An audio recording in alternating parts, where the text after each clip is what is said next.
Hi, this is Domine again. And Eileen. Thank you for tuning in to part 2 of the Treasure of Boneyard Bay. We hope you enjoy it. Feel free to check out our Bandcamp page if you're interested in the MP3 download of the extended edition of this story. Or join us on Patreon for tons of exclusives. Bye. The island. They rowed to the island of Garradoso in the 2 remaining boats. Von Baumeister had insisted on the spiritual protection of the priestess and taken her with him in his boat, along with Turmgard. Ludlov, Chapelle, Federhel, Gustav and Alvarado were in the other, the same group that had ventured into the crown of Kulmar. This time it was Gustav and Federhel who had the honor of rowing. Since Gustav had his backpack with him, the boat with von Baumeister and the priestess aboard was travelling much lighter. Although the master witch hunter had insisted everyone pack as light as possible, Gustav had been stubborn again, claiming he needed every single item of his luggage. Eventually, the master had reluctantly complied and told him he wouldn't feel an ounce of pity should his heavy burden eventually become the end of him. Ad had stayed behind with the captain and the crew of the ship, as von Baumeister had demanded. The Flatlander had shrugged and wished them a successful trip. Ludlov was facing the island, seeing the misty jungle slowly growing and taking shape before him. Only occasionally did he look back towards the Theresia to see how far they had come. Above him, the clouds were breaking up and the fierce heat of the sun pierced through. It made the cloud of fog, which still claimed the island ahead, look even more mystical and otherworldly, like they were really heading into some mythical past. Gustav, you're all like a witch fleeing a pyre, Federhel commented wearily. I can't keep up. The 2 rowers were sitting opposite Ludlov, facing him as they rowed with their backs to the island. Federhel's face was glistening with sweat and red from both the heat and the exertion of rowing. Gustav, on the other hand, looked rather flustered with excitement and seemed inexhaustible, even though he was a much older man than Federhel. Gustav can't wait to visit the island, it seems, Chapelle said, regarding him with a smile. He is excited about the treasure, Alvarado said. We are finally really getting close. Or rather, the single item that has been promised to him, Ludlov noted, whatever that might be. Will you stop talking about me? As if I'm not here? Gustav said breathlessly. The others chuckled. Seriously, Gustav, does your excitement have anything to do with this item you will receive when we find the treasure? Ludlov asked. Gustav grinned at him. When, you say? Sounds like my optimism is beginning to rub off on you, Initiate. So, does it? Ludlov reiterated. All right, yes, you nosy man, Gustav said. I'm excited about the item. What is it? Ludlov asked directly. Just one small thing. You wouldn't even notice it among all that treasure. How do you know it's there? Legends. Ludlov shared a look with Federhel. It's got to be some magical item. Chapelle frowned disapprovingly. Undoubtedly, Alvarado said. But what would it do? Gustav heaved a loud, annoyed sigh. Are you practicing for witch hunter interrogation techniques? Fine, I will tell you. It's an item that will end my loneliness at last. Now let me row. Alvarado shrugged. That sounds harmless enough. Chapelle shot an angry glare at him. It's still magic, Initiate. And we don't even know what kind. I don't understand why the Order approves of this. It was a promise, Ludlov said. We don't break promises. He imagined a magic item that could bring Maria back to him, and he knew it would be hard to refuse such a thing, even though if it existed, it would go against the will of the goddess. Chapelle said nothing for the remainder of the trip to the shore. Their boat arrived considerably later than the other one. Von Baumeister, Turmgard and Blessed Zelenheim were already standing on the beach, and of course their master didn't waste the opportunity to tell them off. Ludlov barely noticed von Baumeister's complaining as he took in their new environment. The main island of Garradoso was an utterly alien place, unlike any he had visited before. The jungle rose up on steep hills and cliffs right in front of them, shrouded in silver mist. A narrow veil ran between the ominous heights, utterly dark and dense with exotic trees and bushes. "That will be our road," he said softly. "Excuse me, Initiate. Did you have something to add?" Von Baumeister asked in a biting tone. "I was just thinking that it looks like there's only one way ahead of us," Ludlov said.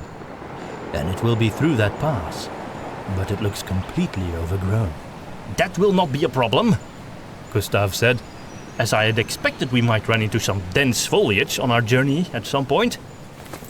He rummaged around in his backpack, which was still in the rowing boat, and eventually took out what looked like a sheathed blade, about the length and size of Ludlov's forearms. "It's called a machete," Gustav announced proudly.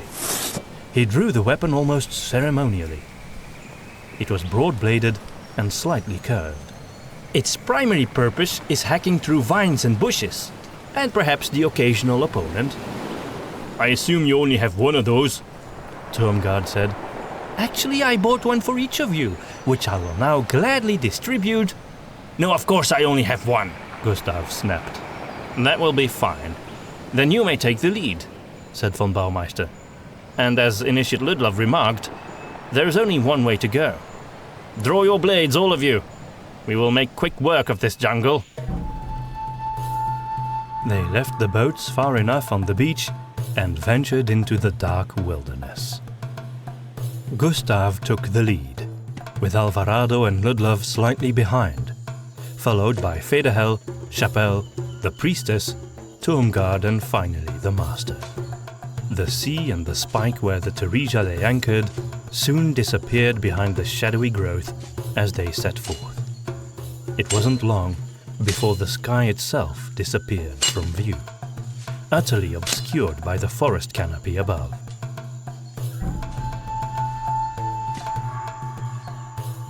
Even though it was not yet evening, it became so dark that they had to stop and make torches before continuing, slowing them down even more. Cutting a path through the underbrush was tiring work, but Gustav went about it with childlike glee, thrilled at the opportunity to use his new toy. He was so enthusiastic in his slashing at the plant life that Ludlov and Alvarado had to dodge both his machete and his waving torch a few times. Eventually, even Gustav agreed they needed to take a rest. They reached a place where the trees were further apart, and the feeble light behind the clouds of mist became visible again, eliminating the need for their torches, which they discarded. They found a suitable spot to rest in a small clearing. It lay near the inside of the crumbled remains of some huge tree stump, the rest of which was nowhere to be seen. It was like the ruin of a little round fortress of bark, covered with moss and mushrooms. A bright green frog jumped out of the way and disappeared as Ludlov sat down on an outcropping. They drank a bit of water from their canteens and enjoyed a brief moment to recover their strength. The sounds of the jungle were all around them, many of them so strange that Ludlov couldn't tell whether they came from birds or insects or some other sort of creature. "The jungle's full of strange animals," Federhel said knowingly. He had also been listening. I've heard it said that there are great cats living in jungles like this, Chapelle said. Black ones with yellow eyes and claws that could rip off your face in a single strike. "Panthers," Alvarado confirmed. "Yes. They live on the mainland of Isclavia as well, but they never come near our settlements." In a place like this, though, you might come across them. And then there are the parasitical millipedes. I once met a man who had made a journey through the jungle where one of those things had dropped down from a tree branch into his collar. It had crawled down his neck and attached to his spine. It was still attached when I spoke to him. He actually showed it to me. That sounds annoying. I'm sure it wasn't too good for his love life, Tomgard commented. He told me it gave him horrible nightmares about his own death, Alvarado replied. He died in a fire a year later. Did the millipede cause it, or merely warn him? That I don't know. You know, if you go on like this, I might not want to continue the journey, the priestess said softly. Don't leave us, blessed, von Baumeister said. We need you. Please don't be too alarmed by these storytellers. We didn't mean to frighten you, Ludlov said. Please forgive us. Apology accepted, Initiate. Now let us continue while we still have some daylight and some courage left. The clouds had broken, revealing an evening sky of soft blue, purple and pink. The air was still pressing and hot though, and Ludlov found his clothes sticking to his body with sweat once more as they hacked their way back into dense undergrowth. The mountainous hills that had flanked them earlier in the day were no longer visible, leaving their choice of direction open. Intuitively, they all agreed to follow the road in the same direction they had traveled so far, leading them downhill into ever denser jungle once again. We might need to make torches again, said Alvarado. It will be dark soon. If you want my opinion, I think we should make camp before that, Federhel said. Ludlov didn't know what he thought of spending the night in the pitch blackness of the deep jungle, but moving ahead through the night might be even more dangerous. There could be dangers ahead that would be hard to spot in the dark. As he was thinking this, his gaze absent-mindedly wandered towards Alvarado, who was just ahead of him, slashing at the underbrush beside Gustav. The Esclavian's shoulder gently touched what looked like a bright green vine. Ludlov gasped, but it was too late to sound a warning. There was a flash of movement, as sudden and forceful as a bolt of lightning. Alvarado's rapier tumbled down into the undergrowth as the snake wound itself around his neck, throttling the young man. The creature's head appeared, snapping at Gustav, who jumped out of the way quickly. The snake hissed menacingly, its silver eyes remaining cold and unreadable. Alvarado grasped the snake, desperately trying to pull himself free, his mouth moving, but his throat unable to produce more than a stifled gurgle. Moving too swift to follow, the green serpent wound itself a second time around him, now covering his mouth and chin, still throttling him with a strength that seemed impossible for its modest girth. Ludlov held his blade ready, looking for the precise moment to strike, but the creature moved so fast it seemed impossible for his rapier to hit it while avoiding Alvarado. Gustav was in the same position, waving his machete threateningly at the snake, not daring to strike. Behind him, Ludlov could hear panicked voices. Chapelle's rose above the others. It's killing him! Do something! She cried out, and Ludlov knew she was right. What remained visible of Alvarado's face was turning purple. Losing no more time, Ludlov pulled a much smaller knife from his belt, not his dagger, but rather something he used more as a utensil than a weapon. He plunged it into the green mass around Alvarado's neck with all his might. The blade was not long enough to reach his friend's skin, but sharp enough to hurt the snake badly. As he had expected, the creature turned its head towards him, baring its needle-like fangs. In that moment, Ludlov was overwhelmed by anger at this monster's audacity. How did this worthless worm dare to hurt his friend? Leaving the knife stuck in the snake's body, he turned his focus to the gaping maw that reached out towards his face, ready to take revenge. Not today, he grunted, and grasped the green serpent's head in one hand, squeezing its mouth shut, astonishing even himself in that moment. With his other, he pulled out the knife and slit the snake's throat, causing blood to spurt out. So enraged was he by the monster that he proceeded to twist its head and then cut it off entirely. Alvarado dropped to his knees, still unable to breathe and wrapped in the snake's body. Gustav quickly came to help and untangled the dead thing. By this time, the young Esclavian lay limp in the underbrush, the contents of his backpack squashed underneath. His throat was discolored and his chest didn't move. "Oh no!" Gustav said in a jittery voice. "This is not good. Not good, not good. This is not..." He kept repeating the words as if they would somehow help, then took off his backpack to open it up and look for some remedy. Ludlov raised Alvarado's head and tried to give him some water from his canteen, but it simply flowed out from the corner of his mouth again. He looked around in desperation. Everyone just stood there, looking just as shocked and helpless as he felt, except for Chapelle. The Goldorian knelt down beside Alvarado and told Ludlov to lay his head down.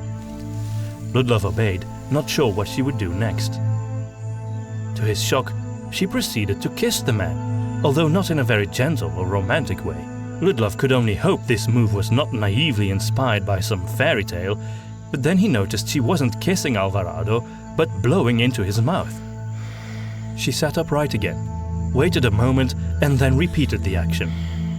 It felt like time hung suspended in one unbearable moment as she kept blowing air into his mouth intermittently. But nothing happened. Chapelle grew more frantic, and Ludlov was terrified their last chance to save Alvarado had slipped away. Refusing to give up, Chapelle breathed in deep and put her mouth to Alvarado's one more time. This time, it seemed like his chest moved slightly upwards. His body convulsed momentarily, and he let out a cough, followed by a deep, long, rasping inhalation. Then, he coughed even harder. His eyes fluttered open, and he beheld the woman who had saved him. A weak little smile appeared on the young man's face. "Next time, do that when I'm awake." And be still! Chapelle cried out. You could have died! "I think I did die. Are you an angel?" Alvarado teased her further. Ludlov's heart overflowed with joy. His friend was back.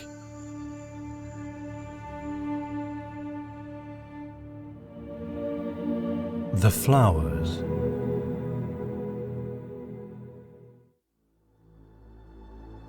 They decided not to travel any further that night and wait until morning. They used the last remaining daylight to cut down enough underbrush to make a small camp.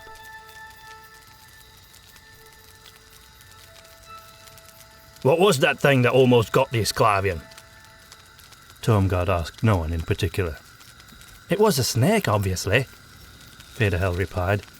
"A green brusher, to be precise." Tormgard had already lost interest in the topic and was busy cleaning his teeth with his dagger. The conversation had sparked Ludlov's interest, though. "Why is it called that?" he asked. "Because it's green and it brushes, I suppose," Tormgard scoffed. "Well, what it does most of the time is just hanging from the tree branches, pretending to be a vine," Federhel explained. "It conserves its energy all through the day like that. Then when some animal or person comes by and brushes against it, it springs to life and attacks, releasing all of that energy at once." That explains its incredible speed, Ludlov said, less than happy to revisit the encounter. "Not to mention strength," Ludlov heard Alvarado say in a voice that was little more than a hoarse whisper. "Are you all right?" he asked the Esclavian, who was lying down at the campfire, drinking from a small flask Gustav had given him earlier on. "Yes, of course," Alvarado replied.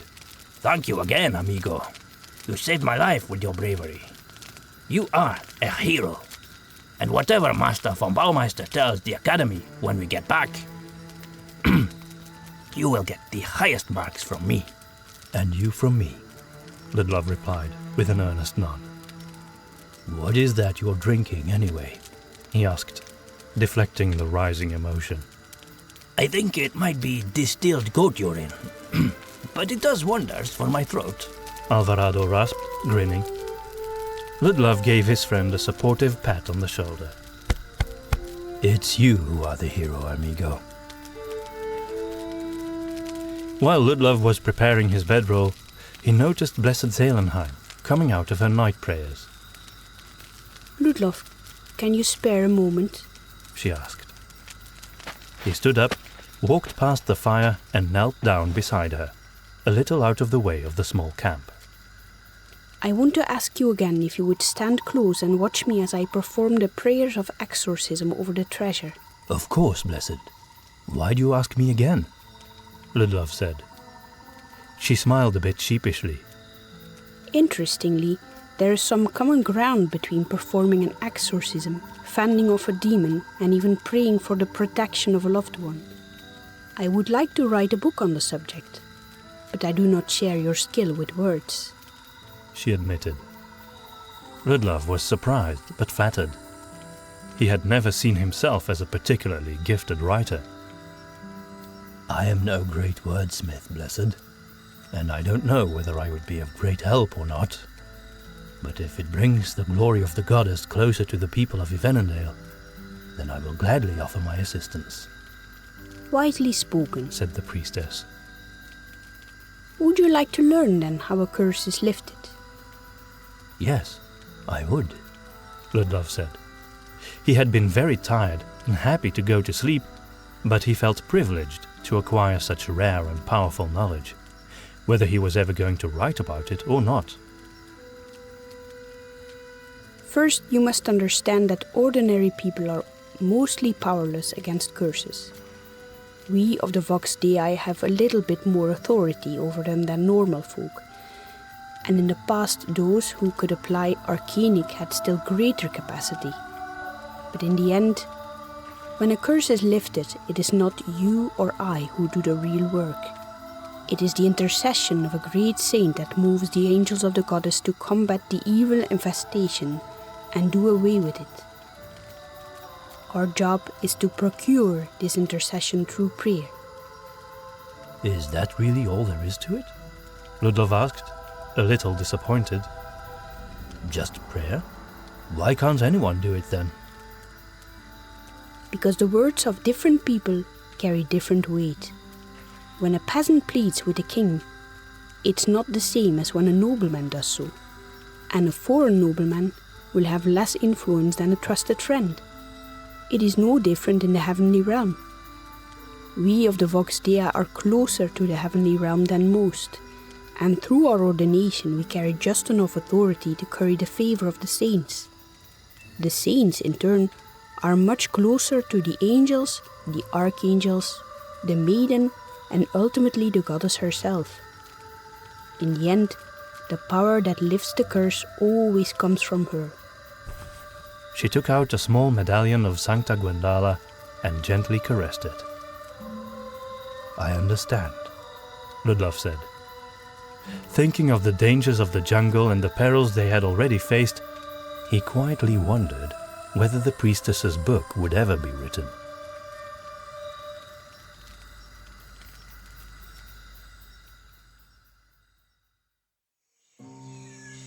Ludlov woke up more refreshed than he would have expected after sleeping on the damp soil of Garradoso. In the light of morning, they could all see an open space ahead between the trees, shrouded in white mist. The golden light of the sun was reflected in the myriad of dewdrops strewn about the foliage surrounding them. As they continued their trip, they emerged out of the trees and found themselves moving down the slope of a grassy hill. In front of them lay one of the most majestic sights Ludlov had ever seen. They had a panoramic view of a vast bowl-shaped valley, with jungle-covered hills in the east and west and a chain of tall mountains in the north. The other side of the valley was at least 10 miles away. In the center stood a round, white hill. At first it seemed like it had snowed there, but that was of course impossible. Federhel still had his spyglass with him and was able to clarify the strange white color of the hill. Apparently, it was entirely covered with flowers. The hill was capped by a stone archway leading to a bridge which crossed a considerable distance over a wide river that ran diagonally through the entire valley, from the mountains northeast into the jungle growth southwest. At the far end of the bridge, at the foot of the mountains, was another hill, on top of which stood a truly impressive monument. A vast temple, resting with its back against a solitary mountain.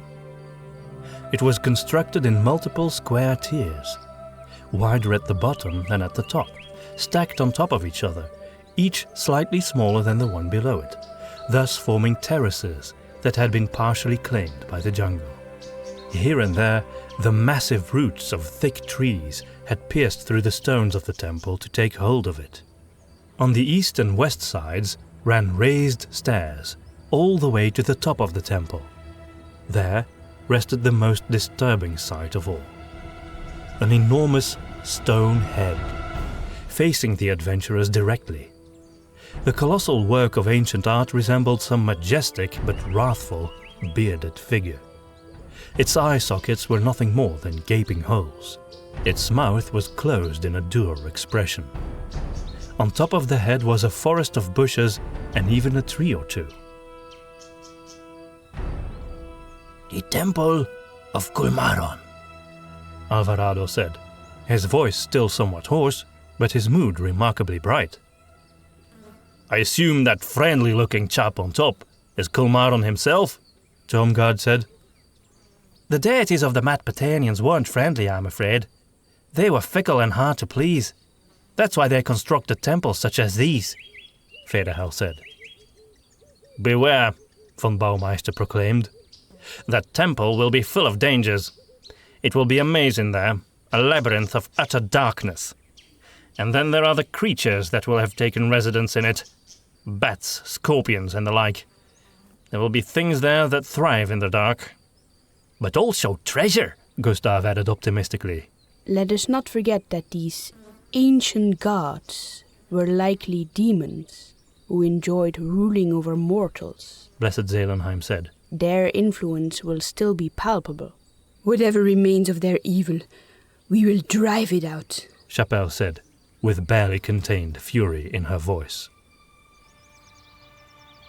When they reached the bottom of the valley and the white hill came nearer, it became clear that the flowers were in fact strandkrone. Crowns of Kulmaron, Federhel said softly. Astounding. That ugly false god does not deserve such a beautiful flower dedicated to him, Chapelle said. That may be why it was renamed Strandkrone in the north, Ludlov remarked.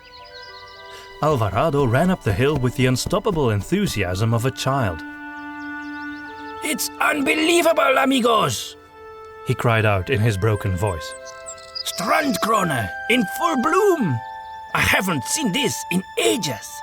And never in my whole life anything like this. The whole hill. Isn't it glorious? It was glorious, Ludlov thought. Not only were the flowers gorgeous, but their scent was so lovely it made him want to stay on this hill for hours. He gently strolled between the flowers, then knelt down to take one in his hand and investigate its 5 blade-like petals more closely. His instincts told him he wanted to pick some to give to Maria. She had always loved flowers. Even the scent of these reminded him of her for some reason, and made it feel like she was nearby. I wish I could plant them in the garden of the witch hunter headquarters, Alvarado said. You couldn't, Gustav said. They would never survive the journey home. You couldn't even grow the seeds in Ivanendale. They need this kind of moist heat. You sound like you've tried, Flatlander, Alvarado observed. I did try. It didn't work. Alvarado looked disappointed, but still proceeded to pick a few of the Strandkrone flowers. Meanwhile, von Baumeister strode on at a relentless pace. Come, all of you. My destination lies ahead, not here. We've come to find treasure, not to peck flowers, Tormgard added, in his usual sycophantic way. Chapelle, who stood nearby, heaved a deep sigh. Ludlov thought she was irritated by Tormgard's behavior, but then he discovered there was another reason for her mood. She looked up the hill and then turned to Ludlov. It seems every blaze of great natural beauty in this world ends up corrupted by demon-worshipping peoples. It makes me ashamed to be human. Left to his natural state, man always becomes an idolater, Blessed Zelenheim said, as she passed them by. Chapelle followed her, as did Gustav. Alvarado, are you coming? Ludlov called out. The Esclavian was still picking flowers and putting them in his backpack. Hold on, amigo, he yelled, as he closed his backpack and quickly slung it over his shoulder. Together they ascended the hill and reached the archway, from whence the bridge began. The bridge was straight and narrow, and had no railing of any kind. One bad step would be enough to plummet down into the river far below. They moved along in single file, in the same order they had reached the top of the hill. Ludlov closed the ranks, with Alvarado right in front of him. It was eerily quiet here, high above the river. They moved slowly, so that even their footsteps made little noise. The mists had withdrawn into the hills, leaving the azure sky wide open. An angry sun shone down on them, and Ludlov longed for the shady hat he would receive upon reaching the rank of witch hunter. No one slipped or fell along the way, but Ludlov still felt relieved when he stepped down from the bridge onto the hill on the other side. The temple rose above them like a dark mountain. The colossal head on top of it was far more intimidating up close, and Ludlov couldn't wait to be out of sight of it, even if it meant entering the ominous building. Right in front of them was a huge double door, at least as tall as 2 men, made out of a pair of massive slabs of stone. There were words carved into them, which Ludlov could not recognize, but to his astonishment, the letters themselves were easy enough to read. They were carved in his own alphabet, albeit in a different style than he was used to. How do we open the door? Tormgard wondered aloud. Ignoring him, Ludlov turned to Federhel. Can you read it? He asked. I can, Federhel said. It's a skirton, carved in Oberklassiken lettering. That's odd. Chapelle remarked. I would have expected some sort of hieroglyphic markings in a place like this. So would I, Federhel said. These words weren't carved here by the Matbatanians. That much is obvious. I think it must have been Sintrasha, or her helpers.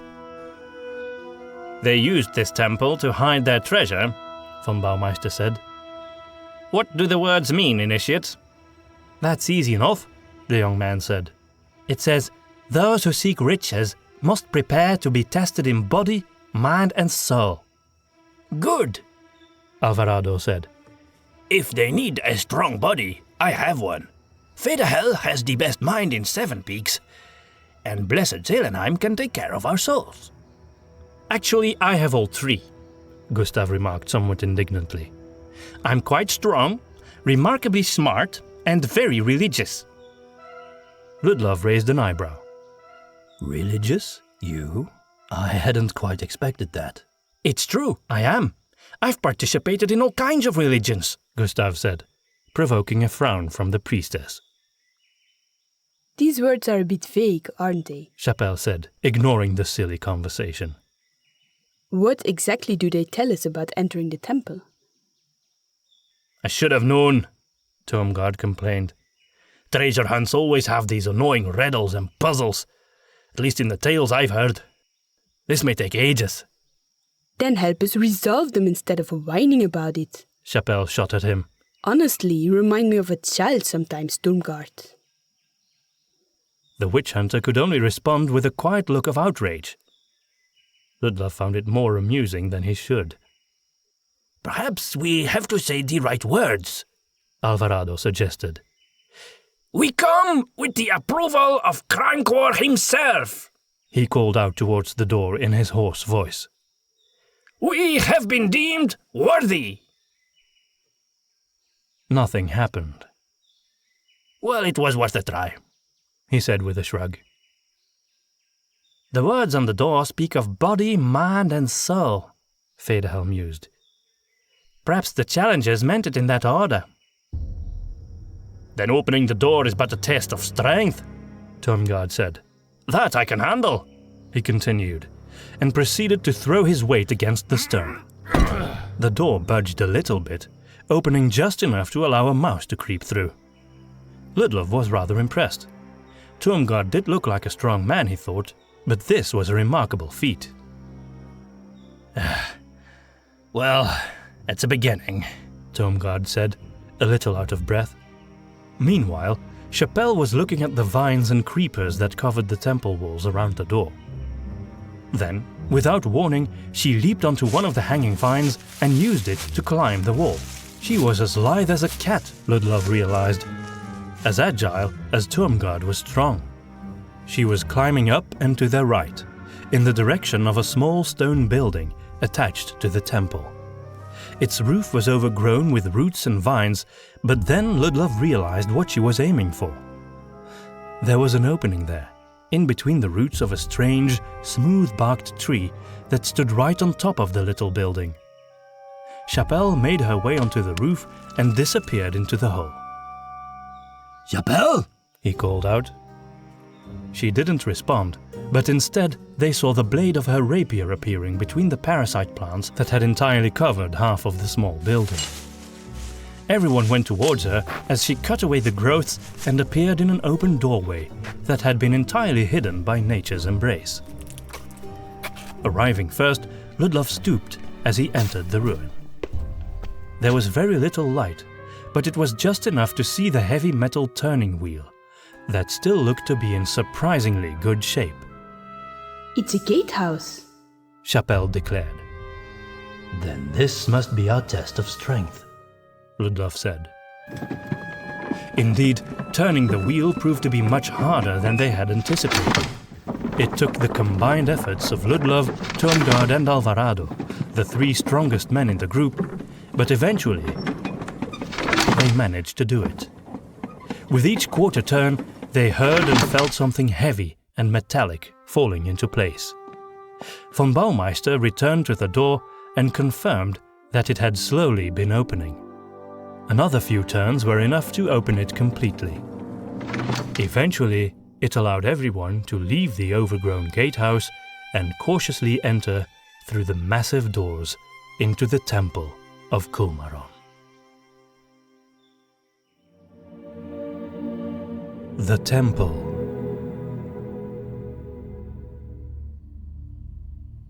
A huge, dark hallway stretched out in front of them. They made torches from some material they found inside and steeled themselves as they entered through the door. As he did so, Ludlov felt like an intruder in some predator's den. Whether it was his imagination or a goddess-given intuition, he didn't know. But he sensed an old and malignant presence, stirring with anger at their entrance. Despite their torches, they still couldn't see much more than the stone floor, stretching out into the gloom. Ludlov glanced towards the priestess. Even in the failing light, he could still see the concern etched on her face. The air was cold, not just refreshingly cool after the heat of Garradoso, but actually chilling. And there was a strange breeze that seemed to come from all around. The smell in the air was one that Ludlov didn't quite recognize. There was the earthy scent of ancient stonework, but it was mingled with something else. He could almost say, magic, Von Baumeister sneered, his voice resounding in a grim and ominous tone in this cavernous hallway. Dark magic. I can sense it. It lies heavily upon this place. Be on your guard, all of you. Federhel brought his torch to the wall on his right and gasped. There was a vast mural, carved into it in magnificent detail, decorated with geometric patterns and trimmings, even though the living characters depicted in the carvings were drawn in a simplified style. These must have been the ancient Garradosians, Federhel said softly. I think these islands might have been highly significant places of worship in Mesopotamian times. Are there any other remnants of their civilization? Chapelle asked. On Isclavia, you can find quite a bit, Alvarado said. But nothing like this. Even in the south of your own country, and in Parslavena, there are some ruins that prove they had a presence there, Federhel added. But as Alvarado said, nothing like this. Did Amia Ostinia write anything about this place? Ludlov asked. She did, but it was all theoretical. She never entered here, although she did study the outside in detail. Something must have stopped her and her followers from passing beyond that door, and I don't think it was just the door itself. They all stared in silence at the carving. It was a procession of people bearing gifts, fruit, animals, even children.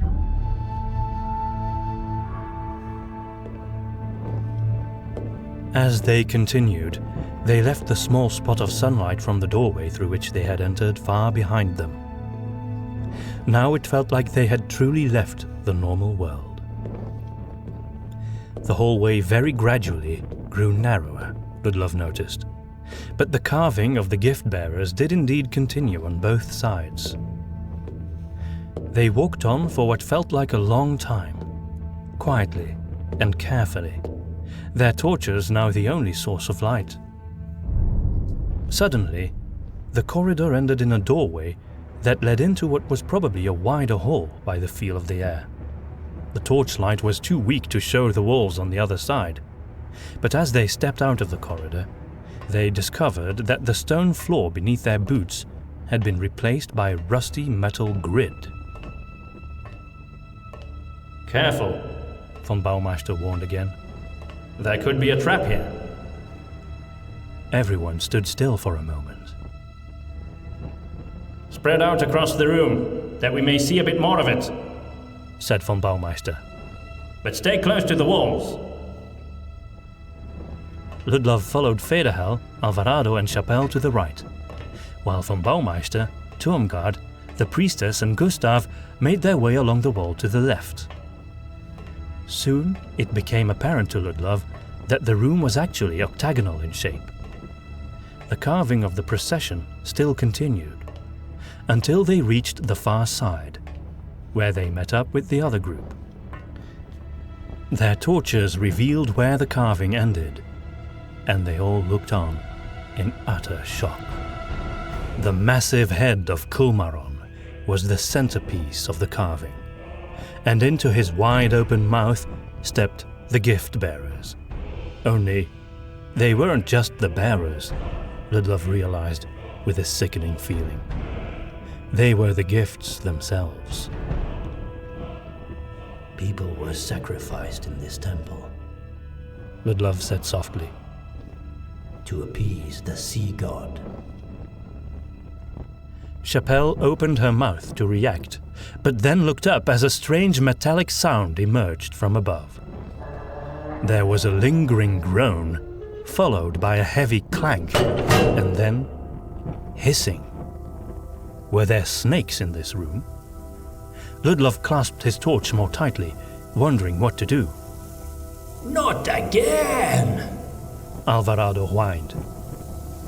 Back against the wall! Von Baumeister bellowed, but it was too late. A torrent of fine sand rained down upon them, pushing them down. Ludlov fought the pressure of the weight and managed to remain upright, but beside him he could just make out Chapelle falling down right before the sand extinguished the last torch. In the utter darkness, he called out her name. Chapelle! Chapelle! Then he felt her grasping his arm and pulling herself back up. Together they made their way to the wall. The last remaining sand filtered away through the grid.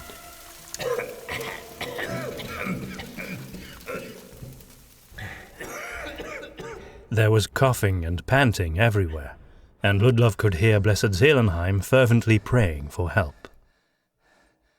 So now the darkness is complete, Ludlov said to no one in particular. We have to go back. Chapelle said, the fear in her voice palpable. No, said Federhel. if we do that, we will be punished. Punished? By whom? Whoever made this place is long dead, Tormgard remarked.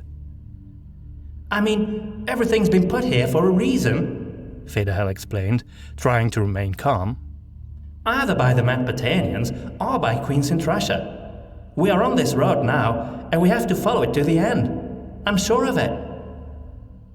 He's right, Gustav said. and luckily, the road ahead is simple enough. What do you mean, Flatlander? Tormgard asked, his usual gruff impatience now tinged with uncertainty. There is a staircase here, Gustav said. I can feel it. It goes straight up. This is no time for jokes, Gustav. Chapelle said, her voice quivering.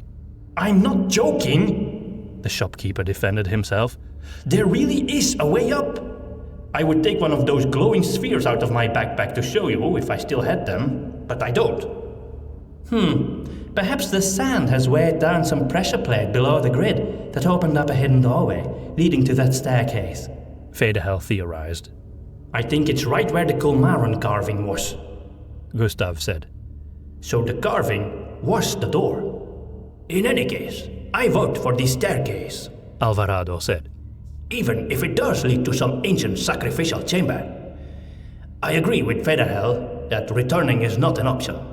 As do I. And if I may remind you, my opinion is the only one that matters, Von Baumeister said. We take the stairs.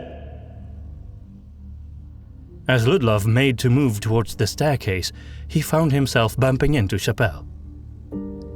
I'm sorry. They both said at once, then simultaneously scoffed at themselves. I think it's this way. Chapelle said, her voice moving away from him. You can't miss it. Gustav called out from somewhere above them. He had to be part way up the stairs already. I hate the dark.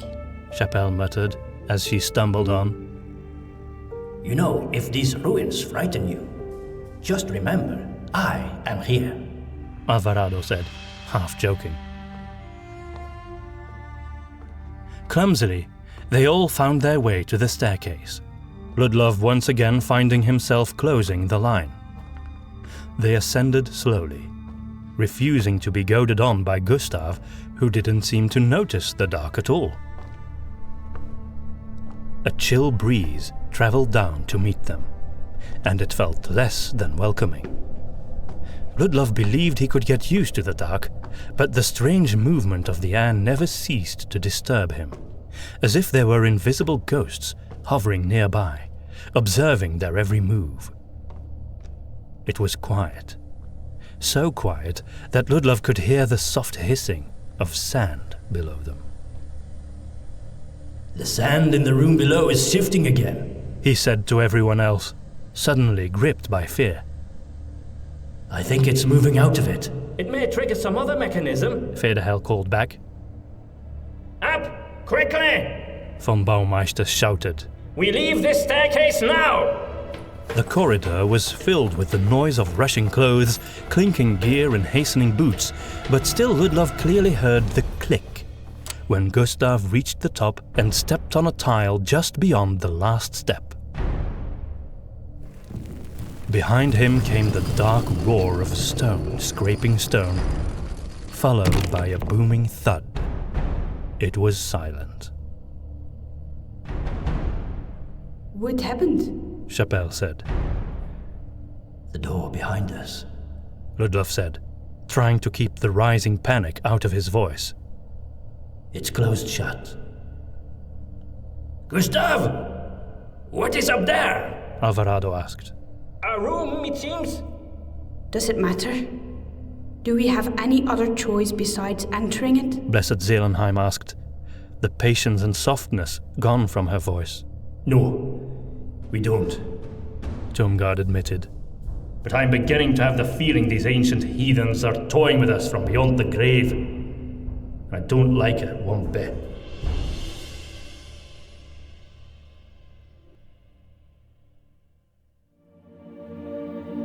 The room. They were all standing near the doorway, none of them daring to move further into the room. Well, we won't accomplish much just by standing here, Tomgard said, and for once Ludlov had to agree with him. The way the witch hunter's voice resounded made it clear they were in a relatively small room, far less cavernous than any of the spaces they had visited so far in this strange temple. They all started to shuffle ahead very carefully, and it didn't take long before someone bumped into something. Ludlov heard a stifled grunt and the clatter of wood onto the stone floor.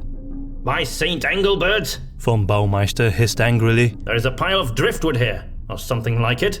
Before anyone could react, a woman's scream resounded, accompanied by more clattering. But there was a different quality to the sound, less hollow. Bones! Blessed Zelenheim cried. They're skeletons, rib cages and skulls! Are you all right, Blessed? Alvarado asked.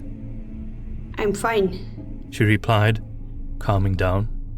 thank you, Alvarado. I feel rocks here. Fedahel said. And shards of pottery. Chapelle added, shoving some of the clutter away with her boot. Careful here. I think they're sharp. Broken urns or something. Perhaps this was some kind of storage room, Gustav suggested. Maybe if it was managed by Alvarado. Chapelle said. It seems about as messy here as his personal quarters back in Seven Peaks. How do you know his personal quarters? Gustav asked. There goes our secret. Alvarado's sudden groan indicated Chapelle had managed to locate him in the dark. Sometimes witch hunters are assigned to inspect the initiate's quarters. She clarified.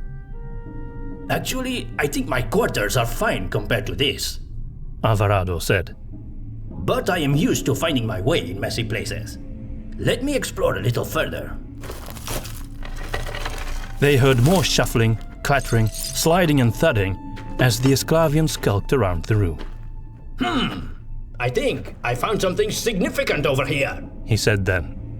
What is it? Von Baumeister asked. You should come over here and feel it. The initiate said. Tomgard, make your way to the Esclavian initiate's voice. The master commanded. Tomgard quickly tripped over something and fell down onto what sounded like a large metal object, perhaps some sort of armor or shield. Muttering curses, he got up again and made his way to the other side of the room. Here, feel it. Alvarado said. A great beast of sorts. No, It's a dragon. Tomgard said. I'm certain of it. You mean the statue of a dragon, I assume? Von Baumeister said. Yes, master. But it's quite lifelike. Fedahel had made his way to the dragon statue as well. May I feel the head? Here it is. Alvarado said. 2 curled horns, like a ram's, and a single straight horn in the middle. I might have known. Axarkalox, Von Baumeister said. That name was known to all of them, Ludlov thought. The great dragon Axarkalox had been summoned by the Ungra in ages past to hunt down the Sintra. Some stories placed the appearance of the beast shortly after the exodus of Queen Sintrasha. Others had Axarkalox appearing much later, after the Ungra themselves had left Oskurta. Indeed, master, Fedahel said. There can be no doubt. Axarkalox wasn't a very big dragon. In fact, this statue may be even life-sized, but he was extremely dangerous due to his ability to breathe fire without limits. Reminds me again how that story ended, Ludlov said. It clearly didn't manage to exterminate the Sintra, since there are probably more of them now than there are Ungra. So what happened? The Sintra tricked it and poisoned it. Chapelle answered before Federhel could. Can you poison a dragon? Gustav asked. It breathes fire, for maiden's sake. Watch your tongue, Gustav. Blessed Zelenheim said. Actually, all you need to poison the dragon is metal. Chapelle said, ignoring Gustav's irreverent language. I actually didn't know that part. Federhel admitted. My mother used to read to me from a big book of legends from around the world. Chapelle said. The stories about dragons always stuck with me. I do love those. They are evil beasts. If not created by Lucas, then in league with him, von Baumeister said. I know, Master. Chapelle admitted. But I love the stories. Stories or no, how do we get out of here? Tomgard said, his familiar impatience on full display in his voice. Well, the Sintra tricked the dragon by feeding it metal, causing the dragon to overheat. Chapelle said. Exarchalogs began to glow, and in his pride he believed the glow was making him even more powerful and magnificent. But actually, he was melting from the inside and thus was killed. Dragons don't feel pain, Federhel clarified. Well, I think we should do what the Sintra did. This statue's mouth is wide open, and the room is full of all kinds of junk. We could easily throw in some metal, and maybe it will light up eventually. That sounds ridiculous, Tomgard said. We should just feel the walls for an exit. Nothing stopping you from doing that, Witch Hunter, Gustav said. But I'll take my chances with the statue. Don't throw in any bones, wood or stone. Chapelle warned. Only metal. If you find some metal, hand it over to me and I will put it in the dragon's mouth, Alvarado said, who was closest to the statue along with Federhel. Desiring to contribute to the endeavor, Ludlov began to feel around in the dark for any metal scraps. He mostly found dusty crockery and piles of bricks, but Chapelle, Gustav and von Baumeister managed to hand over some tin goblets, rusty swords and oil lanterns that lay scattered around the table. Gustav even found some cutlery. All of it entered into the dragon's mouth through Alvarado's and Federhel's hands. At first, nothing happened, but strangely enough, neither was there any sound of metal clattering into the stone gullet. The objects just disappeared, as if they really had been swallowed by some creature. Then, unmistakably, there came a very faint, dull red glow, the first sight to penetrate the darkness since their torches had gone out. As more objects were added, the glow slowly grew brighter, until it became strong enough to outline the form of the dragon. The faint light came from its chest, but it spread out across the entire statue, making it look like there really was a glowing red dragon in this gloomy place. Eventually, the light became strong enough that Ludlov could make out his companion standing near the beast, as well as the piles of refuse that had been put here. Everything looked red, a single color dominating all that could be seen. As the statue had begun to glow, it had also been warming up, and now it was so hot that Alvarado and Federhel had to back away from it. The entire room was now bathing in a suffocating heat, and Ludlov felt like jumping into a lake of cold water. Tormgard was still standing to one side, his hands on the walls. He was looking up at something, pearls of sweat glistening on his forehead. Thanks for the light, lads, he said. There is an exit, but it's up there. Following his gaze, Ludlov could see a crawling space near the ceiling of the room. A slight-framed person like Chapelle could get in there, provided she manages to get up to that height in the first place, Tormgard said. I will do it, Chapelle said from across the room. Let me stand on your hands, Tormgard. She passed by Ludlov, took off her witch hunter hat and handed it to him. Hold on to this for me, Ludlov. Then she went on to Tormgard, who weaved his fingers together for her to step on. As she did so, he gave her a lift and she grabbed onto the opening in the wall. Chapelle pulled herself up and quickly disappeared into the crawling space. Well, there is a hole here at the end of this little tunnel. Her muffled voice called out. No idea what's down here or if I'll ever be able to get back up, though. Perhaps you should wait then, Chapelle, Ludlov shouted, suddenly feeling a jolt of panic at the idea of her inadvertently falling to her death or being locked up forever. I think this was the idea. She replied. It's a test of bravery. You don't know that? Gustav yelled, sounding equally worried as Ludlov. I will see you on the other side, treasure hunters. Chapelle's voice resounded, and then it became terribly quiet. No one spoke for at least a minute. The light of the dragon was slowly beginning to fade, as if it had used up all of its fuel. Ludlov's heart raced. For all he knew, Chapelle had jumped down into some vast underground lake hundreds of meters below, or worse, now found herself entombed in some dark shaft of stone, unable to even move. He knew it was senseless, but he suddenly felt angry with her. How could she have been so imprudent? Then he realized how his fingers were digging into the brim of Chapelle's hat, and knew his anger was only there to distract him from the impossible horror of her doom.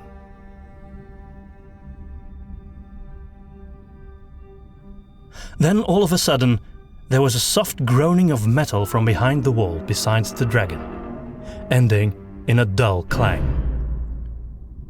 Soon after, stone rumbled, grains of sand cracked, and dust hissed as part of the wall came sliding down. From the cloud of dust that billowed up into the room, barely visible in the fading light, emerged the slender figure of Chapelle. You will not believe what's ahead in the next room. The spikes. Ludlov returned Chapelle's hat to her and heaved a sigh of relief. As she put it back on her head, he saw her silhouetted in the dying ruddy light, surrounded by the fading haze of dust, her long hair wild and untamed about her face and shoulders, her eyes mere glints in the gloom. And for a moment, she seemed like a heroine from the tales of old. Follow me, she said, then turned and walked back into the black tunnel behind the secret door. They all did so, and soon found themselves in another narrow space of inky blackness. It was a lot cooler here, and there was a moist feeling in the air. When his eyes had adjusted to the darkness, Ludlov realized that it was not all black. From ahead came a very faint green-bluish hue, just enough to see the outline of the tunnel by. watch out, there are steps here, Chapelle said. They all carefully ascended and entered into a new room.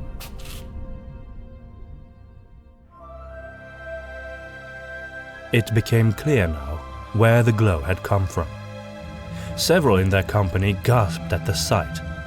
Alvarado's mouth fell open. It was a much larger room, square and tall, but constructed in very roughly hewn stones, making it almost look like a cave. All along the walls were hundreds of wide-capped mushrooms, glowing with a bluish-green light, each cap's light undulating in its own rhythm, twinkling like the stars on a summer night. The moss that they found on the walls here and there seemed to glow as well, albeit with a fainter light. Together, the mushrooms and the moss were bright enough to illuminate the entire room. Truly, the wonders of creation are limitless, breathed Blessed Zelenheim.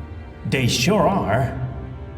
I don't know about the moss, but the mushrooms, that's Agaricum sublucium, Gustav said. Strange to find them here. I've only ever seen them in deep caves on the mainland. Be careful not to touch them. I assume they're not edible. Are they poisonous? Alvarado asked. Not at all, Gustav admitted. In fact, the mucus is even good for the skin, or so they say, but the glow fades when you touch them. They go dark. Good for the skin, Alvarado repeated. I think we can do with one less light in all of this, he said, and before anyone could stop him, he had already stroked his finger on one of the glowing caps nearby. It immediately went dark, as did the surrounding ones. The darkness rippled out along the wall, over to the other walls, and all the way to the other side. I meant to warn you for that, Gustav said through gritted teeth. There was still a glow ahead, though. Their collective attention was now drawn towards the obstacle in front of them. The flagstone-covered floor continued for about 4 paces until it suddenly fell away. From that chasm came the remaining glow. It was at least 15 paces long in Ludlov's estimation. Now that the walls had gone dark, he couldn't see the opposite side anymore, but when they had entered, he had seen a similar terrace of stone there, as well as an open doorway in the far wall. Most likely, that would be the only exit. Instinctively, Ludlov stepped forward and made his way to the edge of the chasm. About 6 meters below was a pool of water, full of brightly glowing algae. It provided even more light than the mushrooms, of a pure blue color. Niagara sublucia, said Gustav, who had followed Ludlov to the edge. It used to grow in Urba Classica. Imagine the waterways of the city at night. Ludlov didn't pay attention. He was too focused on the forest of razor-sharp bone-white spikes that emerged from the pool, ending about 2 meters below their feet. They probably were made of some kind of bone, Ludlov thought, although he wondered what sort of creature could provide such massive, straight spears, each as thick as Ludlov's own arms at the point where they emerged from the water. Swimming is not an option then, I suppose? As he had been watching the chasm, the light of the mushrooms had slowly begun to twinkle again all around them. He could now clearly see the doorway at the far end of this cavernous space. Turning around to look behind, Ludlov saw the doorway from which they had entered, which looked exactly the same as the one on the opposite side. Slightly above it, to the right, there was a gaping hole in the wall. That's where I came from. Chapelle explained. Beside the doorway lay a neatly stacked pile of white stakes. They looked like the spikes in the chasm, but much smaller, perhaps as long as Ludlov's forearms. On the left wall, next to them, there was a huge metal disc embedded in the wall. Upon closer inspection, it consisted of an inner and an outer ring, surrounding a disc with an angry bearded face embossed upon it. Each of the rings had 4 holes in them, one above the center, one below, one to the left, and one to the right. Federhel frowned, as if this reminded him of something he couldn't immediately remember. I hear water dripping. Where is it coming from? Alvarado asked, making Federhel frown even more as he was breaking his head over those circles. All around us, Tormgard said. the walls are as damp as a cave. In fact, I'd say we're practically in a cave. No, it's something more steady, Alvarado said, concentrating his hearing. Over there, von Baumeister said, pointing in the direction of the left wall above the basin, where there was a metal pipe sticking out. It was about as wide as a man's head, and still within arm's reach. Occasionally, a few drops of clear water trickled out of it. Do you think it's drinkable? Alvarado asked. Gustav shrugged. Why don't you try it? But try not to touch any mushrooms this time. Chapelle investigated the walls from a distance. Perhaps we could use that pipe to stand on and climb across the walls to the other side. She mused. Do you have a death wish? Tormgard blurted out.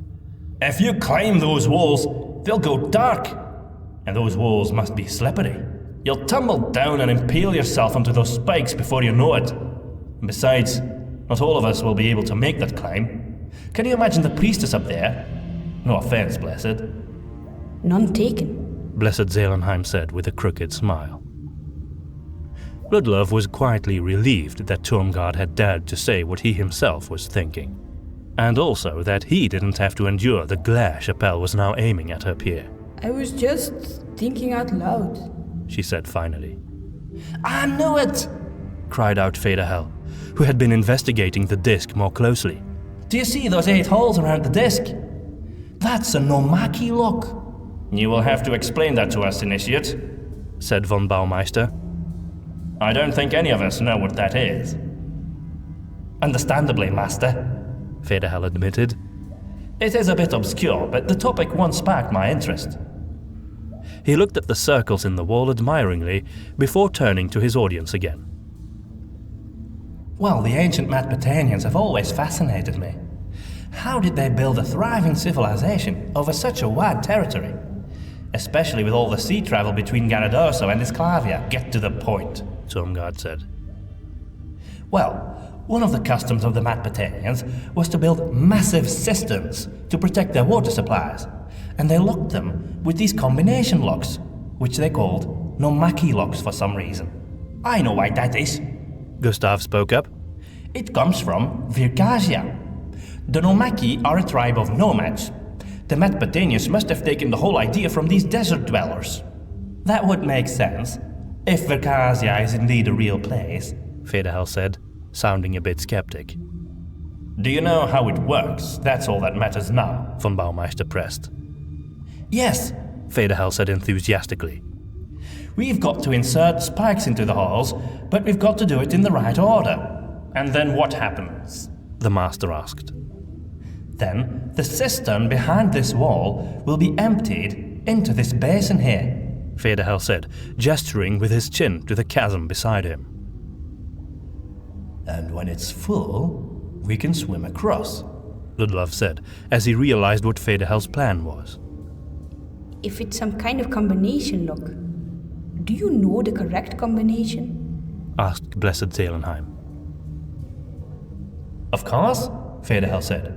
As you can see, there are 2 rings, a smaller one inside a bigger one. Each ring has 1 hole above, 1 below, 1 left, and 1 right of the center.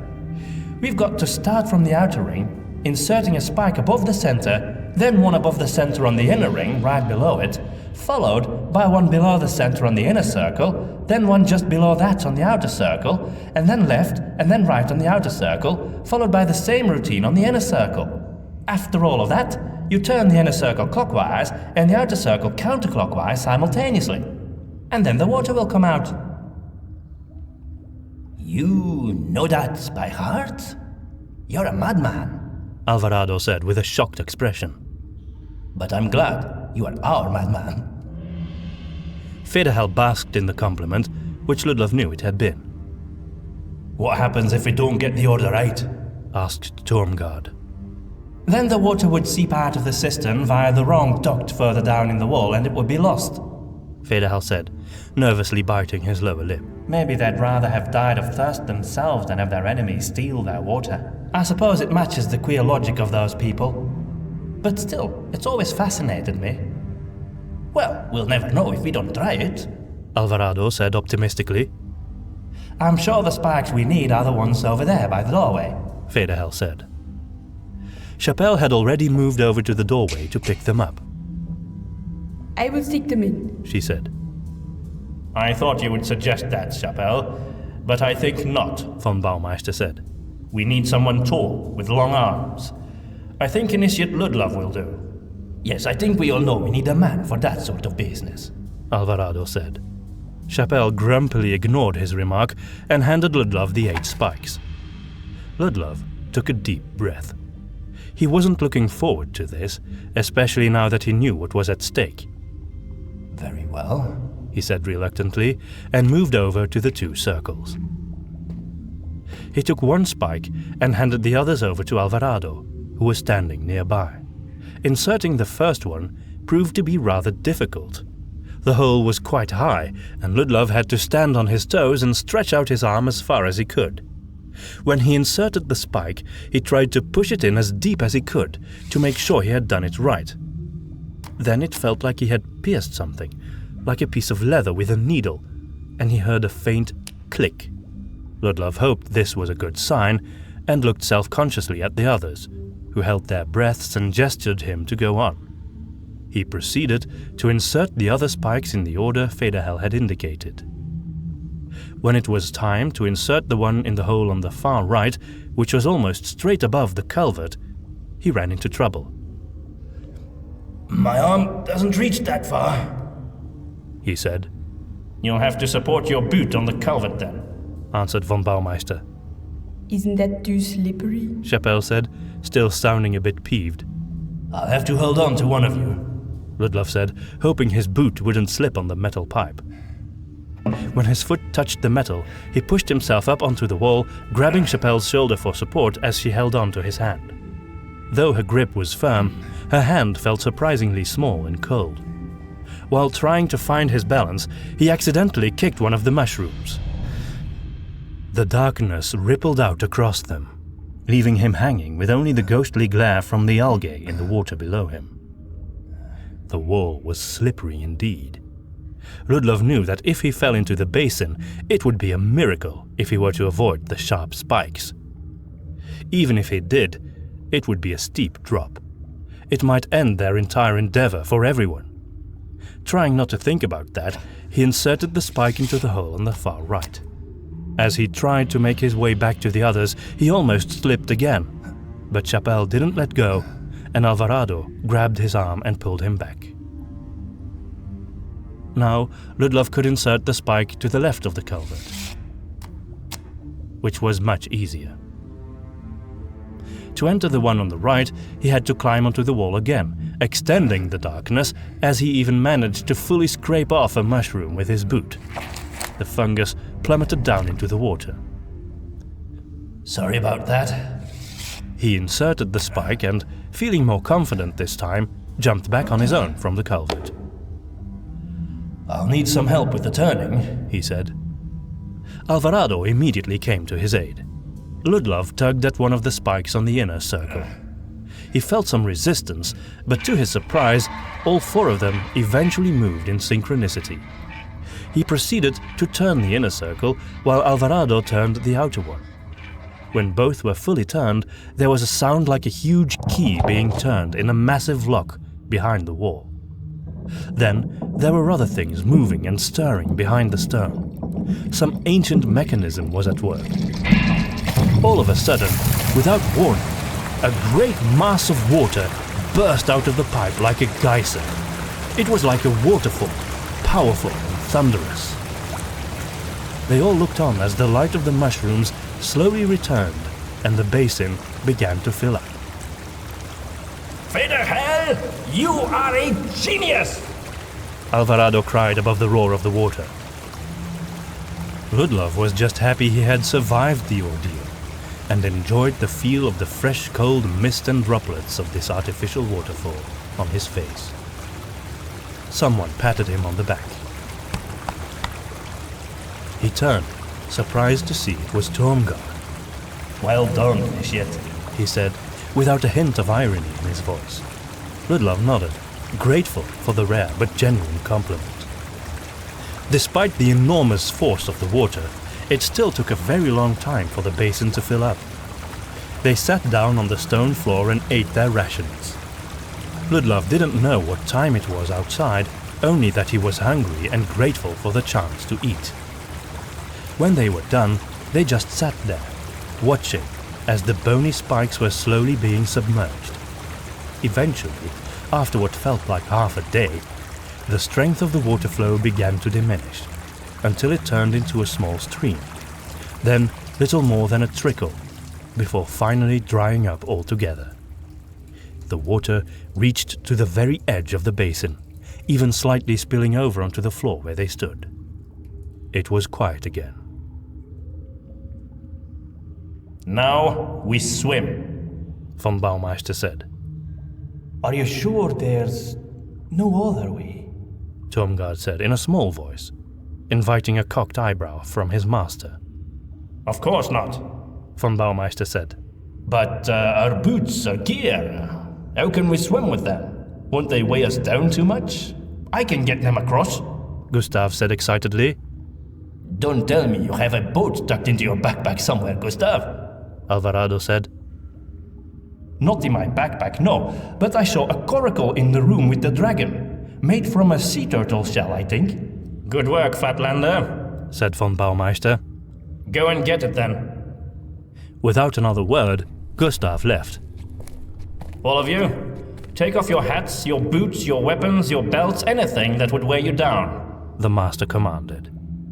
Everyone obeyed, including Ludlov, who felt uncertain about removing his weaponry, although he understood the need. Then Gustav returned with the coracle. It was large enough to store a good deal of material, but he would still have to go back a second time. Perhaps someone should cross in the coracle in order to, guard the weapons and such, Turmgard stammered. Wait, Turmgard, are you afraid of the water? Chapelle said, trying to hide her smile. No, I'm not. I'm just wary of what's in it, Turmgard said. The algae or the spikes? Chapelle asked. Yes, Turmgard said, causing her to shrug. Be a witch hunter, Turmgard, von Baumeister said, his voice dripping with disgust. You will swim across like the rest of us. Mr. Finsterdunkel will be pushing the coracle. All right then, Master, Turmgard said, eyeing the water as if it might suddenly jump out at him. Once the coracle was filled with their gear, Gustav pushed it into the water. Then they entered the pool themselves, very carefully, aware of the razor-sharp spikes not far below them. The water was ice cold, and Ludlov found himself gasping for breath as his chest seemed to constrict. Federhel and Chapelle had almost the same reaction. Von Baumeister only grunted stoically. Alvarado screamed as if he had been bit by a scorpion, and Gustav just called the water lovely and refreshing. Turmgard was still standing on the stone floor next to the priestess. He was trying to look stoic, but he was clearly having a dreadful time. They didn't waste any more time and began to swim. When they were a few paces ahead, Chapelle turned around and held still. What is it? She called out. I can't swim, Came the priestess's voice from behind Ludlov, who also turned. Neither can I, said Turmgard. Very well. I will carry you, blessed, said Chapelle. Ludlov, you take Turmgard. Ludlov swam back and allowed Turmgard to grab hold of his shoulders. The swim across was a lot more arduous with the additional weight, and Ludlov found his foot brushing against the tip of one of the spikes at one point.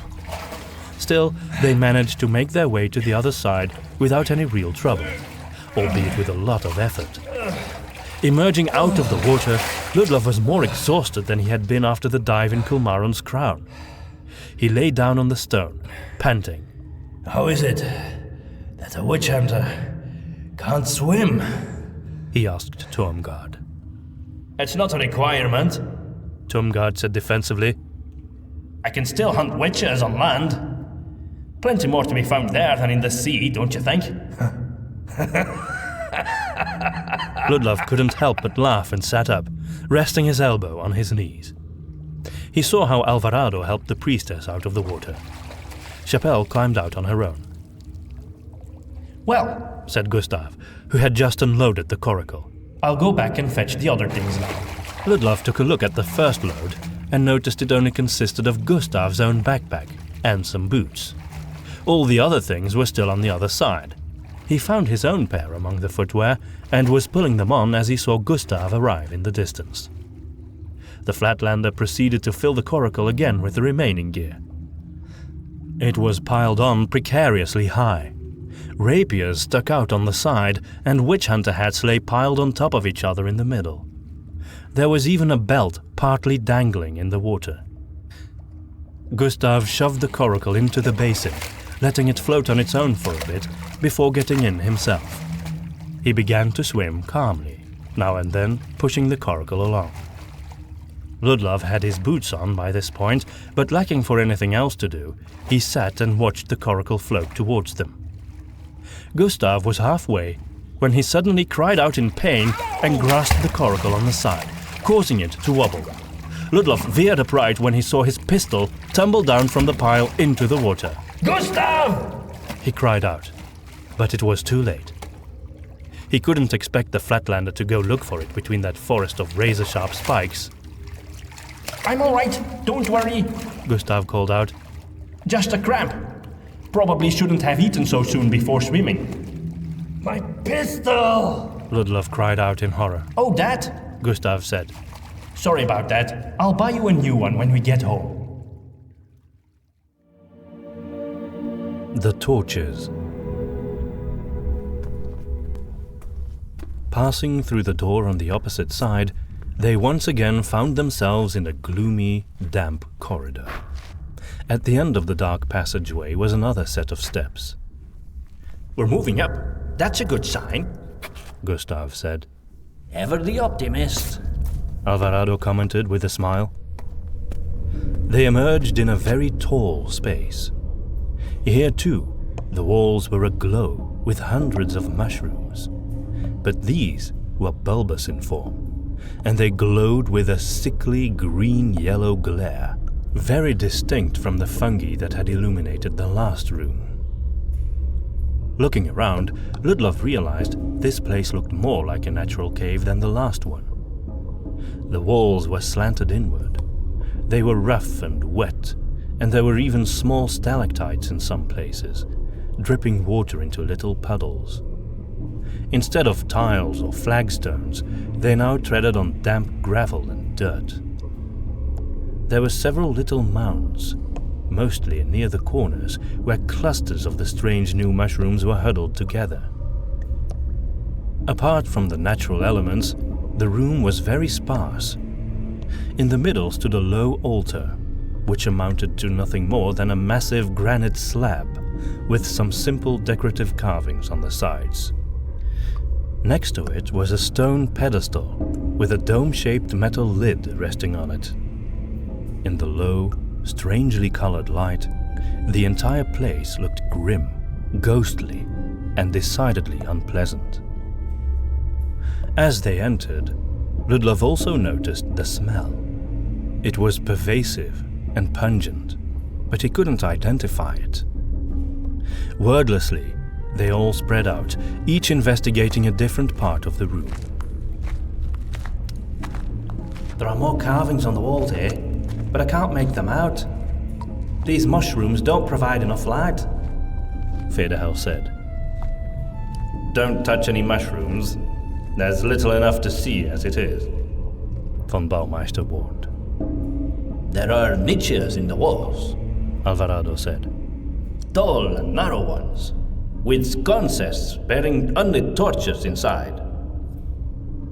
Perhaps we should find some way to light them. Tuomgard reached the pedestal and lifted the lid. There are some small stones here, he said. Those are flint stones, Gustav clarified. Joining Tuomgard, he took a closer look at them. Yes, as I thought, a Skorten blue flame rock. Those are very effective. Even in a damp place like this, you can expect them to still light a spark after hundreds of years. Here, let me show you. Wait! Federhel called out. That smell. Don't you notice it? Notice it? Gustav said, already holding a flintstone in each hand. I can barely stand it. It's some sort of oil or gas. Something that doesn't like fire, Federhel said. Or likes it a little too much, Tuomgard muttered. There's something else here, Blessed Zelenheim said, who was standing not too far from Tuomgard and Gustav. It looks like, well, a bit like a stone umbrella stand, but there are unlit torches in it. Gustav joined her, bent down and sniffed the torches. Ah, yes, this is where the smell comes from, and I know what it is. Enlighten us, please, von Baumeister said with grim sarcasm. It's gypsy oil. I sell it in my shop. What on earth is gypsy oil? Ludlov asked. Gustav shrugged. The gypsies make it. How or from what, I don't know. but it burns very, very well and it never loses its capacity. We have Oscorton flintstones, Federhel said, and gypsy burning oil. This was put here by the Sintra. It must be part of the trials to find the treasure. And clearly we're meant to set something on fire. Chapelle said. But what? Oh, I know what these are. Alvarado said suddenly. He sounded a bit queasy. He was looking at the walls, ignoring the conversation that had been going on. What do you mean? Tumgard asked apprehensively. These aren't mushrooms, Alvarado said. Then he turned towards them. He looked almost as bad as he had done after his encounter with the green brusher. These are eggs. What sort of eggs, precisely? Asked von Baumeister. I don't know what they are called, but they are the largest and nastiest insects I have ever seen. I encountered them once, in a long-abandoned wine cellar. They have stingers as big as my finger. What did you do? Chapelle asked. I ran. I closed the door, never opened it again. Frowning, von Baumeister commented, Well, I hope that's not what you'll be doing if we encounter them here, Initiate. That would look very bad on your evaluation. I was 10 years old then, Master, Alvarado clarified, but von Baumeister ignored him. That sounds a lot like Spixoletals, Gustav said. Come to think of it, you must be right, Alvarado. Spixoletals do have glowing eggs, and they do live in caves. And they're native to Garradoso, although you can find them in Esclavia as well, but very rarely. I sincerely hope you're making all of this up, Ludlov said. Of course not, Gustav said indignantly. Spixoletals are huge and extremely aggressive. They are quite poisonous, but their stingers are so big and powerful they might just kill you the old-fashioned way. The old-fashioned way? What do you mean? Alvarado asked tensely. You know, stabbing you to death, Gustav clarified with a shrug. Most insects don't like fire, Chapelle said. I think we should light at least one of these torches, just for a start. If there is some sort of puzzle we have to solve, we will need light to see by. It sounded very reasonable to Ludlov. Von Baumeister simply nodded his approval and Chapelle took one of the torches out of the stand, holding it out to Gustav, who was pleased to be able to demonstrate how well the Oscorton blue flame rock worked. With a single strike, he had already produced a spark big enough to light the tip of the torch. The warmth and clarity of the light was quite refreshing in this dank, dark, squalid place. Impressive, Chapelle said, before walking over to Federhel. There seem to be single words carved into the walls around each of those niches with sconces in them, the initiate said. But there's only one full sentence, right here in the middle of the room. Chapelle held the torch aloft so they could at last see what was written on the wall. Like the words on the door of the temple, they were in Oberklassikan lettering, but the language was foreign to Ludlov. Is it Oscorton again? He asked Federhel, who nodded. Roughly translated, it says, know your enemy as yourself, but don't show your enemy's strength, the young man said. Chapelle frowned. That first part seems like sound advice, but the second doesn't make much sense to me. I have to admit, I agree, Federhel said. Perhaps we should look at it from Sintrasha's point of view, Ludlov suggested. I assume she put this text here, or her followers did. Chapelle gave him an appraising look. What do you mean? Well, whom does the text address? Who would be the sort of person Sintrasha wanted to find the treasure? A Sintra, I'm sure, Alvarado said. But that's not what we are. No, we aren't, Ludlov said. But let's imagine for a moment that you are a Sintra, Alvarado, and you are standing here, reading those words. Who would be the enemy? The Ungra, Alvarado said, understanding dawning on his face. The Sintra and the Ungra have always been at each other's throats. In that case, the text should be read as "Don't show the Ungra's strength." Chapelle said. What is the Ungra's strength exactly? Necromancy, Tormgard said bitterly. I think we should look at the other words first, Federhel suggested. Chapelle slowly walked around the room, revealing all of the words on the wall. As he looked on, Ludlov was surprised to see quite a few words he knew on there. Mens, caput, manus, visus. These are just common lingua words. Then it dawned on him. Of course, it makes perfect sense.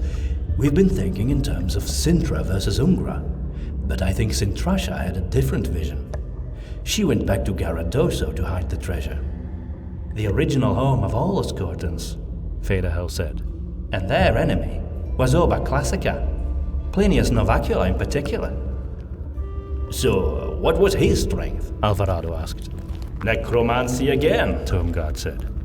There are a lot of Oscortan words as well, Federhel concluded, as Chapelle finished her tour around the room. I'd say they're about evenly divided between Oscortan and Lingua. Mind, head, hand, sight. I don't know Oscortan, but from what I've seen of the Lingua words, they all convey some aspect of a person, either mental or physical, Ludlov said. Which one would be the enemy's strength? So it must be one of the words on the wall. The enemy's strength. Chapelle said. Vis or rubur, perhaps? She read the words aloud. And then we have to not show that word. She mumbled. Then she fell silent.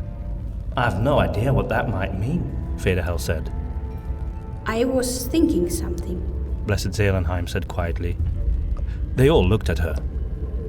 Federhel translated the text as "Don't show your enemy's strength," but it could also be translated as "Don't reveal" or even "Don't illuminate."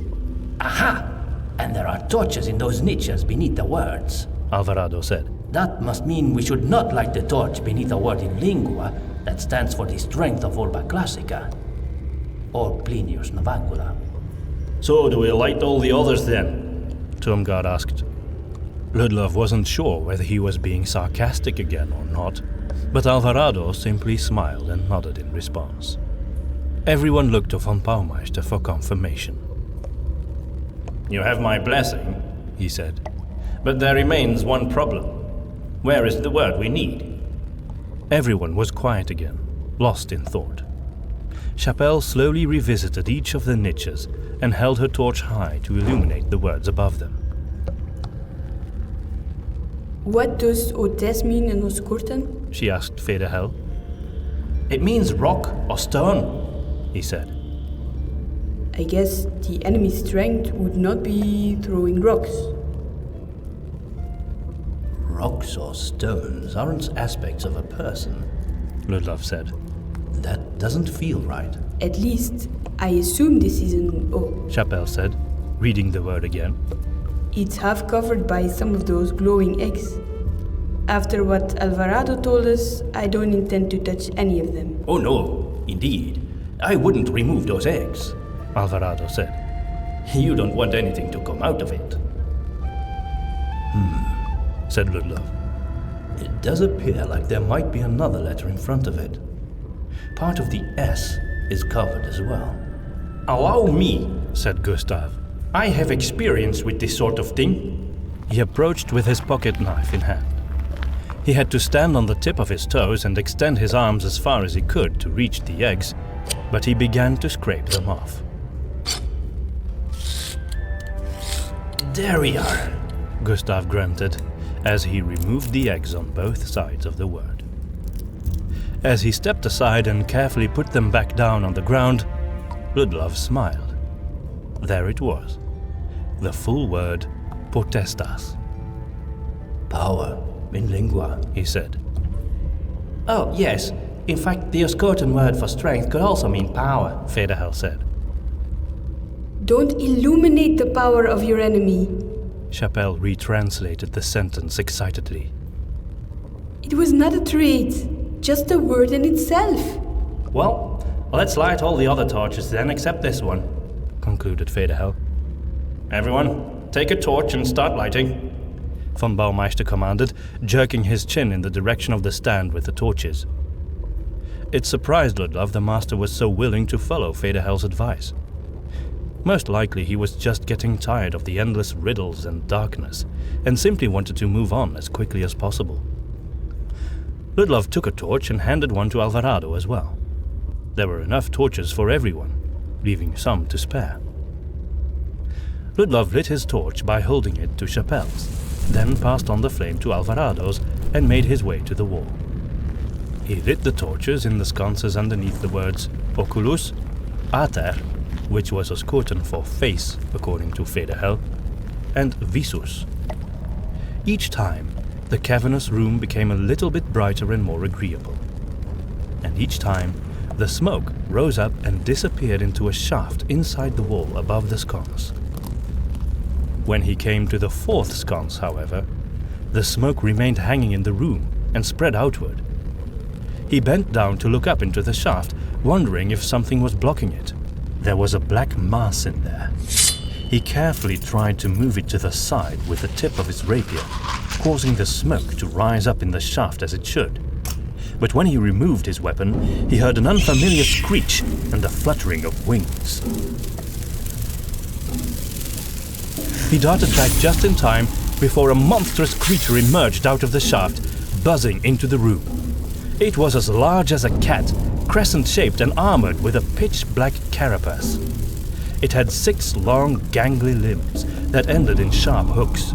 Its triangular head was equipped with slimy mandibles, and at the end of its body was a long, thin stinger, aimed straight forward. Its wings were only visible as a hazy shadow behind its body, moving too quickly for the human eye. Smoke billowed out as the creature fled from the fire and fluttered around the room. To Ludlov's horror, several more of the creatures had entered now. Stop moving! There's pixelittles! Gustav shouted, They can't see you if you don't move! praying to the goddess that the Flatlander wasn't just mouthing off again. Ludlov obeyed and held still. The others did the same, except for Chapelle, who had drawn her rapier and began to slash at the creatures while waving her torch with her other one. Chapelle, don't! Gustav warned, but either she couldn't hear him or she ignored him because she kept slashing at the vicious things. She even drew one of her daggers, which she used sparingly, but Ludlov had never seen her miss. She threw it, sending it spinning through the air until it pierced one of the nasty creatures through its thorax. It zigzagged through the air, fleeing to the other side of the cave. Turmgard was there to jab his torch into the creature, burning it to death. Meanwhile, Chapelle stood alone against another opponent. Ludlov couldn't just let her handle this threat on her own and sprang back into action. He saw how Chapelle slashed the wings of the next creature, causing it to plummet down onto the ground, where it lay squirming and crawling furiously. Alvarado, the third to draw his rapier, sliced its head clean off, after which it stopped moving. The giant insects were tremendously fast. Ludlov could only swing his blade and torch at them, hoping he'd accidentally burn one or slice one of their limbs or wings off. Then, there was the grinding sound of heavy stone. Ludlov looked in its direction and saw that part of the wall was opening, revealing a new corridor. Quick! Go through! Von Baumeister shouted, and those who stood nearby obeyed. But Ludlov saw that Chapelle and Alvarado were still fighting off the insects. Standing some distance apart, they were each slashing with their blades and waving their torches, chasing off their adversaries. But the vicious creatures always returned. Ludlov saw that everyone else had already left through the doorway, which was slowly beginning to slide down again. He decided not to worry about the closing door and went to aid Chapelle first. Right before Ludlov could reach her, another creature unexpectedly appeared right in front of his face. He was only just quick enough to duck out of the way of its stinger. As the bug raced past him, he turned and threw his torch at it. The Spixolittle produced a terrible screech as it caught fire and crashed. Ludlov turned back to Chapelle, but it was too late. He was just in time to witness the horrific moment when the attacking creature's stinger buried itself into the flesh right beneath her shoulder. Screaming in pain and fury, she grabbed the monster and pulled it away from her, but it kept fluttering its wings angrily. Ludlov instinctively reached out and grabbed the insect by the wings, flinging it away from him. The bug danced drunkenly through the air for a few moments before Alvarado finished it off with a single slash of his rapier, spilling yellow blood. There was a brief moment of relief when all the creatures were dead. But then, Chapelle collapsed on the ground. Ludlov knelt down and grabbed her. Quick, Ludlov! Alvarado shouted. Looking over his shoulder, Ludlov saw that the door was already halfway closed. Tormgard and Gustav were both trying to push it back up, but it didn't help. Ludlov hoisted the unconscious Chapelle onto his shoulder and hastened to the doorway as fast as he could. Alvarado, who was already a bit closer, still turned back to help him carry her. You can't help! Run! Ludlov shouted breathlessly. His dark eyes large and full of pain and doubt, Alvarado nodded and dashed towards the door. He had to crawl on his hands and knees to get through. Ludlov knew it was impossible for both himself and Chapelle to make it through in time. He crouched and laid her down. As Alvarado dragged her by her feet into the next room, the door kept lowering remorselessly. Ludlov was sure he would be shut out, until Tormgard put an unlit torch in place, holding an opening just wide enough for Ludlov to crawl through on his belly. Certain this solution wouldn't hold forever, he didn't hesitate for a second. He had to slither like a snake, dragging the side of his face through the gravel. When he finally fully emerged on the other side, he accidentally kicked the torch, causing it to break. The door fell shut with a massive thud. Ludlov sat back against the wall, gasping for the air of this new room.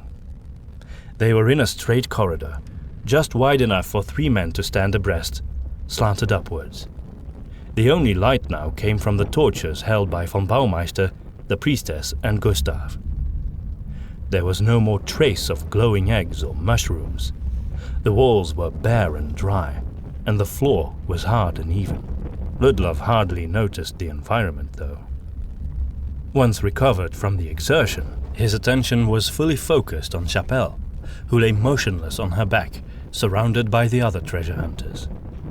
Alvarado held his ear close to her face. She is breathing, he said, but softly, very softly. Then he put his head to her chest. And her heart is beating, but too fast and irregular. He sat upright and looked at Ludlov, a bit helpless. I know what to do, Ludlov said. He opened Chapelle's leather jerkin and pulled aside her shirt underneath, just far enough to show the wound. The puncture itself was small, but the surrounding skin was swollen and discolored. I'll have to suck out the venom, he said. Are you sure? Tormgard asked, wincing. He's right, Gustav said. That's how you deal with poisonous bites. Alvarado gestured invitingly to Ludlov, who was surprised his Esclavian friend hadn't offered to put his own lips to Chapelle's skin. You're going to be all right, Ludlov told Chapelle, putting his lips to the wound and sucking as hard as he could. He tasted something exceedingly bitter that dominated the subtle tang of blood. Then he lost all feeling in his tongue. He spat out the vile substance as quickly as he could and regretted having to inspect it. The yellow spit had a pinkish tone in it, so he knew he had managed to get all of the venom out. Someone took his shoulder. He turned to see it was Gustav, holding a canteen. Here, wash it away, he said. Ludlov did so and spat the water and whatever might have remained from the venom onto the floor. Meanwhile, Chapelle was still lying unconscious. Maybe it's time I repay her favor, Alvarado said, and without further hesitation, he put his lips to hers and blew into her mouth the way she had done after his encounter with the green brusher. To Alvarado's credit, he went about it in a focused and practical manner. Ludlov could tell he truly was worried. Alvarado stopped for a moment and looked at the others. No one had any alternative suggestions. So he bowed down once more, only to be shoved in the chest by Chapelle's hand. That will do, Initiate. She said in a clear voice. Alvarado laughed, tears glistening in his dark eyes. The bats. There were more sconces with unlit torches on the walls. Gustav had taken some of the blue flame rock with him from the last room and proceeded to light some of the torches with it. Ludlov was tired of dangling at the tail and decided to join Gustav at the head of the group, carrying a torch himself. Alvarado and Chapelle were right behind him. Are you sure you can walk? The Esclavian initiate asked. I'm absolutely fine. Chapelle responded. My shoulder and arm still hurt on the side where I was stung, but other than that, nothing. Thank you for your efforts to revive me, but clearly it wasn't necessary. I was fine. You were unconscious, Chapelle, Tormgard said from behind her. and you didn't look fine at all. You were dying, until only Ludlov was brave enough to suck that foul poison out of you. Without him, you'd be dead. A bit embarrassed by the utterly unexpected praise, Ludlov tried to stay out of the picture, but Chapelle addressed him. Is that true, Ludlov? He turned and shrugged. It's what you do in such a situation, he said. Few would have had the guts to allow that poison anywhere near their mouths, seeing what it was doing to her, Gustav interjected. I mean, I would have, of course, but you got there first. Chapelle regarded Ludlov with large, earnest eyes, gleaming in the torchlight. I thank you, Initiate. I will commend you. Ludlov felt his heart swell, but he responded only with a smile and a nod. Then he turned again and joined Gustav in the march onward and upward. Soon, the slanted floor became flat again, but the upward journey continued on a new staircase. After a minute or two, they were near the top. There was an open doorway ahead, behind which they couldn't see anything yet. In front of it, something else drew their attention. There was a strange white crust that had accumulated on top of the steps, almost like dry, hard snow. Ludlov and Gustav both held still, causing the group behind them to do the same. What do you think that is? Ludlov asked, aware of the Flatlanders' unusual knowledge of all things foul in this world. Gustav kneeled and broke off a lump of the crust, then crushed it between his thumb and forefinger. Hardwing bats, he said. Their droppings are used to make paint, among other things. Then he sighed and looked up at Ludlov. There must be many of them in the room ahead. Do those things sting? Or bite? Blessed Zelenheim asked. Ludlov could barely see her, standing on the steps below, partly hidden behind Chapelle, Alvarado, and Tormgard. She looked haggard, tired, and terrified, and he suddenly felt very sorry for her. No, they're not bugs, Gustav said. But I still wouldn't want to disturb a whole nest of them. I hear they fly into your hair and get tangled there, Tormgard said. I thought that was a myth, Alvarado said in a small voice, running his hand protectively over his head. Despite everything they had faced, his hair still looked remarkably well maintained, Ludlov thought, especially compared to the two women. Move on, bats or no, von Baumeister ordered curtly. Ludlov and Gustav nodded in unison and took the final steps towards the doorway. As soon as they went through, there was an outburst of shrieks and yelps, and a hurricane of black leather wings fluttered over and around them. Ludlov ducked and heard Alvarado and the priestess scream behind him. When the worst of it was over, he stood up and looked behind him. Some of the bats disappeared down the stairwell, but a few clasped the ceiling above them and hung there, scuttling about for a bit and flexing their wings. Actually, they are rather cute, Alvarado said suddenly. Chapelle laughed. They are. She admitted, as she watched the furry creatures frolic about. Their oversized ears did make them look endearingly clumsy, Ludlov quietly agreed. Then he noticed something far more interesting. There was natural light ahead.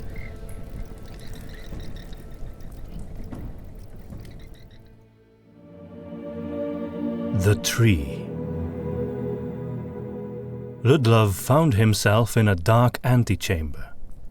The way ahead was blocked by a mass of roots and creeping vines, but soft light shone through between them. Gustav, do you still have that machete? He asked. Of course, the Flatlander reacted enthusiastically. He took off his backpack and began searching for the item. When he had found it, he handed it to Ludlov, who proceeded to hack at the plants until he had made an opening big enough to step through if he ducked. He emerged into a place of glorious peace. It was the highest level of the temple, right beneath the head. He remembered from his first view that the south wall was mostly broken, allowing natural light and weather to enter. The view outside was framed by the silhouettes of vines and roots. Apparently, it was dusk. One half of the sky was fading from a deep blue to a warm purple, but Ludlov could also see broiling storm clouds gathering, slowly but surely moving to overtake the peaceful evening sky. Suddenly, Ludlov realized that somewhere above him had to be the colossal stone head of Kulmaron.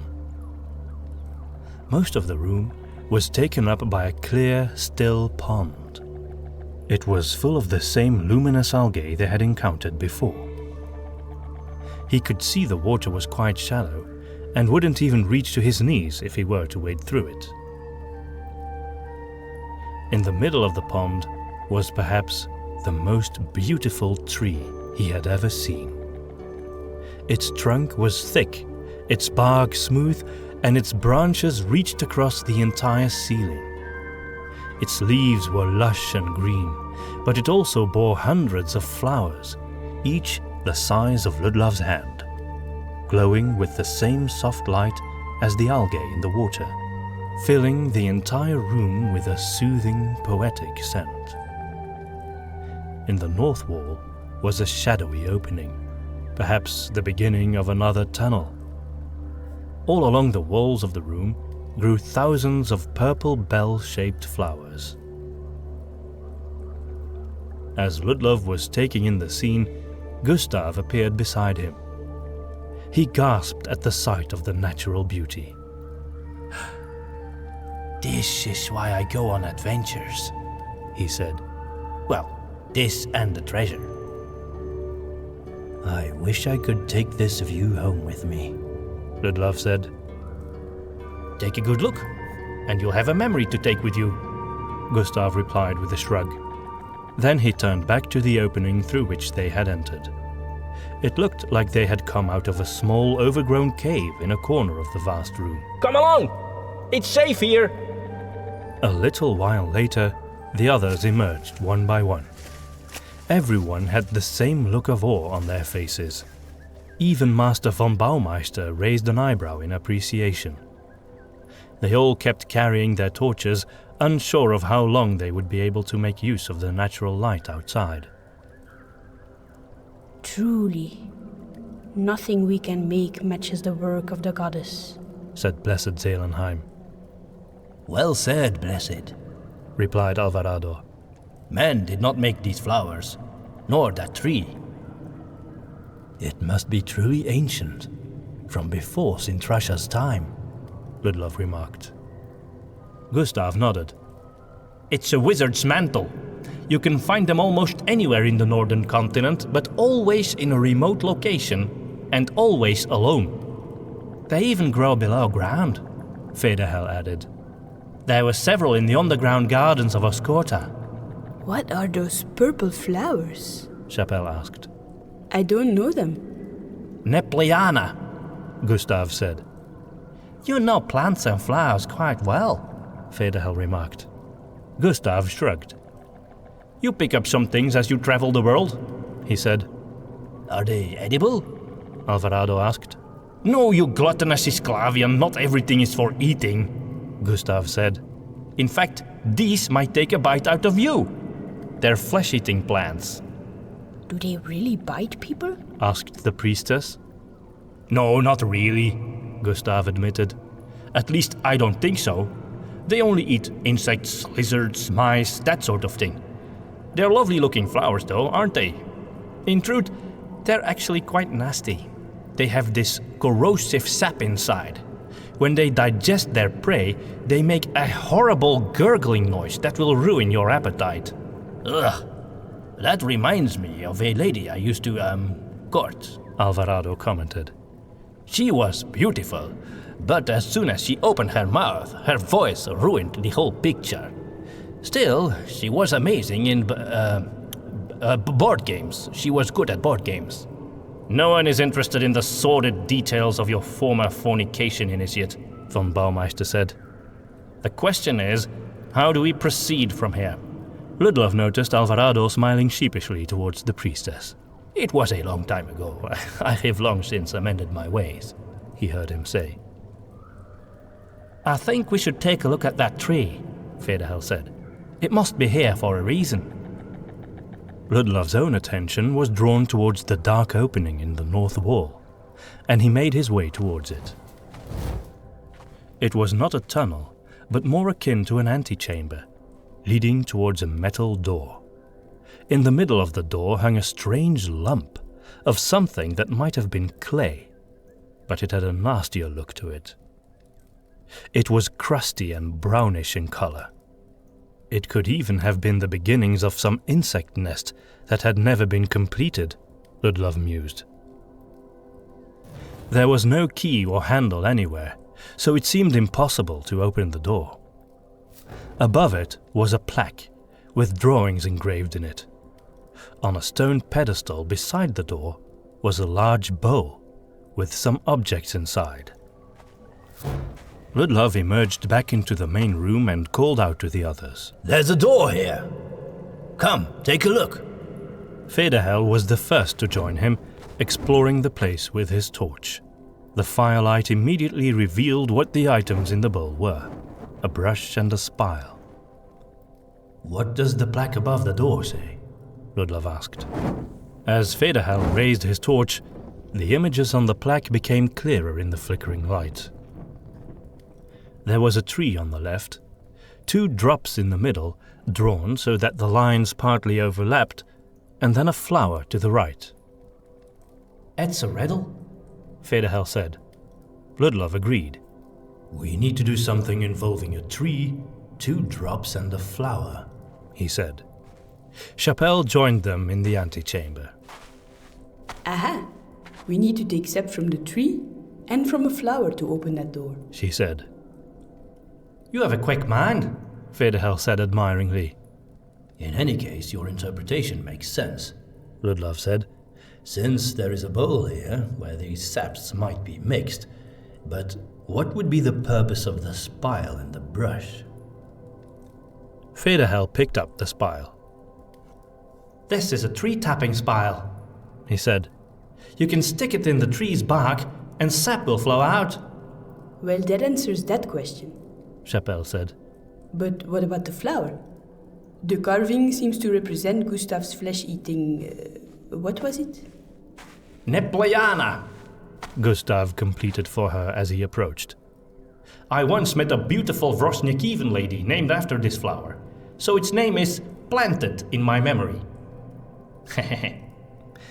Just like with that lady, you have to be careful with it. Its sap is very corrosive. It might even destroy your blade. The plant might also spill its contents in your direction if you don't cut open the stem of the flower the right way. That paralyzes it. Don't you have some disposable knife in your backpack somewhere? Ludlov asked. As a matter of fact, I do have several knives, Gustav said, but I still don't want to lose any one of them. Perhaps out of an automatic urge to feel useful, with Vederhel and Gustav being the brains and tools of the operation, Ludlov picked up the brush from the bowl to take it along. Chapelle followed his example, taking the bowl and the spile.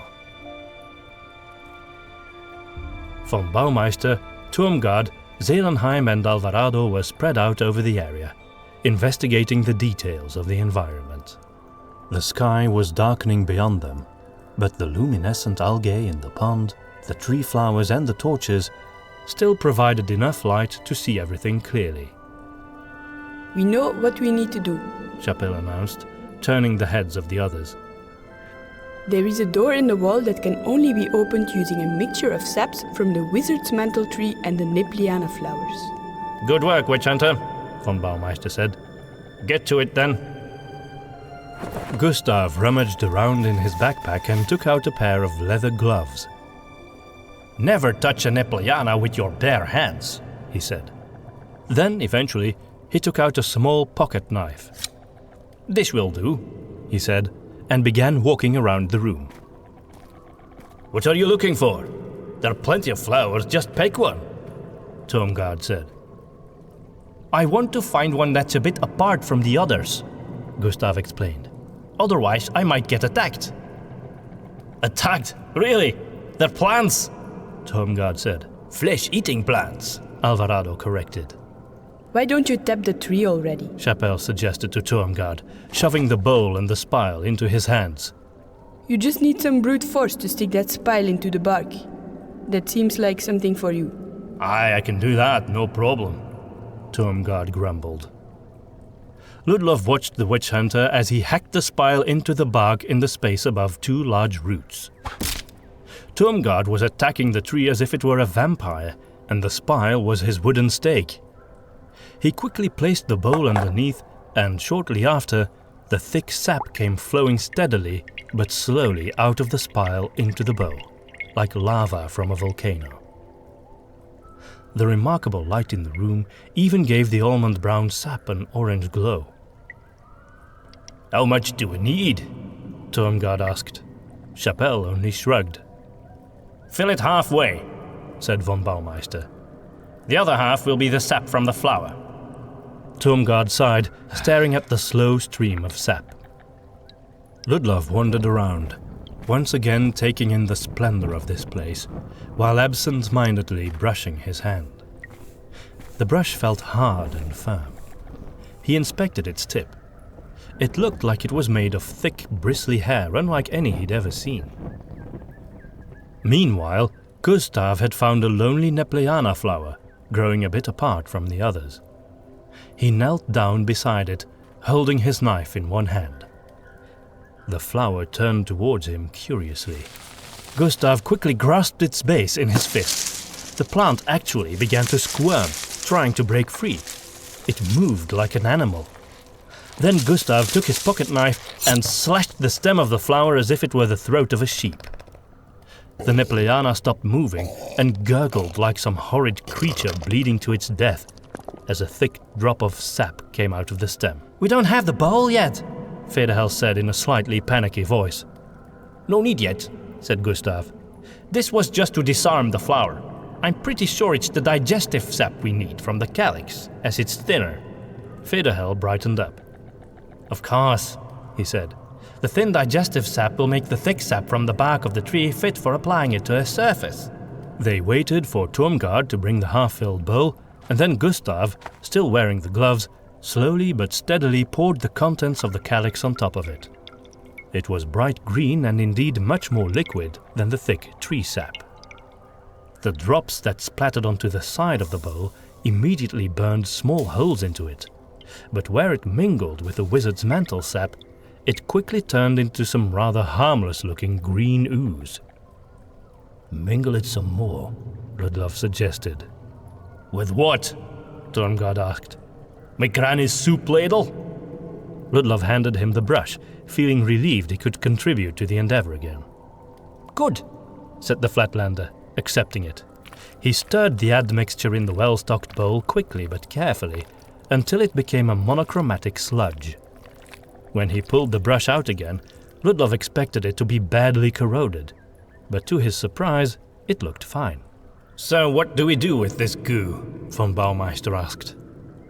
We should be able to open the door with it, Ludlov said. Although I wonder how exactly. That crusty lump, Federhel said, as if it were a matter of course.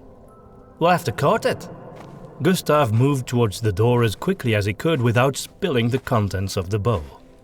The others followed. Chapelle, we've seen on the Theresia that you're good with a brush, Gustav said once they were in the antechamber.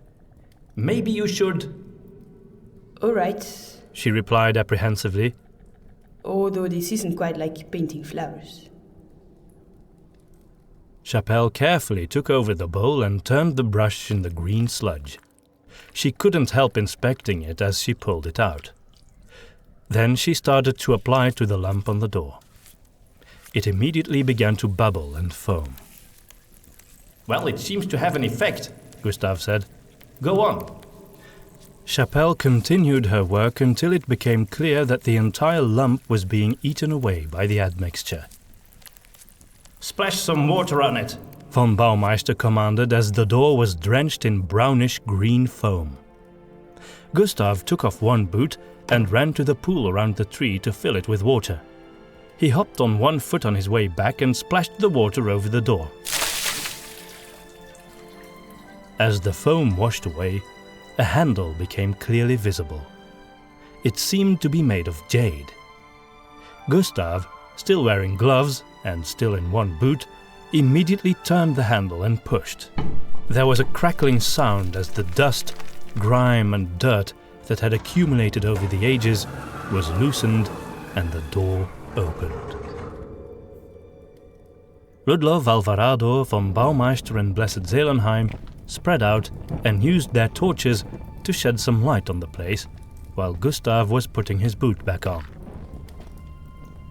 Chapelle and Tormgard followed Ludlov as he explored this new area. They were entering into the mountain behind the temple now, Ludlov realized. It was not a room, but a dusty cave, smaller than the previous one, but still large enough for about 30 to 50 people to stand. There was no daylight, but there were sconces with unlit torches on the walls, which Ludlov and the others began to light. Slowly, the warm glow of fire spread throughout the cave, and the environment became clearly visible. In the middle were 5 life-sized statues, carved in the style of the ancient Matpatanians, arranged like the dots of a 5 on a die. In front were 2 warriors with round shields and broad swords like scimitars, facing each other, their blades clashing in the middle. Their necks were long and sinuous, ending in snake-like heads that hissed angrily at each other. The Iskar, Federhel said. I always thought they were just a legend, but perhaps they really did exist. What are they? Tormgard asked. Well, rumor has it that the ancient Matpatanians used magic to create these snake men, who served as their foot soldiers. These might just be mythical depictions, though. The Iskar mainly feature in early Matpatanian literature. If they ever existed, they would have died out by the end of their civilization. Behind the warriors, in the middle of the arrangement, stood a robed figure. The face was utterly unreadable. It had no mouth or nose, and only 2 round, dark holes where the eyes would be. On its head was an elaborate crest. The figure was pointing to the 2 guardians, its hand raised high. This must be some sort of high priest or official, Federhel observed. Ludlov found the hollow eyes rather disturbing. If this statue depicted a real person, it had to have been a mask of some sort. Behind the priestly figure were the final 2 figures in the arrangement. It was a man and a woman, similarly arrayed. The man was dressed only in a skirt and sandals, while the woman also wore a necklace of feathers that covered her chest. They were standing back to back, facing outward, their hands cupped at the waist. There was also a large plaque at the far end of the cave. Once more, it displayed Oscotan words in Oberklassiken lettering. Federhell, can you translate? Von Baumeister asked as he beheld the plaque. I can, said Federhell, and I think it will clarify a lot. The 3 lines above read, Guardians opposed, lovers apart. The High One condemns. And then below that, it says, Guardians defend, lovers unite, the High One points the way. Clearly, this is about the statues, Ludlov said. The description seems to match the characters. Chapelle walked over to the statues and investigated them. The snake men must be the guardians. Clearly they are opposed, since they seem to be fighting each other. And the lovers are apart, because they aren't facing each other, Alvarado said.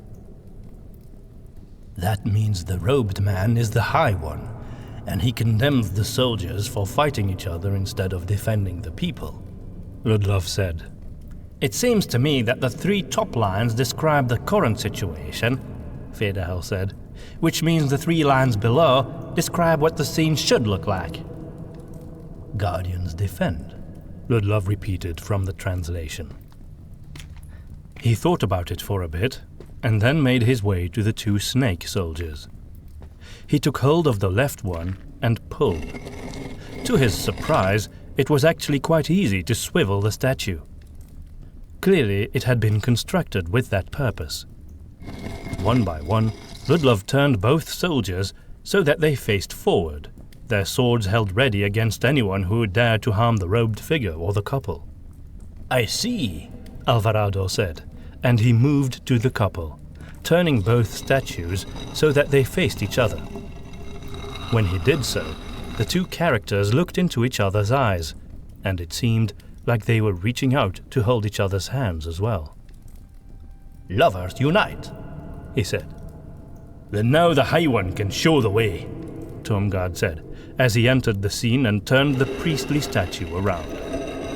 Not much happened, until it pointed in a direction somewhere past the shoulders of the female statue, near the back of the cave.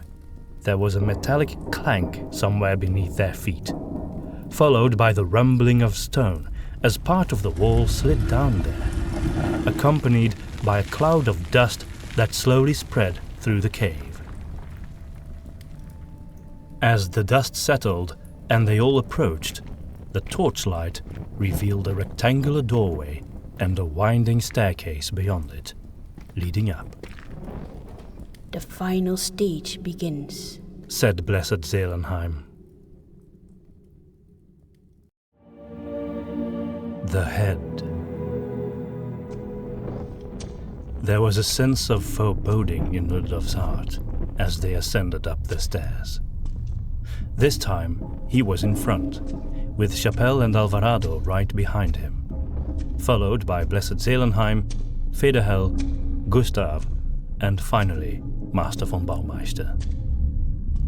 The winding stairwell was fairly wide, but also very steep, hewn directly into massive dark rock, only occasionally propped up with some additional stonework. Ludlov's heart jumped when he thought he saw a person standing in a niche in the right wall a little further up. He immediately held still. What is it? Asked Chapelle. Ludlov didn't answer, but instead climbed a few steps further up ahead. Then, the torchlight revealed it. The niche was occupied by a mummified corpse, standing straight up. It was a soldier of some sort, wearing a golden collar and a mail skirt. It carried a strange weapon that was entirely unknown to Ludlov, a kind of quarterstaff, which it held with both hands. But both sides of the staff ended in wide, serrated blades of jade. The soldier's gold-colored helm had feathers carved into the sides, and his nose was protected by a protrusion shaped like an eagle's beak. The corpse itself was utterly desiccated, nothing more than bone, sinew, and the greyish remains of its skin. The eye sockets were empty. So this is what an ancient Matbatanian soldier looked like, Ludlov said. They seem to have been a fearsome people. That they were, said Blessed Zelenheim. driven by fear of Kulmaron, they instilled fear in all others. Ludlov regarded the silent warrior, thinking he had once been a man, a mother's son, a woman's husband, a child's father. And now he looked more like a supernatural monster than anything human. The thought that he himself might end up like that someday suddenly horrified him. The priestess was right. These Matbatanians had been a frightening people indeed. This armor looks valuable, Turmgard said. Maybe it's part of the treasure already. Turmgard, if there is one thing my travels have taught me, it's this. You never take anything from a dead person, Gustav warned. Why? He's not going to miss it, Turmgard said with a shrug. For now, we move on, came von Baumeister's stern voice from somewhere lower on the staircase. We will not be distracted. The treasure is above us, I'm certain of it. Ludlov regarded the mummified soldier one last time before continuing his ascent. A little further up ahead, they came across another mummy. This one carried 2 broad scimitars, seemingly made out of gold, and he wore the skull of some monstrous beast for a helmet. Red feathers, somewhat dulled with age, adorned it. As Ludlov expected, they came across more and more of the mummified warriors as they continued up the stairs, which seemed to be going on forever. Some wore cloaks and shoulder pads, or even plated armor over their chests. Others only had collars of gold or jade to protect their torsos. Their weapons differed widely as well, from broad-bladed cleavers and round shields to small axes, long spears, and even something that looked like the jawline of some monstrous fish, with a row of razor-sharp teeth. Ludlov had the impression that the figures increased in rank as they came nearer to the top of the staircase. There were 2 corpses that had large golden crests on their helmets, one of which had several rows of eyes carved into it, each set with a gemstone in the middle. At last, they saw an open doorway at the very top of the stairwell. In a niche a few steps below it stood the final warrior, the most impressive one of all. His teeth had been filed into fangs, the only part of his face visible beneath an ornate jade mask that represented some sort of demonic figure, with an angry snarl, 2 long horns, and a crest of red feathers between them. He had massive shoulder pads, a red cape, and thick-plated gold-covered armor. In his arms he carried a massive warhammer. The butt end of the warhammer's head was made to look like a star, with 3 sharp peaks sticking out. The front of it was carved to represent the same snarling beast that was seen in the helm. Large rubies were set to depict the eyes. This must be worth a fortune, Turmgard gasped as he beheld the weapon. Still, don't touch it, Gustav said.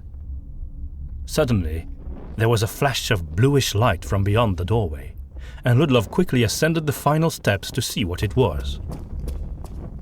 Turmgard and Gustav were still quarreling while the others passed them by. Ludlov entered into a very large dome-shaped room.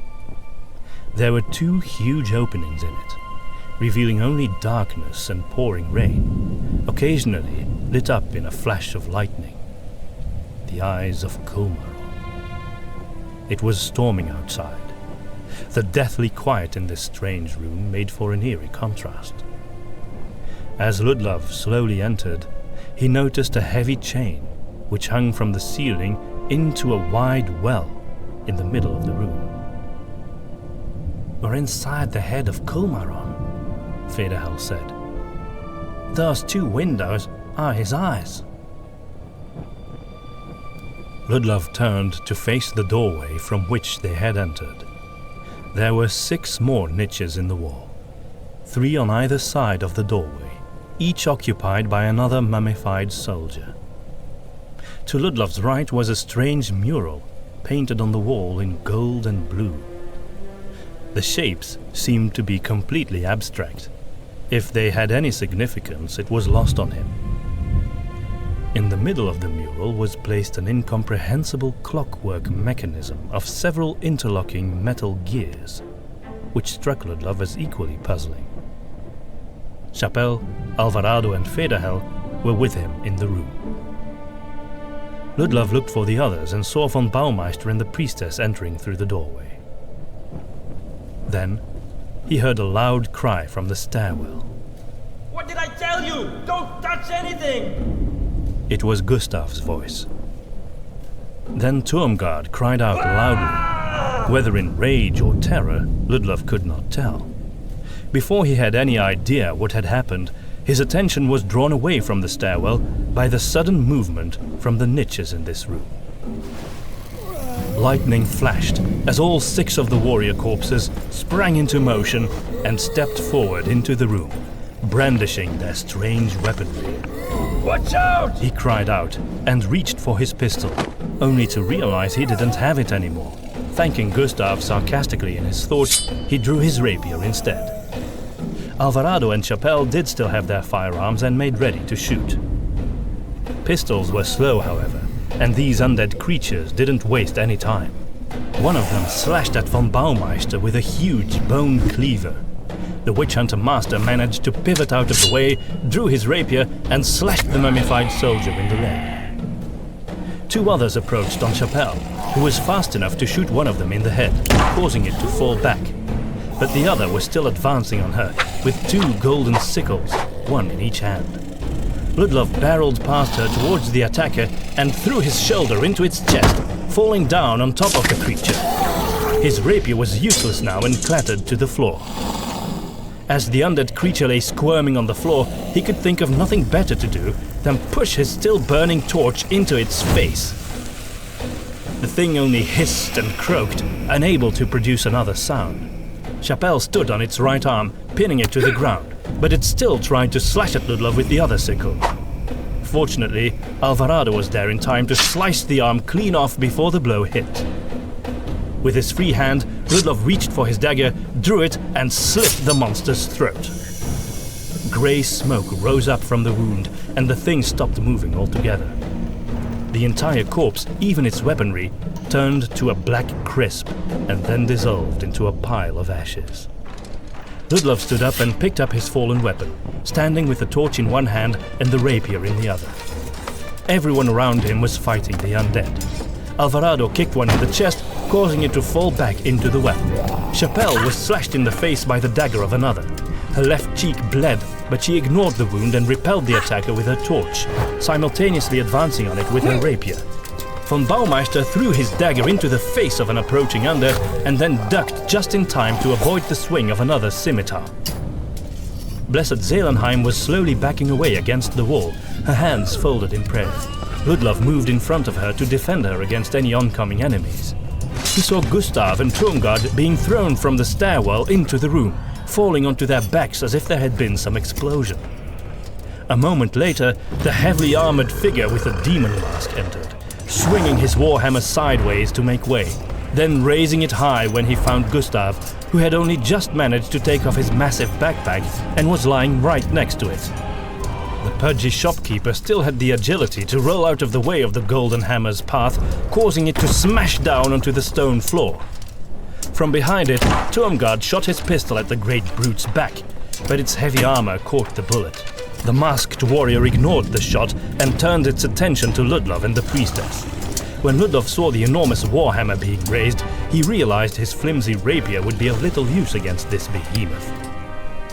Behind the advancing monster, Federhel had just thrust his blade through the chest of a soldier, causing it to burn up in invisible flames and crumble down in a heap of ashes. The young man then caught the massive masked warrior's cloak and pulled at it to draw its attention. The monster thrust the shaft of his weapon into Federhel's stomach, causing him to bend over in pain and fall back. That sight lit up a flame of anger in Ludlov's heart, but he couldn't attempt a straightforward attack until he was out of the way of that warhammer. He waited, watching the enemy swing the massive weapon, just in time to throw himself down onto the ground, roll towards the undead, and thrust his torch up into its groin, the only unarmored spot he could find. It wasn't enough to defeat the monster, but it did stagger, allowing Chapelle to attempt a swing at its neck. But the creature turned its head and her blade bounced off against its heavy helm.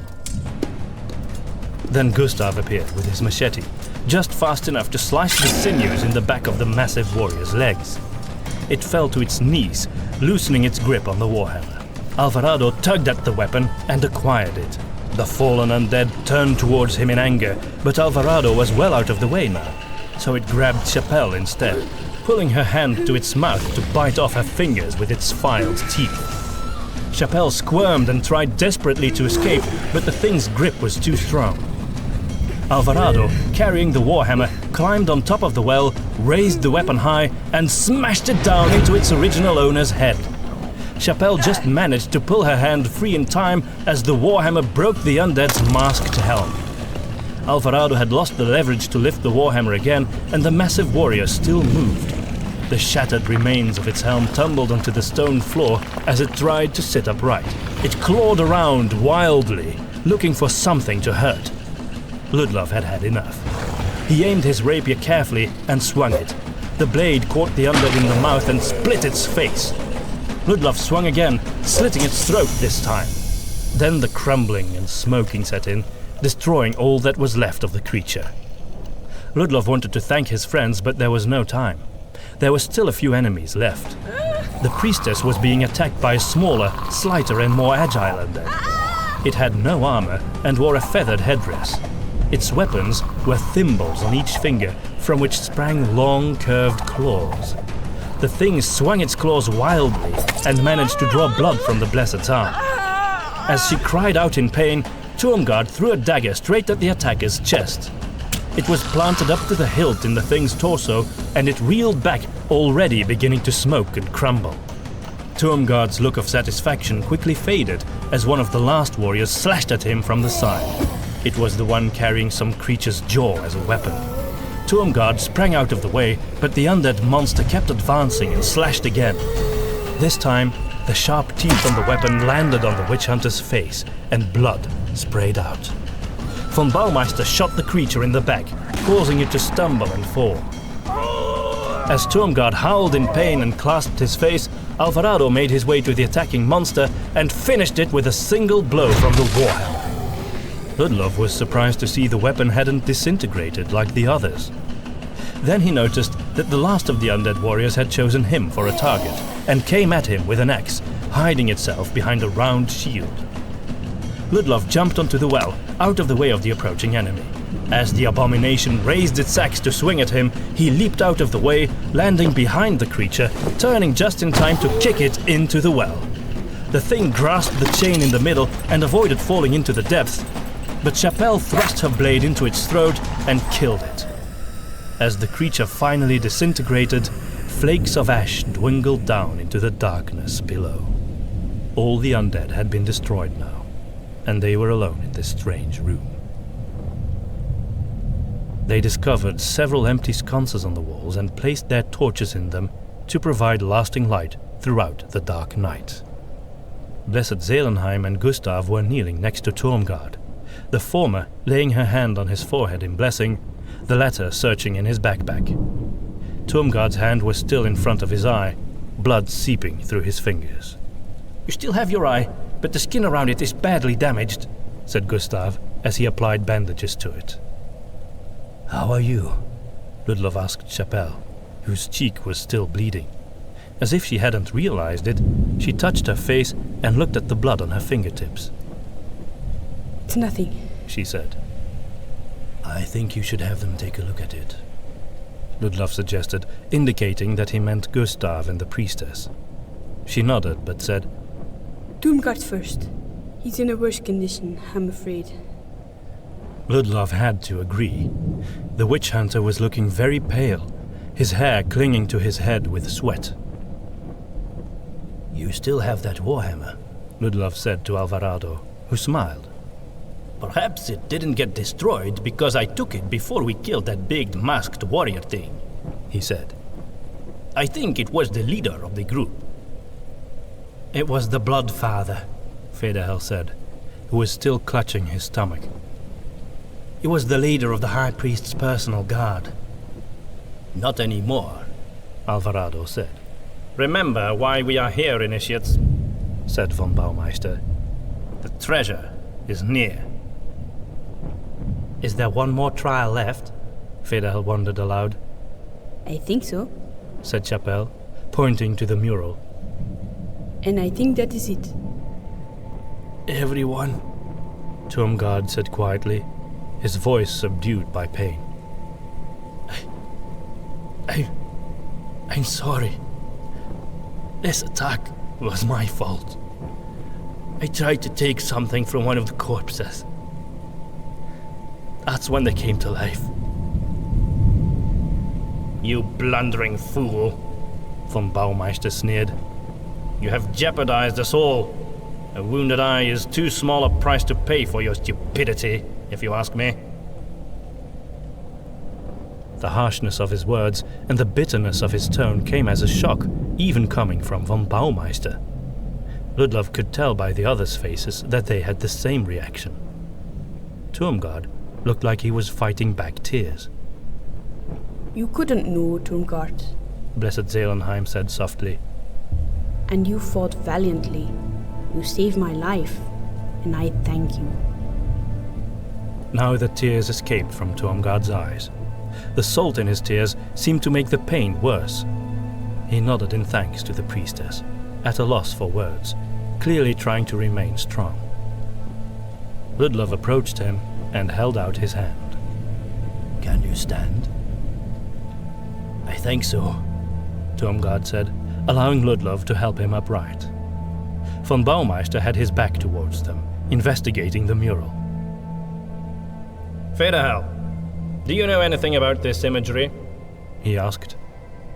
I don't know what it represents, Master, Federhel said, sounding distant, almost disinterested. I think something needs to be inserted into the mechanism, Chapelle said. And then some hidden door will open? Alvarado asked. That's how this usually goes, isn't it? Perhaps not this time, Ludlov suggested. That well with the chain. That might be the purpose. You think the chain needs to be raised in order to lift something out of the well? Von Baumeister asked. That might indeed be it. In that case, what we need is a lever. I hope we don't raise any leftover undead. I kicked one down there. It was still intact when it fell. If you died on the way down, it will have turned to ash, Chapelle suggested. If not, you still have your Warhammer. Looking at the ornate weapon, Ludlov noticed the 3 spikes at the back of the head. Suddenly, an idea dawned on him. I think the head of that hammer fits nicely into the middle of that mechanism on the wall. You've got to be joking! Alvarado complained. You think this is the lever? Why not? Gustav said. It makes sense to me. Because that means I cannot keep it, Alvarado admitted. Then he sighed. Very well, let's try it. He approached the mural and tried to find a way to fit the warhammer into the mechanism. Meanwhile, Blessed Zelenheim was investigating the empty niches. Is there something there, Blessed? Federhel asked. Actually, yes, she said. These may have been burial offerings. I'm not sure, but there are a few objects here that might be of interest. She took out a small rectangular wooden chest. I'm sure this won't be the treasure, she said with a smile. Then she opened it. There was a large, simple key inside. What would that open? She wondered aloud. Chapelle joined her at the niche. She bent down and picked something up. It was a leather arm bracer. Look, she said, and produced a small knife that had been hidden inside of it. Hidden weapons might be useful. I think I'll keep this. Alvarado sighed as Chapelle put on the bracer. How unfair. You get to keep your bracer, and I have to give up my Warhammer. Are you sure of that, Alvarado? Ludlov asked. I am, He said, as the hammer snapped into place in the mechanism. It fit perfectly. Very well, said von Baumeister. Now we turn it. Tomgard, you're strong. Help out. With all due respect, Master, he is still recovering from a serious wound, said the priestess. I'm all right, Tomgard interrupted, and he began to turn the handle. Even in his weakened state, he was still able to do it on his own. At first, nothing happened, but after half a turn, the chain in the well began to move. Everyone turned towards it. Ludlov's heart began to pound.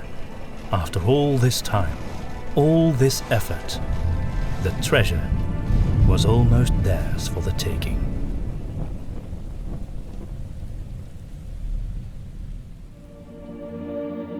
The Fall. When Tomgard became too tired, Alvarado took over, until at last the chain was almost completely lifted and something appeared out of the well. The chain was wrapped around a very large black chest, so big that it only just managed to fit through the well. The chain was held together by a large padlock. Von Baumeister frowned when he saw the chest.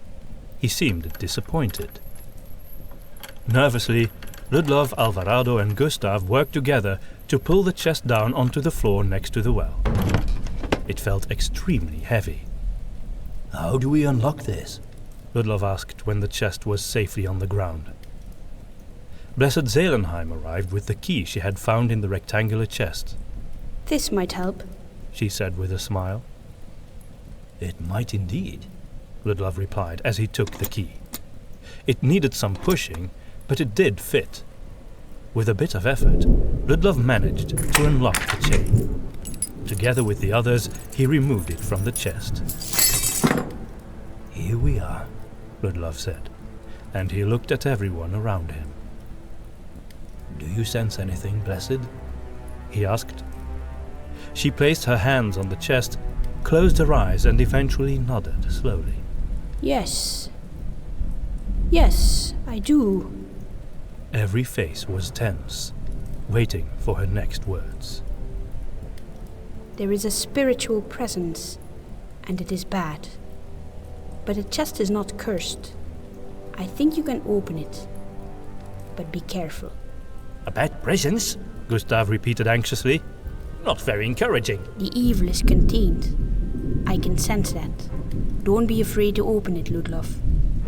Fearing the evil too much is equally dangerous as fearing it too little. Ludlov took a deep breath and lifted the lid.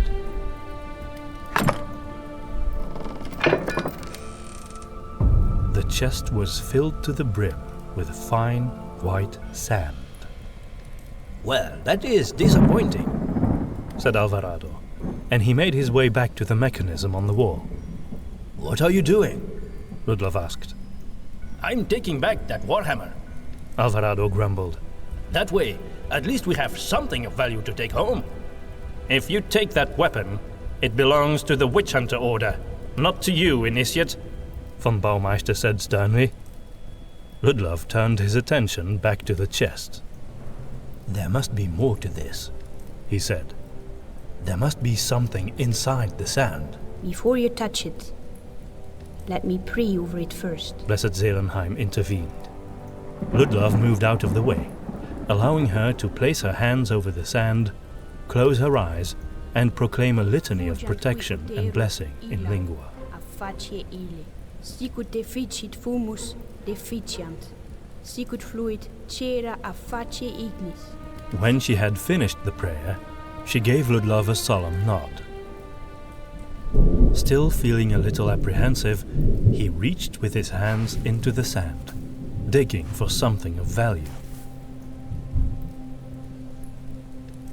There is something in here, he said. It could be made of metal.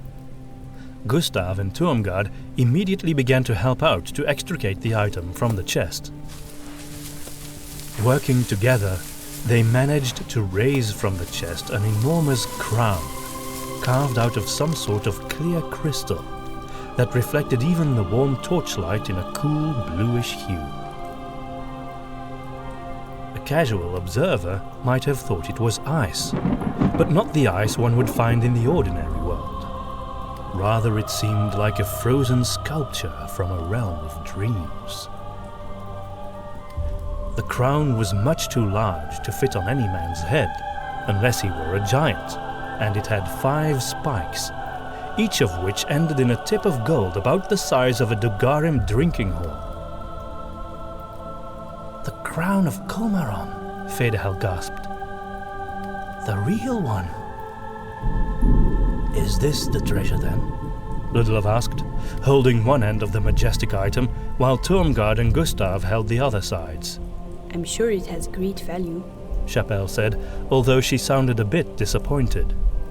It had unspeakable value for the Matbatanians, Fedahel clarified.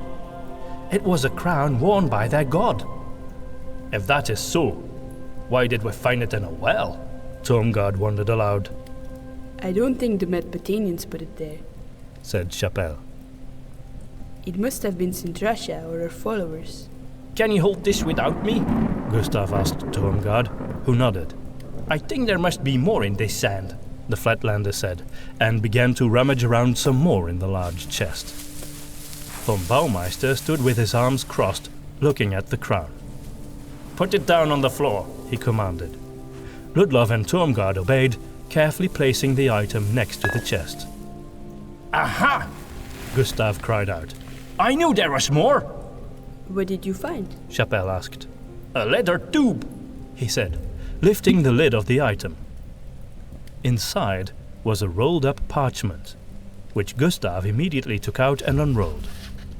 There was no seal on it. It's Sinoskorten again, I think, he said, spontaneously handing it over to Fedahel. The young initiate accepted the scroll and translated out loud. Now the choice is yours. The crown can be your treasure, granting riches beyond measure. Wait, it rhymes? Gustav interrupted. I thought you were translating it. That was just a coincidence, Fedahel said, slightly annoyed at being interrupted. There's more. Then the Bloodfather will be your brother. Or wield the Bloodfather's weapon to destroy the crown, and Comaron will be gone forevermore. What would that mean? It means that Comaron still has some influence over these islands, Ludlov said. And we have the chance to end it by destroying this crown. With this Warhammer, Alvarado said enthusiastically, approaching with the Bloodfather's weapon. Stop right there, Initiate, von Baumeister exclaimed. Now I will be the first to express some disappointment at this treasure. I had expected a different chest for one, but a treasure is a treasure. That is why we came here, and that is what we will bring home. With all due respect, Master, Fedahel said carefully, we are witch hunters, or training to become such. Is not our first duty to fight the demonic. This is the real crown of Comaron. That means it comes from the realm of an autarch demon, and it is most likely his link to this world. That must be why the Oscortans hid it away. If we do not destroy it, and destroy it soon, I think Comaron may return to rule over all the seas. Do not question my judgment, Initiate, von Baumeister hissed. You are not a witch hunter yet. This crown belongs to 7 Peaks. We came with a mandate from the mayor, and we will fulfill that. I'm certain that Mayor Schmidt would not want us to take a demonic item into the city, Fedahel objected. Be silent, young fool. The priestess has confirmed that the item is not cursed. Blessed Zelenheim raised her arms. I must clarify, she said. It is indeed not cursed. It will not directly bring misfortune on one who touches it. However, it is evil, as beautiful as it may look. I can sense its evil now, many times more powerfully than when it was hidden in the sand. I have no inkling what it might do, but Federhel's theory is entirely plausible. Autark demons are extremely cunning, and Kulmaron was surely one of the greater ones. Thank you for your clarification, Blessed, von Baumeister said through gritted teeth. But perhaps that is why the goddess has deemed it fit to send a team of witch hunters on this journey, along with yourself, for only we could send back the demon, should he attempt to emerge. Only we can carry the crown safely back to Seven Peaks. And if we bring it back, what then? Federhel asked, raising his voice in a most uncharacteristic way. Will we sell a demonic item to the Paslavanians to restore our economy? Will we hide it somewhere in the vaults? The mayor will decide that, not you, you insignificant worm! Von Baumeister bellowed. Then he drew his pistol and aimed it at the initiate. Now stand down! You are out of line! No, sir! It's you who are out of line! Federhel yelled, his voice trembling with emotion. As a witch hunter, it is your sworn duty to destroy a demonic item such as this! Thunder rumbled outside, as the two men stood opposed to each other, quietly engaged in a battle of stares. Alvarado slowly made his way to Federhel to stand by his side. I will not hesitate to end your life if you touch that crown, von Baumeister said coldly. Then I beg the goddess to take my soul, Federhel replied. And before Ludlov knew what was happening, he had taken the warhammer from Alvarado and was swinging it down onto the crown. Federhel! Ludlov cried out. But it was too late. The hammer smashed the crown into 1,000 tiny pieces that clattered in all directions like the water of a pool after a large stone had been thrown into it. The sound was immediately followed by a pistol shot and a cloud of smoke. Federhel! No! Alvarado screamed. He caught his friend as he fell and laid his hand on his bloodied chest. But it was too late. Federhel was already dead. Lightning flashed as von Baumeister slowly backed down, already reloading his pistol. Ludlov stood nailed to the ground, but he found the strength to raise his voice. You coward! You are unworthy to be a witch hunter. I bear the title of Witch Hunter Master, Initiate, and you will respect your superior, von Baumeister retorted. Federhel was your superior in every way, Alvarado said through his tears. And he was a true witch hunter, Chapelle added. Well, well, von Baumeister said with a grin. Does it look like we have a little mutiny on our hands? No worries. I'm capable of dealing with that. Tormgard, arrest these would-be witch hunters.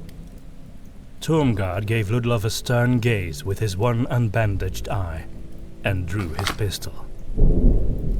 I'm sorry, he said, still looking straight at Ludlov. It seems you are on your own, master. Then he turned and aimed his pistol at von Baumeister, whose grin quickly faded. Ludlov sighed deeply in relief. Then the horror of Federhel's death suddenly dawned on him, and he felt his muscles contract again, this time with rage at the man who had murdered his friend. Von Baumeister looked at the group tensely, torn between fear and pride. In the end, the latter won out. You are all fools. Every last one of you. You have destroyed the mission. And you, Tormgard, you maggot. You have betrayed me personally. I will not let this go unpunished. Not for the first time, Ludlov wished he still had his pistol with him. He would not remain a bystander in this situation. He would have to act quickly, but von Baumeister's firearm needed to be removed first. He slowly, surreptitiously moved to the master's side, while his focus was still on Tormgard. The two men stood like statues, aiming their pistols at each other. No one else needs to die here. Blessed Zelenheim said in a quivering voice. Enough blood has been shed. She approached von Baumeister carefully, raising her hands in a gesture of peace. Ludlov also approached, more imperceptibly, from the other side. Please, do not turn your weapon on your own people, she pleaded. Federhel's death was his own fault! Von Baumeister roared at her. This was Ludlov's opportunity.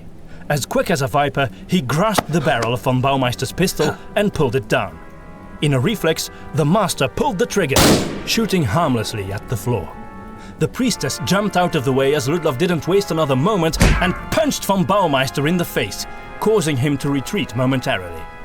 The witch hunter master drew his dagger at an astonishing speed and slashed it at Ludlov's stomach, who only just managed to jump back and avoid it. He had no time to draw his own weapon and found himself unarmed, facing an opponent with far superior skills. Von Baumeister thrust again, so quick that all Ludlov could do was raise his arms in defense. The blade cut across his forearm, which began to bleed immediately. Ludlov ducked, considering the desperate move of barreling into the master's stomach. But then, another pistol shot resounded through the room, and von Baumeister screamed in pain. His dagger clattered to the floor. Looking up, Ludlov saw him holding the bloodied remains of his hand, several fingers missing. He whimpered and slowly backed away in the direction of one of the large windows. The eyes of Kumaron. Tomb guard, he grunted. You worthless fool. Lady Huskiv will hear of this. You will never become a master. I will stand before the Grand General without shame, master, Tomgard said calmly. I shot you in defense of my friend. I didn't kill anyone.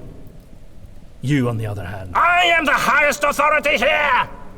Cease this mutiny, or there will be hell to pay! Von Baumeister screamed. He was standing directly in front of the window now, his back turned to it. A little push would suffice, Ludlov caught himself thinking grimly. There is no mutiny, Alvarado called out. You lost your authority when you killed one of your own men for the sake of your pride. And I never liked you anyway, Gustav added. Von Baumeister drew his rapier. Fight me then, he roared, spittle flying out of his mouth. I will peel the skin off of each and every one of you maggots. I am the master, hand-picked by Lord Adamir to drag you worthless rabble across the world and bring back the treasure. I will never, ever... There was a final gunshot, a cloud of smoke, a spray of blood, and then von Baumeister fell back, lost his balance, and disappeared out of the window. Everyone looked in the direction of the gunshot. It was Chapelle, still standing with the pistol aimed at the window, as if her opponent might still come crawling back into the room. Eventually, she lowered the weapon and looked at the stunned faces around her. I always thought it was women who wasted too much time with talking, she said. But you men are worse sometimes.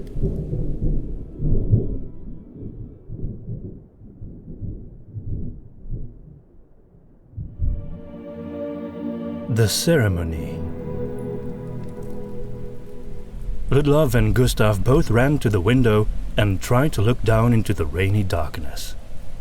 It was impossible to see anything other than that the ground had to be somewhere very far below. Von Baumeister couldn't possibly still be alive. Just then, there was a massive flash of lightning illuminating the southern half of the island. Ludlov couldn't help but look up. He saw the jungle, the beach, the rocks in the sea, and the Theresia anchored just beyond, right next to another ship. He looked at Gustav. Did you see what I saw? Von Baumeister? Dead? Down there? It was hard to miss, Gustav said. That's not what I meant, Ludlov replied. Then he turned to look at Chapelle. She was standing amidst the shattered remains of the crown, which still shone with a bluish light, making it seem as if Chapelle were lifted up somewhere high above the stars themselves. Her earlier confident demeanor had evaporated, however. Her head was bowed, whether in sorrow or in shame, Ludlov couldn't tell. She had holstered her pistol and held her hat in her hands. When he approached, she didn't look up, but she did speak to him. Federhel deserves a proper burial. I agree, Ludlov said, looking towards Blessed Zelenheim. He shall have it. She declared. First we need to find a way out of this bloody place, Tormgard grunted. I've had enough of this whole stinking island. Agreed, and we'll need to make haste, Ludlov said. I've seen something. There is another ship anchored next to the Theresia. Are you sure? Gustav asked. Unless this entire journey has taken its toll on my eyesight, yes. By Wolfen's beard, does the misery never end? Tormgard groaned, his eye clearly still bleeding underneath the now soaked bandage. Ignoring the witch hunter's complaints, Ludlov laid his hand on his shoulder. In any case, thank you, Tormgard. You saved my life. Yes, well, that's all right, he stammered, trying to sound as gruff as ever, but failing. Alvarado was kneeling beside Svederhel's corpse. He held the 5 golden tips of the crown in his hands. They were hollowed out. Apparently, they had fit like thimbles onto the spikes of the crown. Taken separately, they looked like 5 long, sharp combs of gold. I wonder what we should do with these, he said. Should we bury them, cleanse them, take them along? As he was trying to think of a response, Ludlov's eye suddenly fell on the well again. For the first time, he noticed the small niches at the base of it. Inside each niche was a thick metal spike. The spikes looked like the golden cones would fit onto them exactly. The whole image was extremely familiar to Ludlov. Have you tried inserting them in there? He said, jerking his chin towards the well. Throw them down the well? Si, amigo. I've thought of that. Alvarado sighed. I'm not sure it's what Federhel would have wanted, though. No, Ludlov corrected. I mean, inserting them. He walked over and pointed at one of the niches directly. Here. Alvarado's eyes widened. Yet another mechanism. The people who built this place were insane. Ludlov quietly wondered whether it was actually a mechanism or something more arcane than that. The Esclavian made his way to the well and proceeded to fit each of the crown tips onto one of the metal spikes. They were arranged around the well like rays of sunshine or the edges of a star. They never clicked into place, and there was nothing else to see that looked metallic. In his mind, Ludlov became convinced there was something more ritualistic to it. Perhaps nothing would happen without the presence of an Oscortan mage, or... As soon as Alvarado had fitted the last of the cones, there came a deep and disturbing rumble, like an avalanche in the mountains, followed by the crackling and bursting of stone. Then he almost lost his balance as the entire room began to move. Everyone looked shocked. What's happening? Is it an earthquake? Gustav cried. No! Alvarado said. Kulmaron is turning his head! The frightful movement stopped as suddenly as it had started. Just when everyone thought it was over, things began to move again.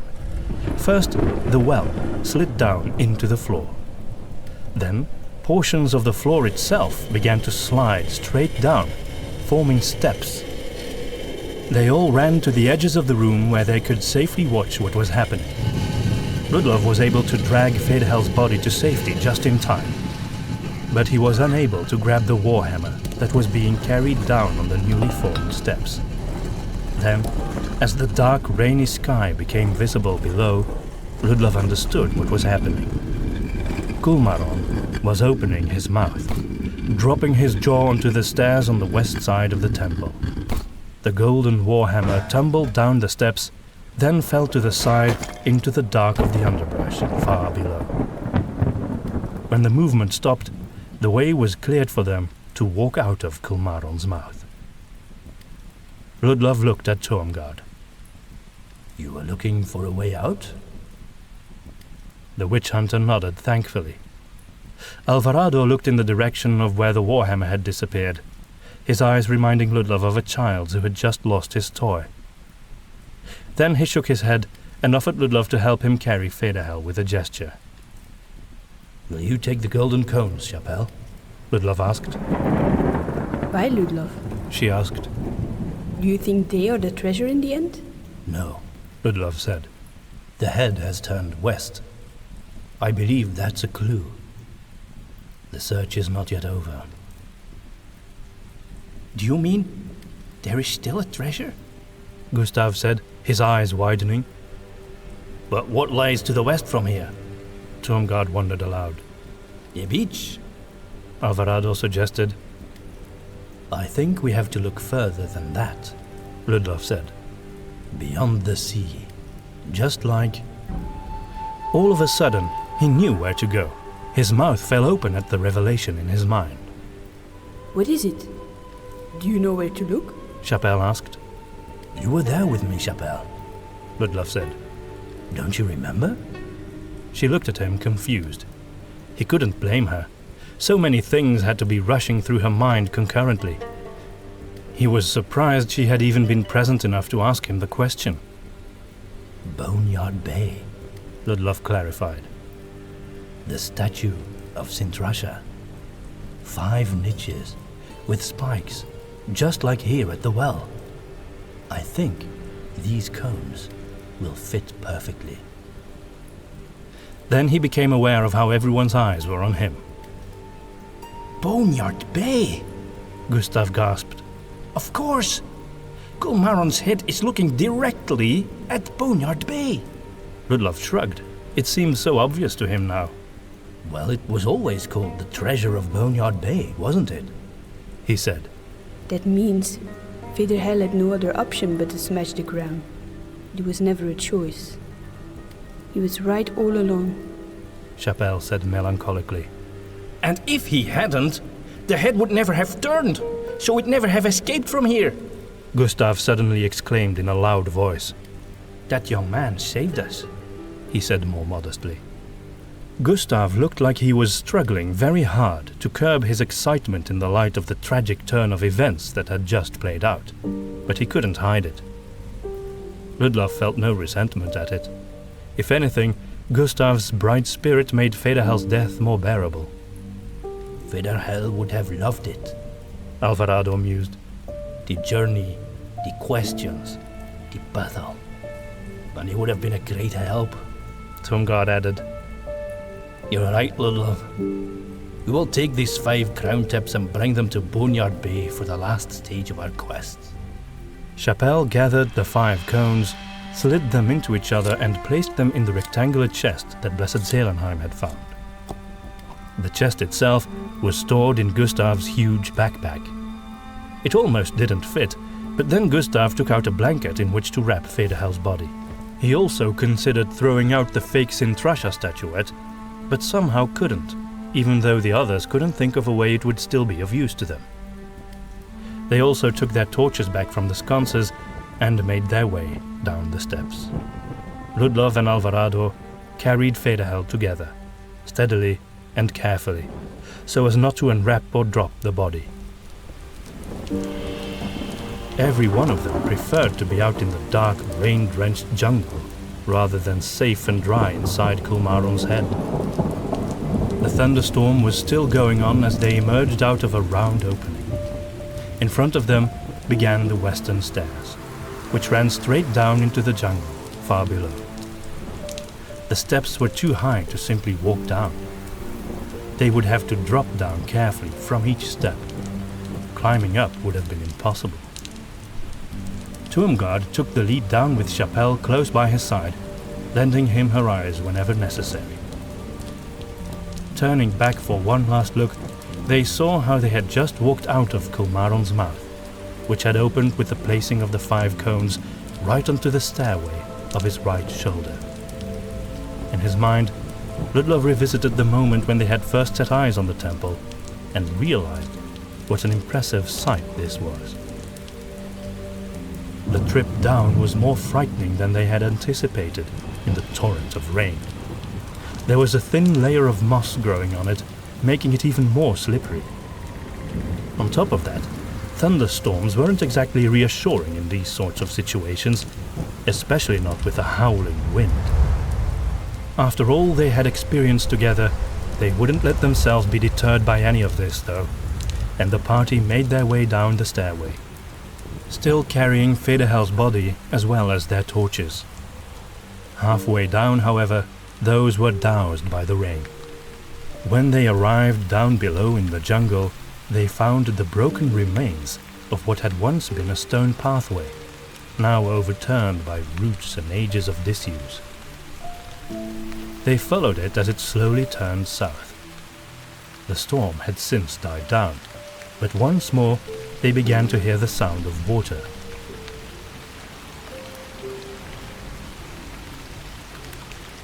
The river is ahead, Ludlov said.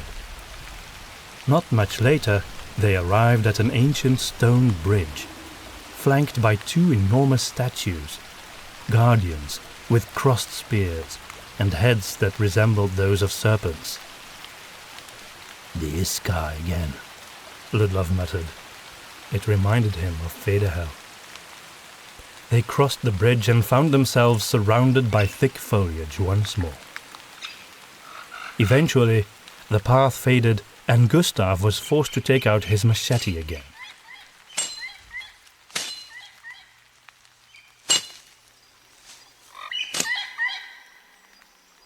The sun rose quickly in the east, albeit hidden behind a grey curtain of clouds, but it was light enough to find their way through the jungle thicket.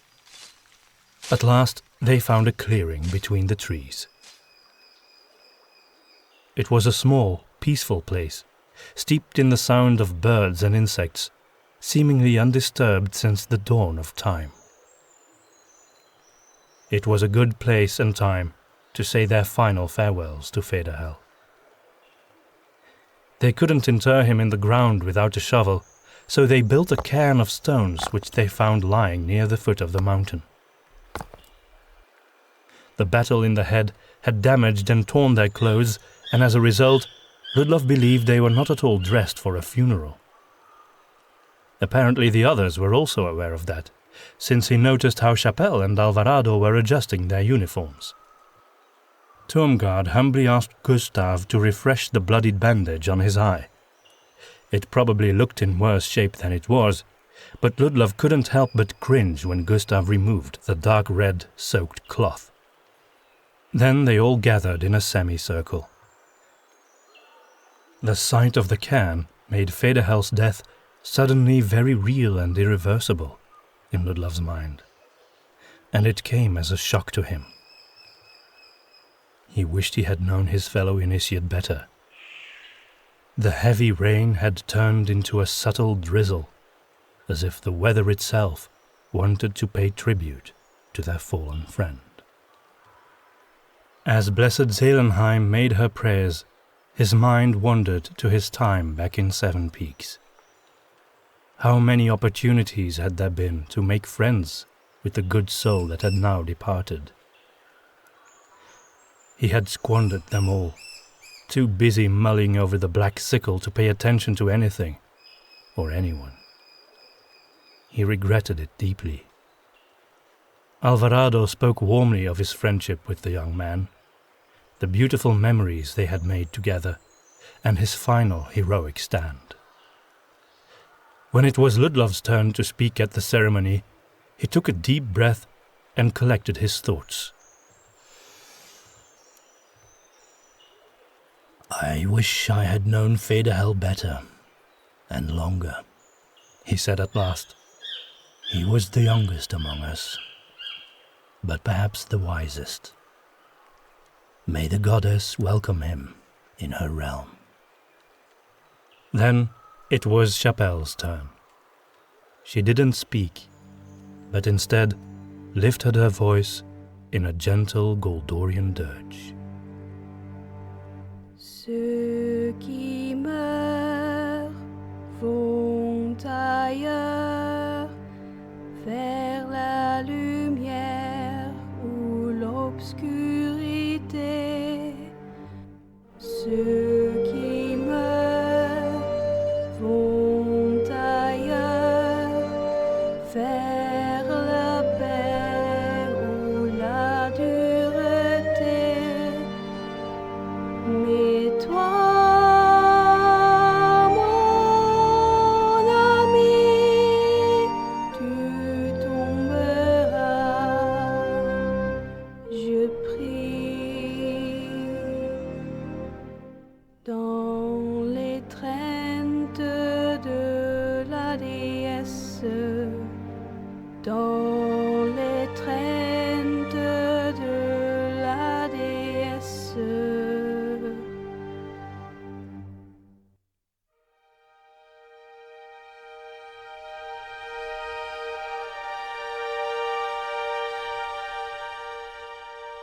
The ceremony ended, with Federhel's most important possessions being passed on to his friends. Alvarado received his rapier, and Ludlov was entrusted with his pistol. He noticed a small mark on the grip that he hadn't noticed before. Suddenly he was reminded of his own pistol, that had had a cross-shaped scratch on the barrel, and that now lay at the bottom of a basin full of deadly sharp spikes. Federhel had carried a single dagger, which went to Chapelle. Blessed Zelenheim gratefully accepted his prayer beads. Gustav got hold of his journal, and his maps, notebooks and compass were given to Tormgard.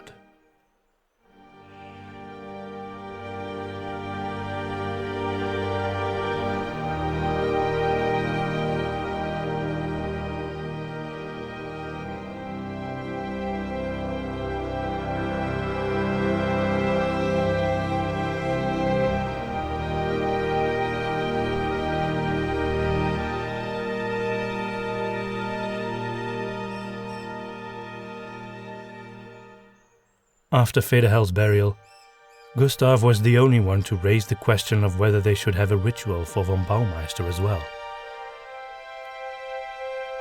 I mean, I saw the body. I can confirm that he's dead. Then we should at least pray for his soul, said Blessed Zelenheim. I don't think it looks too good for him in the afterlife, Alvarado said bitterly. He died in pride and hatred. We do not know that, Alvarado, said the priestess. Perhaps in his final moments, the goddess granted him some chance to repent. Perhaps he took it. It is not for us to know, and we must never pass final judgment. That right belongs to her. Very well, Chapelle said, her voice strained with emotion. pray for him, blessed. And afterwards, let me confess to you for the sin of murder. The priestess performed a brief official rite in lingua, which was often used for those lost at sea or in some natural disaster. Afterwards, Chapelle went with her to the edge of the clearing, out of earshot of the men. The two women looked like they were having a hearty conversation.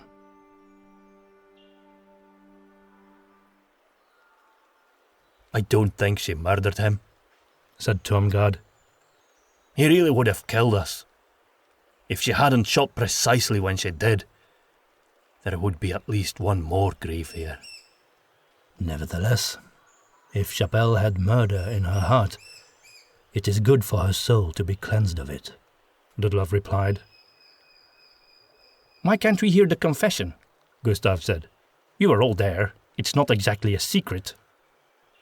Because she needs to have a heart-to-heart, Alvarado said. Don't you understand that? I understand I need a heart-to-heart with breakfast, Gustav said. I still have some provisions in my backpack. It's not much, but it will keep us going until we reach the Theresia. You must have cast a magic spell on that thing to make it bigger on the inside, or at least weigh a little less, Ludlov said. in an attempt to brighten up their spirits. What kind of food do you have left down there exactly? Alvarado asked carefully, unable to hide his curiosity. Wait until the women return, said Tormgard. A few minutes later, Chapelle and Blessed Zelenheim returned to the group. Chapelle's eyes were red, and she looked drained, but she smiled. She took Tormgard's arm. Tormgard, you will have to become the leader of this operation now, she said. I don't outrank you, Chapelle, he replied. Neither of us has more authority than the other. My position in the Order has been compromised by my actions, Chapelle said. I don't think I would be able to remain a witch hunter. What will you do? Ludlov asked. When we return home, I mean. You can't take all the blame for von Baumeister's death. You might end up on the pyre for that. I know, Chapelle said. But none of you are guilty. I alone pulled the trigger. Then she shrugged. I will not lie to the Grand General, or to anyone else. Then I will defend you to the end, Tormgard said. You did nothing wrong. Chapelle smiled sadly, then suddenly hugged Tormgard tight. Afterwards, she looked at Ludlov, Alvarado and Gustav. Thank you all. Do we get a hug as well? Alvarado asked. I think it's more urgent for us to take a look at that ship now, Ludlov said. I don't think we should tarry any longer. Do you agree, Tormgard? I do, the witch hunter declared solemnly, as if in that moment he had truly accepted his leadership. Let's have breakfast on the way then, Gustav suggested.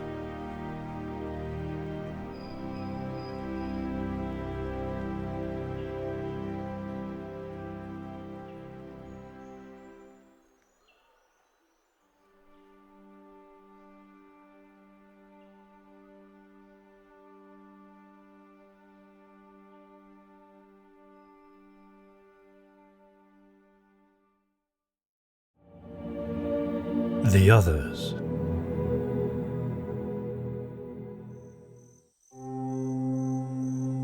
Ludlov had never felt so exhausted, but concern was growing in his heart over the fate of the Theresia's captain and crew. If the men on the other ship were pirates, there was a reasonable possibility Captain Brökelhoff and the others had already been killed. When at last they emerged out of the dense foliage and arrived on the beach of the island, somewhere northwest to the location of their ship, the sun was setting right in front of them. The sky was clear and everything was basking in the warm, soothing light of dusk. Everyone virtually collapsed on the soft sand, too exhausted even to speak much anymore. They all understood they could no longer go on. The Theresia and her crew would have to wait until the next day. Despite all that had happened, Ludlov felt at peace as he lay on the beach amidst his friends. He watched the sun sink beneath the horizon in a dazzling display of color and listened to the gentle lapping of the waves.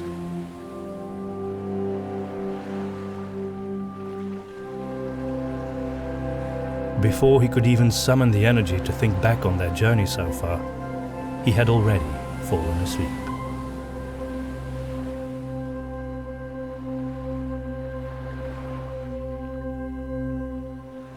Wake up, sleepyheads! Shouted a cheerful voice in a Flatlandish accent. Ludlov stifled a groan and slowly emerged from his position. His eyes were still tired, but his body felt more alive than it had. Gustav was standing right next to him, already wearing his backpack. Everyone else reacted in much the same way Ludlov had. Dutiful, but with little enthusiasm. Ludlov got up and washed his face with clear ocean water. What a way to wake up, eh, Hoshi? Gustav exclaimed. The sea, the wind! Today we travel south along this beach until we reach the Teresia and the other ship. If both are still moored there, Tormgard said. It will not be very far anymore, I think. Do you think we have much to fear from them? Alvarado asked. The other ship, I mean. They might be friendly, actually, Tormgard suggested. I just thought of this. I wouldn't put it past Lord Adomir to send another ship directly from Wainvu to follow us and provide aid, or even to evaluate our results. Chapelle suddenly looked rather nervous. I wouldn't assume that, Ludlov said. That would mean he had notified some allies from Wainvu from the start. Or they sent others over the mainland of Goldor. The alternative is that they're pirates. I don't know which I prefer, Chapelle admitted. We will proceed with caution, Tormgard said. We'll stay out of sight as long as possible and won't approach the ship all at once. There isn't much more we can do. We do eventually all have to get back to the Teresia. Ludlov agreed. He had been pleasantly surprised by Tormgard's leadership so far. Perhaps he was the sort of man who flourished in such a role, but Ludlov had the impression there was more to it. It seemed like von Baumeister had held sway over him in some way that was less than healthy. Freed from his influence, Tormgard had regained a degree of confidence that Ludlov had never seen in him before. Tormgard was a witch hunter again, and Ludlov could see it. He was not the only one. The others found it easy to obey their new leader's commands as well, despite everything that had occurred earlier in their journey. Eventually, as the day grew brighter and warmer, the two ships became visible in the distance. The group quickly hid in the nearby jungle. Gustav took out his spyglass. "Oh," he said. Then he looked at Ludlov. "Recognize it?" Warily, Ludlov took over the spyglass and peered through. The ship next to the Teresia was entirely black. There was no flag. "The ones who have been following us since Wainvu," Ludlov grunted. Tormgard muttered a curse bloody entrails. as Gustav took over the spyglass from Ludlov once more. The deck looks empty, The Flatlander said as he peered again through the item. but there is a gangplank between the two ships, and there is a rope ladder out in the water. It looks like they're expecting us to climb back on board. "Should we just approach the ship then and get on board?" Ludlov asked, feeling rather apprehensive about the situation.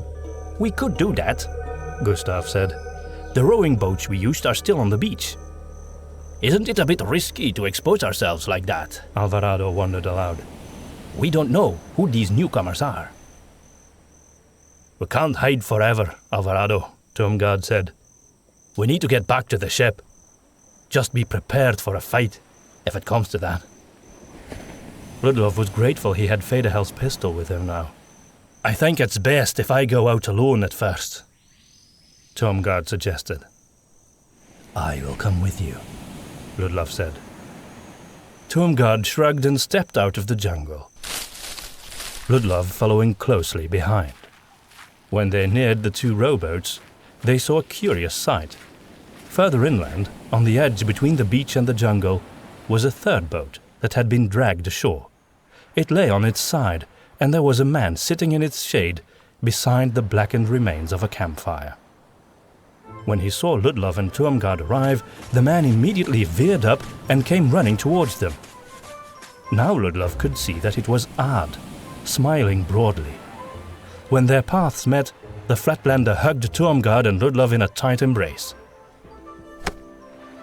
You have survived! Praised be the goddess! How was the treasure hunt? Extremely successful, as you can see, Tormgard said gloomily. Ard looked disappointed. You didn't find anything? We think we did, but we'll talk about it when we're back on board. Ard nodded, but then he got a very concerned look on his face. Are you two all that's left? Ludlov glanced at Tormgard, who gave a barely noticeable nod in approval. "No, the others are nearby," Ludlov said. We didn't want to approach all at once, considering there's another ship here. He took out his spyglass to check on the ship once more. Oh, that, Ard said with a smile. Don't worry. I think you will get along with these newcomers. They are friends of Seven Peaks. Ludlov gazed at the Theresia and saw Captain Brokilhoff, waving enthusiastically in their direction. It seems you were right, Tormgard, Ludlov admitted. The Witch Hunter Order sent another ship. Tormgard sighed. I don't know whether I'm relieved or annoyed. The most dangerous part of the mission is probably behind us now. If they wanted to send help, they could have done it sooner. I don't think it's help, Ludlov said. I think they've come to check on us. Well, it is help as well, Ard said. They sent me with this extra rowboat, thinking you'd have a treasure chest with you. Tormgard sighed. Go get the others, Ludlov. Ludlov made his way back to the jungle. That was odd! Gustav exclaimed enthusiastically. Yes, he came to bring an extra rowboat for us, Ludlov said. Then he looked Chapelle in the eye. We've got friendly company, apparently, he told her. They are allies of Seven Peaks, probably sent by Lord Edomir for our evaluation. Her eyes grew wide with fear, but she tried to maintain her composure. Ludlov had meant the evaluation of the initiates, but he should have realized Chapelle was anxious about having to explain what had happened to their master. What will you do? He asked softly. Well, I can't stay here on an uninhabited island, can I? I suppose it's better to face their judgment. Blessed Zelenheim laid a hand on Chapelle's shoulder. Tormgard has promised to defend you, she said. We are all witnesses. Master von Baumeister had lost the faculty of reason and had become a threat to us all. You saved our lives. That is the whole truth of it, Alvarado confirmed. Chapelle took Zelenheim's hand in gratitude. Then she looked at Ludlov. I will come. They all emerged onto the beach. Ard laughed and took each of them in an embrace. He also kissed the women and Alvarado.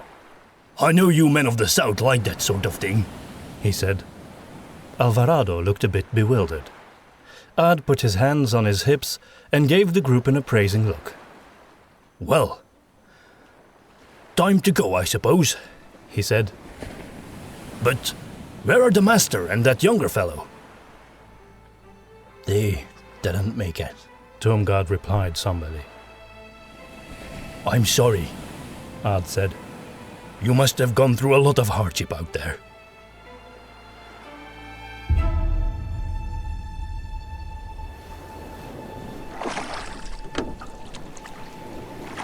All 6 remaining treasure hunters fit into the single rowing boat with Ard, but Gustav was forced to put his backpack on his lap, which looked far from comfortable to Ludlov. He and Alvarado assisted Ard with the rowing, and Ludlov felt a strange sense of melancholy as he watched the beach of Garradoso growing smaller. He had expected to feel relieved at the prospect of returning to the civilized world, but he felt like he had left something of himself on that island.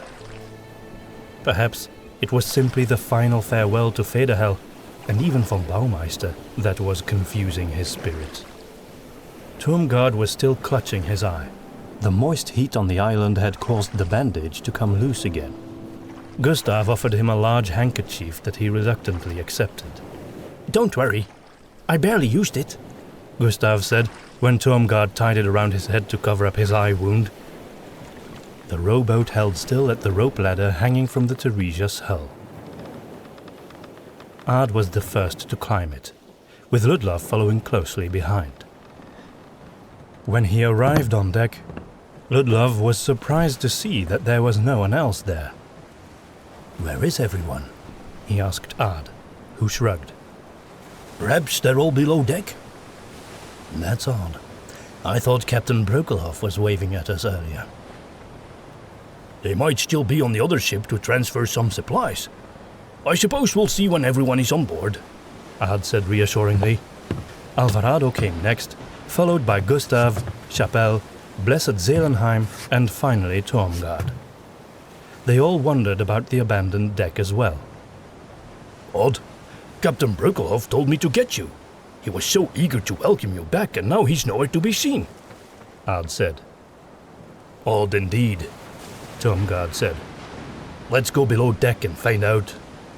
Ludlov wasn't looking forward to meeting other witch hunters, or perhaps other high-ranking officers sent by Adomir, maybe even members of the Inquisitio Internis, but the thought of sleeping in his cabin again that night did improve his mood.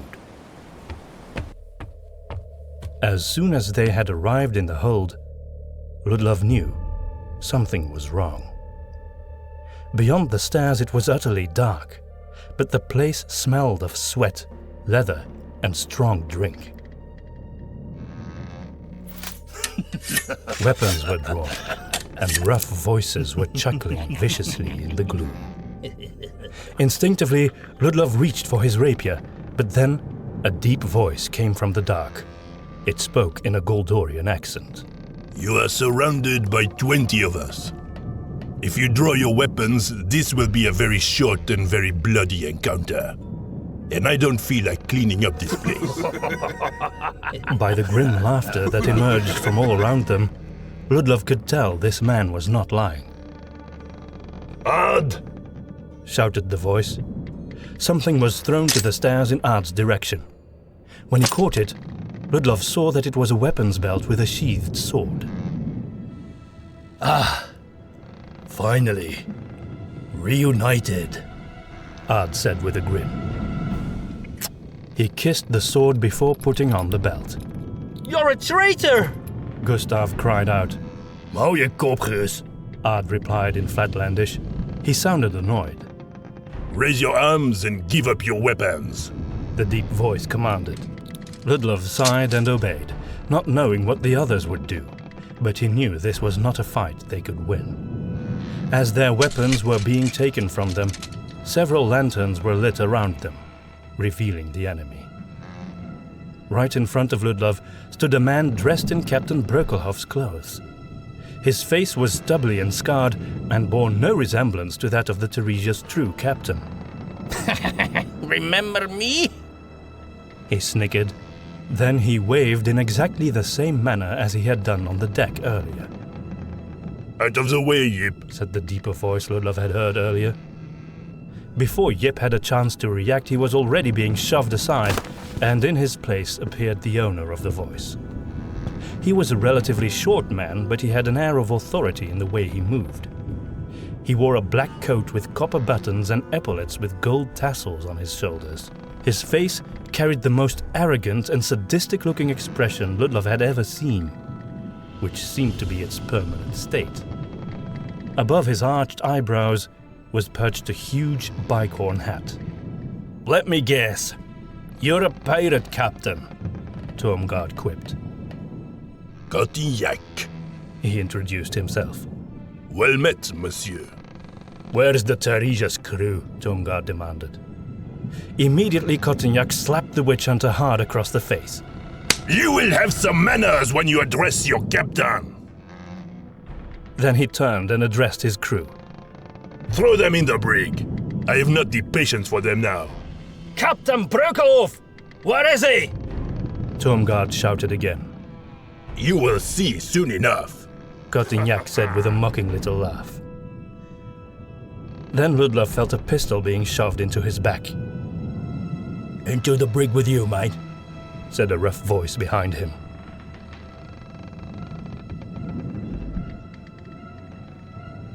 Their weapons, coats and hats were taken, and they were forced to make their way to the lower deck, where the brig was located. Behind a wooden door was a space just big enough for about 10 men to stand in, 2/3 of which was behind bars. They were all shoved behind the bars into a small space, men and women alike. There was one other man who was already there, lying in a corner, turning his face away when they entered. Have a happy reunion, said one of the pirates as he closed the iron gate. Then their captors left and closed the wooden door, leaving them alone. Raucous laughter erupted from behind the door. The only light now came from a single lantern dangling from the ceiling on the other side of the bars. Most of the prisoners found a place to sit down. Only Ludlov and Chapelle remained standing, both leaning against the bars as they faced their fellow captives. The man in the corner, emaciated and dressed in rags, bowed his head. Captain Brökelhoff? Ludlov said carefully, not because he recognized him, but only in the hope that their former captain was still alive. The wretched man sobbed and sniffed. I don't want you to see me like this, he croaked. What happened? Alvarado asked, who was sitting next to the captain. It was odd. He offered to prepare food for us. Some traditional Flatlandish dish. It was poison. Many just died in their sleep. They were the lucky ones. When we woke up, Cotignac and his men were already here. We must have notified them some way or another. Throats were slit. Hearts were pierced. More men who would never see the sunrise. He paused, gathering his strength to continue the tale. They stripped me out of my clothes and put me in these rags to shame me. Then this Cotignac began to grill me about your mission. He already seemed to have learned the basic information, probably from Ad. There wasn't much more I could tell. It didn't matter. Every time I couldn't answer a question, they killed one of my men. Until it was just me. Ludlov couldn't help thinking about all the friendly crew members on the Theresia. Then he thought of Pete and Nele, and his chest hurt, as if he'd just swallowed a big rock. He recited a quick silent prayer for all those lost souls. I alone, the last survivor. I don't know why they kept me, Captain Brökelhoff mused aloud. The door opened again. Because of Grindcore, you idiot, said Ad, as he ambled in, carrying a half-empty bottle of Goldorian wine in his hand. 3 other pirates followed him, all carrying malicious smiles on their faces. If we kill you, he might come back and test the heart of our current captain, Ad explained. Don't know how that would end, so... He took a big swig from the bottle. This is my 3rd fill. You Goldorians sure know how to make wine, he said, grinning at Chapelle. You pirates sure don't know how to drink it, she shot back. Ad approached slowly. I just love a spirited woman. Even more than I love a spirited drink, I must say. Chapelle stood facing him from behind the bars, her expression cold as steel. You make me sick to my stomach, you detestable salaud. She broke into Goldorian as she cursed him. Je te déteste. Un jour tu vas payer pour tout ce que tu as fait. No, Ad said, closing the distance between them and reaching between the bars to take a strand of her golden hair, letting it run through his fingers. What a beautiful language you have.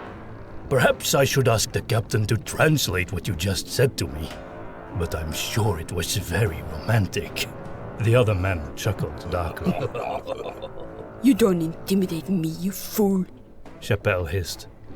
Good. One less thing to stand in the way of our romance, Ad said, causing Alvarado to rise up. Do not touch her, he grunted. Immediately the other pirates drew their weapons and raised them, forcing Alvarado to back down. Why? Is she yours? Ad asked innocently. Then he grinned. I didn't think so. You witch hunters don't engage in such activities, I thought. The traitor turned to Chapelle again. I've had my eye on you from the beginning, Blondie. While you still thought I was a poor castaway, I was already making plans about what I'd do to you once you got off the island. I must say, it's quite a relief to me that you made it back in one piece. Not that several injuries have held me back in the past, but now I suppose, my dear. Suddenly he tugged at her hair and pulled her face hard against the bars. He drank the last remains of the wine, pushed the empty bottle into the hands of one of his comrades, and drew a knife from his belt. That means you're mine. Let me mark you as such. His gaze went over her left cheek, pausing a moment on the cut left by one of the undead in the temple. Chapelle refused to scream as he turned her head and carved something into her right cheek. But she couldn't keep herself from groaning in pain. Ludlov watched in agony, unable to act, lest he would end up on the sharp end of a blade. Then Ard let her go. I'll come back for you when I'm sober. Chapelle fell back into the brig, clutching her bleeding cheek. Come on then. Ard said to the other pirates. Let's take a look at that huge backpack my countryman took with him. I've been wondering from the start what in Hruda he was carrying. As they left, Blessed Zelenheim knelt beside Chapelle. Let me see, child. Is it bad? Ludlov saw Chapelle lift a trembling hand from her cheek, revealing a blood-stained scar, shaped like a heart.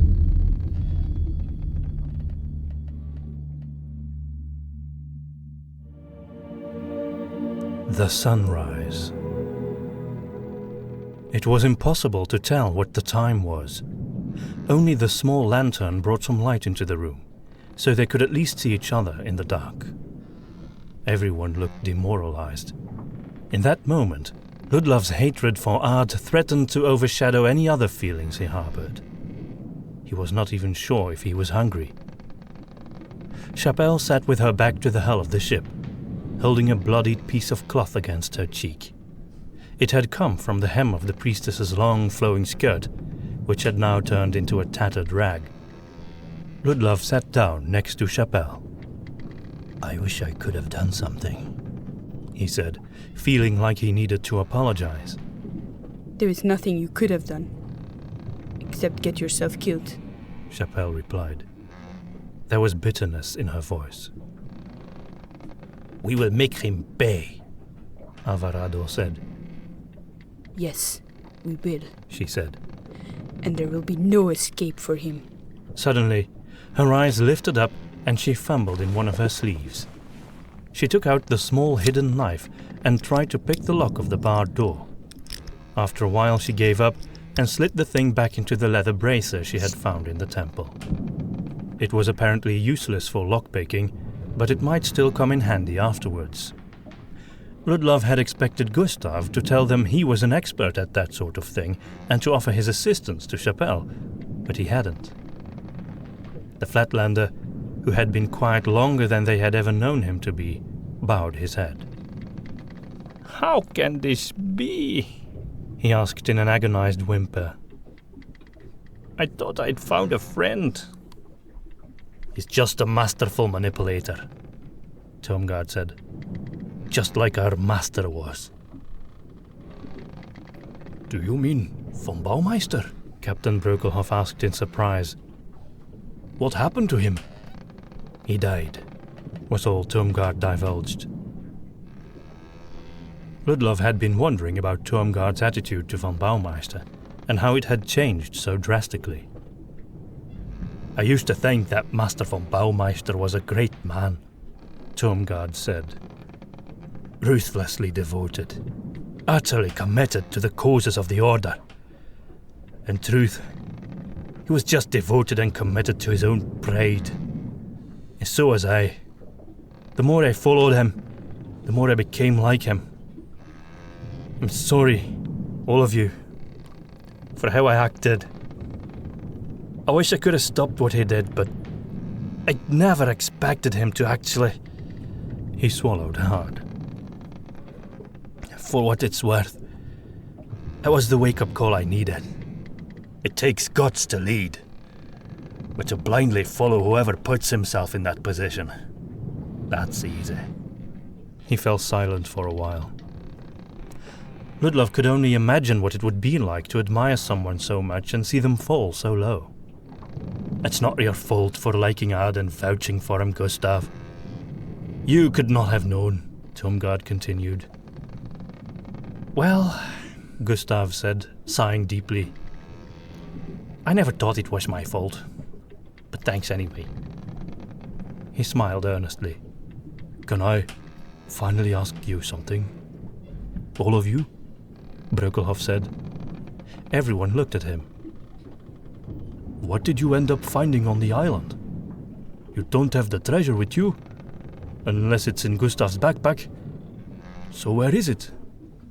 We believe it's in Boneyard Bay, Ludlov said. What? Do you mean to say that all you found here was yet another clue? How long will this continue? Until the treasure is found, Tomgard said, barely managing to keep the desperation out of his tone of voice. We will do what we set out to do. But what will we tell the pirates? Ludlov asked. I will think of something, Tomgard said. We could tell them we buried the treasure somewhere in Garradoso. Chapelle suggested. That ought to keep them busy for a while. Aye, Tomgard conceded. But then they'll return, and we'll still be here on the ship. Where is Federhel? Brökelhoff asked. He's usually quite insightful. He fell, Ludlov said gloomily. Before Brökelhoff could respond, the door opened again, and Cotignac entered. He was alone, and carried the small box containing the tips of Kulmaron's crown under his arm. He opened the box and held out one of the golden items for the prisoners to see. Pretty enough, these things. But somehow, I do not think that this is the treasure. He glared at them menacingly. I demand answers. Where is the real treasure? Did you bury it on the island? If we did, you'd have a problem, Gustav bluffed, since I don't think Crankor will let you anywhere near the island. I would simply pressure you until you do my will and dig up the treasure for me. A few pulled fingernails here, some burn marks there. It should persuade even a witch hunter. I understand your order is no stranger to such methods. Although, being on the receiving end is another matter, non? J'ai pas peur de toi, Chapelle said in Goldorian. Peut-être pas encore. Mais tout ça va changer, chérie. Cotignac replied with a grin. There was no treasure on the island, Tomgard said. But we found clues to the real location. Tomgard, no, Ludlov warned. But it was too late.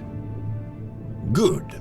You have a sensible leader, Cotignac said, as he put the golden item back in the box and closed the lid. I may yet spare you for now. He walked over to where Tomgard was sitting. Where is this location? Ludlov looked at Tomgard with wide eyes as the witch hunter agonized over his next words. Boneyard Bay, he said eventually. That's where the real treasure is. Tomgard, why? Ludlov uttered. Do you want to betray our entire quest? Alvarado added. I don't want to see any more of you dead, Tomgard said. Again, sensible man, Cotignac said with a nod and a smile. You will lead us to this place and solve the riddle for us. And in the meantime, I will keep these. He tapped the box. Safely stored on this ship. What about your ship? Brökelhoff asked, provoking a casual shrug from the pirate leader. Yours is bigger, has more cannons, and a pretty naked lady on the front. We'll take this one. He gave one final nod to Tomgard. Thank you, witch hunter. I think we might get along after all. Then he left. Tomgard, How could you tell him that? Chapelle asked, when she was sure they were no longer being overheard. I only told him about Boneyard Bay. Tomgard defended himself. That's where we need to get to, isn't it? I didn't say anything about Sintrasha's statue. We might still trick him into thinking it's in some cave by the beach. In fact, I believe there is one at the northern side of the bay that would qualify. That's right, Gustav said in a loud voice. Skullcrest Cave! Very well known to pirates. I don't know if they would believe it, but this journey has been full of secret passageways and trapdoors and so on, so why wouldn't there be one over there as well? At least this way, we'll be headed in the right direction, Tomgard went on. Actually, that makes a lot of sense, Chapelle admitted. She began to smile, but her cheek clearly hurt when she did so.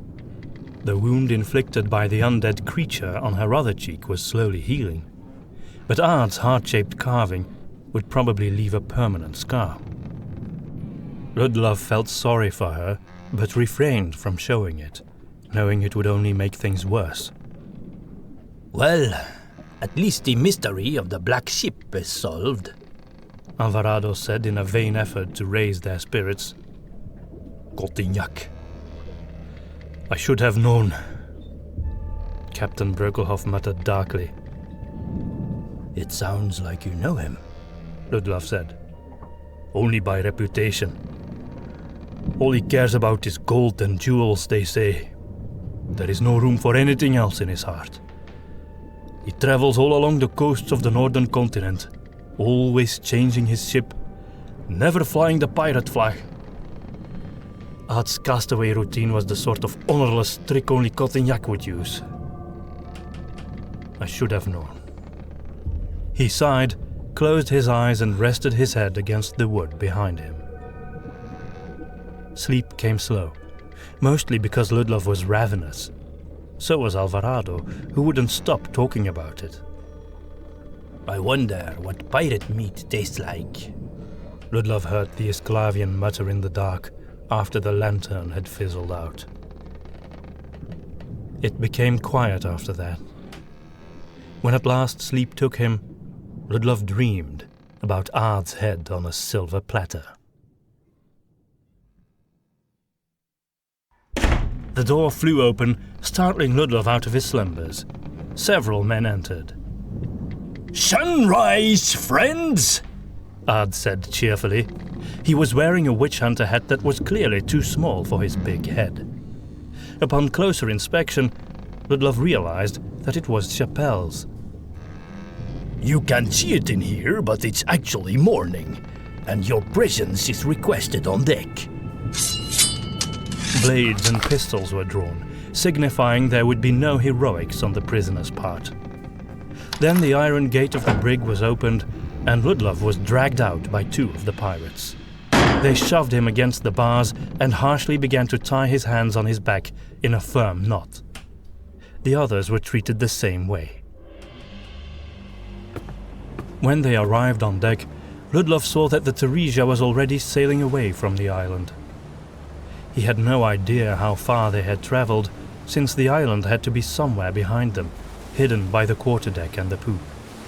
All he could see beyond the railings of the ship was an endless sea under a warm, slowly brightening sunrise. The prisoners were made to stand with their backs to the captain's quarters, guarded by two of the fiercest-looking ruffians.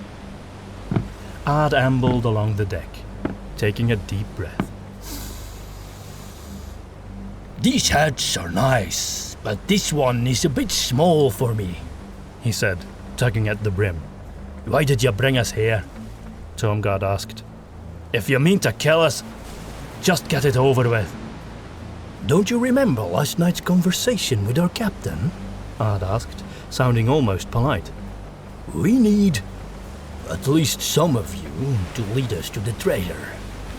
No, we just want to make clear to you who is in charge here. Then the door to the captain quarters beside them opened, and Cotignac emerged.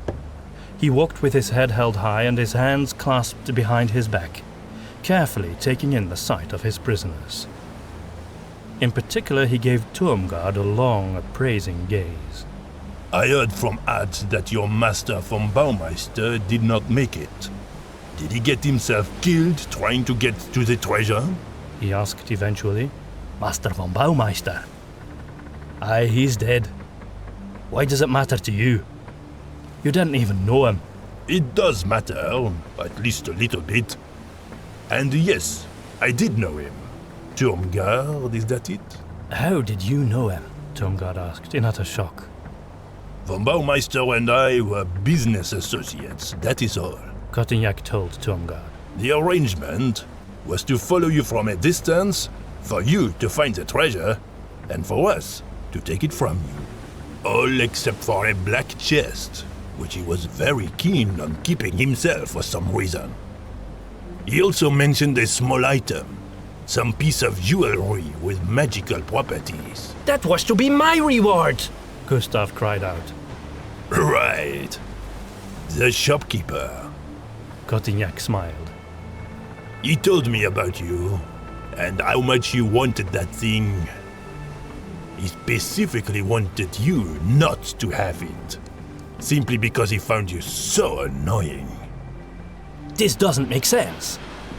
Why would he want the treasure to be stolen by pirates? Alvarado wondered aloud. He was to get his share, of course. Quite a bit more than he would have received from the mayor of Seven Peaks or the witch hunter order, I'm quite sure. And he honestly believed you would hold up your end of the bargain? Breukelhoff scoffed. Von Baumeister was more stupid than I thought. He was not stupid. Cotignac admitted. He thought he had leverage. My brother is being held in Seven Peaks on charges of necromancy. He would be freed afterwards. Bad luck for your brother then, Tuomgard said, because no one else is going to free him. Now he will burn at the stake. Cotignac shrugged. Good riddance. I could never stand him. I was never going to give von Baumeister his share. What did you think? But his greed blinded him into believing I cared. He laughed, causing some of the other pirates to join in. Anyway, it all worked out even more beautifully this way. Now I don't have to deal with this odious man ever again. And I have you fine people to guide me to the treasure. Which brings me to the real question. What are those golden coins? What is their function? They're just some gold we found on the island, nothing more. Tuomgard lied. We were disappointed when we didn't find the treasure, but at least we could take these along. That sounds reasonable. Cotignac admitted. They're made of gold, after all. Still, that leaves us with the most important question. How do we find the treasure? Is there a lock, a key, an item we need? Tuomgard shook his head. We're not sure, but the clues pointed us to a cave by the beach. We know the directions.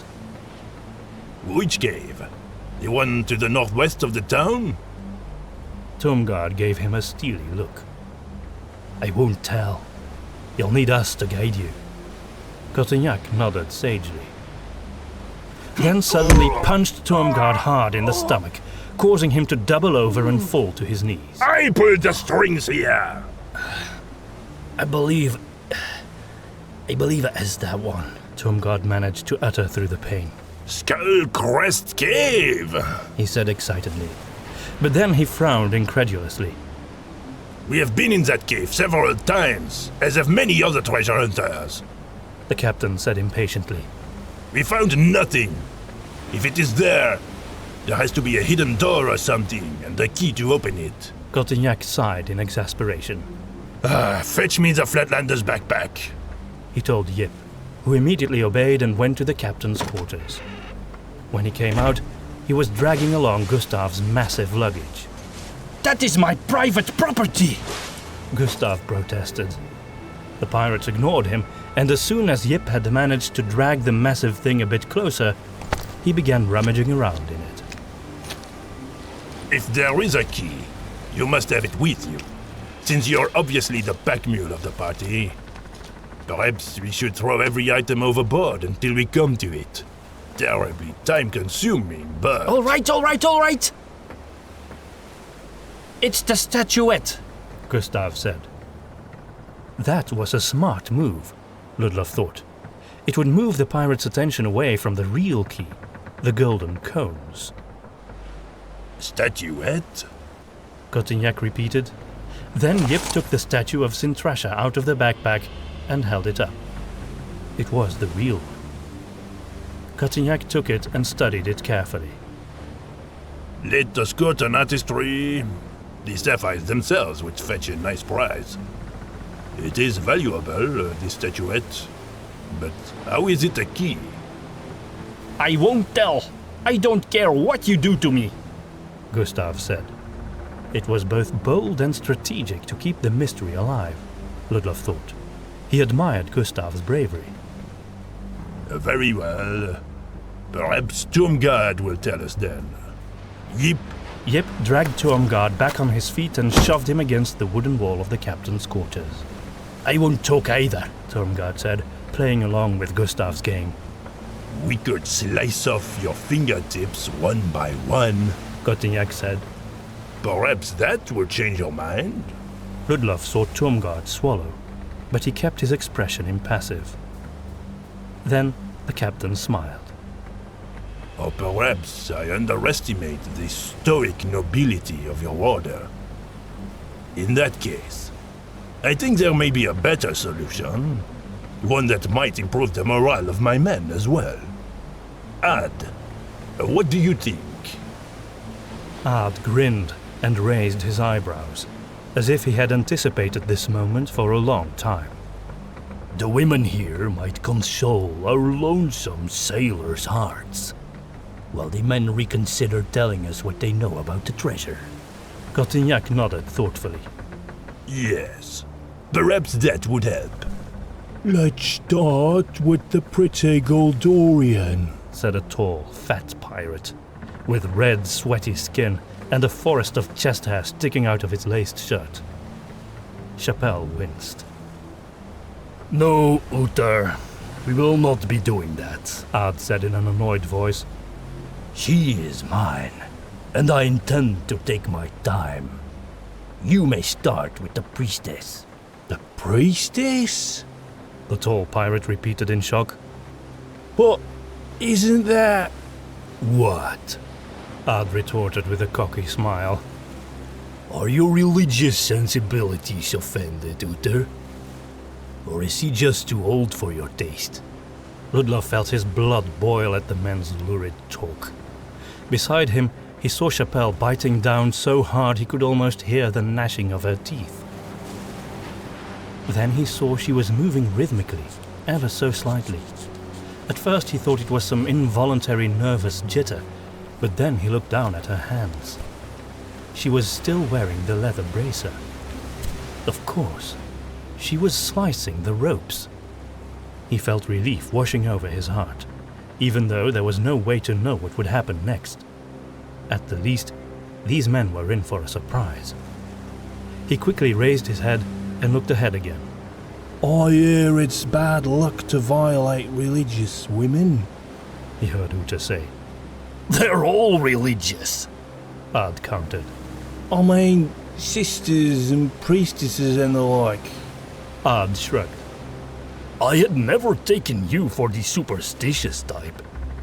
Does anyone else here agree with Uther? None of the pirates reacted beyond a simple shake of the head. They looked like they were getting impatient. All right then. We'll start with Blessed Salenheim.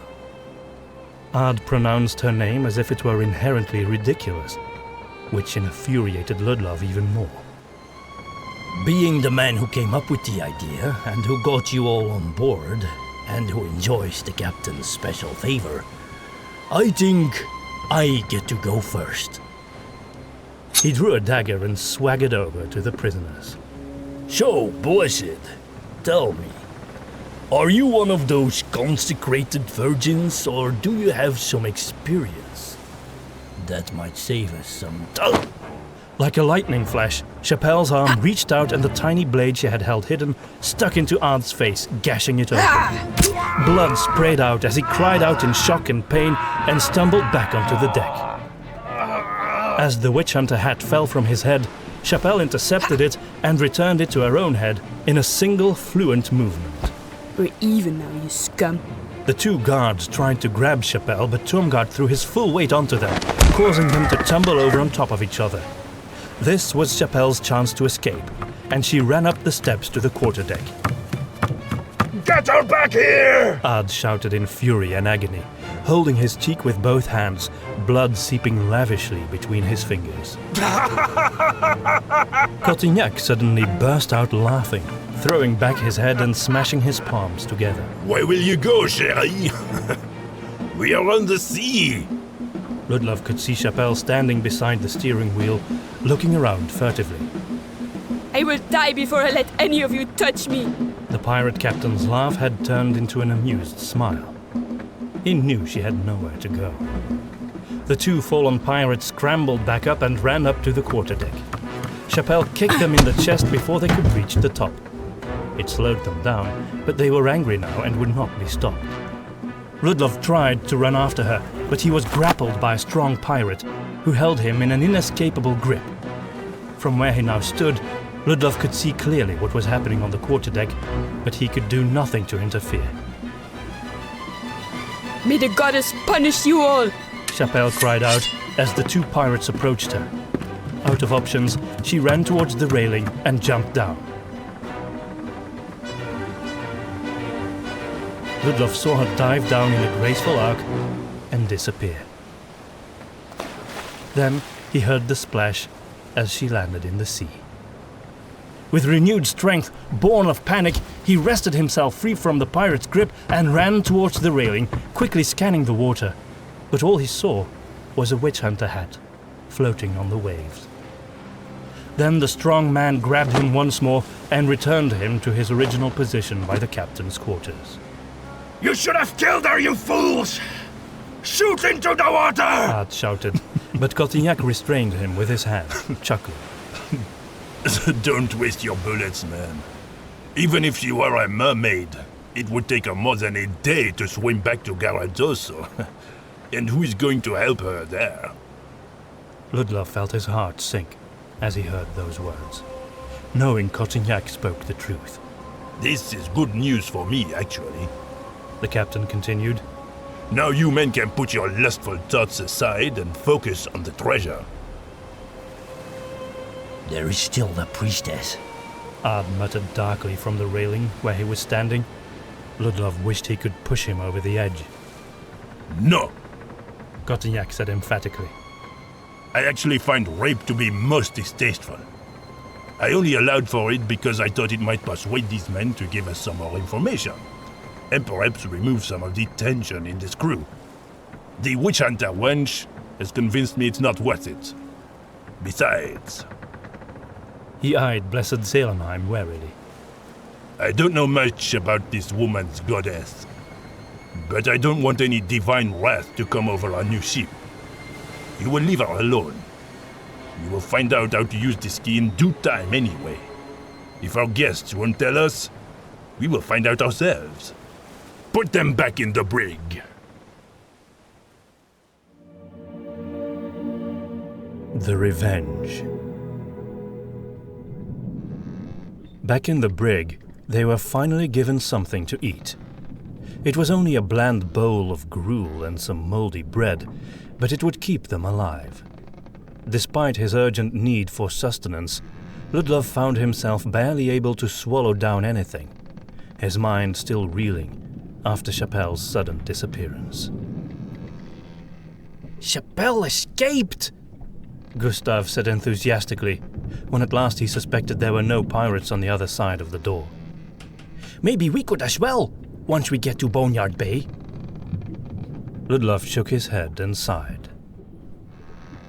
She escaped one terrible fate, but stumbled into another, he said gloomily. Chapelle is gone. You don't know that, Alvarado protested. She might be found by another ship or make her way to some desert island. Ludlov couldn't bear to answer him, knowing his friend was deluding himself. He kept looking at the empty space where Chapelle had been sitting the night before, and whenever he did so, it felt like his heart was chained to some massive rock, sinking to the bottom of the ocean. She had disappeared so suddenly. What would happen to her now? He couldn't bear the thought of Chapelle using up every last ounce of strength she had in her muscles to swim back to shore, only to find herself unable to reach Garradoso and drown somewhere, alone and unnoticed. Or perhaps the blood of her wounded face would draw the attention of some sharks, and that would be the end. He didn't know which was worse, but he couldn't think of a happier outcome. Only a miracle would save her, and those Ludlov knew to be very rare. He simply couldn't delude himself, as comforting as it would have been to do so. He had to face the truth. Chapelle was gone, and they would never see her again. The only consolation he had was the goddess. He closed his eyes and said a prayer for Chapelle's soul. Blessed Zelenheim joined in, then Alvarado, Tormgard, and at last Gustav. Only then did the tears flow freely among them.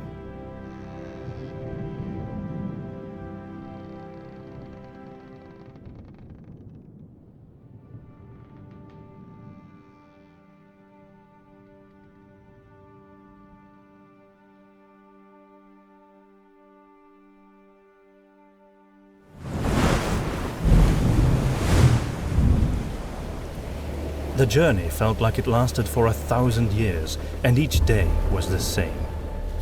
They would sleep in the same miserable brig, be fed with the same miserable food, and then put to the same miserable chores every day, swabbing the deck, cleaning up after the pirates, or preparing their food. By the time they were getting close to Podia, they had started to come up with a plan to escape while the Theresia lay anchored there.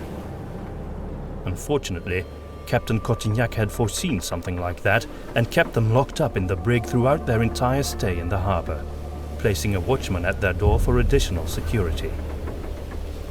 The pirates only stayed in the southernmost city for a day before moving on again, too eager to find the fabled treasure of Boneyard Bay to waste any more time. When the ship was on her way again, Cotignac eased the prisoners' restrictions once more, and they were put to work again. Ard was constantly looking at them from a distance, either grinning in pleasure at their humiliation or sneering in contempt. His face was continually framed by a bandage, which made him look less than threatening. It's not exactly a good look for a pirate, Gustav commented one day while he and Ludlov were scrubbing the deck.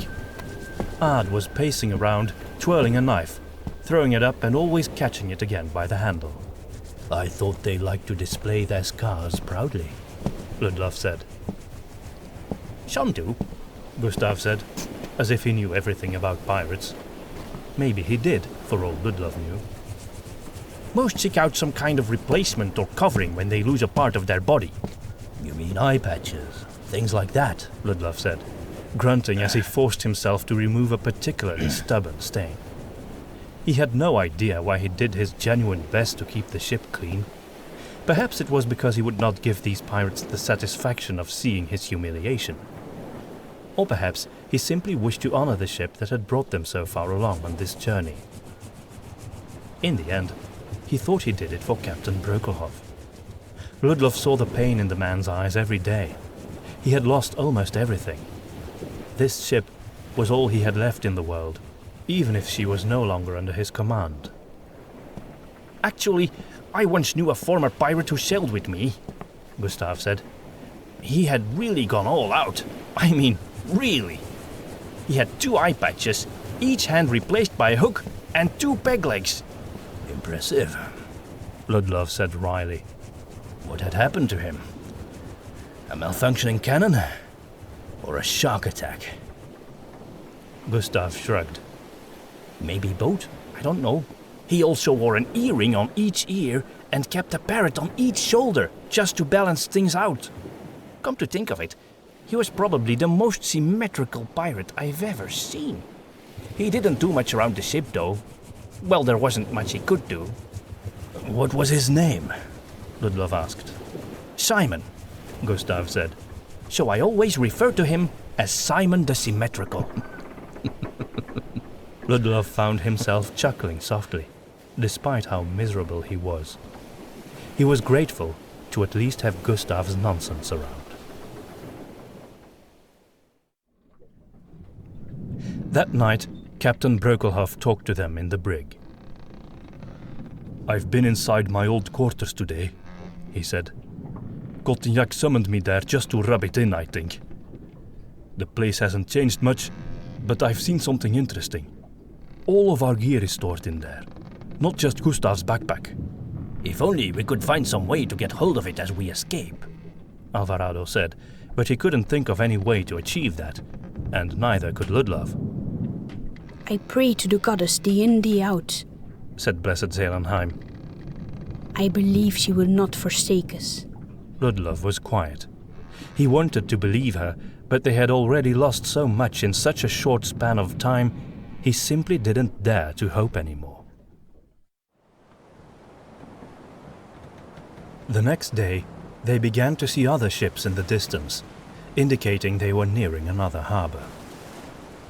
Boneyard Bay is near. Tomorrow, we will be there. They overheard Cotignac say. I can almost smell the gold. That night, Ludlov and the other prisoners were quiet. They knew they had failed to come up with a workable plan. The next day, they would simply have to lead their captors through the jungles north of the town and somehow find a way to shake them off, get their gear back and travel south to the cliff where the statue stood. We should at least have some sort of sign, Ludlov suggested. When you give us the sign, Tomgard, that means it's time for us to run. Blisters, Gustav said absent-mindedly, looking at his hands. That's a good one, Alvarado said. Then he turned to Tomgard. When you say the word blisters, it's time for us to make a run for it. Tomgard nodded solemnly. Blisters it will be. He seemed in better spirits. His eye was no longer bandaged, and beginning to heal. He could already open it to a slit and had told everyone he was able to make out rough shapes again on that side.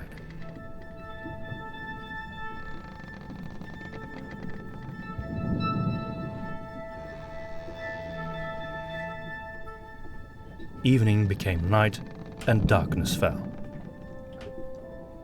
I think I'm too tired even to dream, Gustav muttered, shortly before he started to snore loudly.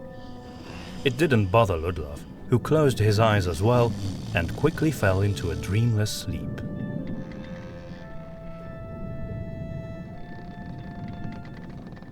Some time later, Ludlov was shaken out of his slumbers when the wooden door to the brig opened and Ard entered, carrying a lantern.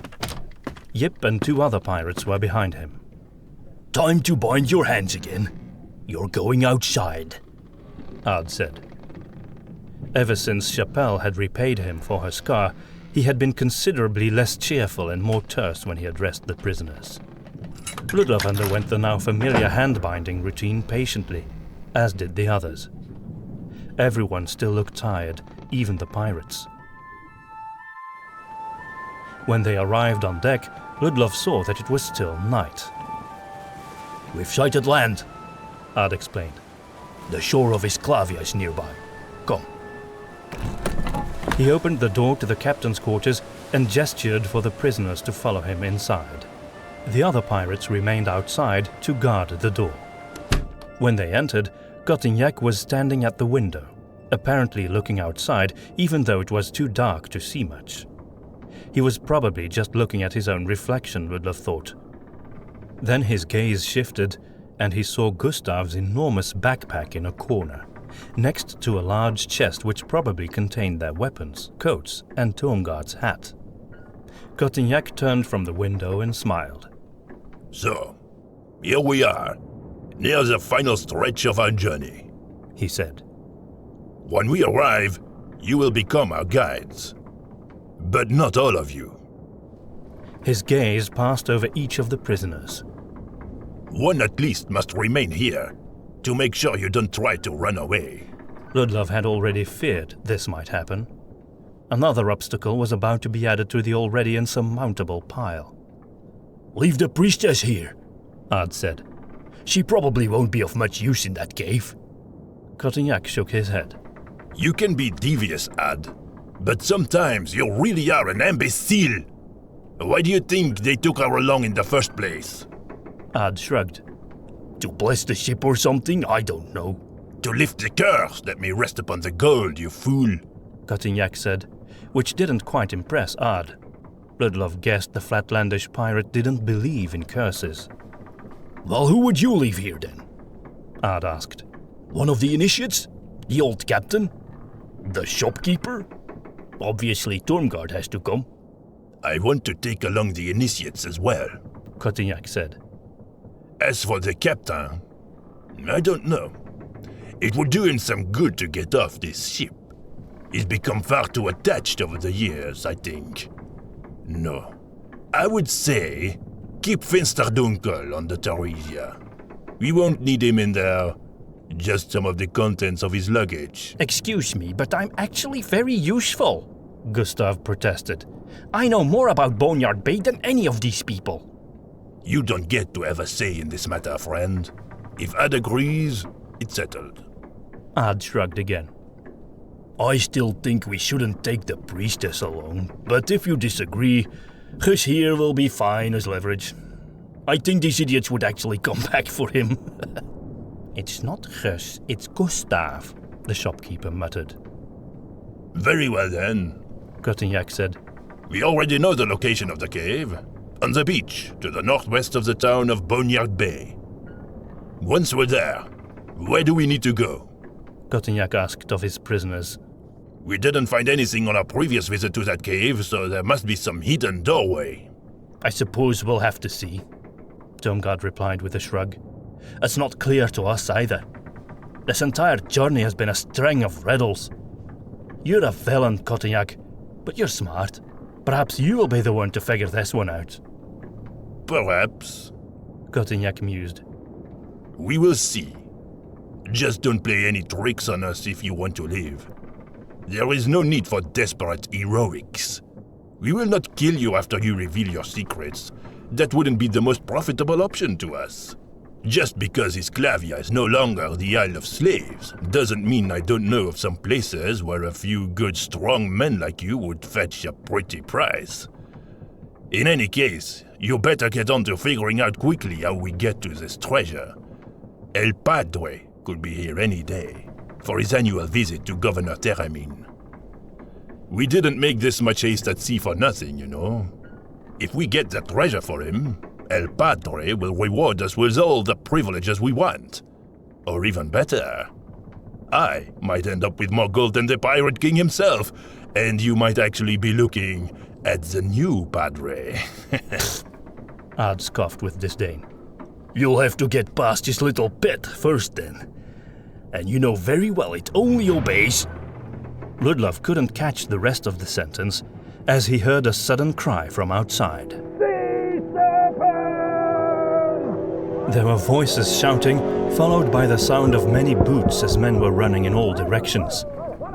For a moment, Ludlov thought he had been catapulted back in time to their encounter with Tubalba, as if their entire journey had been a dream. But then Ad opened the door and he saw Yip on deck. There's a sea serpent outside, Ad, and it's headed straight for this ship. Tubalbar, Captain Brokelhoff said. Tubalbar? Cotignac repeated. The biggest sea serpent of them all? Why would you think that? Because we faced him already on our way here, and he's out for revenge, Brokelhoff said. Cotignac could only stare incredulously at him.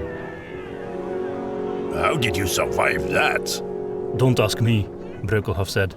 Ludlov and Alvarado were the heroes in that encounter, and Gustav too. Gustav? Cotignac repeated in even greater disbelief. Yes, me. I have my uses, you know, the shopkeeper grumbled. Of course, if you actually want me to help out now, I'll be needing my backpack. Cotignac laughed bitterly, but his mirth abruptly ended when a massive impact rocked the ship. He's here, Ludlov said. Blessed Zelenheim closed her eyes and mouthed a prayer. Captain Broekhoff joined her, only with a considerably more fearful expression. I will not be cowed by some overgrown snake. Cotignac said, drawing his blade. Ad, keep the prisoners here until we have dealt with this beast. Ludlov chuckled in disbelief. What are you laughing about, Evanendelian? The pirate captain reacted. You have no idea what you are facing out there. Go ahead, take Tubalbar on. Even your gunfire will be like mosquito bites to it. Cotignac ignored him and stormed outside. Ard sighed in exasperation. Good riddance, Tomgard said. Cotignac sometimes has these bouts of foolhardiness, Ard admitted. I think it's an illness or something, I don't understand it. Maybe it's a Goldorian thing. In any case, I am no fool, and I know you have the means to stop Tubalbar. You will help us defeat this thing. Then we will need our gear, Gustav replied. Ard drew his blade and pointed it at Gustav's throat. I have a better idea, he said. You will tell me what item you used to fight it the first time and how to apply it, and I won't kill you. Yet. He pressed the blade just far enough to draw a drop of blood with that last word. Gustav swallowed. He looked more frightened than Ludlov ever remembered seeing him. Probably because he realized he'd thrown away Trine the crossbow and was thinking of a way to prattle himself out of this situation. All right, I will tell you, he said softly. Outside, the sound of wood breaking and men screaming grew stronger. There wasn't much time to fight back, and if they didn't succeed, Tubalbar would take them all down, friend and foe alike. It's in my backpack, Gustav said defeatedly.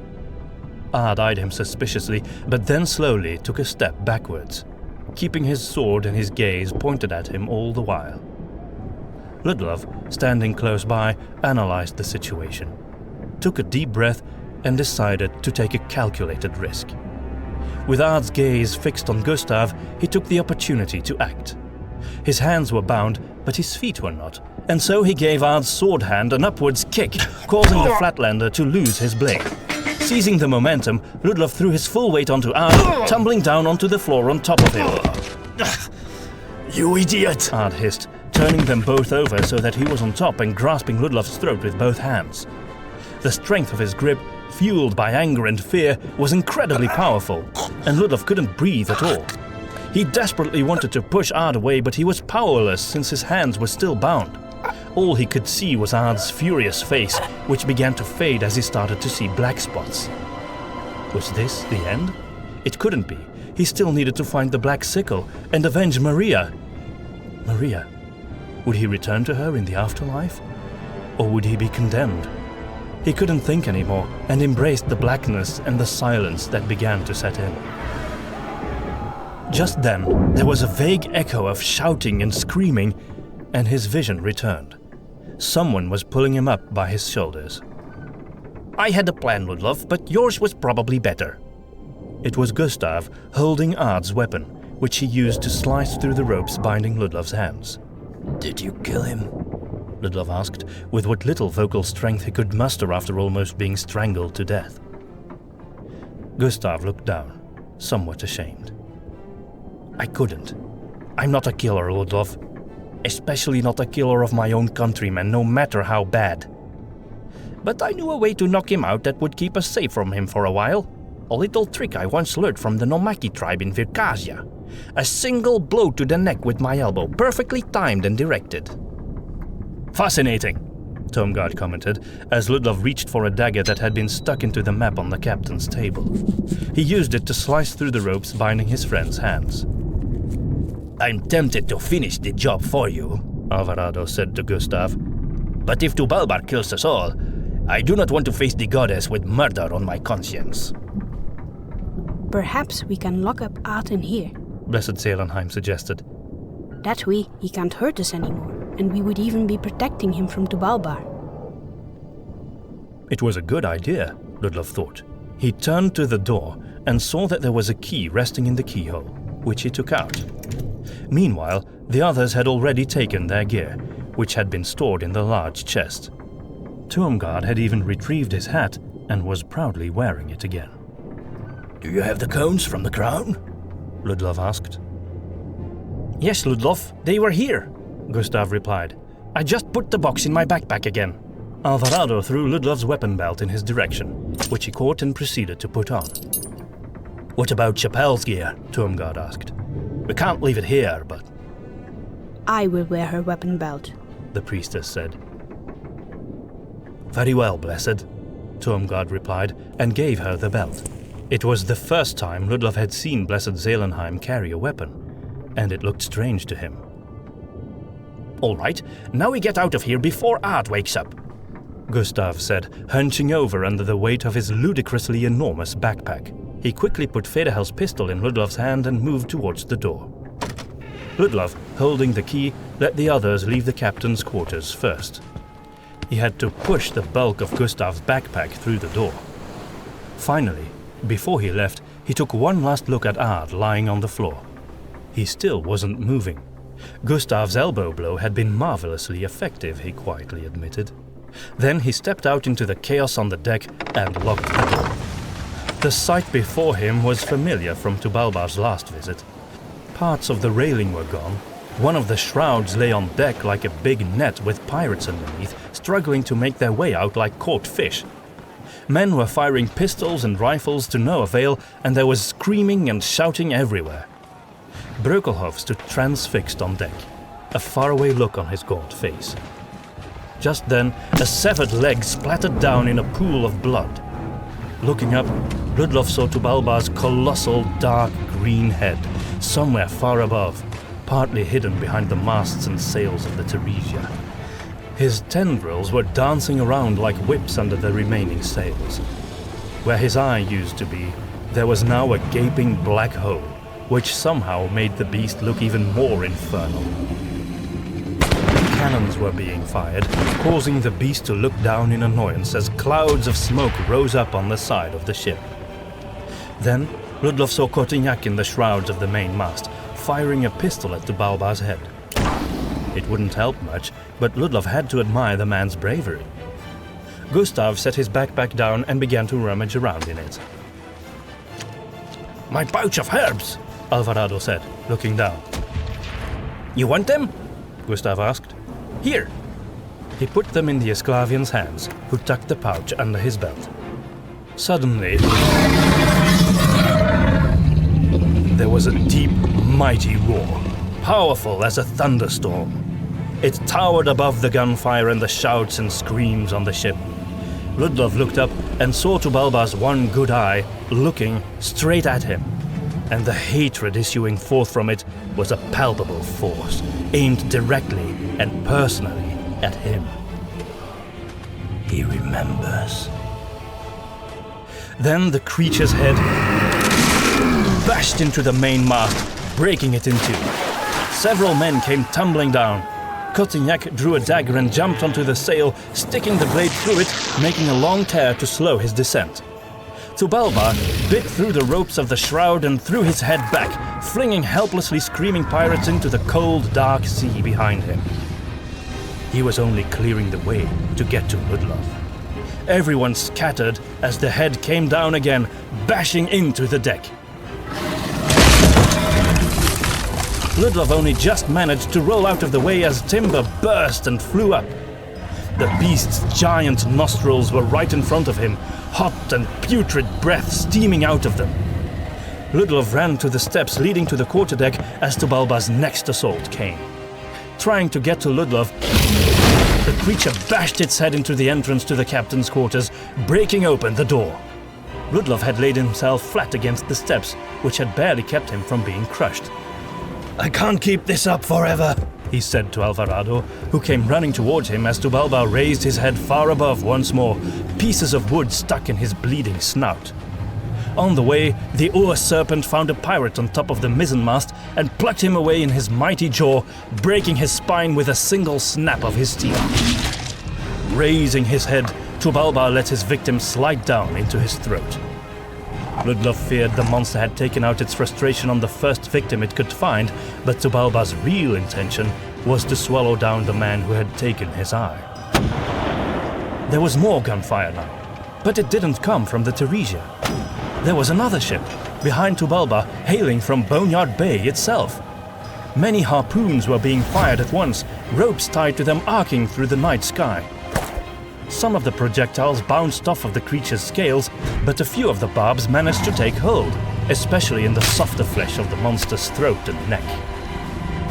The distance between the Theresia and the sea serpent increased as the ropes held it back. No one had the strength to control the mighty Tubalba, however.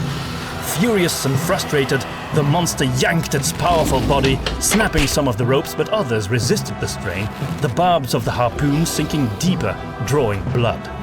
For a moment, it looked like Tubalba could be defeated, but he didn't give up, pulling himself free once more, even as the barbs of the harpoons rent his skin and scales fell from his bleeding body. Soon, Tubalba was close to the ship again, his silver eyes scanning the deck to find his prey. Ludlov did his best not to despair at the intensity of the monster's determination to kill him, and remained near the steps up to the quarterdeck, wondering what to do. For his own safety, he knew he should head below deck, but he didn't want to abandon his friends. Before he could come up with any sort of plan, the great serpent had seen him. Ludlov eyed the steps that led below deck, then looked at Alvarado. "You should head down," his friend said. By this point, most surviving pirates were either hiding below deck or jumping off board, preferring the long swim to the shores of Isclavia to another encounter with Tubalba, leaving the monster's approach mostly unhindered. Ludlov began to move, but Alvarado pulled him back as a colossal barbed tail emerged from the port side of the ship. Tubalba's tail crashed down on top of the deck, blocking the way below. Ludlov considered going up, but then he would be even more exposed to the monster's fury. Then Alvarado shoved the pouch of herbs into his hand. "Hold on to this for a while, amigo," he said. "For the dinner party in Seven Peaks."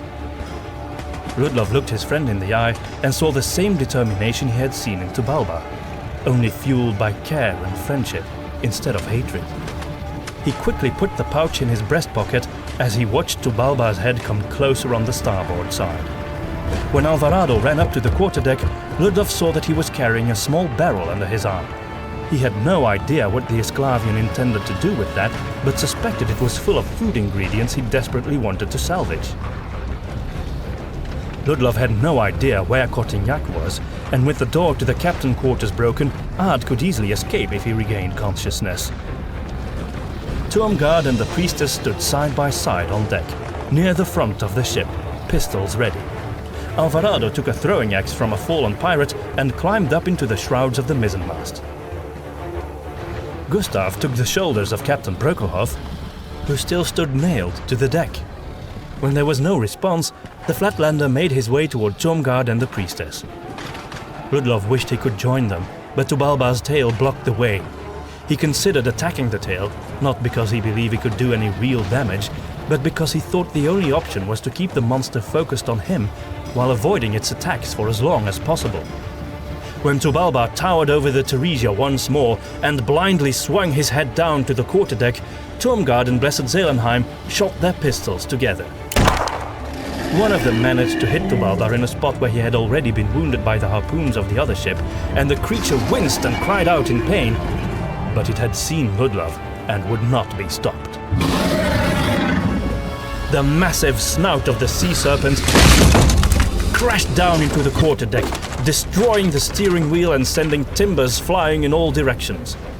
Ludlov grabbed hold of a rope dangling from the mizzenmast and swung out of the way, across the tail that was still firmly latched onto the deck. He let go of the rope just in time to tumble down onto the main deck. The hollow socket of Tubalba's missing eye reminded him of a dark cave, where some invisible evil spirit lurked, glaring at him. As Tubalba raised his head again, Alvarado hurled his throwing axe at the empty eye socket. The weapon disappeared inside, causing little damage, but upsetting the monster greatly. Its attention was now diverted to the Esclavian. Tubalba hissed angrily, and while he opened his mouth, Alvarado quickly picked up the small barrel and threw it into its mouth. The barrel broke on its teeth, and gunpowder spilled onto the deck. 20 buckets of expired grasshound sauce! Alvarado shouted. He could only just avoid the acid spat in his direction by the infuriated beast. The disgusting substance was damaging the deck a great deal, which caused him to almost trip as he ducked for cover. Tubalba had Ludlov in clear sight again and was viciously aiming his one eye at him, preparing for another wave of corrosive spit. Ludlov tried to hide behind the torn sails, but couldn't avoid a substantial glob ending up on his arm and burning through his shirt and skin with a venomous hiss. Ludlov screamed in pain and dropped down onto the deck. Realizing there was no way he could take a rest, he lifted himself up and hid behind a pile of wrecked timber. As he dragged himself on, he realized Tubalba did not plan on losing him. The great worm's eye remained focused on him without blinking. Ludlov would keep evading the creature for as long as his stamina could hold. Preparing for another roll or jump, he saw Alvarado return with another barrel, determination shining in his eyes. Ludlov, take your pistol! Alvarado shouted as he climbed higher up into what remained of the mast. Shoot the barrel when I say so! Bewildered, Ludlov took Federhel's pistol and loaded it, unsure of his friend's intentions. Tubalba's jaws opened wide and his head began to tremble, indicating he was about to spit his acid. Turmgard and Zelenheim were busy reloading their weapons, but they would not be able to shoot in time. Gustav appeared beside Ludlov. What is that Esclavian planning to do? The shopkeeper wondered aloud. Just before the acid attack came, Alvarado shouted down to Ludlov. Have a feast and some wine in my honor, amigo! And don't forget the herbs! Then Tubalba's venomous bile splattered onto the mizzenmast. To Ludlov's shock, Alvarado avoided the acid by jumping down headfirst towards the deck, holding out the barrel. In a horrific moment, Tubalba's jaws snapped down onto Alvarado's waist. Blood dripped from the monster's chin. His legs stuck in the mouth of the beast, Alvarado still held up the barrel and managed to cry out, Ludlov aimed the pistol, but he shook and fell to his knees in despair as he saw Tubalba raising his head and opening his jaw to let Alvarado slide in. As Ludlov watched, transfixed by sheer horror and grief, the sound of a pistol shot came from behind him. And just as Tubalba's jaw closed down on Alvarado, the barrel exploded. The colossal monster's head burst open in a feast of fire, flesh, bone, and blood. Slabs of meat, accompanied by blood and shattered bones, rained down onto the deck. As he turned away from the torrent of gore, Ludlov saw Ard, grinning and blowing a wisp of smoke away from a pistol. You're welcome, he said with a grin. Overtaken by fury, Ludlov ran after the Flatlander, but Ard disappeared over the side of the ship, just as Tubalba's colossal limp body crashed down onto the deck, right between the broken remains of the main mast and the quarterdeck. The impact was so huge that the Theresia broke in two, and the waters of the sea came flowing in as the stern and the aft were raised up high, facing each other. Ludlov couldn't find anything to hold on to and slid down to the middle, onto Tubalba's dead remains. He couldn't see any of his friends and had no chance to search for them as the cold waters came rushing in. He knew he would be pulled down by the suction if he remained where he was, so with his remaining strength, he ran across Tubalba's body and jumped out of the way of the dying Theresia. He caught sight of another ship and many smaller boats in the sea, some of them carrying lanterns and torches to light up the night.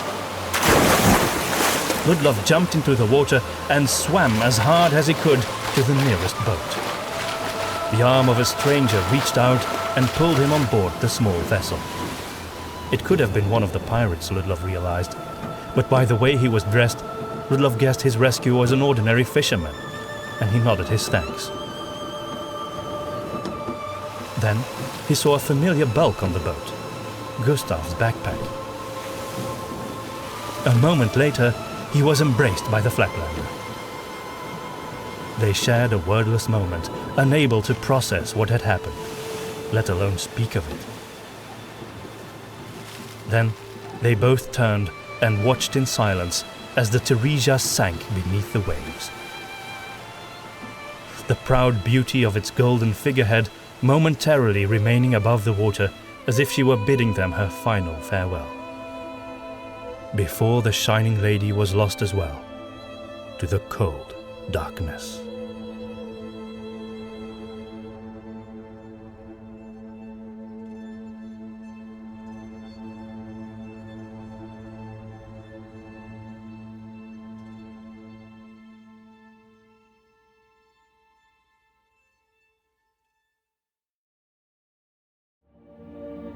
The Rescue.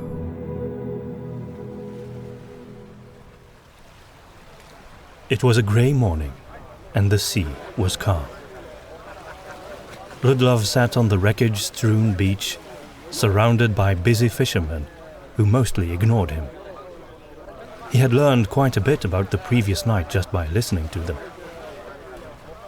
The large ship that had come to the Theresia's aid had turned out to be specifically designed to hunt down sea serpents, manned by a crew on the lookout for the great beasts. And yet, even their many harpoons had not managed to take down the mighty Tubalba. The sea serpent hunters had taken quite a few of the pirates on board and tasked them with retrieving Tubalba's corpse from the water. A monumental endeavor indeed, but the bone and meat of the creature would be quite valuable. Ludlov and Gustav, on the other hand, had been rescued by these local fishermen, who had also plucked a few nameless pirates from the water. The criminals had kept to themselves, remaining on one end of the boat, eyeing Ludlov and Gustav warily, but never approaching them. The fishermen had kept looking all night for other survivors, but never found any. When at last they had arrived in Boneyard Bay in the first light of dawn, there had already been a mass of curious onlookers gathered on the beach. Now their numbers had only swelled. From what he could hear, Ludlov surmised most of them wanted to learn more about how the infamous Tubalba had been destroyed after so many centuries. No one paid any particular attention to him or Gustav, though, which was something of a relief. I found them, Ludlov! Gustav shouted while tapping his shoulder. Ludlov looked up. "The others?" he asked. Yes, they're close by. Ludlov immediately rose and followed the excited Flatlander. They were able to wade through the crowd fairly effortlessly. Ludlov himself became curious when he heard a familiar voice rising above the drum of a huddle of curious men and women. He's not ready to speak of it now. Leave the man be, please. It was Tormgard. Ludlov called out for him, but he couldn't be heard over the cacophony of voices, so Gustav took out his machete and used it to scare people away. Come on, out of the way if you don't want to feel anything sharp between your ribs, he shouted as he prodded the weapon among them.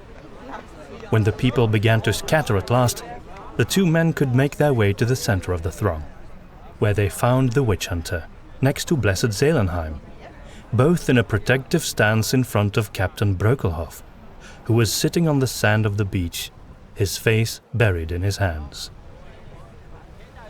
Ludlov, Gustav, good to see you both, Tormgard said, shaking their hands. He was holding his witch hunter hat. Gustav must have retrieved it from the captain's quarters before the Theresia had sunk to the bottom of the ocean. He was not wearing it, though. Perhaps he wanted to keep a low profile for a while. Captain Brökelhoff remained where he was, but granted Ludlov and Gustav a nod of greeting.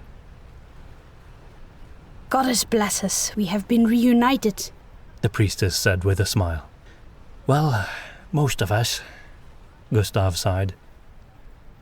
I know, Tomgard said. I saw what happened. What Alvarado did. By St. Wilhelm's whiskers, did that man die a hero's death? Ludlov's stomach twisted at those words, but thinking of his friend's sacrifice, he realized just how brave the young man had been. Amidst the unbearable pain of loss, he felt a glimmer of pride at Alvarado for what he had done. Who died a hero's death? What did he do? Asked an old fisherman nearby. He was the last to remain after the other onlookers had dispersed and taken up scavenging the beach for wreckage from the Theresia. His skin was dry and tanned, his hair white and his dark eyes shone brightly. He spoke with a subtle Isklavian accent, but was clearly used to conversing in other languages, including Thottic. Our friend, Initiate Alvarado of the Witch Hunter Order of Seven Peaks. Born in Marnosa, former apprentice to the great Ferdinando Quarom, Gustav told him. Spread the word so that all might know who defeated Tubalbar at last. The old man's eyes grew large. What did this Initiate Alvarado do then? Gustav looked deep into the man's eyes and said, He gave his life by exploding Tubalbar's head with a barrel of gunpowder. The fisherman's mouth fell open in awe. That is a tale indeed. I will spread the word, all right? Ludlov found the whole conversation somewhat unsettling, but he knew in his heart how much Alvarado would have loved to become the subject of tales of grand adventure and heroic achievements. And he appreciated what Gustav was doing. Have you seen any sign of Art or Cortignac? Ludlov asked, partly to change the subject and partly because he was worried about the pirates still looking for them. We believe they might still be on the sea serpent hunter ship, if they're both still alive. Blessed Zelenheim said. Eventually they will come look for us, I'm sure. They know they can't find... She looked around, suddenly realizing this was no place to talk about treasure. They know they need us, she concluded.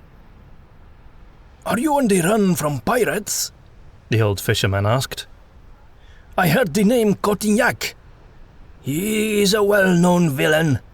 Even the local pirate leaders fear him. Let's just say we would like to avoid their kind for now, Tomgard said. Can you help us hide from them? I can, but it will cost you, the fisherman said with a grin. We don't have much to offer, as you can see, Tomgard said. Ludlov took a sideways glance at Gustav's huge backpack. I do have a lot, but I'm not giving anything away if that's what you're thinking, the Flatlander said defensively. You have tales to tell, all of you, said the old fisherman with a smile. That's all I want. The old man agreed to take the traveling companions home immediately, expecting the story as payment. To Ludlov's surprise, the fisherman, who was apparently named Carlos, brought them to a stranded fishing boat at the edge of the town. It had been painted bright blue and turned into a pleasant abode containing a busy household. He introduced the treasure hunters to his daughter, Cristina, her husband, Antonio, and their children. Their daughter, Angela, eyed them shyly from a distance, while her little brothers, Alesan and Ruiz, were clearly very interested in their unexpected visitors. The family was exceptionally hospitable, and they made sure to take care of their guests before anything else. After supper, they all sat down to drink tea by a fire crackling in a large kettle in the middle of the room. Tomgard and Gustav took turns telling the story of their journey, with the others occasionally interrupting to offer an addition or correction. It was a good tale, Carlos concluded afterwards. You have more than earned your lodging. You killed that monster! Alesan exclaimed, looking in awe at Ludlov. What's that? Ah! His smaller brother echoed. I only took out one eye, he said, but it was enough to chase him away for a while. The true hero was... Suddenly, it stung too much even to mention his friend's name. And now Tubalbar is dead, and the terror of the Western Sea is gone, Carlos said, breaking the uneasy silence. Then that is one good outcome of our quest. It may turn out to be the only one, Ludlov muttered, fighting the heat behind his eyes, trying not to think of the cheerful eyes and silly jokes of the young Isklavian initiate. Ludlov, friend, Tomgard said softly. I know Alvarado's death has hurt you more than any of us. Ludlov looked up, unsettled by the witch hunter's gentle tone. But he was ready and willing. He died a hero's death. He deserves to be celebrated. He does, Ludlov admitted, drumming his fingers on the table. Then he clutched the pouch of herbs that was still in his pocket. I should not mope. He would not have wanted that. He could barely utter the words, and in his heart he was fighting them even as he spoke. In truth, Alvarado had been too young, too bright, too hopeful and handsome to have his life just snatched away before he could even reach the rank of witch hunter. He couldn't make sense of it, especially after losing Federhel and Chapelle as well. Ludlov knew he and the other remaining companions had no choice but to finish what they had started. But in his heart of hearts, he had lost the will to do so. He longed for his house in Seven Peaks, the house where he had lived his entire life. He had spent his youth there with his father. Later he had traveled around the continent, got married and moved back in with Maria. The house was tall and stately, and could seem intimidating, but to Ludlov, it was familiar. It gave him comfort to think of it. He had talked himself into this adventure, telling himself he had needed a fresh breath of air, some time away from Seven Peaks. As he was gazing into the fire, he realized he had been right. He had made real friends. He had almost lost them all, but he was honored to have known every one of them. Now, however, Ludlov knew he couldn't lose any more of them. If Blessed Zelenheim, Turmgard, Brökelhof or Gustav were to die, it would be too much. I don't know why you have decided to come to Boneyard Bay, but most who travel this way do so for the treasure, Antonio told them, shaking Ludlov out of his somber thoughts. We see adventurers passing through here all the time. You don't need to tell us your purposes, but if your tale is true, I believe you are the first to have a real chance of finding it. Perhaps the man was right. Ludlov had no idea how challenging this final part of the treasure hunt would be. He was convinced that they were on the right track, but in his heart he was torn between doubt and duty. How could any treasure be more important than the lives of Federhel, Chapelle, and Alvarado? Now that they were so close, he almost hoped he had been wrong, and that the treasure wasn't buried beneath the statue of Sintrasha after all. Was it really worth the risk of even more death? Perhaps he was destined to soon join his friends in the afterlife. There was no guarantee he would be spared and somehow get back in one piece. Sitting back, he felt the figurine of the maiden in his pocket and took it out to look at it. How could the goddess have allowed so many young people to die over a pile of coins and jewelry?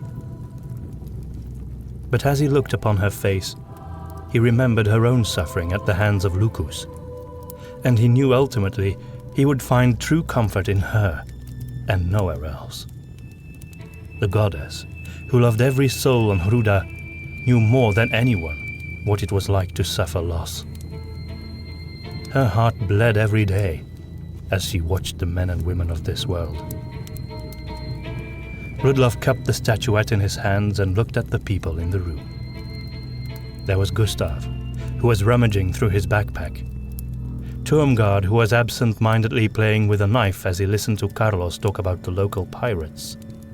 Blessed Zelenheim, drinking her tea. And Captain Brokelhoff, who looked as miserable and forlorn as Ludlov felt. When the Theresia had sunk, that man had truly lost everything. As he took in the captain's dull, haunted eyes, Ludlov decided he would fight to the end, no matter the result. Carlos was determined to keep on talking late into the night, but the companions were simply too tired. Eventually, Christina convinced her father the travelers needed their rest and brought them to their quarters. It was a wooden hut next to the boat where fishing equipment was kept, but it had clearly been used for lodgings before. There were cots, nightstands, and even some oil lanterns for late-night reading, all amidst the fishing nets and anchors that were stored in the same room. Tomorrow morning, I will officiate a ceremony for Alvarado, Blessed Zelenheim said softly, as everyone was making ready to go to sleep. I will aid you, if I may, Captain Brokelhoff told her, as he reverently took a bow that had been hanging on the wall, testing its strength. It was the first time he had spoken in hours. He looked into Ludlov's eyes. As captain, I have the authority to declare him Leeuwenheld. It means a hero of Lioncrest, he explained. It's an honor very rarely bestowed. My father was the only Leeuwenheld I've ever known. Alvarado deserves it. Thank you, Captain, Ludlov said, trying to hold back his overwhelming grief. Then it will be so, the captain said, as he returned the bow to the wall and led back on his bedroll. Even in granting this kind gesture, the man's expression had been hollow and broken. Ludlov wished there was something he could do. Just then, Gustav began to rummage around in his backpack again. I almost forgot this, but your talk of lions made me remember, he muttered, and then pulled out what looked like a heavy rag of deep crimson, with some gold thread sewn into it. It's a bit of sail from the Theresia, the Flatlander said, as he handed it over to Captain Brokelhoff, who sat upright to accept the torn cloth. I thought you might want this as a keepsake, Gustav added. The captain accepted it, held it in his hands and looked at it thoughtfully. Then he gently touched the gold thread that had once been part of the lion rampant depicted on the Theresia's glorious sails. And he wept.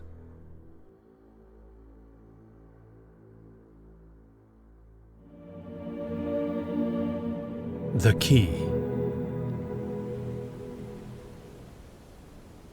It was dawn. The sun was still hidden behind the jungle-covered hills in the east, but the sky was alight with many colors. They were standing on the beach in a single row, looking out over the sea, as was the custom in such circumstances. Blessed Zelenheim stood in the middle of the group, Captain Brokelhoff beside her. The captain had the bow with him, along with a single arrow stuck in the sand before him. Carlos had insisted for him to take it as a gift. Blessed Zelenheim began the ceremony, commending Alvarado's soul to the goddess in lingua and blessing him on his journey to the light. Then she gave the captain the opportunity to grant the young Esclavian the posthumous title of Leeuwenheld. Throughout it all, Ludlov heard Chapelle's song for Federhel in his mind. It brought back memories of her, of Federhel, and even of Master von Baumeister. And in that instant, he missed them all.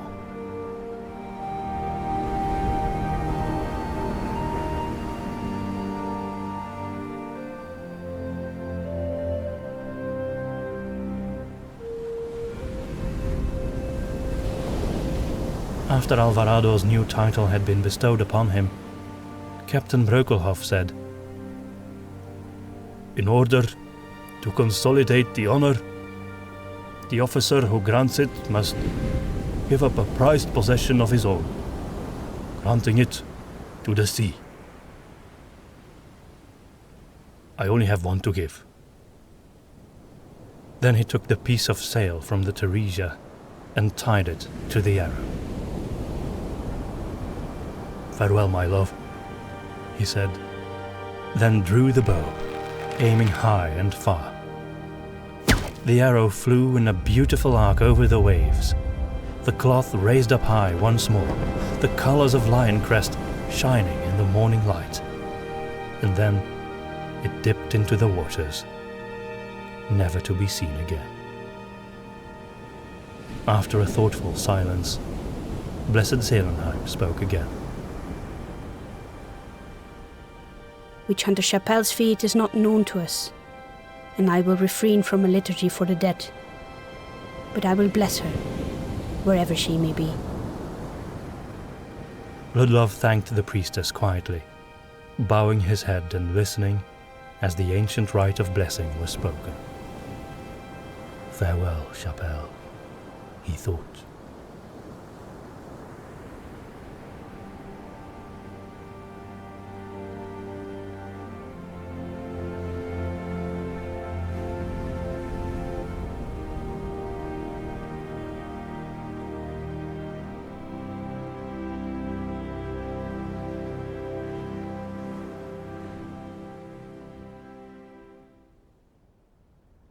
The company returned to the houseboat to bid farewell to Carlos's family.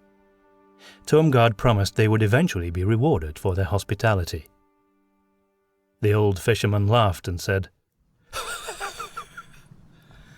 "Consider it a gift, but if you do find the treasure, then you may reward us with a few coins. I could use some new nets." Tomgard nodded gratefully. He was wearing his witch hunter hat again, evidently ready to complete their journey. Are you a witch hunter? Alessan asked Tomgard, who simply nodded. His brother eagerly watched them. And you? Little Ruith demanded of Ludlov. "He's more of a treasure hunter now," Gustav responded in his stead. "You know, when all this is done," Ludlov said with a smile, "I think I might become a pirate hunter." The two boys giggled excitedly. Gustav was rearranging his backpack in preparation for the journey. It still amazed Ludlov how that man could fit all the items inside like a puzzle. The problem was that he had to unload the entire thing each time he needed something. While rummaging through it, Gustav came across the Sintrasha statuette he had bought on the market. He eyed it doubtfully, as if he was deciding again whether he should take it along or not. The eldest of the boys looked at the item in awe and boldly asked, "Can I have that pretty lady?" Gustav looked at him defensively, looking almost offended. But when he saw the light in the boy's eyes, he slowly handed over the statuette. The smallest boy looked at his older brother in awe, in disbelief that asking for it had actually worked to obtain it. "Thank you," the older boy said, before running off with his little brother to play with it. The treasure hunters said their goodbyes to Antonio and Carlos, the only members of the family who were still to be found around the house, and started their trek in the direction of Queen Sintrasha's statue. The cliff where the statue stood was near. They ascended in single file, moving slowly and speaking little. The sun rose as they climbed the long, winding steps. When they arrived at the statue, everything looked exactly the same as the last time when Ludlov had been here. Except for his companions, he thought. Startled as he realized that everyone who had been with him on his last visit to this statue was now dead.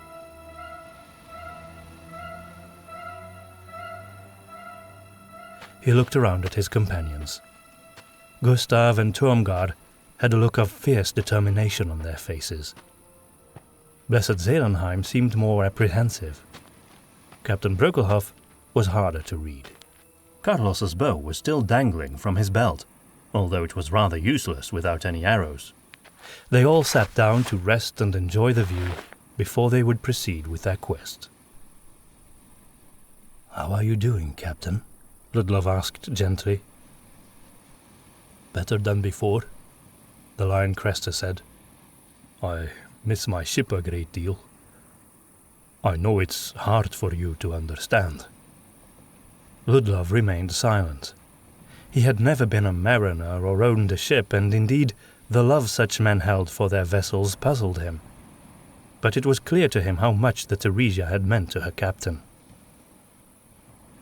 "But I'm beginning to understand," Brökelhoff continued, "that a ship, no matter how grand, could never replace my wife. I was moving through this world in the illusion that she was still with me, through sail and timber, Ludlov." He shook his head at his own folly. "She is with me, because she sees me, and she's waiting for me, up there," he said, pointing to the sky, "and because I wait for her, and hold her. Here," he concluded, pointing to his chest. "And I will not allow grief to let my life go to waste." Ludlov laid his hand on the Lion Crester's shoulder. "I'm glad to hear it, Captain."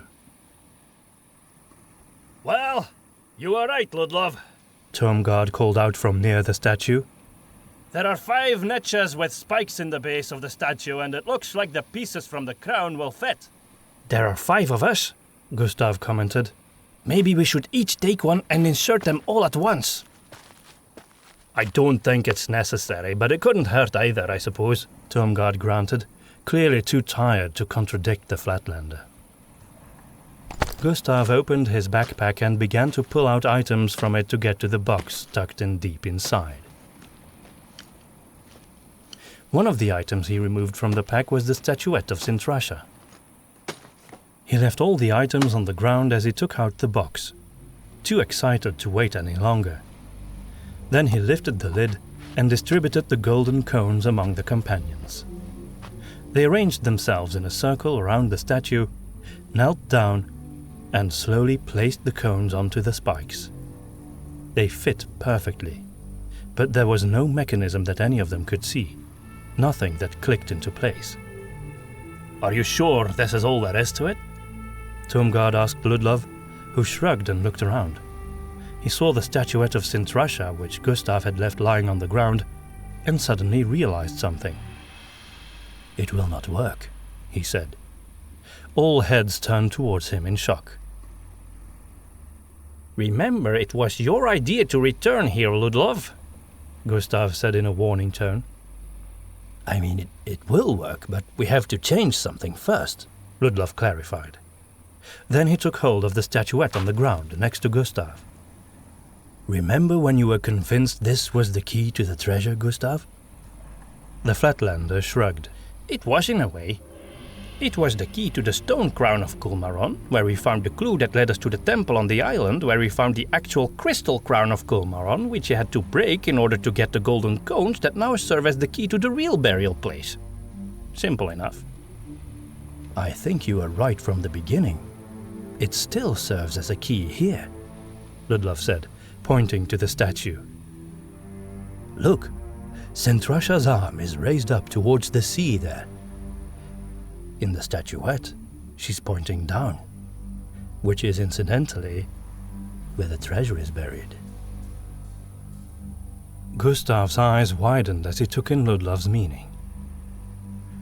"Oh, you mean we have to lower the arm of the statue?" he gasped. "Can we do that?" Tomgard didn't waste any time on words and jumped up, grasping Sintrasha's arm and letting his full weight dangle there. At first nothing happened, but then there was the dry, rasping sound of rock and sand as the arm slowly hinged down, aided along by Tomgard's efforts. Eventually, there was a clicking sound, and the arm remained in place, pointing towards one of the indentations in the base below. That makes sense. Blessed Zelenheim said wryly. You're a genius, Ludlov, Gustav said. But don't tell anyone I said that. Just then, he noticed something shimmering below him. At first he thought it was the sunlight reflecting on the golden piece from the crown, but when he looked at it, he saw that the precious metal was emitting its own light. And not only his, but each of the 5 pieces began to glow. Then there came a rumbling sound from somewhere deep below the ground, which grew louder and louder. Suddenly, the hard, dry ground surrounding the base cracked and was overturned as the base burst free and began to rise up, carried by 4 thin pillars, lifting the entire statue. Pebbles and dirt rained down from the sides of the stone as Sintrasha was raised up. Queen Sintrasha is still using her magic, Blessed Zelenheim said softly. even many centuries after her passing. Where the base had been was now a gaping hole, leading into the gloom below. A narrow staircase could be seen, spiraling down into the darkness. Something tells me this next trip underground will be different from our previous adventures on Garradoso, Gustav said. Better or worse? Captain Brökelhoff asked him. Gustav shrugged and began to return the items strewn about on the ground to his backpack. Last time, 2 of us were dead when we emerged, he said as he closed up the bag. I certainly hope this will not be worse than that. What do we do about the golden cones? Ludlov asked, looking up. Can we just leave them up there? Someone else might find them and take them, which might cause the statue to come down and close the door on us. That doesn't matter. The exit must be somewhere else or the treasure couldn't be moved, Gustav said. It's always that way. If someone finds this place like this, I think it more likely they would follow us down there, Tomgard said, pointing to the winding staircase leading into the darkness. Maybe one of us should stay behind then, Captain Brökelhoff offered, to guard the entrance. In the unlikely case those pirates show up here, whoever stays behind would be outnumbered and powerless against them, Ludlov said. No, I think we should stay together. I'm afraid we have no choice but to leave the statue up and the golden cones in their current position. Gustav waved his hand dismissively. Oh, who cares about a few golden cones if we're about to find the biggest treasure hoard in the world? I say we hurry. The more time we waste, the bigger the chance someone will see what happened to the statue.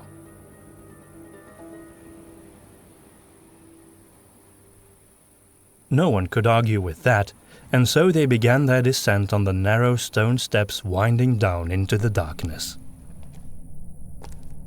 Gustav led the party, followed by Ludlov, Blessed Zelenheim, Captain Brökelhoff, and finally Tormgard. The only light they had came from the opening behind them. That was suddenly taken away from them when they were a bit lower. Someone's step, most likely Gustav's, activated some kind of mechanism or magic which caused the statue above to slide down into its original position before anyone could run back, leaving them in total darkness. This didn't last too long, though, as a familiar glow illuminated the stairwell a little further down. I might be mistaken, but I believe that is the same glowing moss we encountered in the temple on Garradoso, Ludlov said. In the gloom, he perceived a movement of Gustav's head and took it for a nod. They proceeded in silence, soon finding themselves surrounded by the eerie beauty of the moss's cool glow. The stairwell went on for so long that eventually they believed they had descended beyond the cliffs, below sea level. Only then did the steps give way to a wide, cavernous tunnel. The ground was flat and wet, and between the stalactites and the moss also dangled long roots that reminded Ludlov of the tendrils of a jellyfish. "What are those plants, Gustav?" he asked, but even the self-styled botanist had no answer. "If we don't know what it is, we don't touch it," Tormgard said. That sounds like a sensible rule down here, Ludlov agreed, remembering Alvarado's encounter with the snake on Garradoso. As they continued their walk, the environment began to change, slowly revealing more strangely beautiful plant life, much of which looked like it belonged underwater, but these growths seemed to be doing quite well in these caves. There were brightly colored corals shaped like the antlers of a moose, growing like bushes out of the ground. Large, round pods, out of which came long appendages ending in luminous bulbs like lanterns hanging from tree branches. There were tall reeds, creeping lichen, and even flowers growing on the rocky walls. There was no need for torches or lanterns, as the plant life itself provided all the needed illumination, varying in color between dabs of soft yellow and splashes of cool blue. This is the most beautiful place I've ever seen, Blessed Zelenheim said softly. The tunnel made a soft bend to the left, and it felt to Ludlov as if they were going downhill. The luminous flora remained omnipresent as they continued. A sense of anticipation grew in Ludlov's heart. They had felt close to the treasure on multiple occasions, but each time they had only discovered the next clue. Now it was different. It would truly not be long now. He felt it in his heart. Ludlov had never cared much for gold or fine jewels, but the thought of the sheer sense of discovery, after all they had been through, made his heart soar with excitement. And then they came at a dead end. In front of them was a rocky wall, covered with glowing mushrooms and creeping parasite plants. Ludlov looked at Gustav, who stood with his arms crossed, rubbing his stubbly chin as if he was trying to solve another riddle. If there was one, Ludlov didn't see it. I hope this isn't why we came all this way, Captain Brökelhoff said apprehensively. Where's the gold? Tormgard grumbled. Blessed Zelenheim had a look of quiet desperation on her face.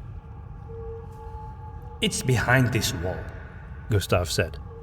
Of course it is, Tormgard said. It's behind the wall, down the tunnel, where there's a clue that reveals a puzzle that gives you a map that leads to yet another cave with another wall. Gustav ignored him. Of course, it's right there. He brushed aside some luminous lichen, revealing a niche in the wall that had clearly been carved by men.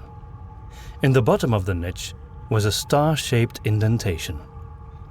I knew it, he muttered. I really did have the key to the treasure all this time. Then he knelt down, took off his backpack, opened it, and produced the statuette of Sintrasha once more. Ludlov saw the star-shaped base and nodded solemnly. We are about to unlock the way to the treasure, Tormgard, he said. I know it in my heart. The witch hunter remained silent and watched as Gustav reverently placed the statue in the niche. Should I turn it? Like a key? He wondered aloud.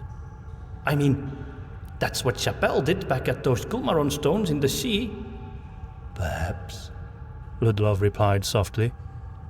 With uncharacteristic reverence, Gustav took hold of the statuette and tried to turn it to the left, but he quickly found that it didn't move. Then he tried turning it to the right, which did work. As he did so, there was a series of clicking and rattling sounds reverberating through the cavern. Soon after, a deep rumbling sound began to rise up, until a portion of the wall to their right lowered into the ground with a grating roar,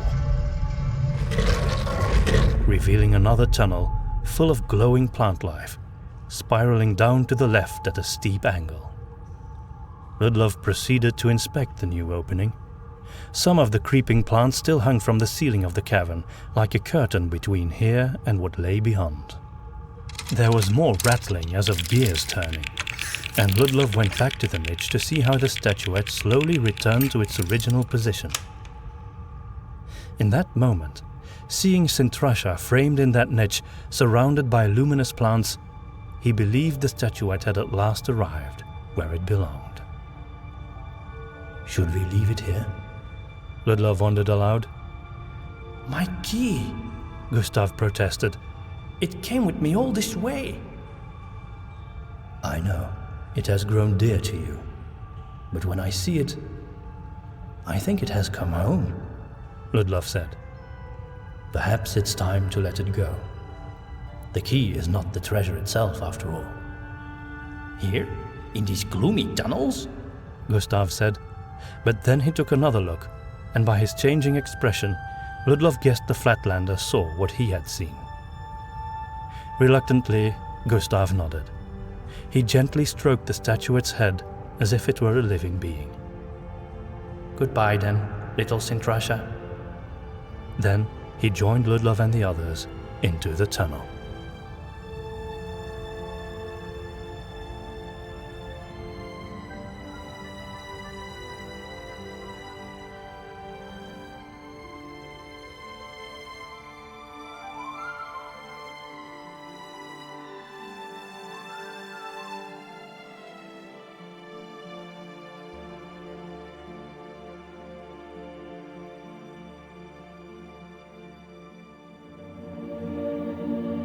The Queen. The tunnel wound down like a staircase in a great round tower, and as they went, the sound of dripping water called to them from further on, reverberating through the cavernous depths.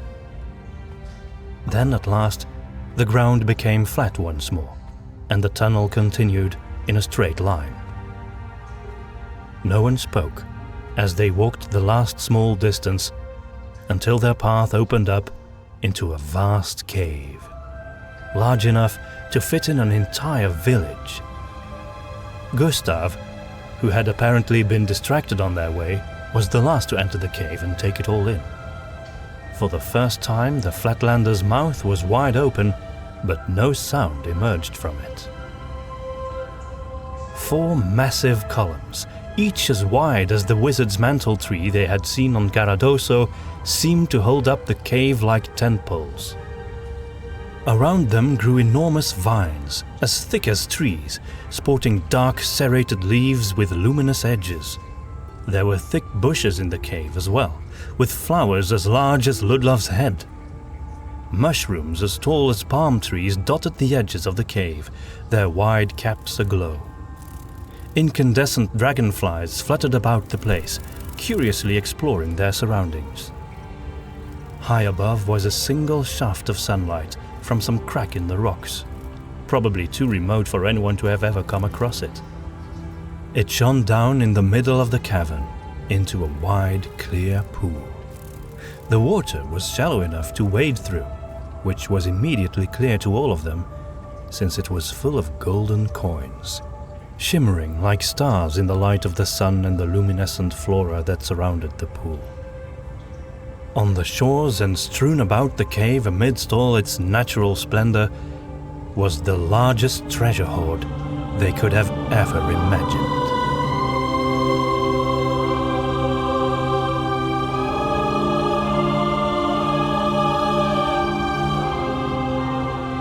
Glittering coins of gold, gems in every color, necklaces, torques, statues and figurines of jade, ivory and obsidian, silver masks, diamond-encrusted crowns and scepters, shining swords, shields and armor, so much treasure that the Theresia herself could never have carried it all.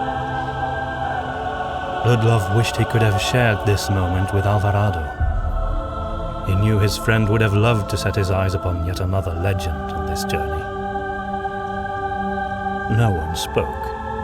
The glory of it all left them speechless. The 5 of them simply stood there, taking it all in. Then, after a prolonged silence, it was Gustav who said what they were all thinking. How are we ever going to get all of this treasure out of here? They could have left us some bags or barrels or something, Tuamgard said. Carefully, they stepped into the cave and explored it, spreading out across the area. Ludlov chose the right shore of the pond, feeling that he was going east, although he couldn't tell for sure. He saw a family of luminous snails crawling over one of the columns as he approached, and he almost stepped on a massive starfish that lay on the shores amidst the gold, lazily curling one of its limbs as if it were watching Ludlov with indifferent curiosity through its appendage. A little further on, he encountered a large urn.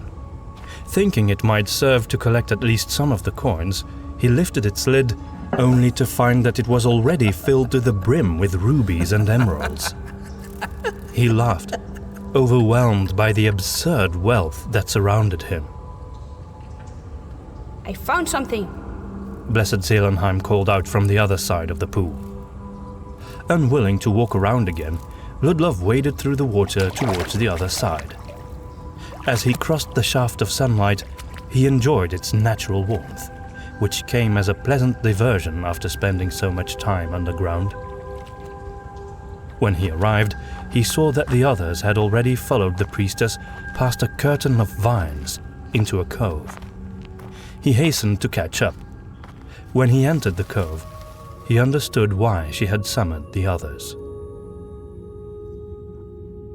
The room was mostly empty, save for a massive slab of stone, resembling an altar at the far end. On top of it was another statue of Sintrasha, about half scale and depicted in a different way from what they had seen before. She held out her arms left and right, her palms open. To her right was a huge chest of ivory and gold. To her left was another one, equal in size but far simpler of design and black as the soul of Lukus. Neither of the chests seemed to have anything like a lock or a keyhole. It's as if she's inviting us to make a choice, Ludlov said, causing the others to turn their heads in his direction. I believe you're right, Ludlov, the priestess said in a solemn voice, sounding as if she had a deeper understanding of what lay ahead. Well, if that's the case, it's simple enough, Gustav said. Gold and white is good, black is dark and evil. We choose the white chest. I don't know, Gustav. We shouldn't be too hasty, Ludlov said. The gold and ivory chest looks rather ornate, while the black one is very simple. I've heard it told in legends that the more humble choice is often the correct one. This is not a legend, Ludlov, Gustav said impatiently. If it isn't, it certainly does look like one, the captain interjected while looking around, prompting a shrug from the Flatlander. Shoot yourself, but I'm not touching that black chest. And you're right, Gustav, Tuamgard said. That chest is made of black metal. Shocked, Ludlov turned to the witch hunter. Are you sure? I am. I have seen black metal before, and there's no question. This is the same material. Black metal was a deeply controversial topic within the Order. According to legend, it was out of this material that the devil Lukus had crafted the sickle with which he had murdered the daughter of the goddess. Still, some members of the Witch Hunter Order believed it could be used in their fight against illegal magic use, since it caused insufferable pain in anyone who tried to use the arcanic language while touching it. To Ludlov, that only confirmed its demonic nature. I would touch neither of these chests just yet, said Blessed Zelenheim. Let me sense whether there are any curses on them. Everyone stepped out of the way to let the priestess do her work. After all, what she was about to do was the very reason why she had suffered through all their dangers along with them so far. Ludlov and the others watched in silence as Blessed Zelenheim held her hands above both chests in turn, praying intensely over each of them. Her eyes closed. At last she turned to the group with a grave expression. What is it? Tuamgard asked. They're not both cursed, are they? No, she replied. neither of them is cursed. Unless it be a conditional curse. Ludlov wondered whether he ought to be relieved or disappointed. A conditional curse? Does that mean a curse that will only be activated under certain conditions? Indeed, and those are much harder to detect. They act more like guarding spells. They're more hidden, obscure, if that makes sense. A regular curse has hatred and malice behind it, easily sensible emotions. Blessed Zelenheim's explanation reminded Ludlov of the discussions he had shared with Maria on magic and the goddess. The priestess sounded a lot like she could have been a magic user herself in this instance, which made sense. He reminded himself that even the Witch Hunter Order itself had its roots in the arcanic tradition. And if there's a conditional curse, do you have any idea what sort of conditions might cause it to act out? Tormgard asked. Blessed Zelenheim shook her head. Perhaps this is the final test. Ludlov sighed. Of course, they could just ignore these chests and try to find a way out of these caves with the unspeakable wealth they had already found. But he knew that wasn't an option. The Queen of Oscorta was inviting them to partake in one last trial, and they simply couldn't ignore that. Besides, whatever item had been promised to Gustav was probably hidden in one of these chests. Thinking of the Flatlander's reward prompted Ludlov to ask him a question. Gustav, in which chest do you think the item might be found that was promised to you? The pretty bright one, of course. Did you think I was after something dark and evil? I thought as much, Ludlov said. In that case, we should probably just open that chest. It was a promise after all. But then you assume Gustav is right, and the item he wants is actually in that white gold chest, Tormgard countered. That might be a trick in itself. We should ask for guidance, said the priestess. She knelt down and bowed her head, ready to start a prayer. But before she could utter a word, there was a flash of light, so bright it caused Ludlov to stagger back in shock. Disoriented, he looked around, but all he could see was white. Slowly, the gentle gloom of the cavern began to return, but at the far end, where the statue had been located, there was still a blur of bright light. He shielded his eyes, but felt drawn to the shimmering white blur as well.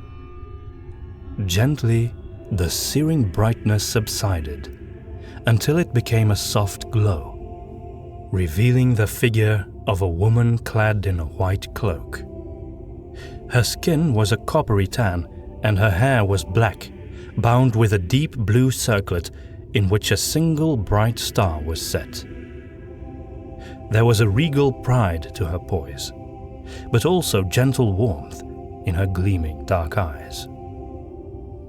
Instinctively, Ludlov knelt and bowed his head as well, knowing he was in the presence of royalty. At last we meet, treasure hunters, said the apparition. I have long anticipated this moment.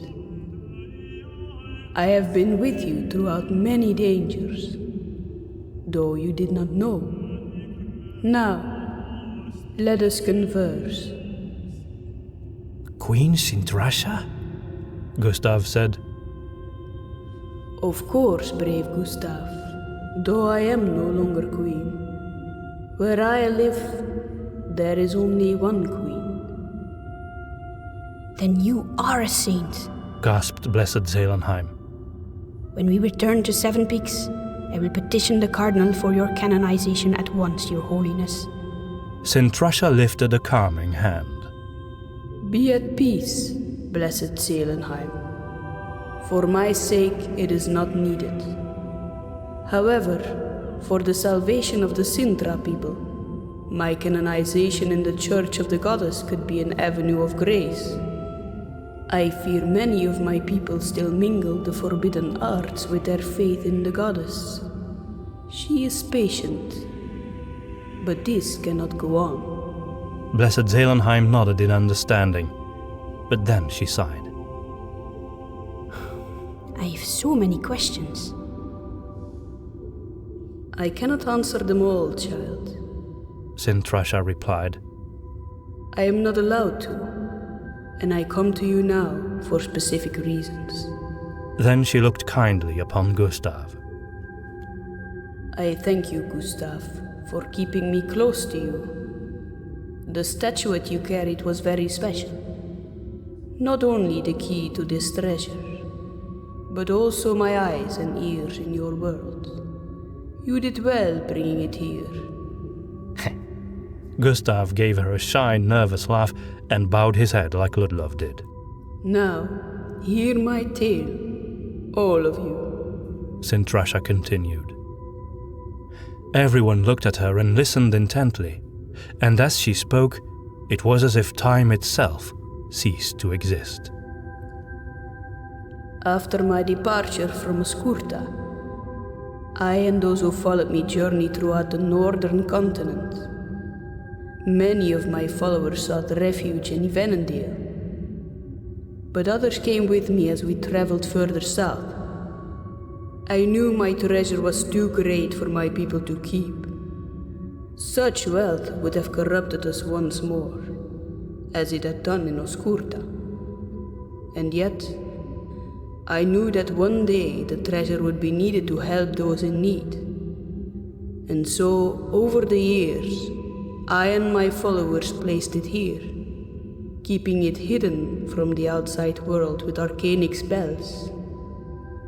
We devised many trials so that only those worthy would one day find it and use it well. With the grace of the goddess, that time has now come. I ask you, Ludlov of Seven Peaks, why did you seek out this hoard? Ludlov was shocked that she had chosen to address him rather than Turmgard, who outranked him. We were sent here because our city is in need, Your Holiness. Plague and poverty have stricken it, and our people suffer. Indeed, and it is in your city that my people now dwell. You have taken the Sintra in over the years, and therefore I believe the gold should come to Seven Peaks, where it is not to be used for the pleasures of a few, but for the well-being of many, including my Sintra. Pardon me, Holy One, Gustav said rather irreverently, but I still wonder why your trial sent us all the way to Garradoso and back. Sintrasha smiled. The history of my people begins on Garradoso. They were once at the heart of the Mesopotamian civilization, a culture that was advanced for its time, but also cruel and harsh beyond measure. The Mesopotamians came under the rule of the sea demon Kulmaron, in the same way the Oskurtans would later be seduced by Ungravalden. Kulmaron was once lord over a great region, including all of Isklavia, but his influence there was lost to him ages ago, after the Isle of Slaves had submitted to the goddess. On Garradoso, however, he remained in charge through the power of his crown, even when all the inhabitants had died as a result of his cruelty. The crown also granted him authority over the souls of my people, denying them access to the realm of the goddess. Only the destruction of that artifact could finally end his hold over the Sintra and the Ungra peoples. Unfortunately, those who had pledged themselves to Kulmaron could never destroy it, nor could any who descended from them, for the pledge lasts from generation to generation. Alas, for this reason, all of my people remained tied to him, including myself. It was the destruction of the crown that freed me, and finally gave me passage to the realm of the goddess. You have done this, and for that I am eternally grateful. Ludlov thought of Vaderhel and felt a glow of consolation in his heart, knowing that the gentle initiate's final act of bravery had brought about the salvation of countless souls. So it was you who placed those trials in the temple, Tormgard said. The Temple of Kulmaron was already full of traps and dangers, built by my ancestors, Sintrasha said. My followers and I used what they had made to construct our trials. We were also the ones who hid the crown in the temple and placed Krankor on the shores of Garradoso to judge the hearts of those who would set foot on the island. Only those who would not keep the crown for themselves were allowed entry. Only the worthy would pass the trials and destroy the crown. That single act also made you worthy to find the treasure here in Boneyard Bay. And now you have arrived. Her eyes went over them as if she were judging each of them in turn. At last, she smiled at Gustav. You wish to know which chest you need to take with you, don't you? Well, yes, Holy Lady, if it's not too much trouble, the shopkeeper admitted. The white gold chest can only be unlocked by a holy cleric of the goddess, Sintrasha said. If there are any left in the world. True holiness is rare, especially among those who carry great responsibility. Everyone looked at Blessed Zelenheim, who bowed her head in deference. If Blessed Zelenheim can open this chest, you will have proven your worth as a group. Everyone was silent as the priestess approached the chest as if she intuitively knew what to do. She looked at it, laid her hands on the lid, and closed her eyes. Then she took a deep breath and looked the apparition of Sintrasha in the eye. It seemed to Ludlov as if there was a wordless conversation between the two women, and they understood one another in a way he couldn't quite fathom.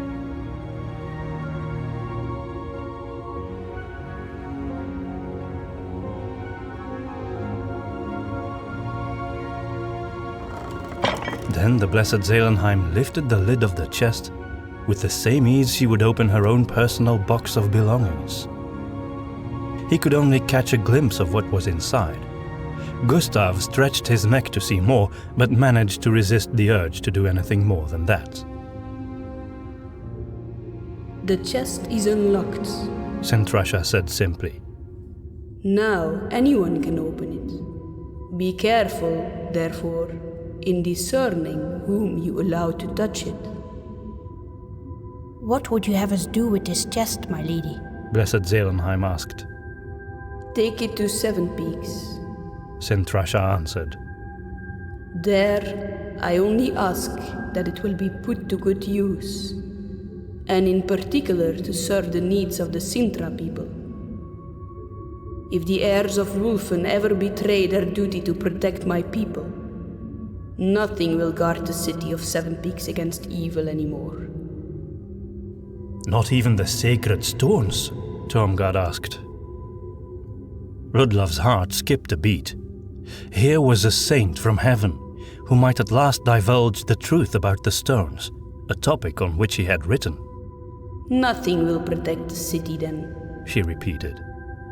I am not able to say more, for it is outside of my influence. My knowledge is limited.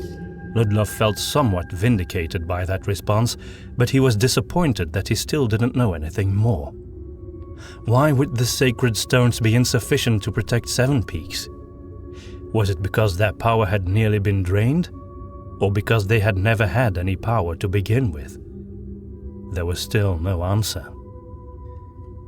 As for the black chest, Sintrasha continued, regarding the dark item with some apprehension. That too can only be opened by a Holy One. In this case, it is the Holy One's blood that must be spilled over it. For it is protected by dark magic, and only murder will suffice to break the spell. This chest belonged to Plinius Novacula. We hid it here with the treasure, because it could not be destroyed, and it should never fall into the wrong hands. We stored it here, believing that those worthy of the wealth of our people would also handle Novacula's chest wisely.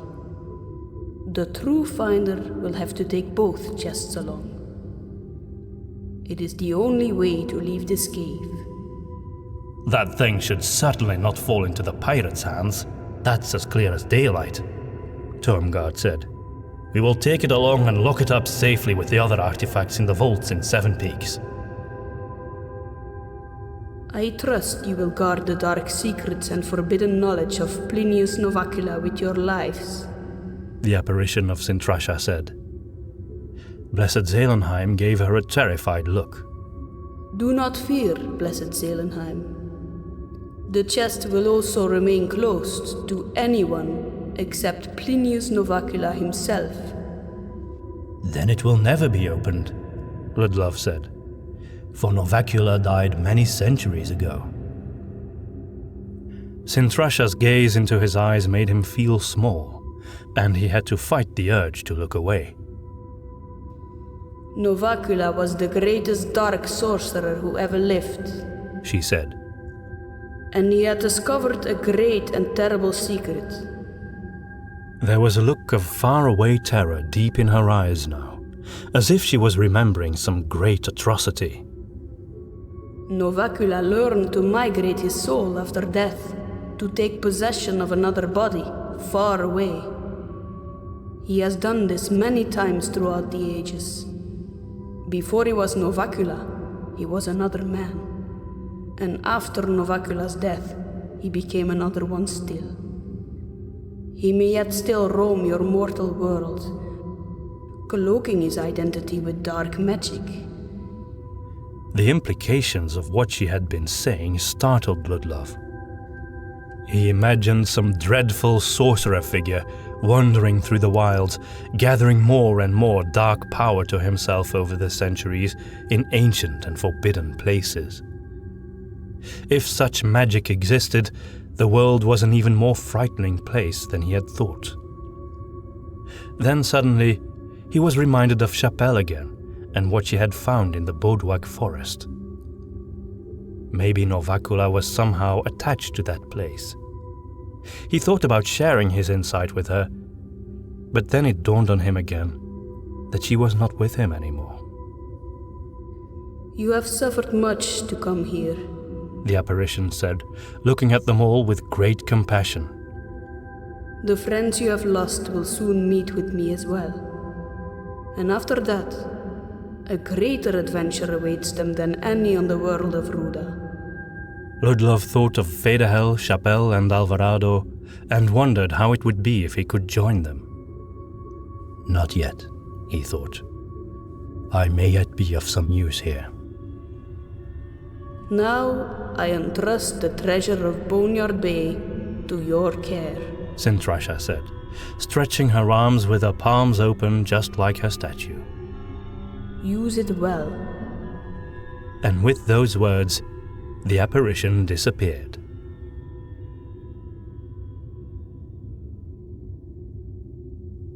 Even in spite of all the luminescent flora, the cave seemed much darker to Ludlov now, and he felt ready to leave this place behind. Let us honor Sintrasha's wishes, Blessed Zelenheim said. We should first take the white gold chest with us when we leave. Well then, let's pick up these chests and head out of here, Tormgard said, as he moved to the white gold chest and tried to lift it, quickly discovering it was too heavy for him. I don't know where you plan to take that thing, Gustav said, but I'll help you lift it if you like. Tormgard didn't respond to the Flatlander and just waited for him to lift the other side.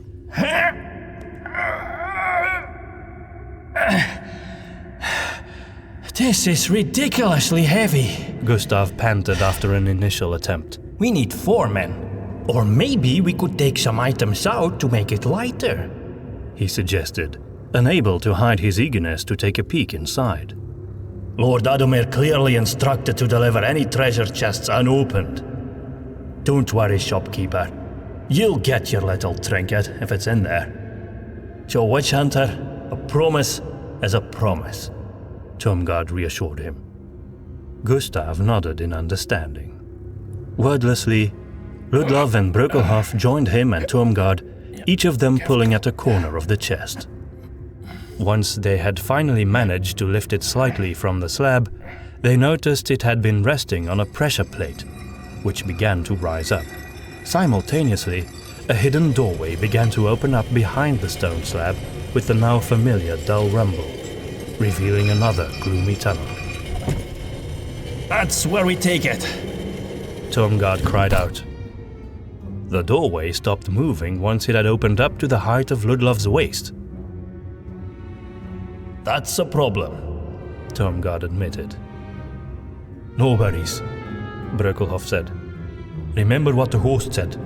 You need to lift both chests to get out of here. Let's move the black one as well. They handled the black chest with a little more apprehension. It proved to be lighter than its counterpart and was more easily lifted. The doorway opened up all the way now, and they were able to move ahead into the tunnel. Let's leave the black chest here for now, Tomgard said. I think the white gold one is most important, so let's take it with us first. I think it's all a bit too easy, Gustav muttered. We find the treasure, a pretty lady shows up to congratulate us, and then we just go home for some cake and medals from the mayor? Would you prefer it if some horrid monster appeared to bite off your fingers, chew on your bones, and suck out your eyes? Tomgard asked. Not particularly, Gustav admitted in a small voice.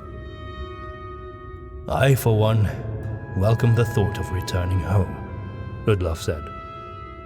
I know how you feel, Captain Brökelhoff said, even though I don't know where home is anymore.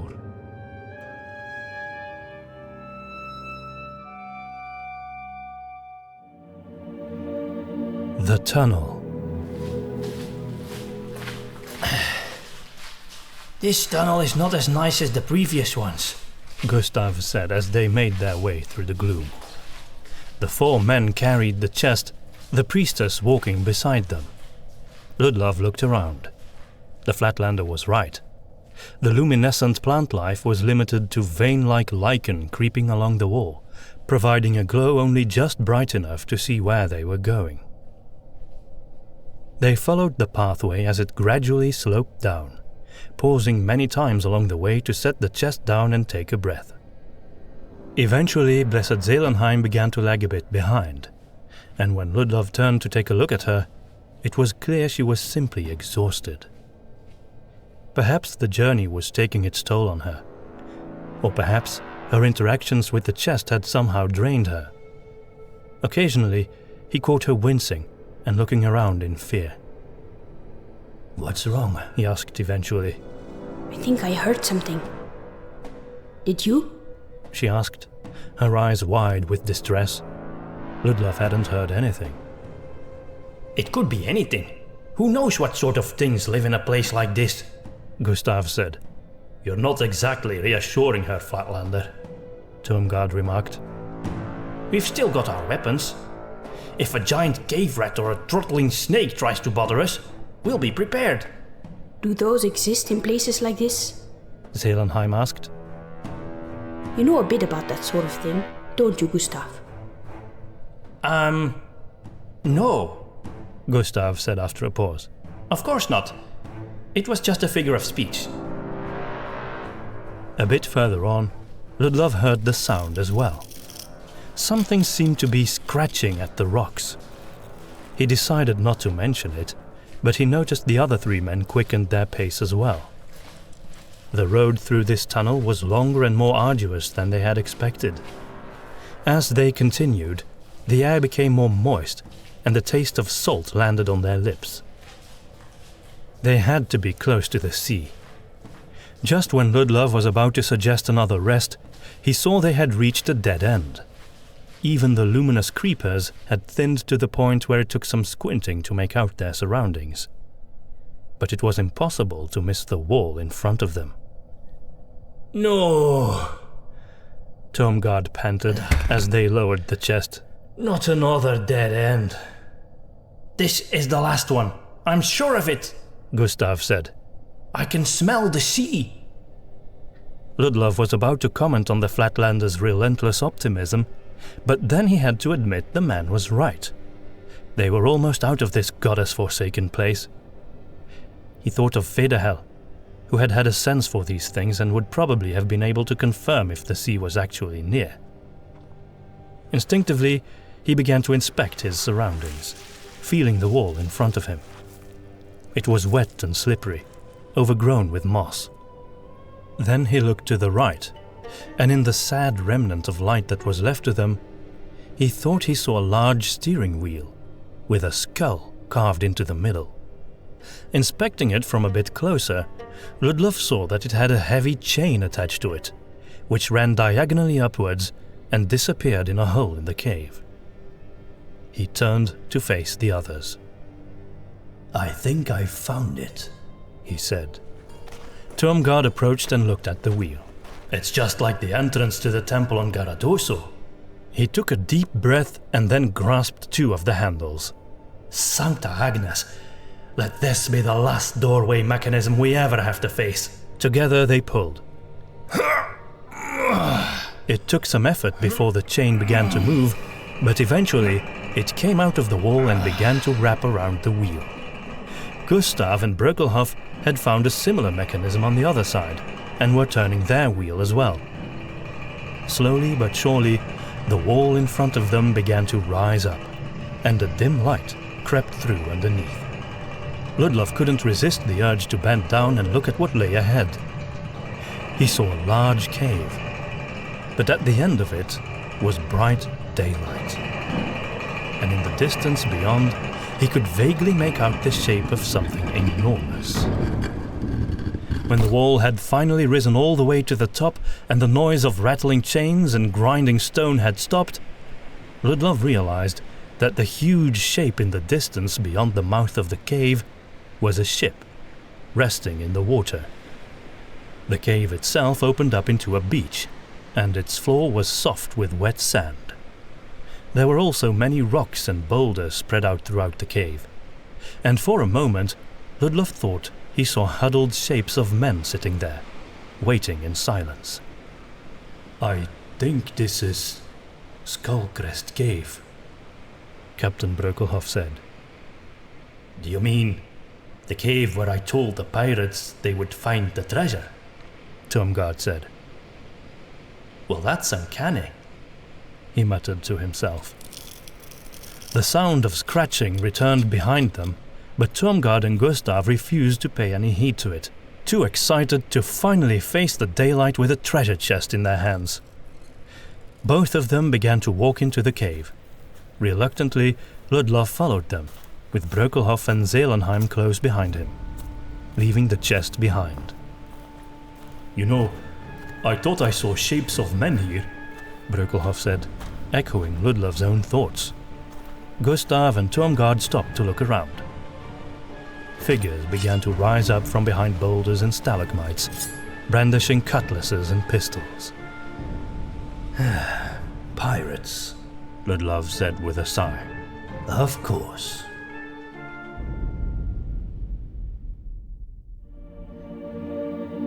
The beach.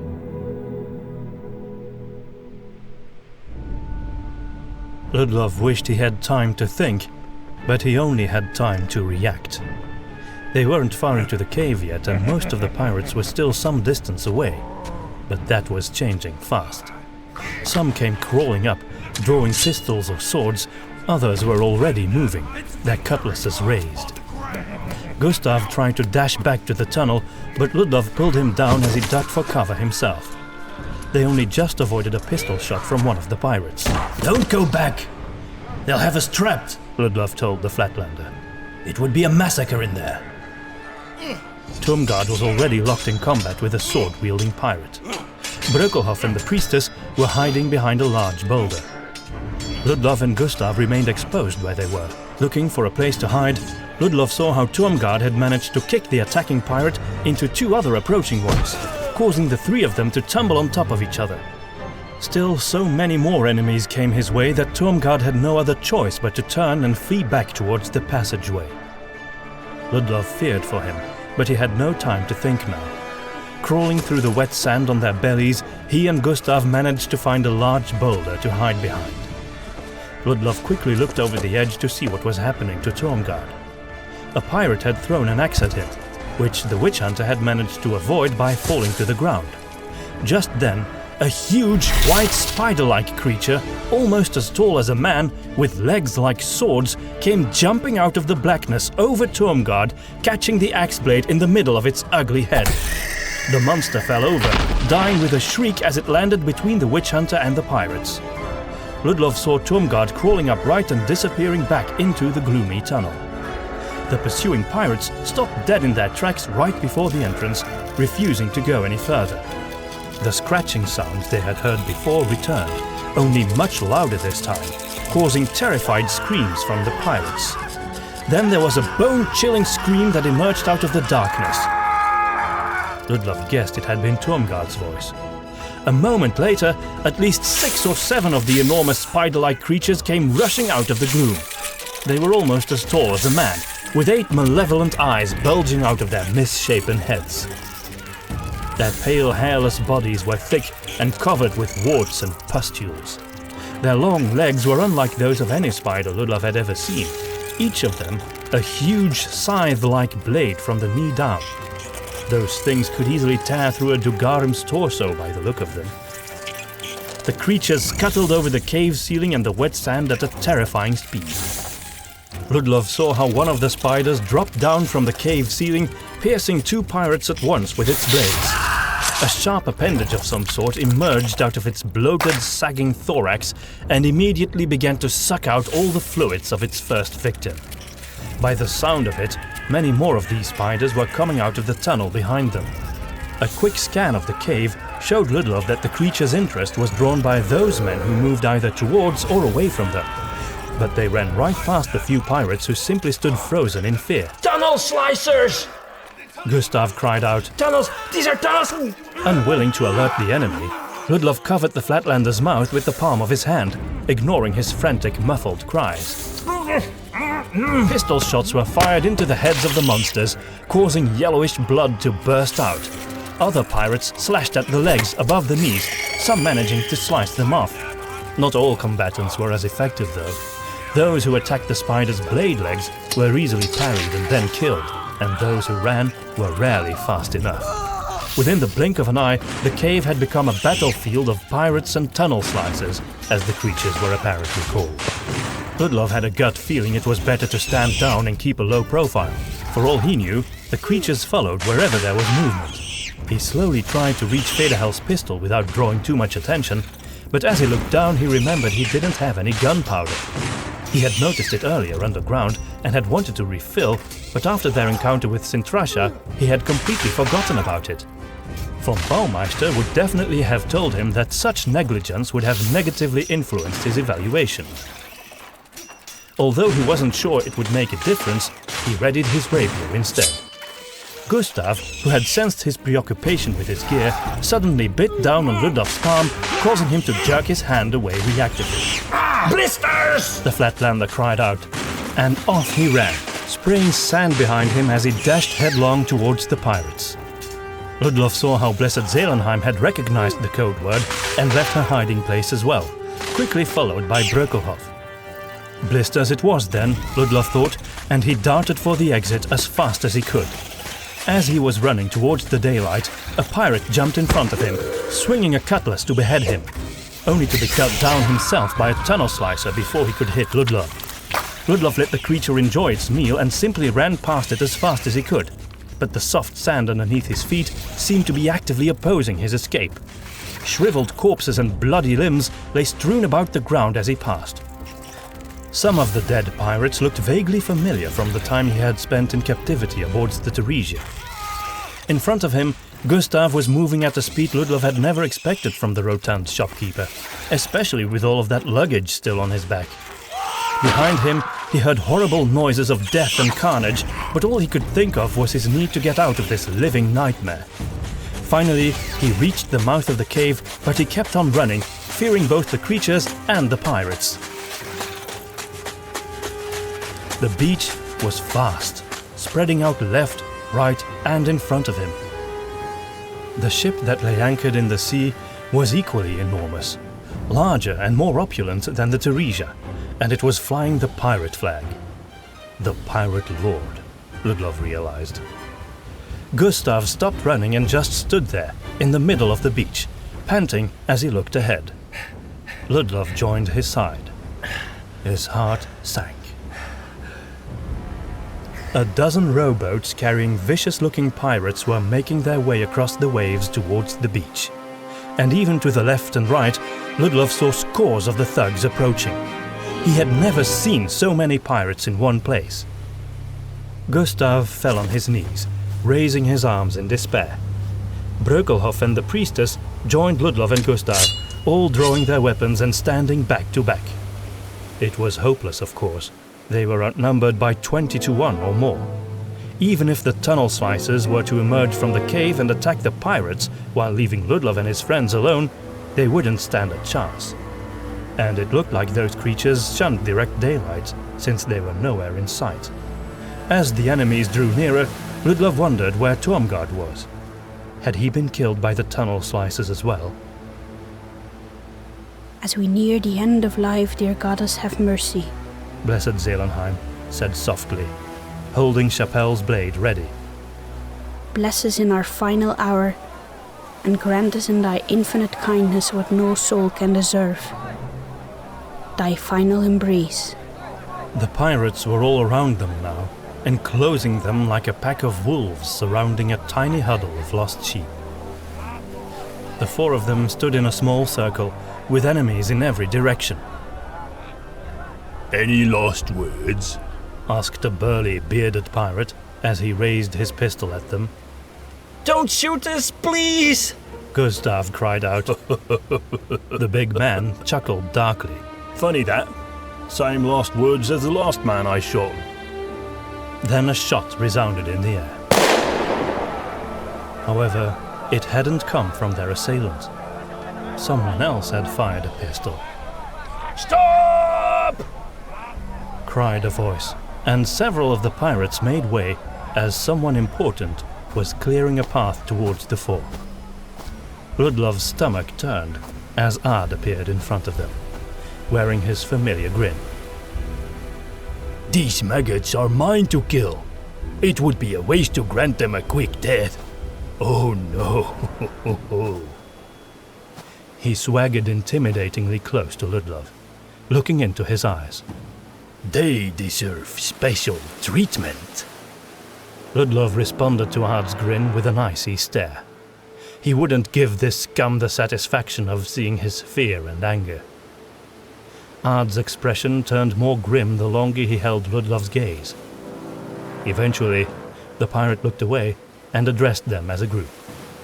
Throw down your weapons, or this will be a very brief conversation. They all looked at each other. I won't ask twice, Ard warned. Reluctantly, Ludlov was the first to throw his blade into the sand, followed by his pistol, the last keepsake he had of Federhel. Brökelhoff and the others followed his example in the painful knowledge that they had no other choice. Ard nodded approvingly, and two of the pirates stepped forward to pick up the fallen weapons, then returned to the others. Where is the last one? Ard asked Gustav, who looked like he wasn't planning to respond. There were supposed to be 5 of you. Here, boys. Some voices shouted from behind Ludlov's back. Turning around, he saw how 2 pirates shoved Tormgard out into the open circle where the other companions stood. Ludlov was both relieved and shocked at the same time. At least Tormgard was still alive, but barely so it seemed. He was covered in grime and blood, much of which had to be his own. There were large gashes in his clothes, where he had been slashed either by pirate weapons or by the tunnel slicers. Good, Ard said as Tormgard joined the others. One happy family. Now, Where is the chest? We think it's in the cave, boss, said one of the same pirates who had returned Tomgard to the group. but we've already lost a score of men in there. What? Ard scoffed. Don't tell me you're so pathetic that you let these 5 deck swabs kill 20 of you. They didn't, boss. The spiders did it. Really big ones. They're called tunnel slicers, Gustav commented. That incorrigible man, Ludlov thought. Ard casually slapped Gustav across the face as he stepped closer to the pirate who had spoken. All right then, but now those things are all dead. Most are dead. Others fled back into the tunnel. There's a tunnel? Ard asked. Aye, boss. In the back of the cave. That's where these maggots came from. We think the chest is in there. Good, that's all I care about. Take 12 men and go fetch it. And make sure at least 6 of you survive to carry it. It only took 4 of us, grumbled Captain Brökelhoff. You can't take the chest, Gustav cried out. If we return to Seven Peaks empty-handed, the mayor will pin my head to the wall of his study. Ard laughed heartily, as if Gustav was a good friend of his who had just told him a fine joke. Then he slapped his fellow Flatlander on the back. Well then, you're lucky I'm a decent fellow, aren't you? You don't have to return to Seven Peaks at all. And I'll happily pin you to one of our masts before that mayor of yours can lay a hand on you. You're welcome, by the way. In the meantime, the pirates had chosen a group of 12 who were now drawing their weapons and preparing to make their way back to the cave. Ard's attention returned to his remaining crew. Take them on board, he said with a nod to Ludlov and his friends. Rough hands grasped them and shoved them in the direction of the rowboats lying on the wet sand ahead. By the justice of the goddess, you will not get away with this, Blessed Zelenheim hissed in a voice Ludlov had never heard from her before, as one of the pirates grabbed her. The man barked a laugh, then sniffed her hair like a dog. Why don't you pray me to death then? He said with a yellow-toothed grin. Ludlov could almost smell his breath from 5 feet away. Aren't you religious folk supposed to be all radiant with joy? Or do you need some help with that? Fancy a tickle with me knife, do you, priestess? Ard laughed again. Ludlov feared where this was going. If only he could take out the pirate guarding him, and then one of those holding their weapons. He would have to distract them somehow. Where did you all come from? He asked Ard. There are more of you now than there were on the Teresia. Before Tubalba ate almost your entire crew. Gustav gave Ludlov a quick and furtive glance, but it was clear he had understood what he was trying to do. They're like roaches, Ludlov, he said. Whenever you think you've got them all squashed, they come back and bring a whole bunch of their rotten little mates. He was rewarded for his remark with a hard punch in the gut. Oh! Ard said something to Gustav in Flatlandish that Ludlov didn't understand, Als er iemand lijkt op een kakkerlak, dan ben jij het wel, dikzak. But the tone of it was clear enough. The pirates took away Gustav's backpack and felt each of them for any hidden weapons. As they did so, a scrawny fellow with mean little eyes found the figurine of the maiden, which Ludlov still had with him. Look here, lads. Here's a secret weapon for you, the sailor said, inviting laughter from his friends. What's this then, eh? He asked Ludlov. Something to keep you company on lonely nights? There will be many of those ahead of him, Ard said. Let him keep it. I'm sure it will prove less trouble than that girlfriend of his we sent to the sharks. More laughter. The companions were bound with ropes and marched across the beach with lots of shoving, mocking, and threatening talk. Then they were forced to take place in the rowboats. We will continue our conversation on board the Scorcher, Ard said. Ludlov sat with Gustav and the priestess. The burly pirate who had threatened them on the beach would be doing the rowing. Captain Brökelhoff and Tomgard were put in another boat, with Ard for company. Ludlov didn't envy them. Whose ship is that? Ludlov asked the pirate, as they were making their way across the waves to the enormous galleon moored in the sea. Afraid he already knew the answer. You've never heard of the Scorcher? The pirate asked, like he could hardly believe that. Is this the Pirate Lord's personal vessel? Ludlov asked. The rower didn't say anything. He just looked at him with a vicious smirk.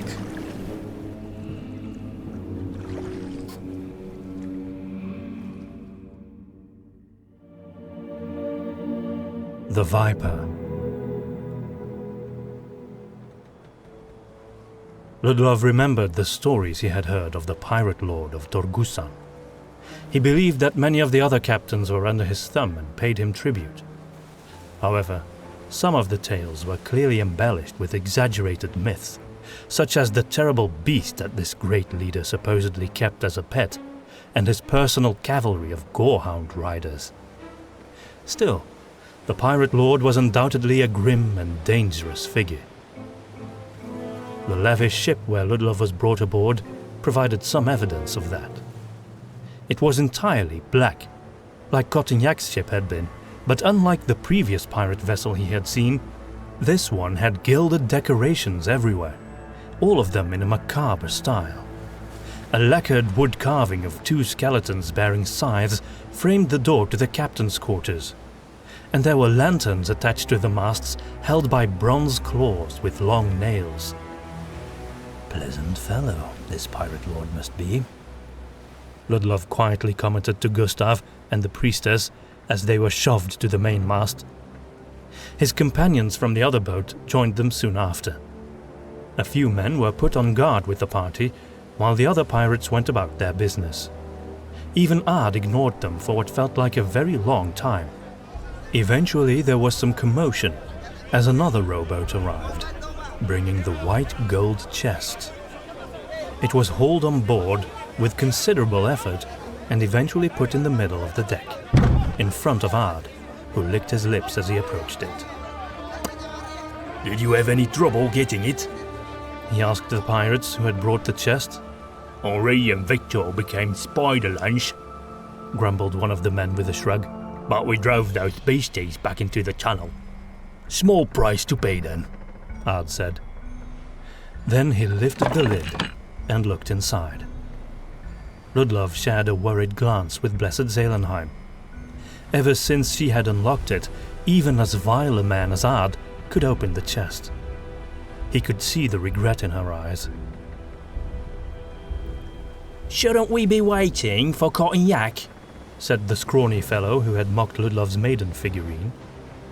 He's running an errand for El Padre, Ard said, evidently irritated by the remark. He left me in charge while we wait for him, so we might as well take a peek at what we're about to share. So, Cotignac was not only alive, but he still outranked the ambitious Ard, Ludlov noted to himself. Ard lifted a string of pearls from the chest and played with the beads between his fingers. That would look good on me, mum, said the thin pirate. Anything that generated you couldn't look good with all the most valuable jewels in the world on it, Derek. Ard's comment invited chuckles from his friends, except for Derek. Ludlov wished he could break free and give these men a piece of his mind, as they took turns taking out precious items, all of them of tremendous historical as well as monetary value. They played with them as if they were children's toys. One of the pirates pranced around with a painted fan depicting the gardens of Oscorta, pretending to be a court lady venturing outside on a summer's day. Two others were having a mock duel with jewel-encrusted knives. They might have been letter openers, if such things existed back in Sintrasha's time. Ard inspected a fine silver goblet, then threw it back in the chest and rummaged around in it a bit more.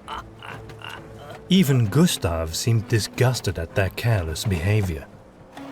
Then his eyes grew wide with shock, as Ard lifted a small pouch, hanging from a silver chain.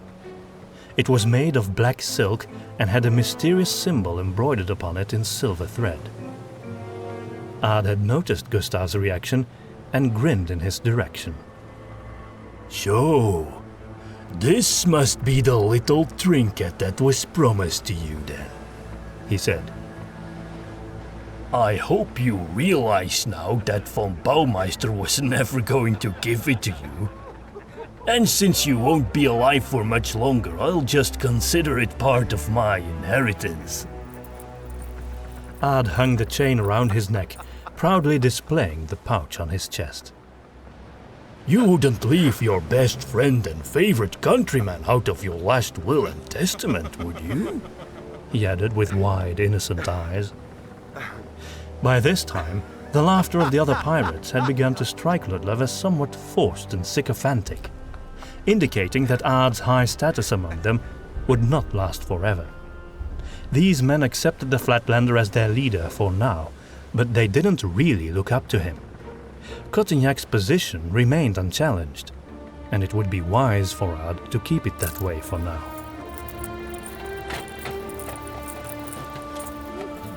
Ludlov looked away, no longer able to stomach the mistreatment of the ancient treasure.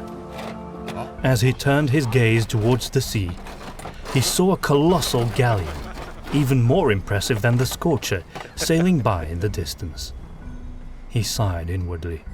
If only he could ask for help with the people aboard that vessel somehow. Then again, he supposed most travelers near this den of villainy were more likely to rob or murder those in need than to help them.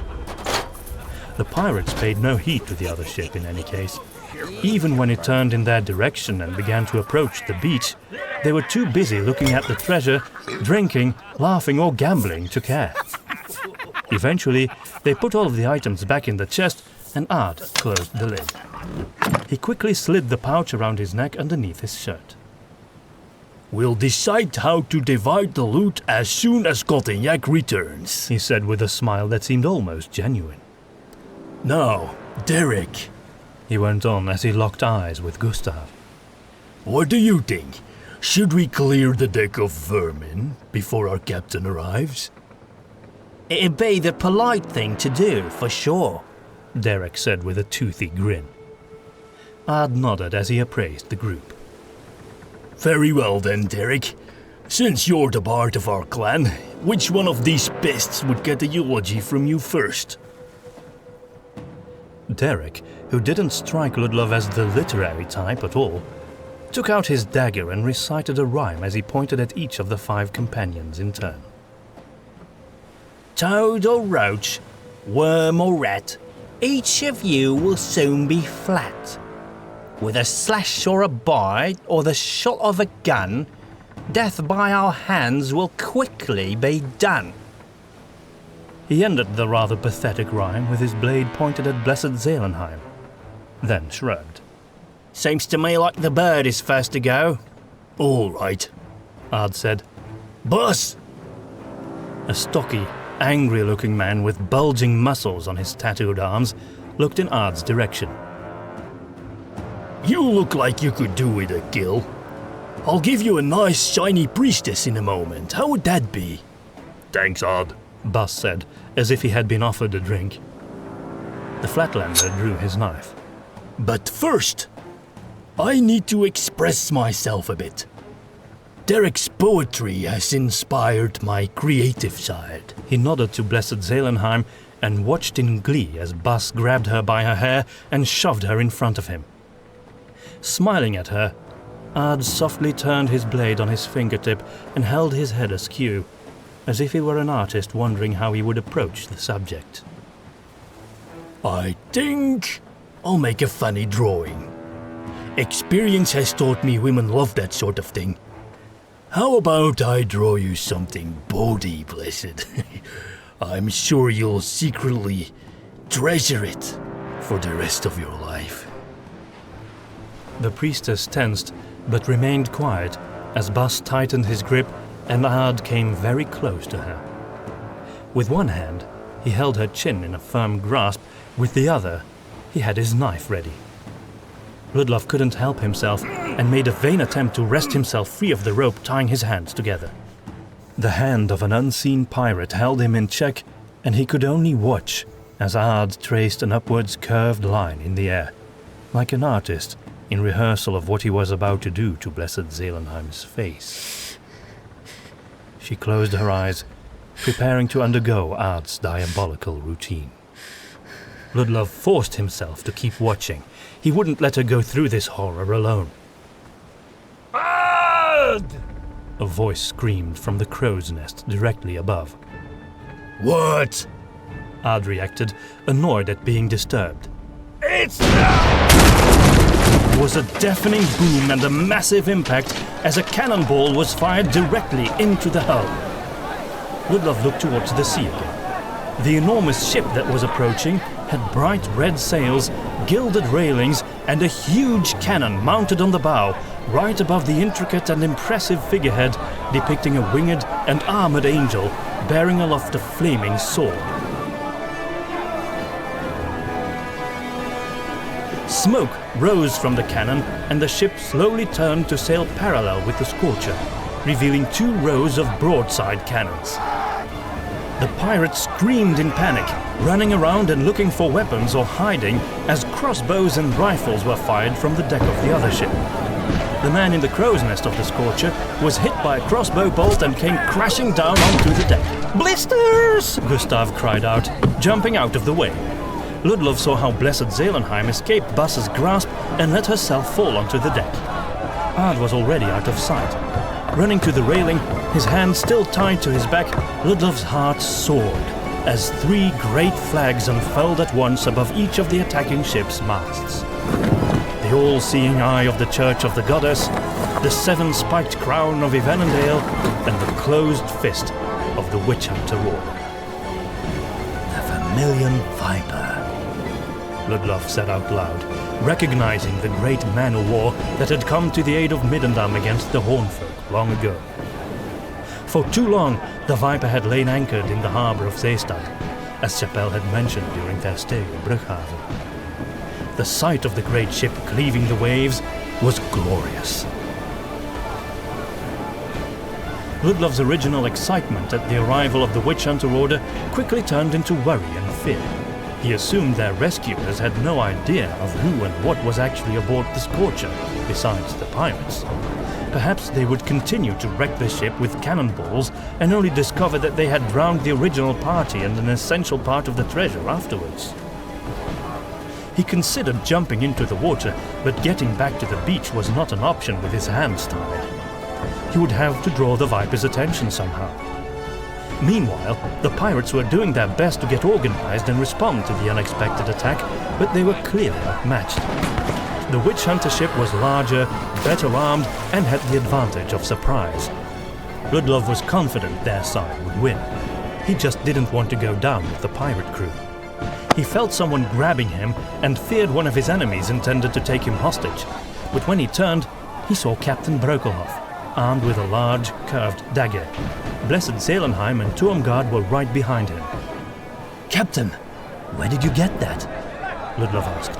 "Dead pirate," Brokelhoff said with a shrug, and then proceeded to cut through the rope. Ludlov thanked his friend, feeling his sore wrists as he scanned the deck. There was chaos everywhere. Men were jumping into the waves, firing long rifles at the Viper, or trying to hide below deck. Amidst all the madness, he saw Gustav, reunited with his backpack once more. The indomitable Flatlander came towards them at a phenomenal speed, considering his heavy luggage. "You must have access to some sort of magic," Ludlov said, "the way you always manage to retrieve that thing." "No magic in his shit," Gustav replied. "I just keep an eye on my things. It was in the hold, along with all of our weapons, by the way. And no, I didn't have time to pick up all those as well, but I got yours, since I got your old one lost between the spikes." He handed Federhel's pistol to Ludlov. It was useless without gunpowder, but Ludlov didn't have the heart to tell Gustav, especially since he believed the Flatlander had just offered him some sort of apology. "I could do with a rapier as well," Ludlov said. "but for now it looks like our enemies have lost all interest in us. I'd like to find a safe way to get off this ship above all." "No such luck, I'm afraid," Tuomgard said, as he handed Ludlov a cutlass to defend himself with. "All the rowboats are full of frightened little pirates." The Vermilion Viper drifted ever closer. and now Ludlov could see huge walls of wood standing straight up on the deck. Some of the pirates shot their long rifles at those constructions to no avail. Ludlov was still worried that the Scorcher might fire a cannon or two from the gun deck at the last moment, but apparently the pirates below didn't have the heart to make the attempt. When the Viper was close enough, the wooden walls were tilted down and revealed to be bridges for the witch hunter militia to cross over onto the Scorcher. 3 of the wide and heavy bridges came crashing down, and ranks of stern men marched across, looking resplendent in their plate armor and crimson tabards. There was a standard-bearer among them, holding aloft a banner depicting Sancta Gwendala in all her glory. The few pirates who hadn't already fled the overwhelming force were mowed down by crossbows and pistols. The men who had been hiding below deck tried to flee through the portholes, but they couldn't possibly all get out in time before the fury of the Order's wrath. Ludlov and his companions just stood there, staring in disbelief at what was happening. In a matter of minutes, the Scorcher had been completely conquered. The chest still stood in the middle of the deck, untouched. Once the last of the militia had crossed the boarding bridges, Ludlov saw a tall, dark and elegant figure appearing out of the smoke from the cannons, confidently striding over the middle boarding bridge, his long cloak billowing in the sea breeze. 4 witch hunters followed in his wake. Ludlov, my lad, Lord Adomir said. It is good to see you alive and well. Lord Adomir, Ludlov said, inclining his head. Turmgard, I knew I could count on you. Blessed Zelenheim, I am most pleased to see you are still with us. Then Adomir arched a single eyebrow in Gustav's direction. Astounding. Even the shopkeeper has survived. Gustav beamed with pride. Lord Adomir, Ludlov began, but he was still so overwhelmed that he didn't know what to say. A mysterious smile appeared on his mentor's features. When I heard there was need for a rescue mission, and Cotignac was involved, I knew it was time to send the fastest ship. Not with a party, but an army. Cotignac? Turmgard repeated. How did you know that? Adomir ignored the question when he saw the wide gold chest in the middle of the deck. Is that it? The fabled Treasure of Boneyard Bay? He sounded slightly disappointed to Ludlov's surprise, as the chest was more than impressive enough in his mind. Aye, Lord, Turmgard said. These are the personal possessions of Queen Sintrasha herself. Adomir gave a slight nod to the 4 witch hunters, who wordlessly proceeded to lift the chest in order to carry it to the Vermilion Viper. Then I suppose we have what we need, Adomir said. Oh no, Lord, Turmgard reacted. This chest is merely the centerpiece. There's another one, made of black metal, in the tunnels beyond that cave on the beach. And then the rest of it. The rest of it is a hoard of wealth beyond anyone's imagination. In fact, I don't know how we'll ever get it all out of here. The witch hunter lord looked much more pleased now. Leave that to us, Turmgard. Leave that to us.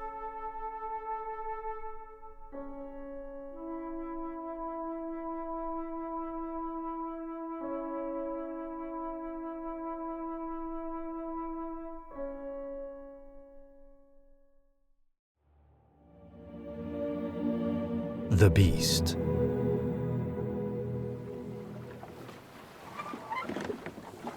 The sun was slowly beginning its descent into the west behind Ludlov's back, as he, Turmgard and Gustav found themselves in a rowboat once more, heading for the beach. This time it was a quiet member of the witch hunter militia who was doing the rowing. Blessed Zelenheim and Captain Brokelhoff were safe on board the Vermilion Viper. They had done their part, and could finally rest and recover. They were under the protection of Detlef Ziege, captain of the witch hunter militia, and his personal retinue. Ziege was an impressive warrior, Ludlov knew. The chest itself had been stored deep in the bowels of the ship. Ludlov thought back on the strange turn of events of the past few hours. He still had no idea why the Witch Hunter Order had come to Boneyard Bay in full force, but it had felt like a miracle at the time. Afterwards, seeing the chest being carried aboard the Viper had given him a great sense of relief and finality to their quest. He knew the mission was now in the capable hands of his superiors. It seemed almost impossible, but in truth, his part in this whole ordeal was also coming to an end. As soon as that realization hit him, he was overwhelmed by a sudden wave of weariness. Still, he had one more task ahead. Ludlov emerged out of the boat and overlooked the beach. All of the pirates were gone, having either fled or been killed. The witch hunters were now leading troops of militia into the cave, where they would make short work of the remaining tunnel slicers. Once the place had been cleared, Tormgard, Ludlov and Gustav would lead Adomir and the rest to the black chest and the rest of the treasure. Afterwards, the long, slow work of removing the vast hoard of gold and jewels could begin. Ludlov had offered to help with that as well, but Lord Adomir had assured him that he had earned some rest. The Witch Hunter Lord had also ordered his men to arm Ludlov and Tormgard with new weaponry. Having a freshly sharpened rapier by his side again made Ludlov feel emboldened after all that had happened. He also had a dagger tucked in his belt, and he had kept Fedehel's pistol as well, once more ready to shoot with fresh gunpowder.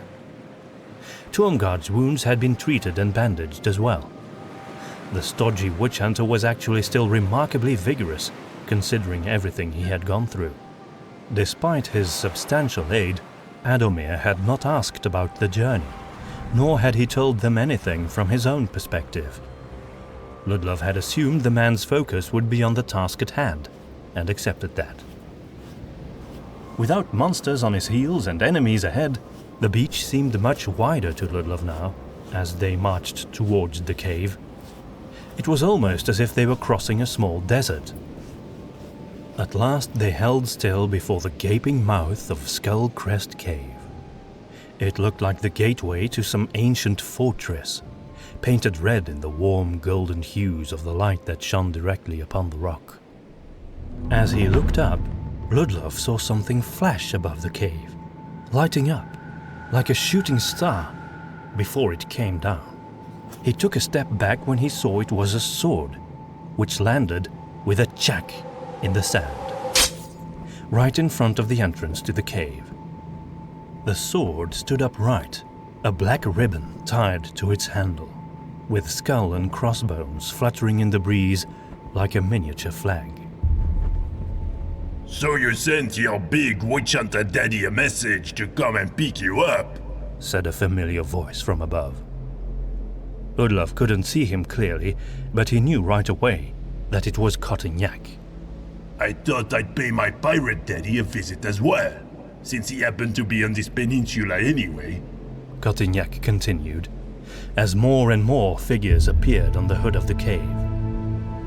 Ludlov and the others looked around.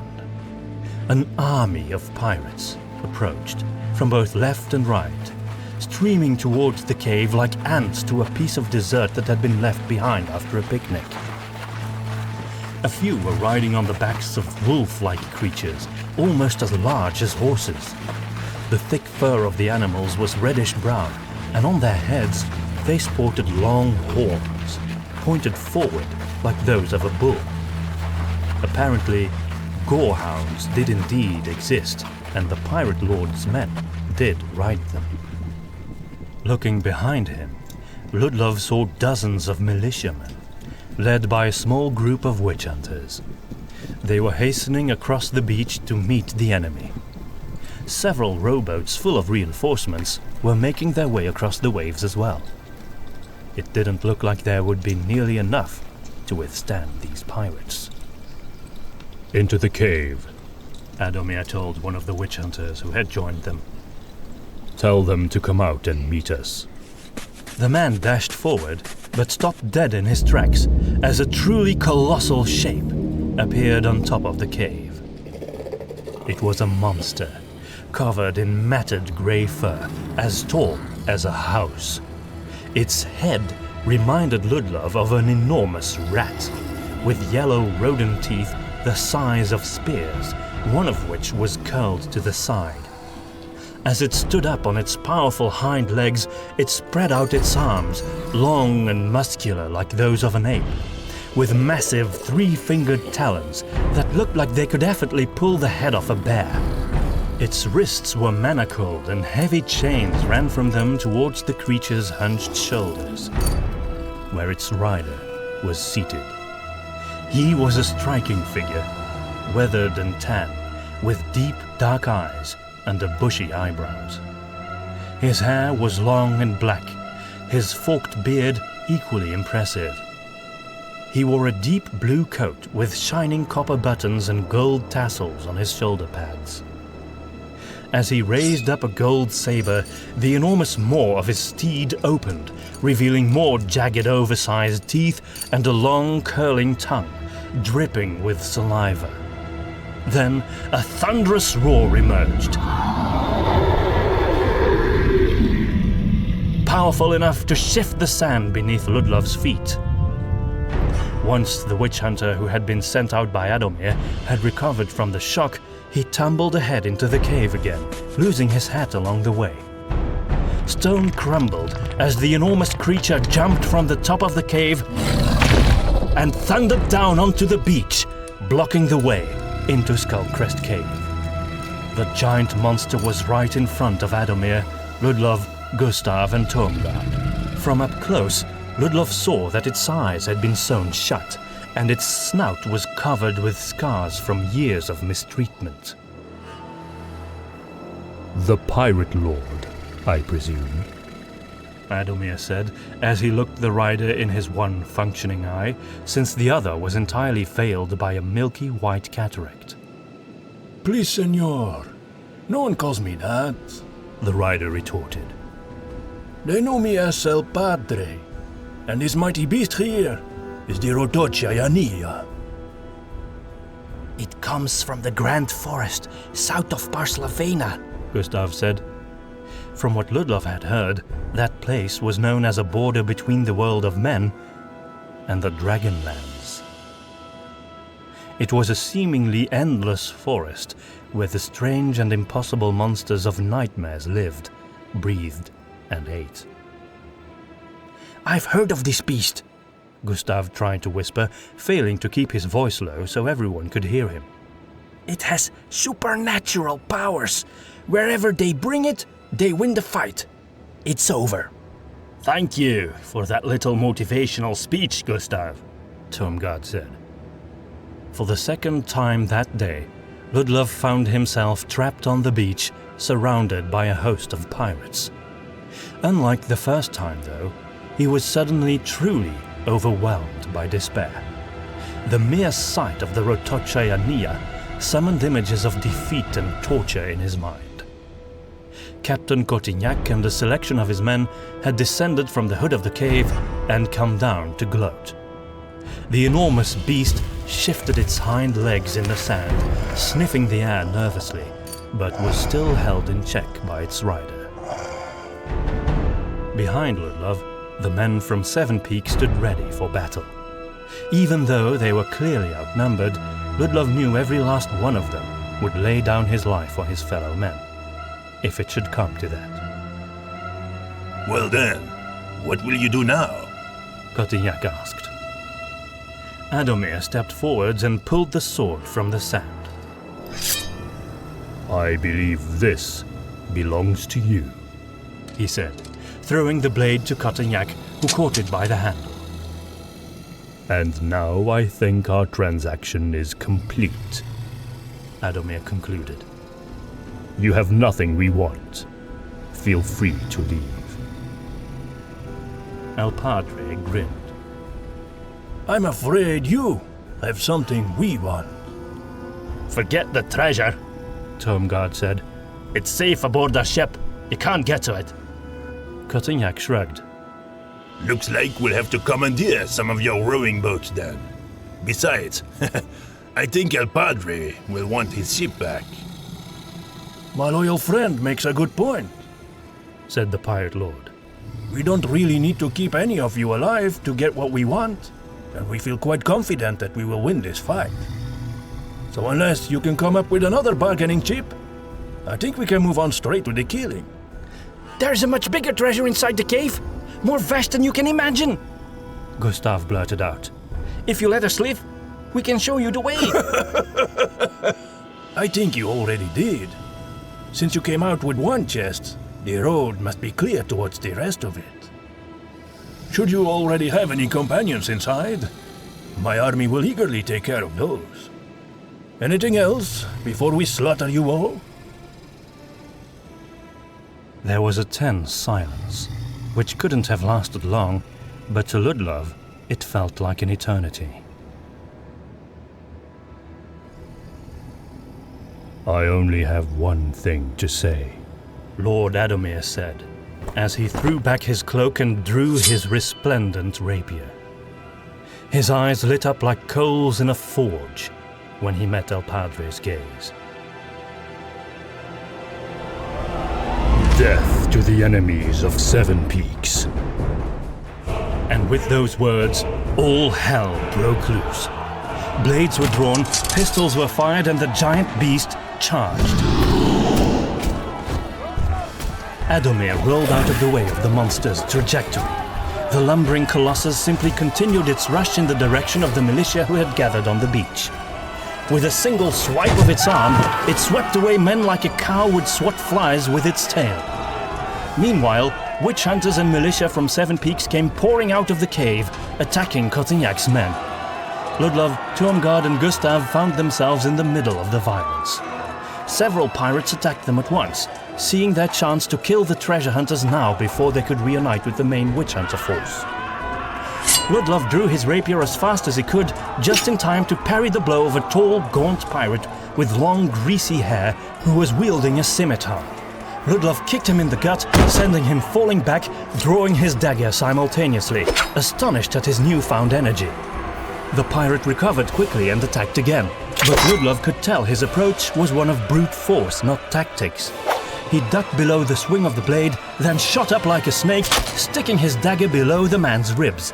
Blood spurted out as he removed it again, but Ludlov ignored it, hoisting the dying man over his shoulders and dropping him to face the next attacker. All around him, there were the noises of pistols being fired, clashing blades, screams of death and victory, and the terrifying roars of the gorehounds as they charged into their enemies. The smell of gunpowder mingled with the stench of sweat and blood. Ludlov found himself chopping off hands, slicing throats, and barely escaping his own death time and again. Crimson blood shone in the golden light of the sun as evening set in and men died on the beach of Skullcrest Cave. When he was free from attackers for a moment, Ludlov searched for his friends. Tuomgard was fighting near the entrance of the cave. Gustav was running in the direction of the sea, jumping and dodging to avoid all weapons as he did so. Blisters! Blisters! He kept on screaming. Ludlov saw him trip and fall under the weight of his backpack, surrounded by fighting men who paid him no heed, for now. As he lay face down on the beach with his arms and legs spread out and his giant backpack on top of him, he really looked like a sea turtle. Instinct told Ludlov to run towards his friend and help him out before anyone could hurt him. Along the way, he sheathed his dagger and picked up a second rapier from a dead witch hunter in the sand, using both swords to slice clear a path as he moved like a ghost through the orgy of death, avoiding the chaos of swinging blades and falling men, at one time dodging an ill-timed attack from a friendly militiaman. He arrived halfway across the beach where Gustav lay and rolled him over. The shopkeeper was covered with sand that stuck to his face and body with sweat, but he was unhurt. Running isn't always an option, Gustav, Ludlov said, offering him his secondary rapier. Is your pistol loaded? the Flatlander asked. Yes, but I only have one shot. Before Ludlov could react, Gustav had pulled the pistol from underneath Ludlov's belt, pointed it and shot. Ludlov rolled out of the way of the deafening blast. Only then did he become aware of the huge gorehound that had been charging straight at him from behind. Blood exploded from between its horns as Gustav's bullet found its mark and the creature fell dead, its rider tumbling overhead, almost falling on top of Ludlov. A nearby militiaman from Seven Peaks saw the unseated rider and finished him off with his sword. In a split second of eye contact, Ludlov nodded his thanks to the soldier and then got up. Good shot, Gustav. The shopkeeper smiled, then barreled away again with Ludlov's pistol, half hiding under the bulk of his backpack as he desperately attempted to reach the seashore. Ludlov doubted it was much safer there, though. A flock of seagulls was flying nearby, looking carefree and indifferent to the battle. One of them dove down to pick up something it probably interpreted as food. Gustav shrieked as the bird's beak almost touched his nose. Ludlov readied his rapier. A pirate was creeping up on Gustav as he was distracted by the gull, ready to decapitate him. In fear, Gustav jumped back from the seagull, screaming, accidentally bumping into the devious pirate, who fell over and got his shoulder pierced by one of his mates, who had been locked in single combat with a soldier behind him. Gustav avoided the sharp tip of another pirate's blade when he lost balance and clumsily tumbled over. Ludlov got there just in time to pierce Gustav's assailant on his rapier like a piece of meat on a stick by the campfire. He sighed loudly as he saw the pirate drop down on top of the one who had accidentally got killed by Gustav, soiling the sand with even more blood. Meanwhile, Gustav was managing to crawl back up with effort, ignoring the dead pirates but keeping a watchful eye at the sky. About a stone's throw away, amidst the melee, Ludlov could see Adomir. His black cloak spread out behind him like the wings of a giant raven as he cut through his opponents. Even when 3 pirates attacked him at once, they were no match for the witch hunter lord. Despite his age, both his strength and his skill with the blade were astonishing. He disarmed one man, beheaded another, and struck down the third from behind as he tried to run away in fear. In the distance, half hidden behind a sea of combatants and the smoke of their weapons, El Padre's monstrosity lumbered aimlessly, pulling men into the air and tearing them apart, sometimes feasting on their severed limbs, other times just throwing them away into the fray. Wherever it went, everyone seemed to freeze in terror. Only the pistoliers and crossbowmen were even able to hit it, but their weapons had little impact on the giant monster.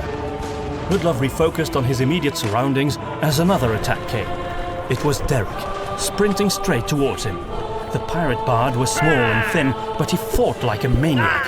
Armed with a dagger in each hand, he struck out and grazed Ludlov's side. Grunting in pain, Ludlov grabbed Derek's other hand before he could stick his second dagger in his chest. Kicking him back with a raised boot, Ludlov slashed the blade of his rapier across the bard's torso, drawing blood. Instinctively, Derek hunched over in pain, but he immediately veered up again, reacting too swiftly and carelessly in his anger, which gave Ludlov the opportunity to step aside, let his attacker pass him by, turn and bury his blade deep into his ribs. Derek died instantly. As he slid his bloodied rapier out of the corpse, Ludlov saw that some distance away, Gustav had managed to find himself engaged in close combat with Captain Cotignac himself, who approached with a cutlass in hand and a menacing, almost hungry glare in his eyes. Gustav was defending himself by throwing Ludlov's pistol into the captain's face, which surprisingly did help to slow down his opponent's approach, but before Ludlov could intervene, Cotignac had already jumped forward and slashed at the Flatlander's chest, slicing open a strap of his backpack, which came loose and wheeled to the side, causing the Flatlander to lose his balance and tumble down once more as he receded from his attacker. Ludlov bolted onwards, but had to stop when he saw that the Rotorchaya was approaching. Even El Padre seemed to have lost control of the creature's mad wandering, holding onto the chains for dear life as the monster crashed through the battle, slavering and flailing its huge arms, flinging blood and guts around. Ludlov wanted to flee from the horrid thing's pathway, but found himself frozen in place, wondering all of a sudden why he was even trying to stay alive. As the abomination thundered towards him, there came the deafening blast of a cannon from the direction of the Viper. A cannonball burst into the monster's path, sand exploding in front of it. Ludlov instinctively jumped out of the way. The shot had missed, but it had stopped the beast, which turned in another direction to continue its rampage. Ludlov snapped out of the strangely apathetic misery that had befallen him and tried to make his way back to Gustav, dodging the blades and bullets of friend and foe alike. What's inside that thing? Cotignac exclaimed as Ludlov arrived. He slashed again, not at Gustav this time, but straight at his luggage. The fabric tore, spilling bottles, books, an old bag that had something wrapped in it, small boxes and cutlery. Such junk! Why carry all that around? The pirate captain grinned. When Ludlov thrust his rapier towards Cotignac, the fiend absent-mindedly blocked the attack with surprising force. In his effort to evade Cotignac's slashing blade, Ludlov stumbled down onto the sand. All the while, the pirate captain had been keeping his eye on Gustav. The Flatlander raised up his arms in fear as Cotignac prepared for another blow. Ludlov was still getting up, so there was no way to attack the villainous cad in time. He could only call out Gustav's name, which did nothing to distract Cotignac from his sadistic pleasure. The buccaneer slashed again, across Gustav's arm now. The shopkeeper screamed in pain as blood streamed over his clothes. Ludlov awkwardly jumped and crawled over a pile of dead bodies to make his way to his friend. Time to die, backpack man. Cotignac said. But before he could deliver the final blow, he was hit in the shoulder with a bullet and stumbled back. Ludlov looked for the originator of the shot and saw Captain Brökelhoff appearing from between the carnage. Captain! You've returned! Gustav cried out. Wonderful timing, too! Cotignac's bloodied sword arm hung limply beside his body, but he bit down the pain, took his blade in his other hand, and went straight past Gustav to fight Brökelhoff, his eyes burning with hatred. The Lion Crester remained unimpressed, easily parrying Cotignac's attack. The duel continued, blades clashing at a frantic pace until suddenly Brökelhoff managed to hit Cotignac's one remaining strong hand with his sword. The pirate screamed, but still didn't drop his weapon. Nevertheless, Brökelhoff saw an opening, stepped in and punched Cotignac in the nose, breaking it. The freebooter stared at his opponent in fear and disbelief, blood streaming from both nostrils. Brökelhoff switched his sword to his other hand and slashed through his enemy's throat in a graceful swing, tracing an arc of bright blood in the air. Without so much as a gasp or a gurgle, the dead pirate collapsed onto the beach. This is for you, Teresa, the captain said. Meanwhile, Ludlov had offered to help Gustav up once more, but the shopkeeper was rummaging through his fallen possessions. My backpack! My things! Ludlov looked up and saw that the crazed Rotocha was heading in their direction again. Let go, Gustav! Now! The Flatlander was still trying to pick up his books and trinkets when the monster came bursting through ranks of defenseless men. It opened its maw impossibly wide as it screeched, revealing splintered bones and torn bits of clothing from previous victims stuck between its teeth. The foam and drool dropping from its massive jaws red with blood. Ludlov felt that terrible wave of gloom and despair washing over him again. But through a great effort of will, he fought it and tried to jump out of the way of the storming brute. Its head jerked towards him. The enormous mouth snapped down, barely missing him as he dodged. Just then, Gustav flung a broken bottle straight into one of the thing's sewn-shut eyes. Dark red blood burst out of the side of the Rotocha's head, and it became even more enraged, shaking so wildly that the pirate lord on top lost his grip and was thrown from the creature's back, disappearing between a huddle of pirates who dragged him away to safety. Then, Lord Adomir arrived on the scene. I do not fear you, spawn of Lucus, the witch hunter lord called out to the beast. Ludlov's mentor sprinted between the monster's legs, slashing at its calf muscles, his cloak following him like a shadow. Then he grabbed hold of a tuft of the thing's coarse fur while it was howling in agony. Adomir stuck a single rapier into the Rotocha's side, buried it deep and left it there, using it as footing as he began to climb onto the monster's back. Ludlov had never seen such bravery or skill, but even that wasn't enough, as the insane beast clawed at the witch hunter lord, grasped him, and threw him away like an angry child would fling a doll. Adomir disappeared behind a pile of corpses, possibly to join them in eternity, as the monster turned its attention to Ludlov once more. With the leather thread cut open by Gustav's bottle, the Rotocha's bloodied eye opened slightly, glistening red in the evening sky. It rolled its head and focused its gaze, probably for the first time in many years. Captain Brökelhoff stood frozen in place, a look of abject horror on his face. Gustav squeezed his eyes shut, but Ludlov couldn't help but look into the monster's crimson gaze. As he did so, he felt like he was falling into a deep abyss, his blood freezing in his veins, his heart shriveling and crumbling to dust, his mind throttled by a black cloud of unutterable despair. The monster came at him.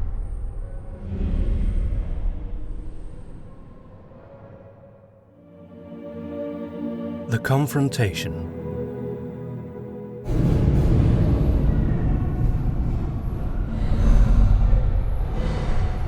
Don't look at it! Cried a voice in the distance.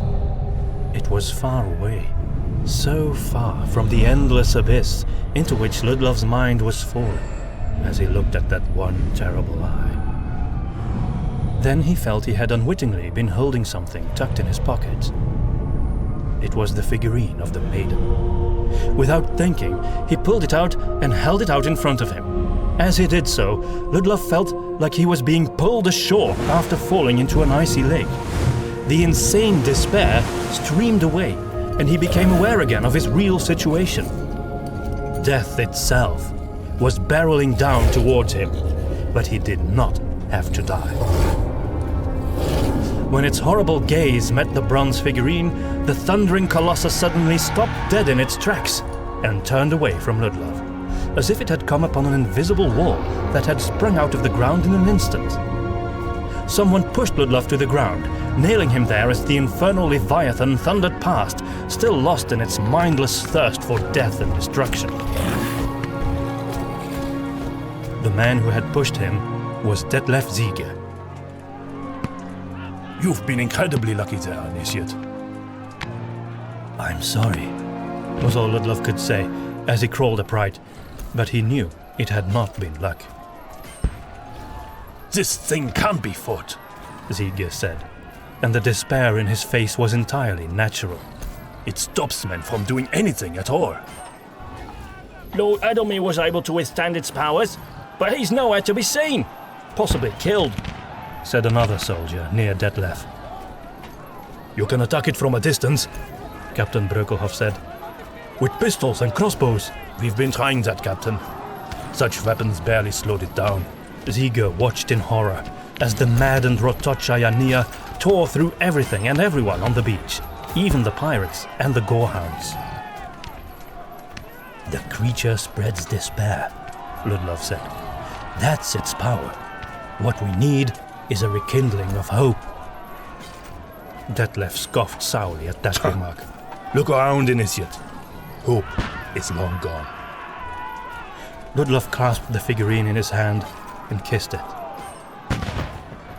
Perhaps this had only been a single act of grace from the goddess, but he knew she had acted in his defense, and it was her likeness that had repelled the beast. "Ah, rats!" Gustav cried out. "What was I doing, throwing a bottle at that thing? I should have used this instead." Ludlov turned and saw the Flatlander on his knees, pulling a tiny crossbow from the heap of rubbish that had spilled out of his backpack. "What's that?" Ludlov asked. "It was all the way at the bottom of my backpack and I'd forgotten about it the whole journey. What a pity. We could have used it." "Yes, but what is it?" "Oh, can't you see? It's a miniature crossbow. It's tiny, quiet, very stealthy, and excellent for firing poisonous darts. Look, I have those as well. Do you want it?" "I'll take it," Ludlov said, accepting the weapon along with a pouch full of small, sharp projectiles. These are poisoned, he said, as he attached the pouch to his belt. They most certainly are. In fact, they kill a man before he knows he's been shot. Wherever you hit him, so be careful if you decide to use them, Ludlov. Thank you, Gustav. Perhaps I can try to use it against that thing. You can try, Gustav conceded with a shrug. But he sounded far from convinced it would actually work. Ludlov surveyed the beach. It seemed like there were more dead and wounded than live combatants at this point. Looking towards the sea, he saw that the entire shoreline was red with blood, and there were mangled corpses everywhere. The gentle, salty scent of the ocean, which he had come to appreciate so much over the past few months, was now tainted with the smells of blood, gunpowder, and burned flesh. So many had died for a treasure they would never see. The sun was on the horizon now, bringing the day to a close. But on the beach, it felt like the end of the world. Then, there was a roar from the sea, as if the water itself was about to take a side in the battle. Gustav slowly stood up, watching along with Ludlov and the captain as something truly enormous was cleaving its way through the waves, causing even the Viper and the Scorcher to sway in the churning of the water.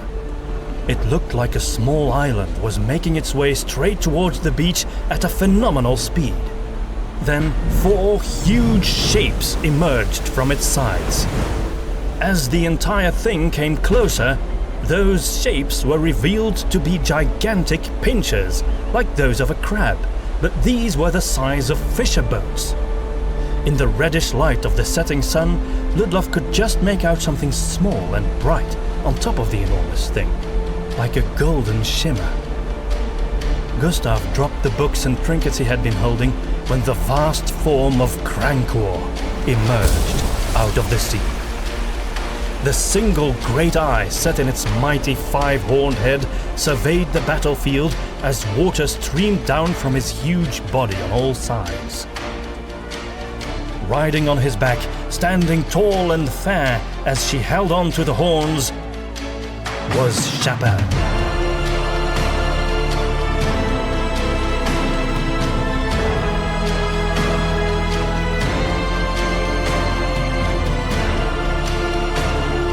Tears welled up in Ludlov's eyes as he saw the protector of Garradoso crawling over the beach, sending pirates and Evenendalians alike running in terror. A deep and powerful sound emerged from the mysterious being, more a great call or challenge than a roar. Cannons were being fired as the men aboard the ships probably feared that yet another evil monster had come to crush their army. All of the shots missed, and the firing stopped when it became clear that Krankor was making his way straight to the Rotocha, identifying it as the greatest threat. Ignoring all danger, Ludlov bolted across the battlefield. He could only hope that the cannon fire would not return, and he had to dodge many fleeing pirates and soldiers, being the only man who was headed towards Krankor rather than away from him. When he arrived in the middle of the beach, it was almost deserted. The last remaining combatants had either moved to the cave or were fighting for the rowboats. In front of him were 2 gargantuan monsters about to clash in mortal combat, surrounded by heaps of dead men, blood, guts and sand. Chapelle stood ready astride Krankor, her long hair flowing over her shoulders, almost aglow in the late sunlight.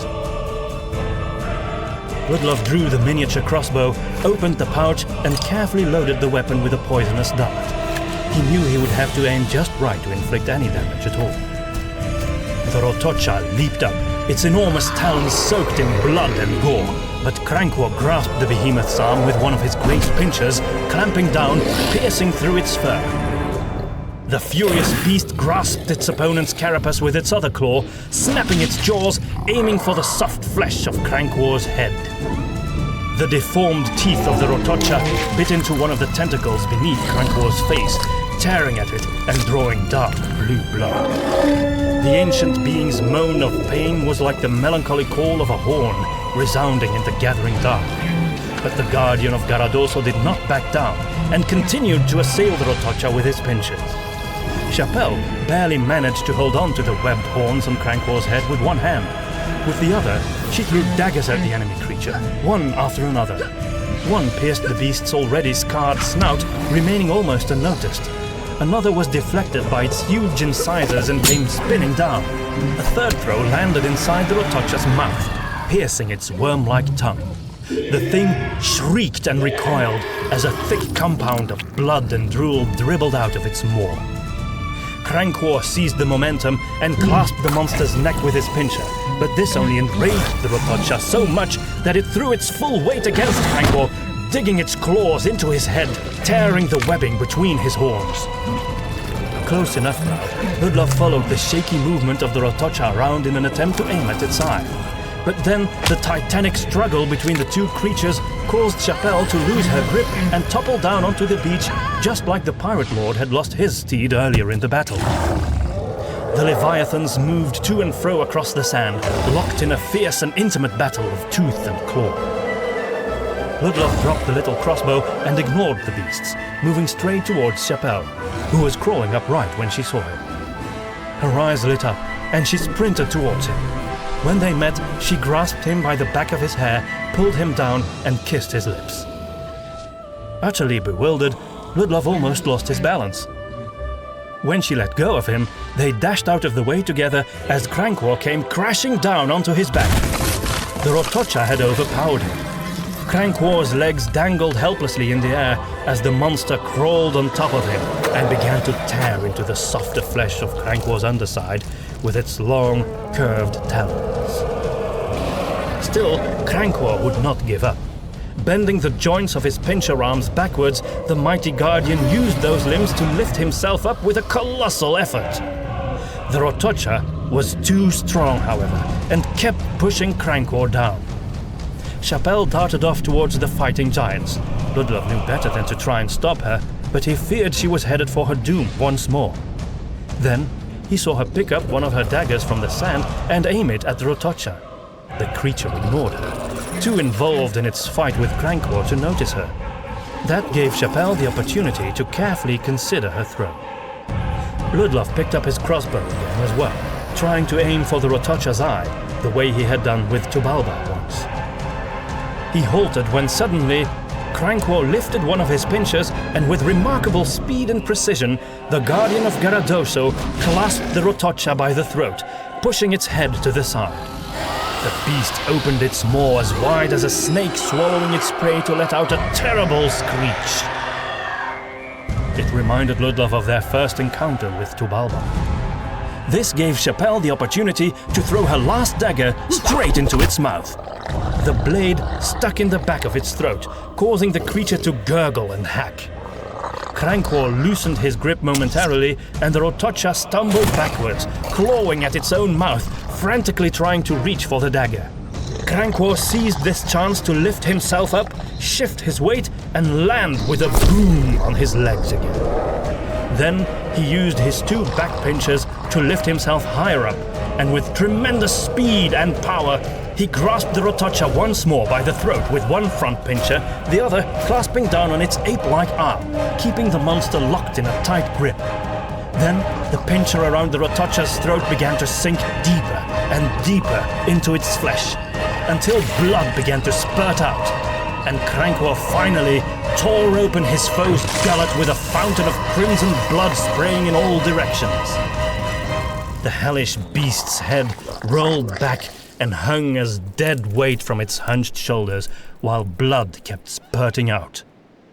Bellowing forth a deep and powerful call of victory, the guardian of Garradoso threw the ruin of his enemy down onto the beach, where the river of blood could be soaked up by the sand. The sun had sunk entirely beneath the horizon, leaving only a soft blue-purple glow in the sky, as Ludlov and Chapelle hastened across the sand to the mouth of Skull Crest Cave, where it sounded like the last of the fighting was going on. Gustav came running out of a large group of men, who all stood facing the cave. Chapelle? Is it really you? They laughed and embraced each other. You'll have to explain your miraculous return to us, Gustav said. But first there is something you should see. Where is Tormgard?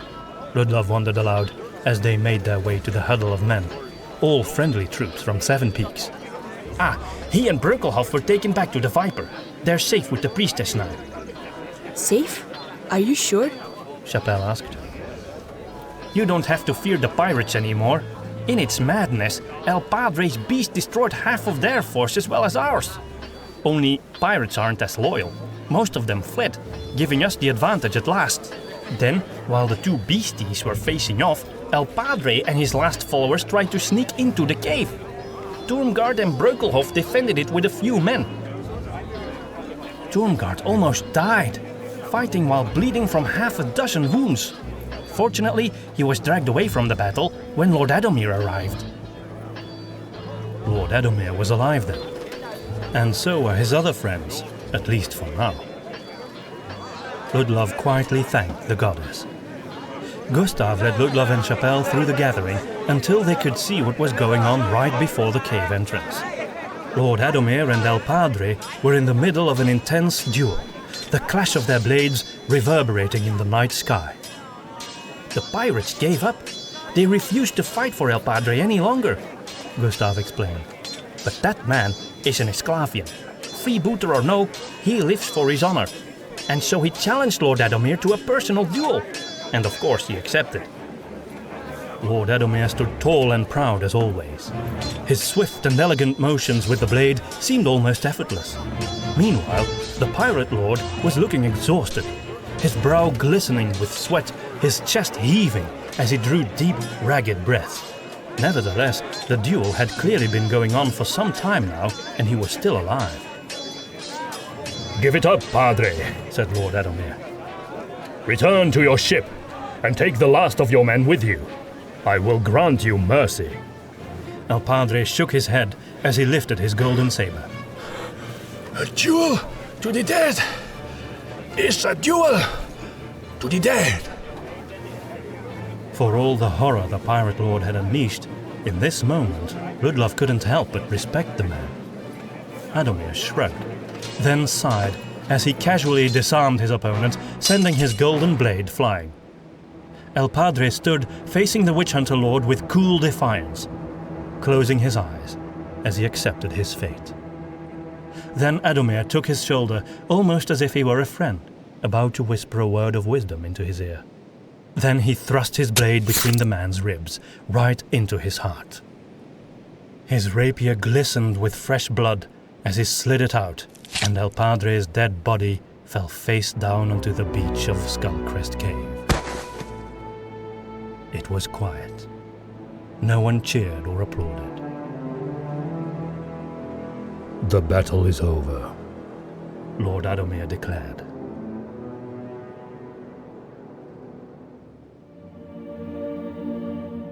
The pirate.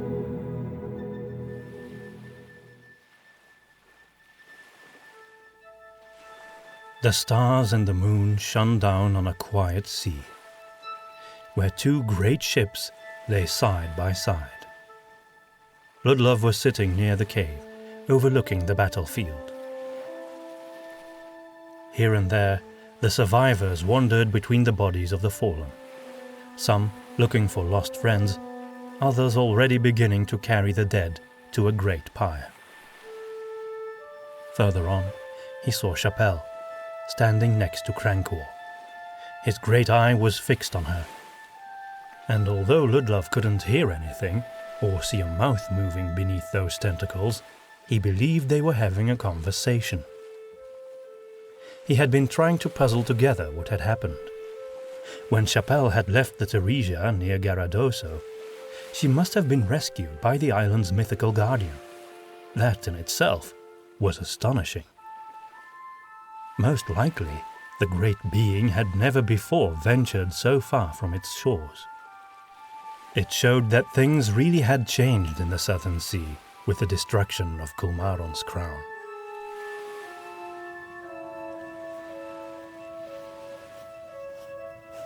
Lord Adomir walked up to him. He remained standing and joined Ludlov in gazing at the Goldorian woman and the enormous creature. It was Chapelle who warned you about the pirates, wasn't it? Ludlov asked. Indeed, Ludlov. She wrote to us by pigeon from Arnossa. We came as soon as the message arrived. The master, as well as the witch hunters, knew before you set out how to contact us in case something went terribly wrong with your endeavor. We had the Viper ready for that eventuality. The Order prefers not to sail out in force unless it's absolutely necessary, but the threat of these pirates was serious enough. Cotignac was well known. He had been hunting for the treasure for years, albeit in a less ethical way than your party. Ludlov remained quiet. He presumed Lord Adomir had no idea of what had happened to von Baumeister and hoped to keep it that way. I do wonder what that creature is, though, Adomir admitted, which somehow, despite all the death that surrounded them and his enormous fatigue, made Ludlov smile. It's Crankor, he replied. the guardian of Garradoso. One day, you will have to tell us the whole tale, Ludlov. It seems like you have been on an adventure worth telling. Ludlov lowered his head and sighed. I have. I don't know if it was worth dying for, though. As he said those words, he suddenly saw the faces of Alvarado and Fedahel again in his mind, remembering when they had been sitting by a campfire in a farmyard at the beginning of their adventure. It felt like that was years ago, and yet the presence of his friends came to him in such a real and vivid way that grief clawed at his heart, opening wounds and reminding him of Maria. It was too much, and he bowed his head, fighting a sudden heat behind his eyes. Lord Adomir laid a hand on his shoulder, but didn't comfort him with words. Then at last, he let go and spoke. When you come home, you will be a witch hunter, Ludlov. With that promise, he left. Ludlov remained where he was, looking at the sea and the stars, wondering what his life would be like as a witch hunter. Then he saw that Chapelle was walking towards him. She sat down next to him. I'm sorry about that kiss, she said. I was just happy to see you were alive. Oh, I had already forgotten about that. Ludlov lied, which he hated, being both unaccustomed and opposed to it. Oh. All right then. For a moment, there was only the sound of the waves in the distance. Then Ludlov looked at her, and when he saw her soft face and her blue eyes in the moonlight, he wondered what his life would be like as a husband and a father. What will you do now? He asked softly. I don't know, Chapelle admitted. But I cannot return to Seven Peaks. Von Baumeister was at fault. We can all testify to that. I know. That's not it, Ludlov. It's just that life is no longer for me. She returned his gaze, and he saw struggle in her eyes. The treasure has been found, she said. But I still have an oath to fulfill. Ludlov nodded in understanding. Let me join you when you return to the boudoir. Chapelle smiled. One day, when you are a master, come find me. I will, Chapelle. Call me Marie. Ludlov knew what that meant. He looked at her in silence, gently caressing her cheek where it had been mutilated by art. He knew that, unlike the thinner scar on the other side of her face, Ard's heart was one she would have to carry with her forever. He banished that thought, then closed his eyes and kissed her forehead.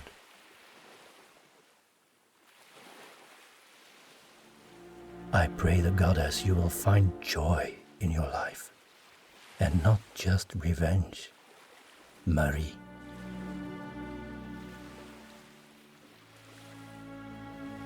I pray the same for you, Ludlov. He sighed, fighting the urge to reveal his own first name to her. Will you travel with us on the Viper? Or... Ludlov looked at Crankor, lying perfectly still on the beach. To an ignorant passer-by, he could have passed for some oddly shaped rocky hill. Riding Crankor wasn't the most comfortable way to travel, Chapelle admitted. but he and I have come to understand each other quite well. I think we may stay together for a little while longer. I understand that, Ludlov said. Then he suddenly realized he still had the figurine. He took it and offered it to her. I believe this is yours. Chapelle smiled. You kept it with you? All this time? Not only that, it saved my life. Her smile faded, and as she looked into his eyes, he could tell she was coming to a realization. I think it belongs with you then. She took his hand and closed his fingers around the bronze likeness of the maiden. Somehow, that gesture hurt more than any wound he had sustained on this quest. And yet, his heart was full of gratitude. He closed his eyes and gave her a solemn nod of thanks as he returned the figurine to his pocket. In the distance, he saw that rowboats were being offered to bring people back on board the Vermilion Viper. I think I will go. Chapelle smiled at him, but there was pain hiding behind it. Return home safely, Ludlov of Seven Peaks. It was an honor to travel with you. He inclined his head. And with you, Marie. Then he turned and left, a strange tangle of emotions warring within him as he crossed the beach and entered one of the boats. He was exhausted from the journey and the battle, excited to be ordained as a witch hunter, relieved to have survived, sorrowful for the passing of his friends, and deeply conflicted about the woman he had just left behind. When he was brought aboard the Viper and assigned a cabin where he could rest, Ludlov decided he was happy that Chapelle, Marie, was alive, and he would pray for her continued well-being.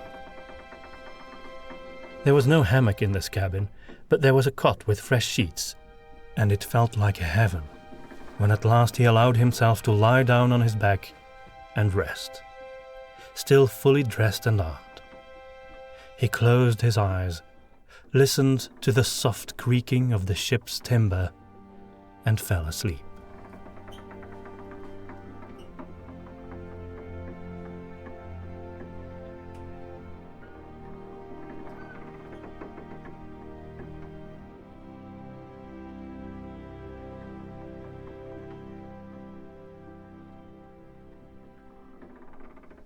Perhaps all the horrors of the past adventure had made him anxious, but Ludlov's sleep was shallow, and he awoke in the middle of the night when he heard footsteps above him. He remained where he was, eyes open, until he could no longer bear the restlessness and decided to go and catch a breath of fresh air.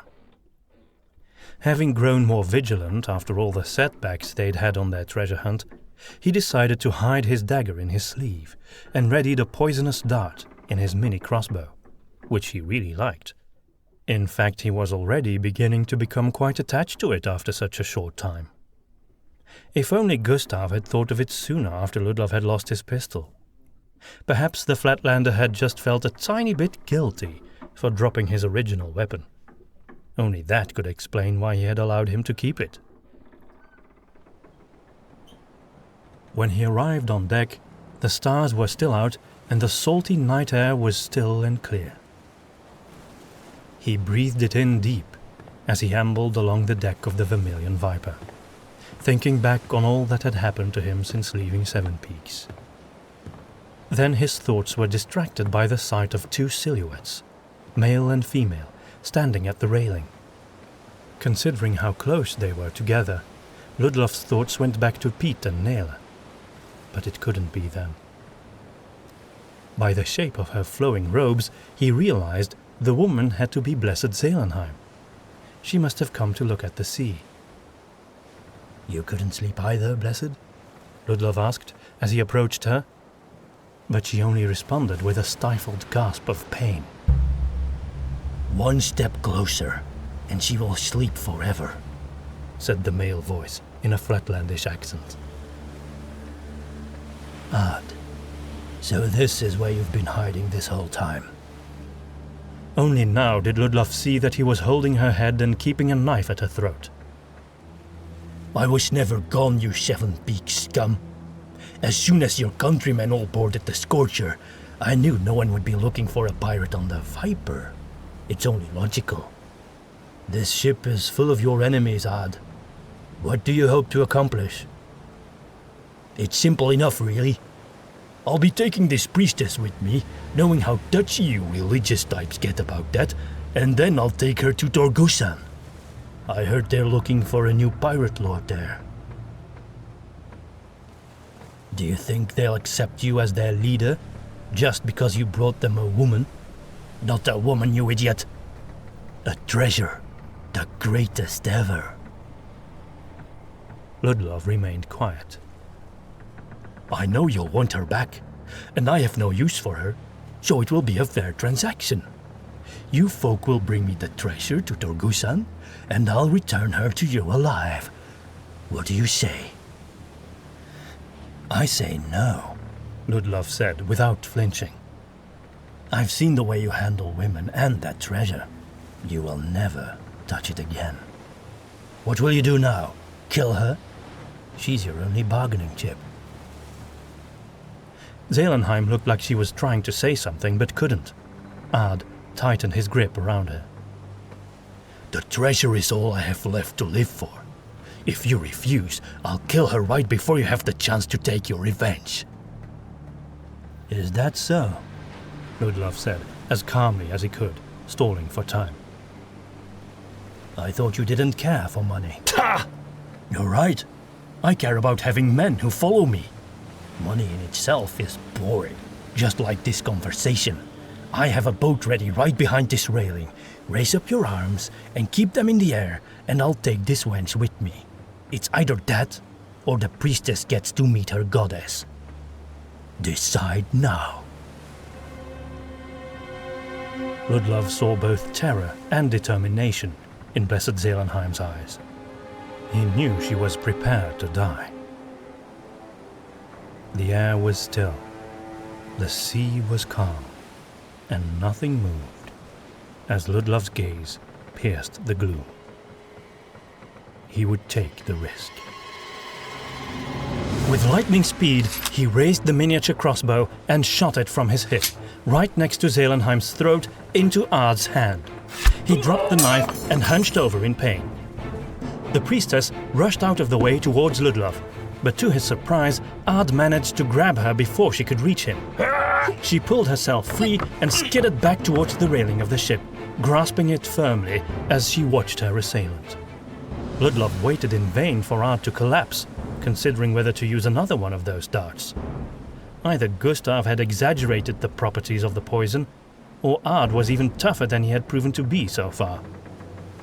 The Flatlander picked up his knife with his other hand and started moving again. Although his walk was slowly turning into a shamble, and his limbs started shaking, he kept making his way towards Blessed Zelenheim, determined to kill her. He had probably realized it was the last thing left for him to do. The Blessed had moved, still holding the railing tight with fearful eyes. She would have to pass the brutish Flatlander if she was to run back to her quarters. Ard grasped her arm and pulled her near, ready to slash at her. But Ludlov, who had easily caught up with the stumbling pirate, grabbed the man's poisoned arm, which now felt limp like the dead snake they had pulled from Alvarado and Garradoso. As he did so, he was reminded of being captured by this villain, his lies and his vicious behavior towards them all. As the sight of Chapelle's scar came to Ludlov's mind, he wanted to make this pirate suffer even more. Ard opened his mouth to speak, likely to scoff at Ludlov and demoralize him, but when he tried to say something, only a gurgle followed, and foam formed on his lips. With his last efforts, he pierced the blade forward to Ludlov's chest, who wheeled aside to avoid it. Feeling repulsed at the idea of yet another fight, he decided to end this, and with swift stealth, he slid his dagger out of his sleeve and thrust the blade straight into Ard's throat, then twisted it and pulled it back. Gurgling, Ard stumbled back towards the rails of the ship, shaking uncontrollably. Eventually, he dropped his knife and leaned back. As blood poured over Ard's chin and neck, Ludlov noticed the silver chain that held Gustav's pouch. At the last moment, and almost too quick for anyone to notice, right before Ard fell backwards into the ocean, Ludlov used the twist and pull he had learned from Lady Hoskiv to snap the chain and snatch the pouch from the pirate, as he dropped down from the deck of the Viper and landed with a splash in the wave below, right next to his boat. Just as quickly, he put the pouch with the broken chain in his pocket, right next to the figurine of the maiden. He felt a strong and inexplicable instinct to keep it there, out of sight. Lady Hoskiv would have been proud, he thought, as he leaned over the railing and beheld Ard's corpse for the last time as it slowly began to sink into the black water.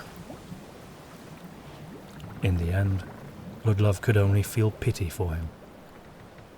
Then he turned and saw Blessed Zelenheim looking at him with wide eyes. "Thank you, Ludlov," she whispered. Then he noticed that someone else was standing behind her now.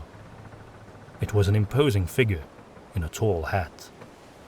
"Lord Adomir," Ludlov said, causing the priestess to turn and meet the witch hunter lord as well.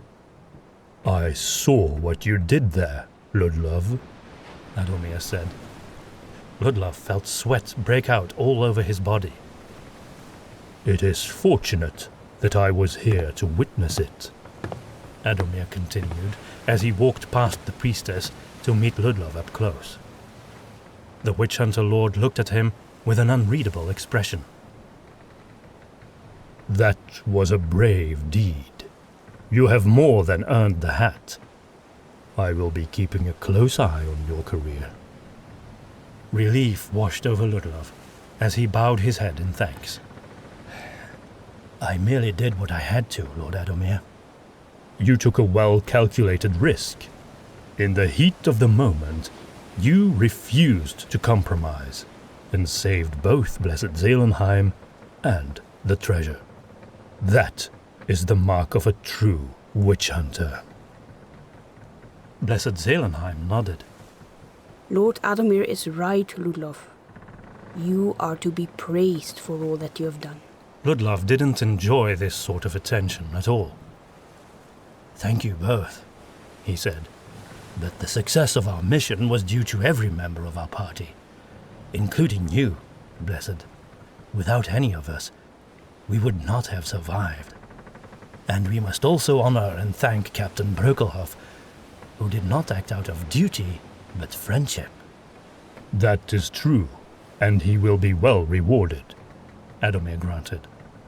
"Even the shopkeeper seems to have had some worth in this whole endeavor. His statuette did turn out to be the key after all, didn't it?" "He offered much more than the key to the treasure, Lord Adomir," Ludlov said. In fact, I think he has more than earned the reward that was promised to him. He has, Blessed Zelenheim said sadly. but I'm afraid he will never have it. I fear the trinket is lost beneath the waves now. I believe Ard had it. We are close to shore and could still retrieve it, perhaps, Lord Adomir admitted.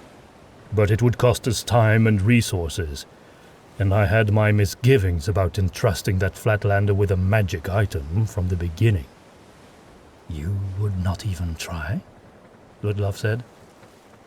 It was his only condition to join this quest, and he has been of great help. Wouldn't we be breaking a promise if we don't make an effort to retrieve it for him?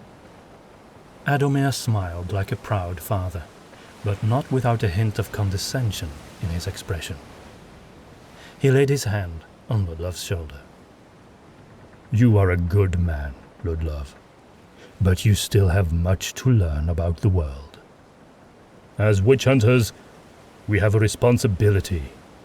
It was our duty to find the treasure, and for that we needed Gustav. It is also our duty to keep dangerous magic out of the hands of foolish men. Sometimes it's just not possible to keep a promise. I knew this from the start. Now go and have some rest. We leave in the morning. With a final nod, Lord Adomir left the deck and returned to his cabin. Ludlov remained where he was and exchanged a glance with Blessed Zelenheim. She said nothing, but her eyes told him she agreed with him. The Return.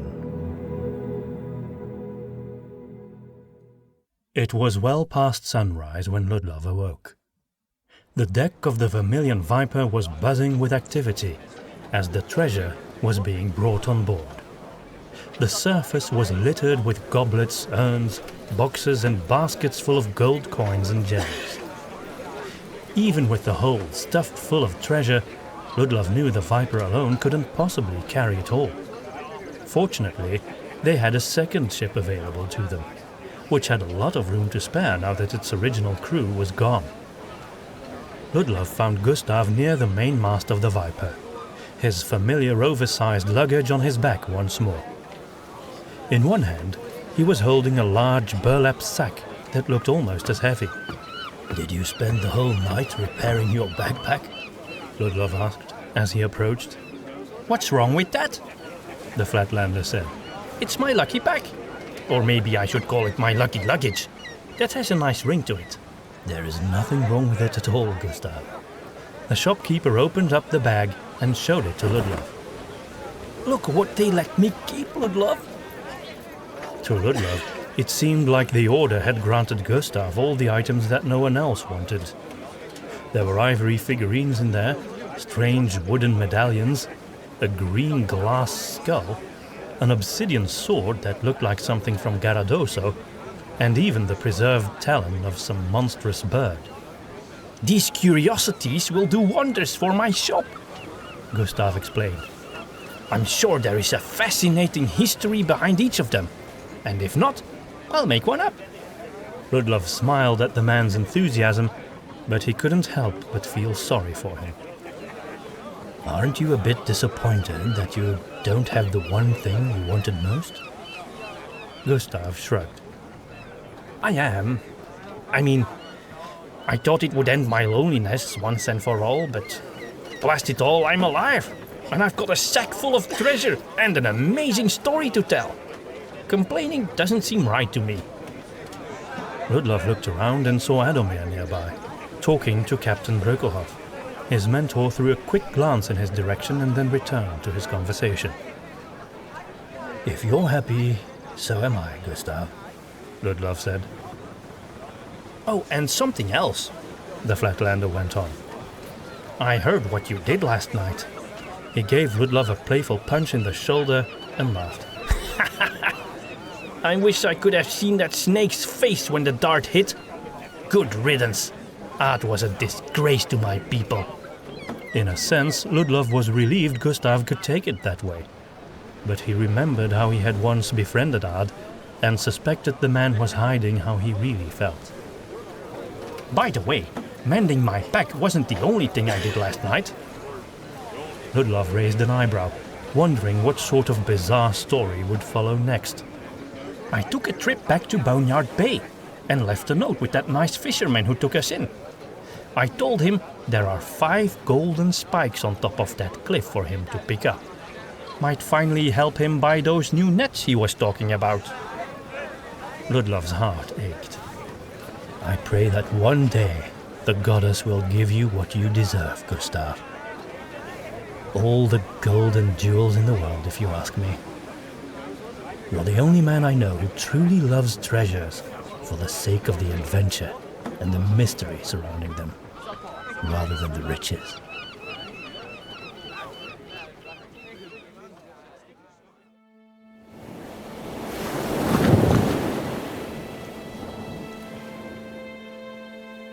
It was evening again, when the Viper and the Scorcher were at last both fully loaded and ready to lift anchor. The sky was cloudy now, and there was a light drizzle in the air when they left. By order of Detlef Ziege, Ludlov found himself on the deck of the Scorcher, with Blessed Zelenheim and Captain Breukelhoff for company.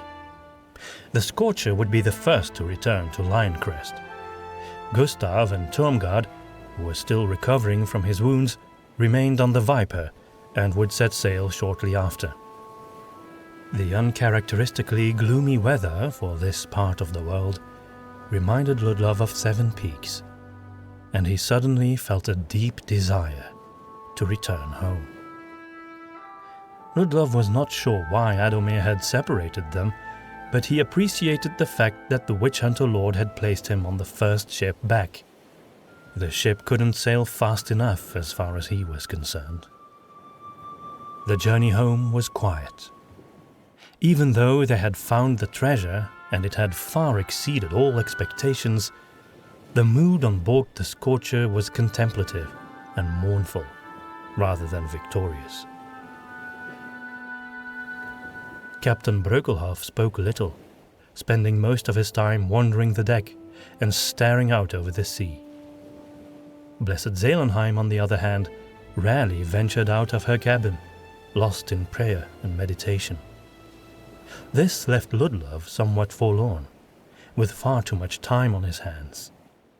He decided to use that time to practice his drawing skills, reproducing as much of his adventure as he could from memory. He made portraits of most of his companions, and at least 3 of Chapelle. He couldn't quite commit to drawing Federhel or Alvarado, though. Something held him back from doing so, and he didn't quite understand it himself. Grief was strange, he knew. Besides people, he drew many of the things he had seen.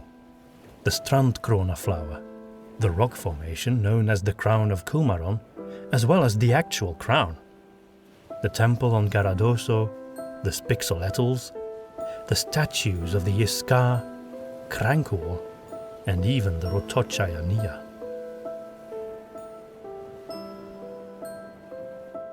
The weather became colder as they traveled north. They passed by Loinvu without disembarking, sailing straight for Brughaven instead. It was nearly winter when they saw the city, the trees holding on to the last of their discolored leaves. The Scorcher was first to arrive. Ludlov was happy to disembark the ship, sensing a freedom when he could walk around again on solid ground. The 3 companions rented a room in a harbour-side inn and spent a day or 2 waiting for the Vermilion Viper in order to meet their friends.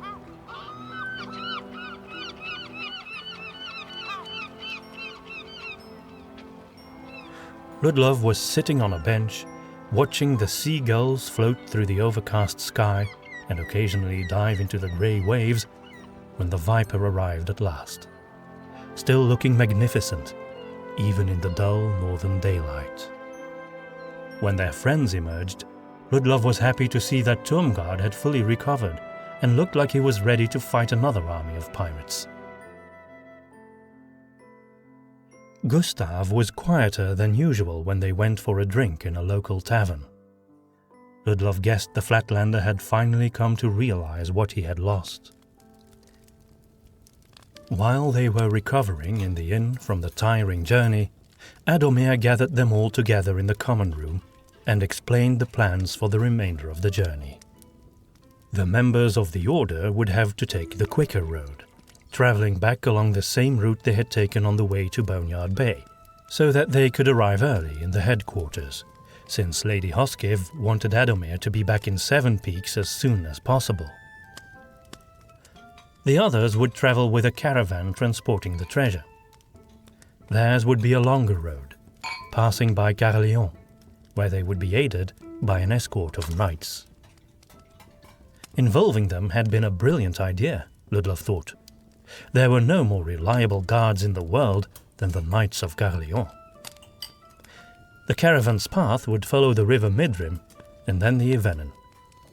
Gustav and Blessed Zelenheim would be joining the caravan under the personal protection of Detlef Ziegler. Captain Brökelhoff would remain in Brughaven for the time being. He had been offered a high-ranking position in Seven Peaks as Lord of the Cartographers Guild, but refused it. "I will never be a city man," he had said. "I have sea salt in my veins. The sea calls to me again, and I will answer." Nevertheless, the captain was richly rewarded in gold for all he had done. It was more than enough to buy a new ship, just like the Theresia. Brökelhoff was the first to leave the companions.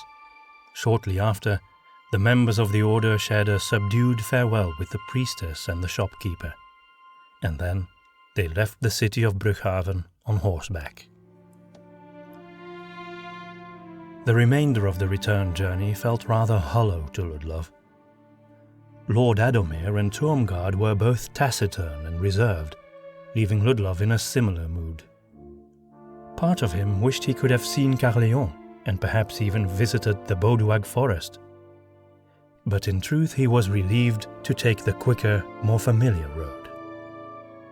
It all went by in a haze, as if Ludlov wasn't really present for most of it. He saw the same familiar locations again, the same towns, the same people. The villagers of Engebrücke inquired where the other treasure hunters were, but all Ludlov could say was, "They took another road." One night, when they were sitting around the campfire in the western wilds, Adomir finally began to ask some questions about their quest. Tormgard and Ludlov both answered simply and truthfully. When the topic of von Baumeister's death came up, Tormgard said, "He was not the man we thought he was, Lord. He became mad. Ultimately, that led to his demise." Adomir locked him in an inscrutable gaze for a long time before he spoke. "You are loyal, Tormgard. That is commendable. However, when you speak to me in the future, I expect you to tell me the whole truth. I know of Chapelle's part in von Baumeister's death. She told me herself after the battle. I did not condemn her. She did what was necessary at the time." Those words came as a relief to Ludlov, who had quietly been harboring some frustration with Adomir after the way he had treated his arrangement with Gustav. He was a good man, Ludlov thought, both wise and powerful. As if he had heard Ludlov's thoughts, Adomir suddenly turned his gaze towards him. "I have another question to ask you, Ludlov," he said. Ludlov looked at him expectantly. "Miss Chapelle, as I should now refer to her, returned her witch hunter hat to us and suggested that you might wear it as soon as you are ordained. Of course, it would have to be retailored and repaired after the damage it has suffered." "It would be an honor," Ludlov interrupted him. "Good," Adomir concluded their conversation.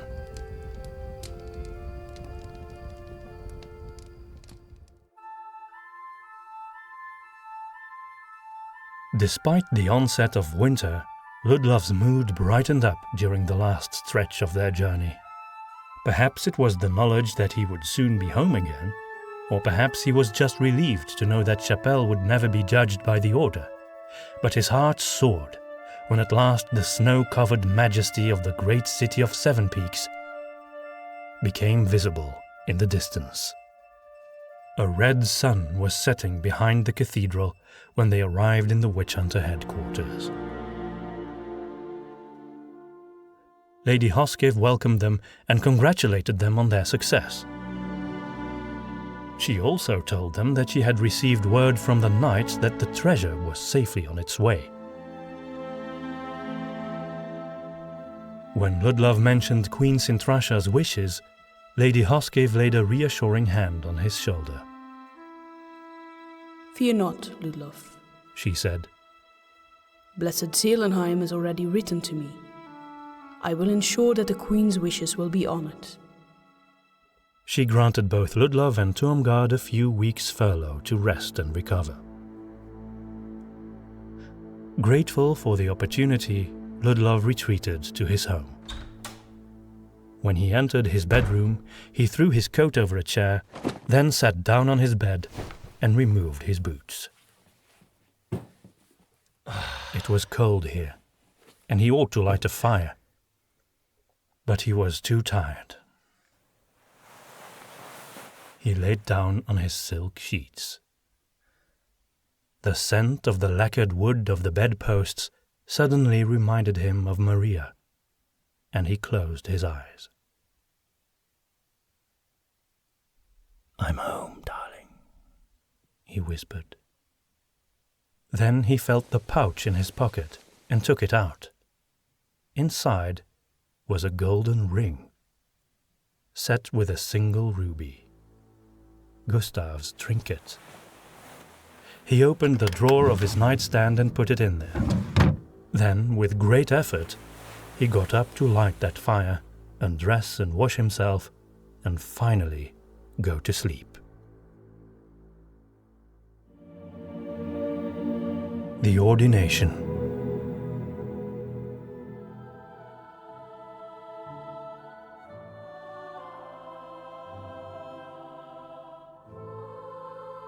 The winter of 1771 proved to be an uncommonly harsh one. It snowed nearly every day, and the sun was rarely seen.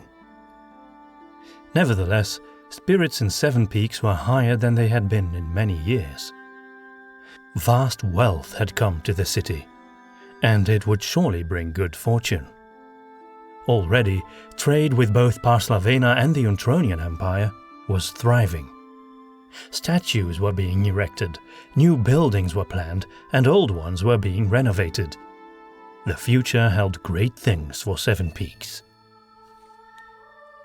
It was a rare, clear day when Lord Adomir held his memorial ceremony for those who had fallen in the quest for the treasure of Boneyard Bay.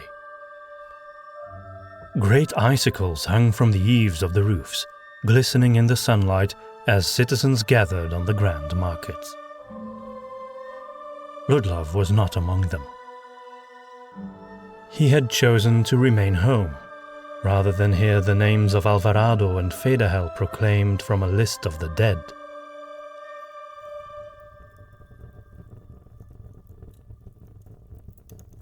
He was sitting alone on his bed in his father's house, a gentle fire crackling in the hearth. 3 items were spread out on his bed: Federhel's pistol, Alvarado's pouch of herbs, and Chapelle's bronze figurine of the maiden. He looked at them, allowing the memories to stream through his mind, watching them as he would watch the ships on the river Ivenon as they passed. He was planning to have a glass cabinet made where he would put each of these 3 items on display. For now, he kept them all in his nightstand. When he touched the pouch, he imagined Alvarado asking him why he would waste his excellent herbs by locking them away. Hadn't the Esclavian told him to have a feast in his honor instead? "Perhaps one day, amigo," Ludlov thought. He sighed. The world was such a strange place. He had joined the Witch Hunter Order to escape the memories of Maria's death. He had hoped to find sanctuary from the pain of his loss in a life dedicated to the war against supernatural evil. Now, he had come to realize that there was no such escape.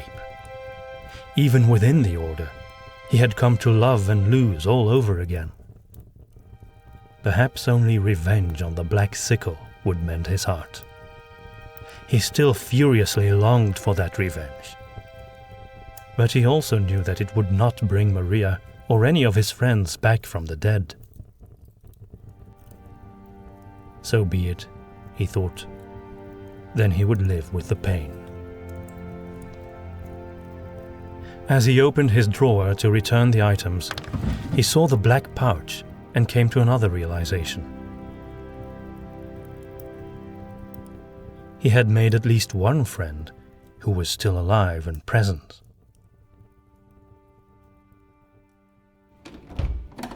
The ceremony had just ended when Ludlov left his home and made his way through the streets of Seven Peaks to the Traveller's District.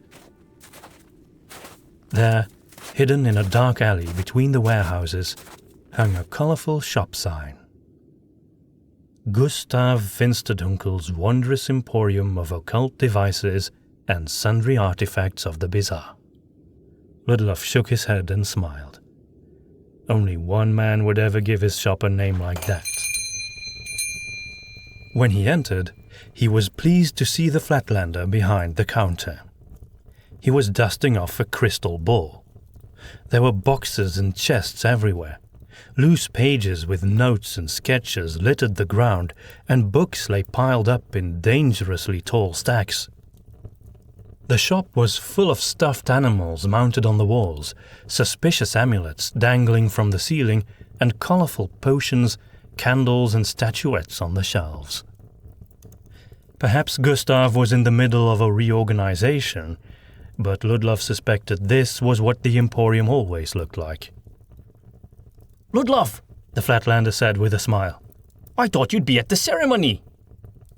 No, I didn't want to go. And I had a hunch you wouldn't either. Gustav shrugged. I have a business to run. What if a customer came by? Looking around, Ludlov could hardly imagine anyone actually stopping by to purchase anything, but he nodded in understanding nonetheless. Then he produced the silk pouch. I know I'm not supposed to give this to you, but my sense of justice compels me. Gustav's eyes widened and his mouth fell open in a soundless gasp. Then he carefully accepted the pouch, holding it in his cupped hand as if it were a wounded little mouse. Is this what I think it is? I took a peek inside, Ludlov admitted. A golden ring with a ruby set in it. That's it, Gustav said with a smile. Then he tucked the pouch away in his pocket and gave Ludlov a long, appraising look. Thank you, Ludlov, he said seriously.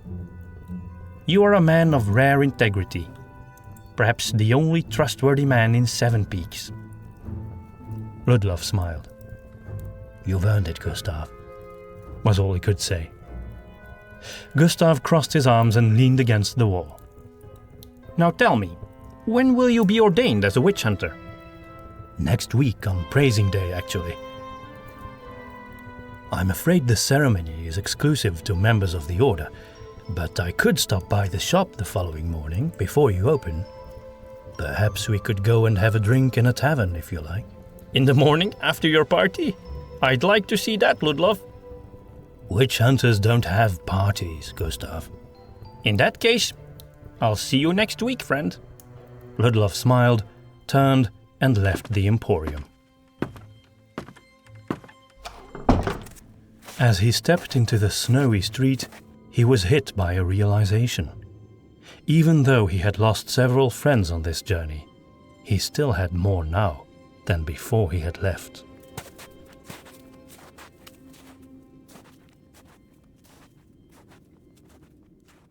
The week passed slowly, and with each day Ludlov's excitement grew.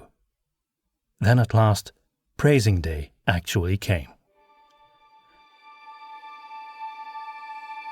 The sky was overcast and everything was still covered by a thick carpet of snow, but the air felt crisp and inviting when Ludlov emerged from his front door.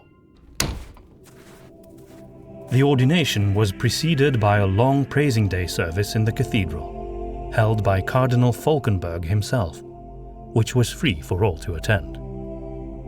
Afterwards, the memorial grounds of Sancta Gwendala were closed off, and only members of the Witch Hunter Order were allowed entry, including initiates, servants of the headquarters, and militia. Blessed Zelenheim was also present, having been introduced as an honorary member of the order. The ruins of the semicircle, overgrown with vines and moss over the centuries, and now covered in a thick layer of snow, provided an auditorium in the open air. In the middle of the area stood an enormous tree, its great bare branches spread out protectively over the audience of the ceremony. Lady Hoskiv stood under the tree on a dais, in front of the well that contained the sacred water of the source of Sancta Gwendala. There, she held an opening speech in which she lamented the news that only one initiate would be receiving the hat that day. But she also emphasized that Ludlov had been a fine student and would make a great witch hunter. She praised Alvarado and Federhel for their sacrifice and granted both of them the post-mortem title of Champion of the Order. Then Ludlov was brought forward, wearing only his boots, breeches and laced shirt, despite the cold and the snow. He was ceremonially clad by two servants, first with his leather jerkin, then his long coat, and finally his weapons belt, with his rapier and Federhel's pistol, which had permanently replaced his own. Next, Ludlov was made to kneel by the well that had been constructed under the maiden tree. There he was allowed to drink from a goblet of sacred water, taken directly from the well.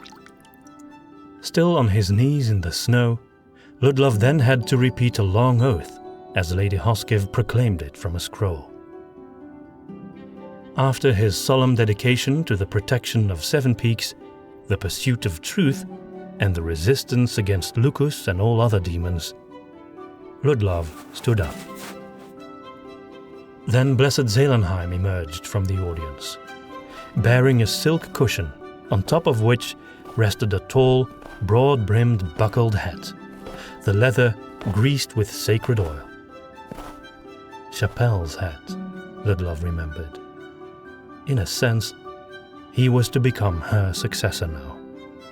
Then Ludlov of Seven Peaks, receive the hat and be a witch hunter of the Order of Sancta Gwendala, Lady Hoskiv declared. Ludlov and the priestess shared a look and both smiled. He saw a motherly pride in her eyes. He slowly took the hat from the cushion and put it on his head. Hail, Ludlov, witch hunter of Seven Peaks! Cried Detlef Sieger from the audience, and a great cheer erupted from all who were gathered there.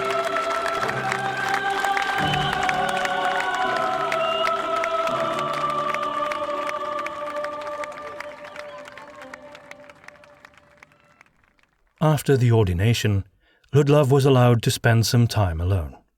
Later that afternoon, he found himself being drawn to the cathedral, where he wandered through the hallways, admiring the stained glass windows. The frail light beams of the winter sun threw colorful patterns on the stone floor. As he walked through them, he saw his own shadow there. The cloak, the hat. He was a true witch hunter now. He was near a corner and about to turn when he heard voices. How unfortunate that only Novacula can open the chest, Adomir said. It must be full of information on this ancient necromancer and his dark arts. It could tell us so much. What would we do with such knowledge, Adamir? Lady Hoskiv replied. Novacula is long gone. We have other enemies now. The Grand General and the Witch Hunter Lord turned the corner, coming face to face with Ludlov. Ludlov, Lord Adamir said in greeting. I hadn't expected to find you here. Usually a newly ordained witch hunter spends his furlough in the tavern. Lady Hoskiv smiled. I think Ludlov is a different sort of man. I believe the Order can use more witch hunters whose hearts are with the goddess first and foremost. Ludlov bowed his head in deference. In all honesty, I was merely enjoying a moment of peace and admiring the artwork, my lady.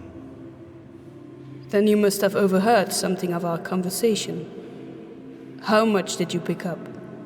I only heard you were discussing what to do with the black chest. I thought as much, Adamir said. Of course we will hide the chest in the catacombs, but I think it should be studied as well, in the same way we study other dark magic. Lady Hoskiv believes otherwise. Tell me, Ludlov, what would be your advice, having suffered through the journey to obtain both chests? Ludlov raised his eyebrows. Mine? I am not in any position to decide on such matters. Indeed you are not, Lady Hoskiv said. But we would like to hear your opinion nonetheless. Ludlov thought for a bit, feeling a bit uncomfortable as his two superiors anticipated his response. The chest can only be opened by Novacula himself. There are no markings on it. I don't think there is much to study.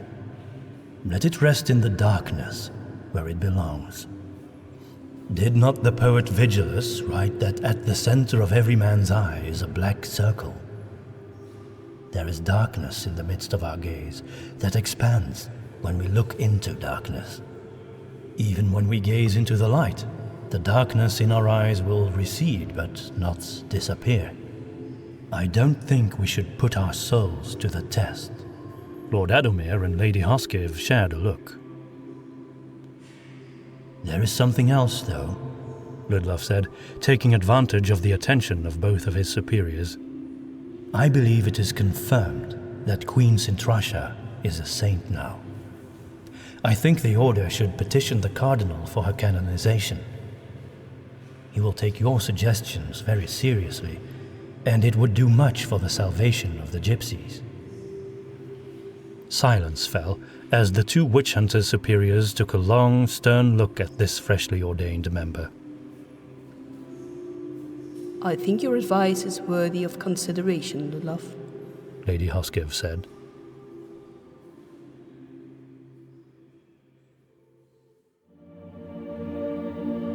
The Trinket.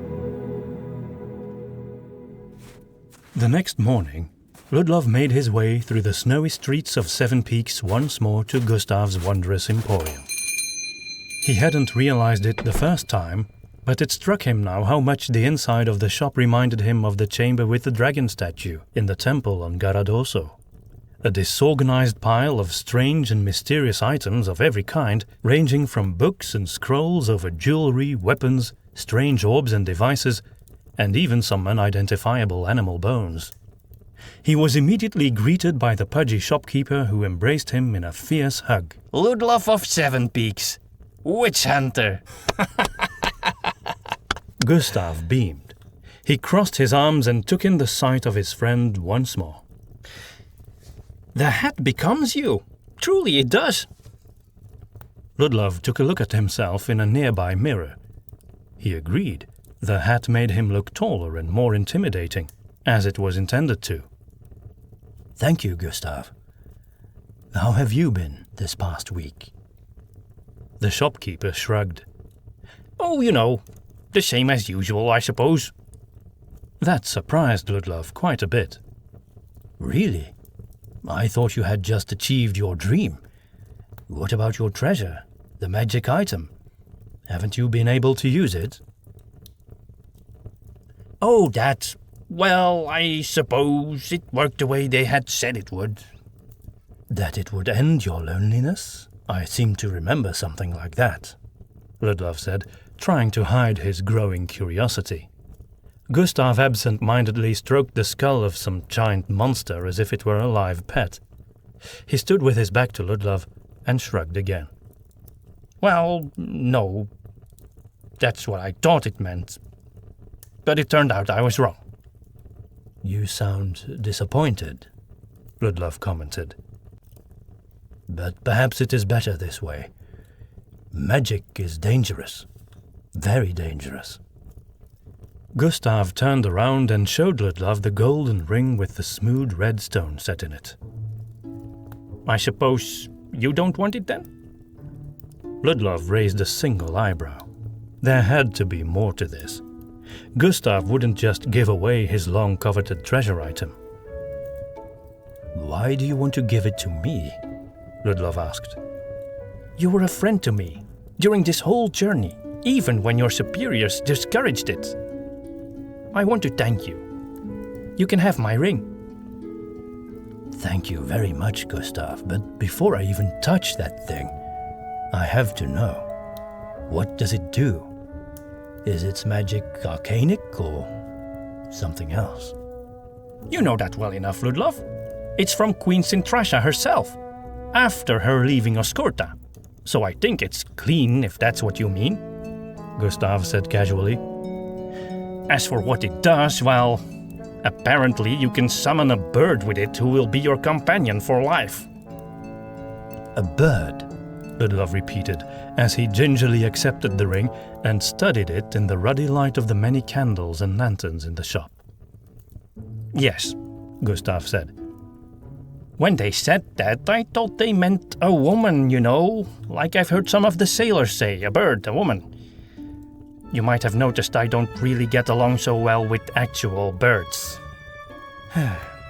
I'm sorry to hear that, Gustav. It's all right. It's not the first time this has happened to me.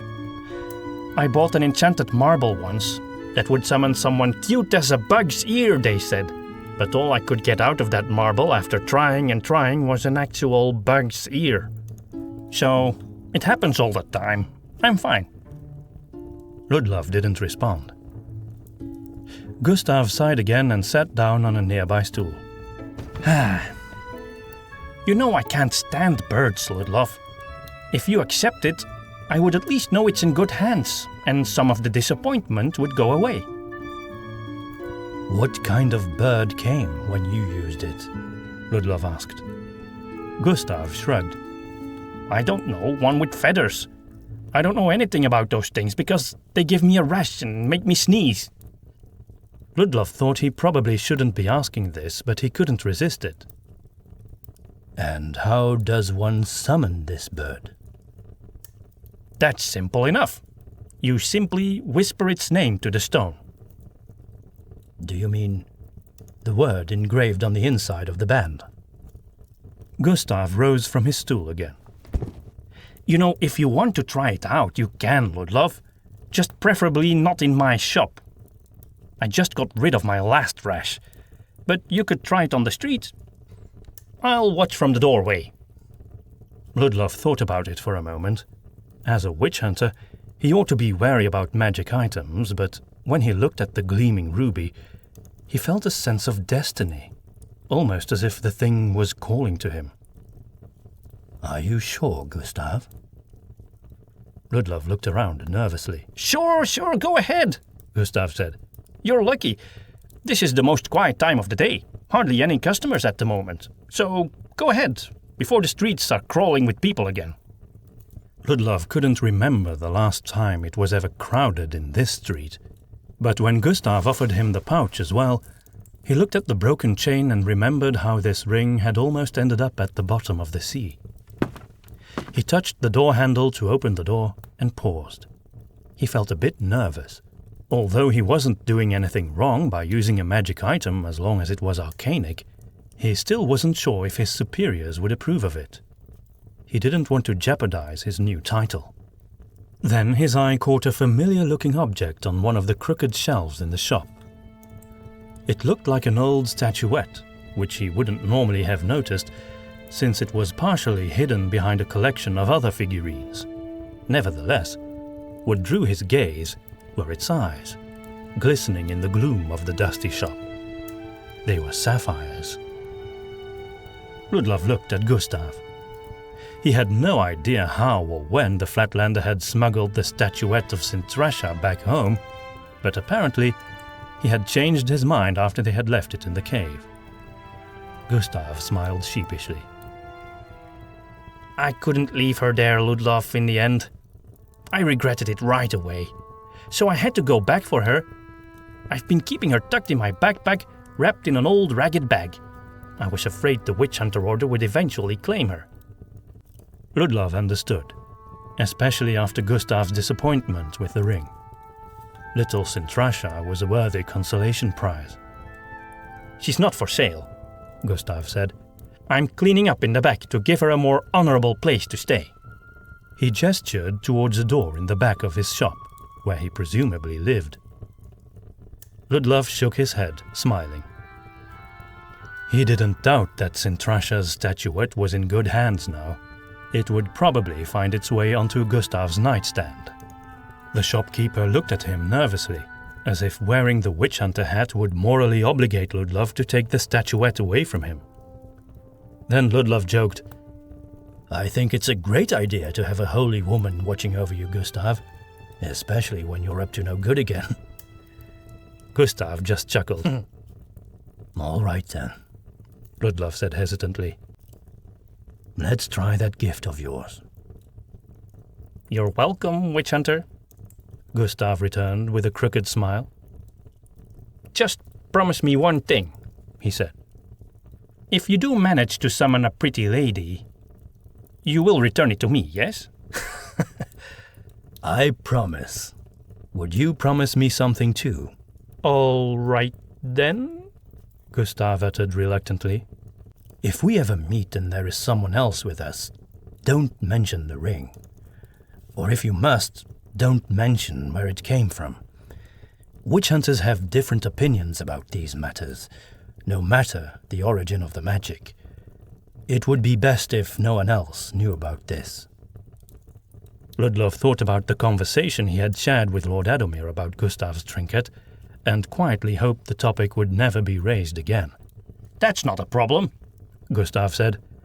I'll just come up with some silly story about its origins. You know I'm good at that. Ludlov shook his head with a chuckle. There is no need for lies and fabrications, Gustav. Just... Then he stopped himself. He realized he should just be grateful for the gift. Thank you, he said instead.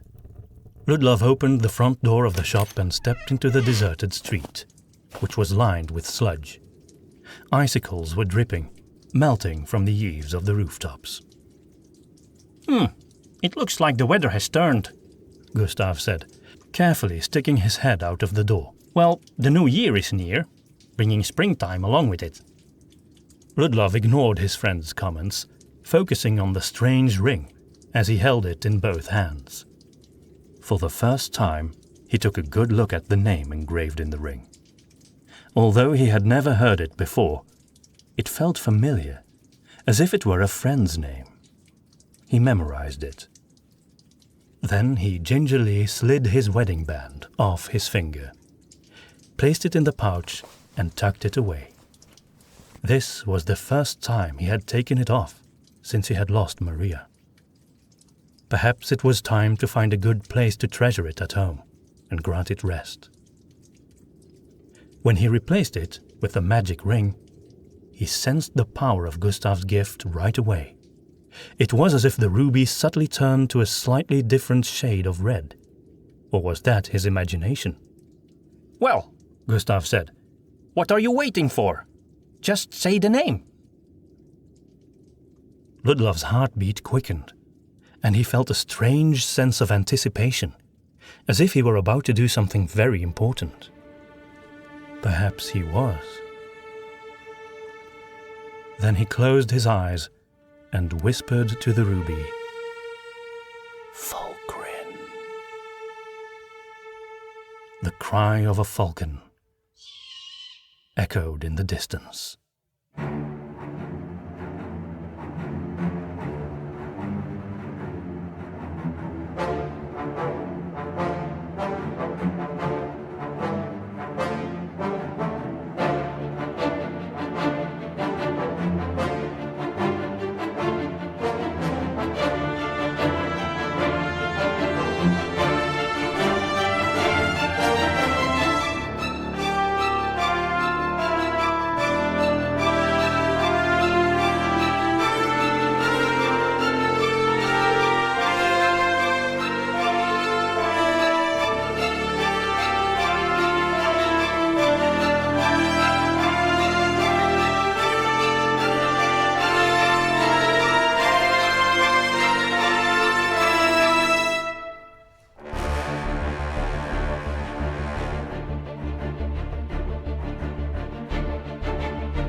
listening to The Treasure of Boneyard Bay, a witch hunter tale. Written and performed by Domien de Groot and Eline Hoskins. Additional voices by Ronan de Groot and Liam de Groot.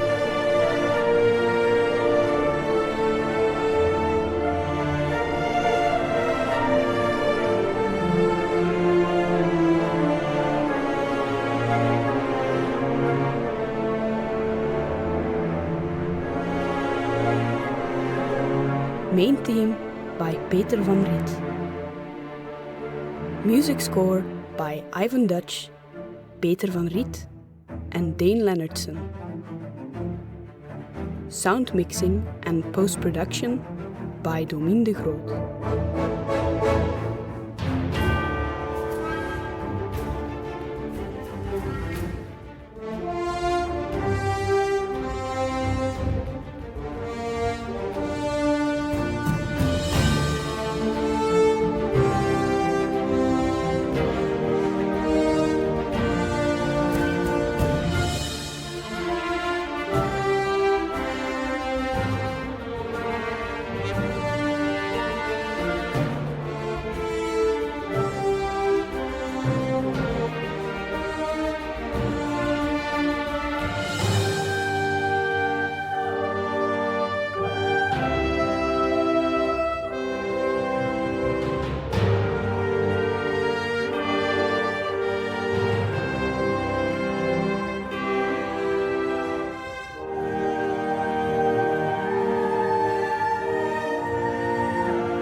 Special thanks to our loyal patrons who have supported us both financially and with words of kindness and encouragement.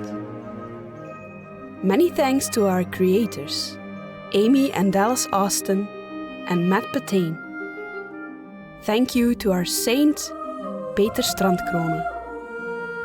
Our huge thanks to Joseph Stowell, Cameron Brantley, Liam Gabriel and Tony Ranico, our Grand Generals.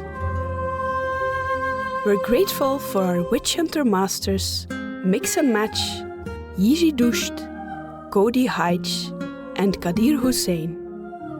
Thanks to our Witch Hunters, Osarion, Kat Mosseri, Arno Teva, Caitlin Bredenkamp, Ryan Stock, and Jaylin Lewis. And last but not least, thank you to all of our guardsmen and captains of the guard. You are all the fuel of this project.